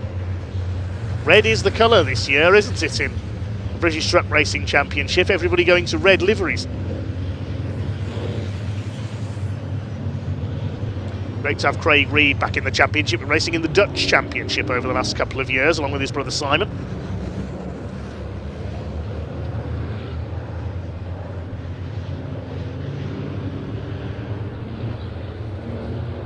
Reed brothers coming in with John Powell dropping back in Division 2 and Adam Bint and Martin Gibson absent this year. Neil Yates slow there off the complex. He nearly got a push there from David Jenkins.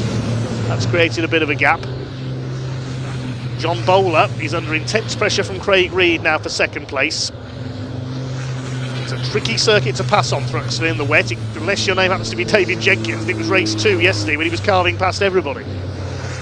This was red flagged a little early though when Bradley Harvey was who went off at the chicane.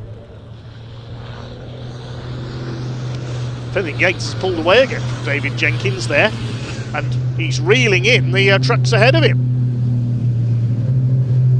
Does that mean John Bowler's slowing down and it's slowing Craig Reed as well?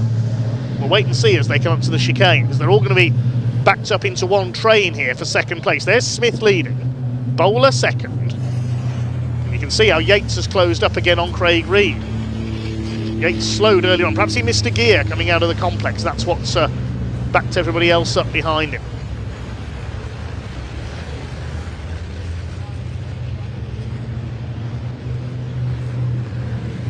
Here comes Stephen Powell on the inside, David Jenkins in the middle. Ooh, it's going to be close. Jenkins up the inside on Neil Yates. Stephen Powell had to back out of it there. As 3 into 1 doesn't work into Allard, that would have been a truck in the barriers, but they backed out of it, and David Jenkins has finally got ahead of Neil Yates and will now go after Craig Reed for third. David Jenkins can sense a chance to take the championship lead. I think here comes Nathan Smith in the 11. He's going to go up the inside. There's one truck being shuffled back. I think that's Stephen Powell he's going to go by. The two identical MANs there. Hard to see in the sunlight. Yeah, that's Powell he's got past. Two drivers from Kent battling it out. And Neil Yates, a third Kentish driver in there. What order are they in? No, Nathan Smith hasn't got past Stephen Powell. Bowler second. Nathan Smith determined here with 1/3 of the race, 5 minutes left to go. Ryan Smith still leads it by 2.5 seconds. He pulled away slowly but surely from John Bowler in second place, still under fire from Craig Reed. Stephen Powell still got the fastest lap of the race. Although that lap was a 1:46.5, nobody else has lapped under 1:47. Wonder if Stephen Powell perhaps cut the chicane when he did that lap time. We'll wait and see. There go the Division 2 drivers. Still leading Division 2 is Callum Eason, and he's got a buffer because Michael Oliver's behind him, separating him from his class rivals. And that's Sky as they head through the chicane. Certainly a dramatic end this weekend. Stuart Oliver is going slower and slower in that Volvo. Callum Eason's reeling him in now. As through to second goes Craig Reed. He's finally got John Bowler coming down the pit straights. Now, what can David Jenkins do? Of course, while all this fighting for seconds going on, Ryan Smith's being able to build up his lead. Michael Oliver's just done the fastest lap of the race. He's just at a 1:45.7 further back in the pack. Craig Reed slides his way round in second place. The lead gap has come down by a few tenths. It's 2.3 seconds now. Are they closing back up on Ryan Smith here? See Craig Reed struggling to get the power down there on the wet surface from his Iveco. Now Bowler under fire from Jenkins. Oh, and a bit of contact between the two Neil Yates recovery trucks, I think there. Neil Yates himself got a bit of a tap there from Stephen Powell. Supposed to be teammates, those two. Nathan Smith having a go as well. Let's have a look and see how Craig Reed got that second place. Yeah, he's got the nose down the inside off the chicane. Good move there by Craig Reed into second place.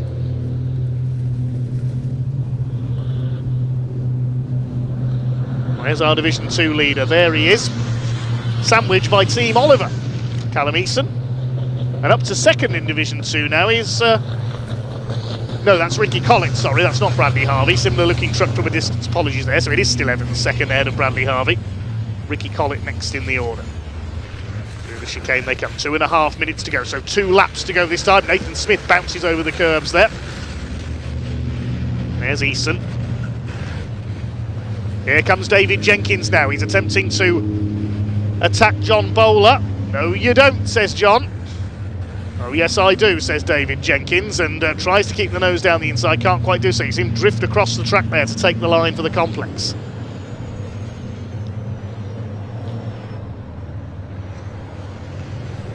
Still Ryan Smith leads, but the gap's come down again. It's only 2 seconds now. It's come down by a few tenths, about 3/4 of a second in the last 2 laps. Ryan just doesn't quite have that straight line speed that he used to have as Sami Ojanen pulling into the pits. Well, he was running 4th in Division 2, but looks like he's out of this one. Trouble weekend for the Finn.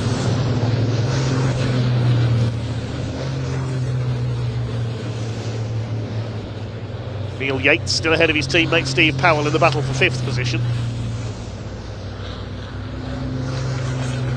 The track continues to slowly dry out.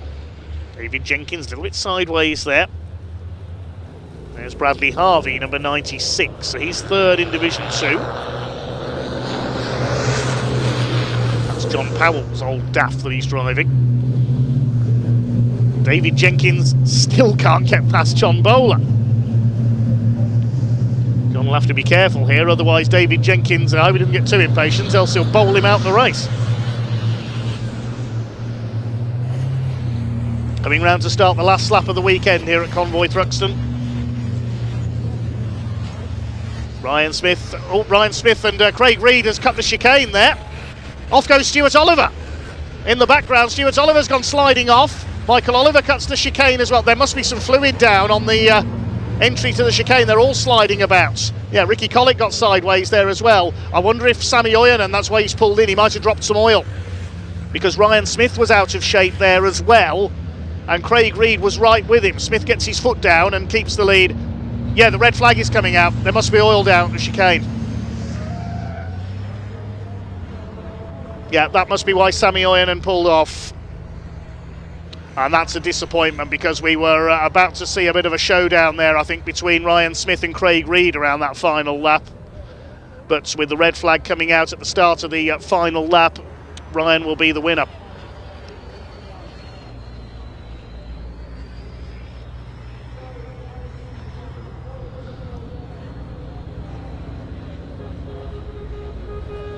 That will conclude today's racing. The result will roll back to the end of the last completed lap by all drivers. Checkered and red flag confirmed. Now let's have a look again as they came into the chicane. Ryan Smith went wide first, then Craig Reed got into a slide. He had to cut through the chicane, and then watch behind. They're all going all over the place. Stuart Oliver goes off. Michael Oliver runs wide and has to cut through. Callum Eason did the same thing. Ricky Collett does a big power slide as well. They're all going off. There was oil down on the run into the chicane. I assume it came from Sami Ojanen's Sisu.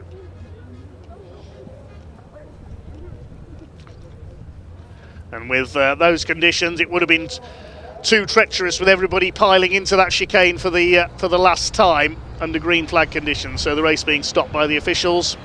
So unofficial results, Ryan Smith taking the win ahead of Craig Reed and John Bowler, with David Jenkins in 4th place. Ryan Smith picks up his only win of the weekend. Stephen Powell did manage to get ahead of Neil Yates. That might be reversed though, because he did that on the lap just before the red flag came out. Yes, it rolls back. Neil Yates goes back to 5th, just as I say that. So the result declared at the end of lap 7. Yates 5th ahead of Powell, then Nathan Smith, Stuart Oliver in 8th. He'll be disappointed with that. Michael Oliver through from the back of the grid to take 9th. Callum Eason takes his 4th win in Division 2. And then Ricky Collett finally gets some points on the board, 10th in Division 1. Jake Evans next ahead of Bradley Harvey and Sami Ojanen. He pulled into the pits though, so won't be classified as a finisher. John Powell and Warren Harvey will round out the finishers.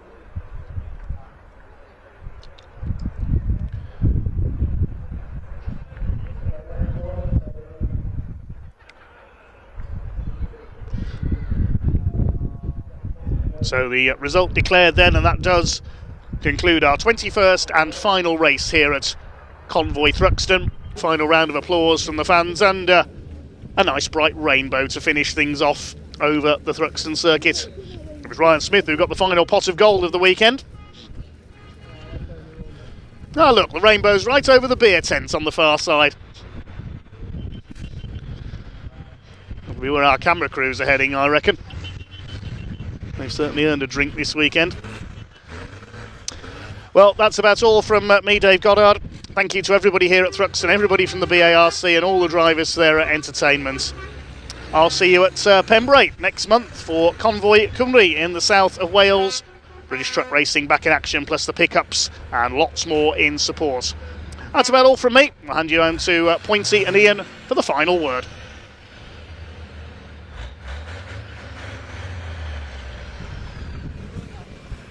Well, it's about time. That's what he'll be saying. That's what everybody else is saying. Ryan Smith, of course, finally taking a podium win. A race win. But of course, the story there is the battle with Craig Reed. Wait. Arnie, wait. Fucking hell.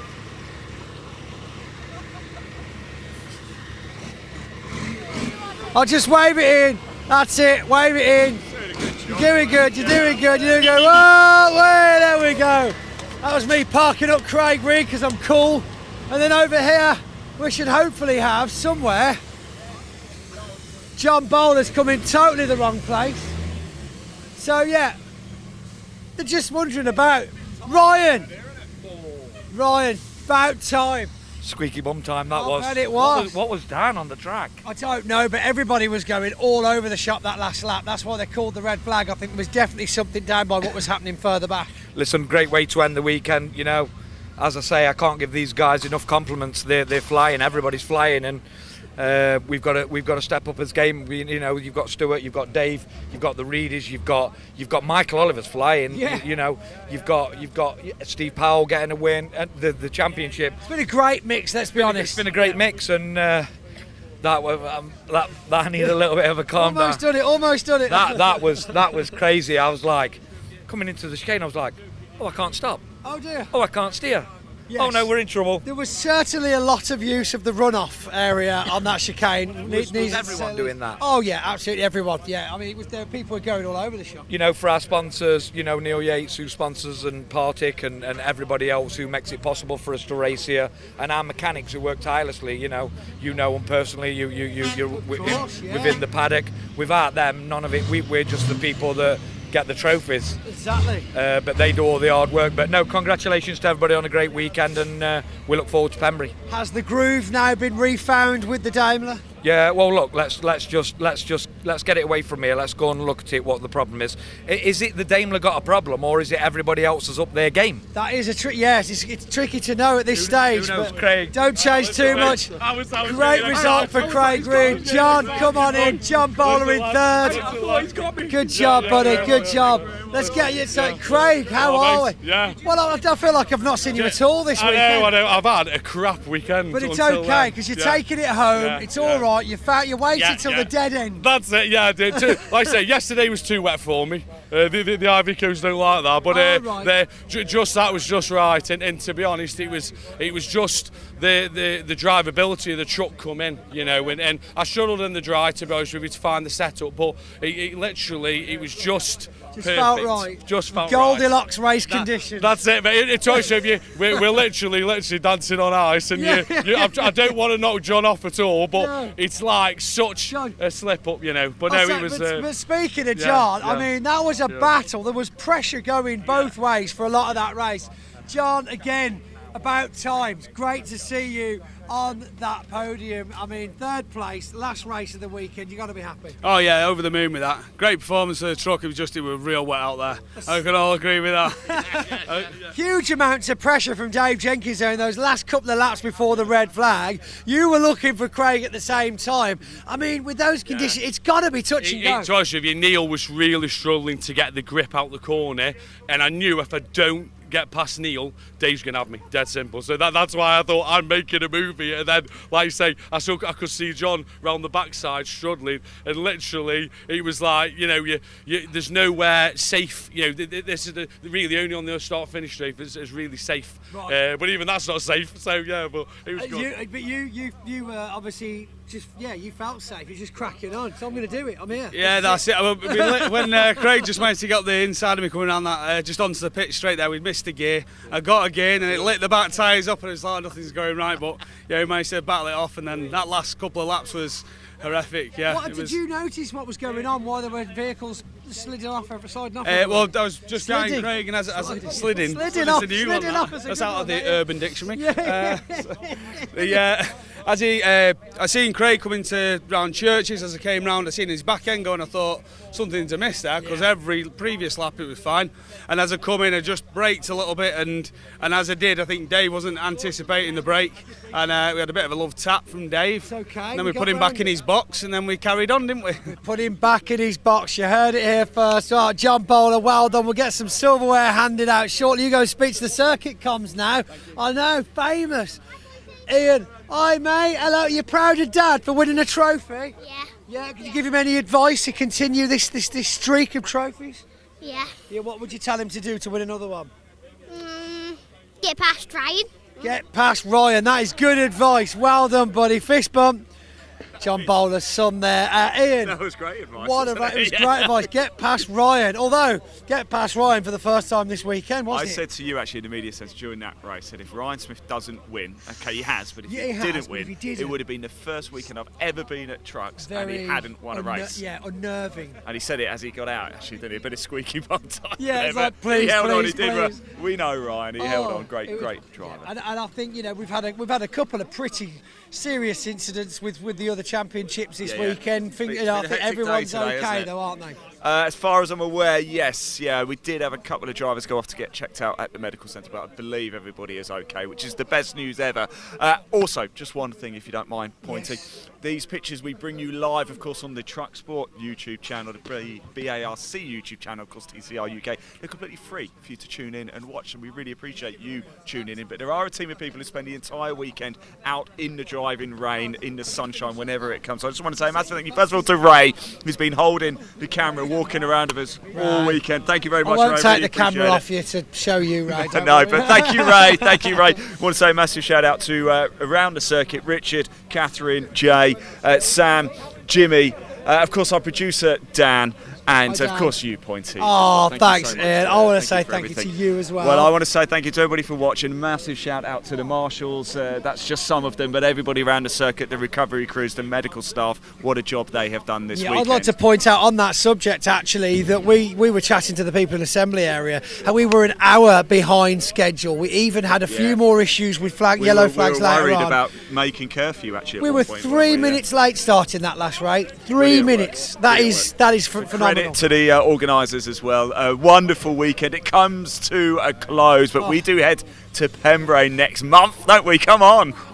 Well, this is it, Pembrey next month. But if you're well into the racing action for the pickups, don't forget we'll be at American Speedfest down at Brands Hatch at the first weekend of June. That's crazy. And we're back here at Thruxton the 3rd to the 5th of July for Thruxton Retro. That is going to be a cracker as well. But that is it from us here, isn't it? So it's goodbye from him. Goodbye from him. Time to go skipping off into the sunset. Yeah, never mind. Oh, maybe not. Thanks for watching. Bye, everyone. See you soon.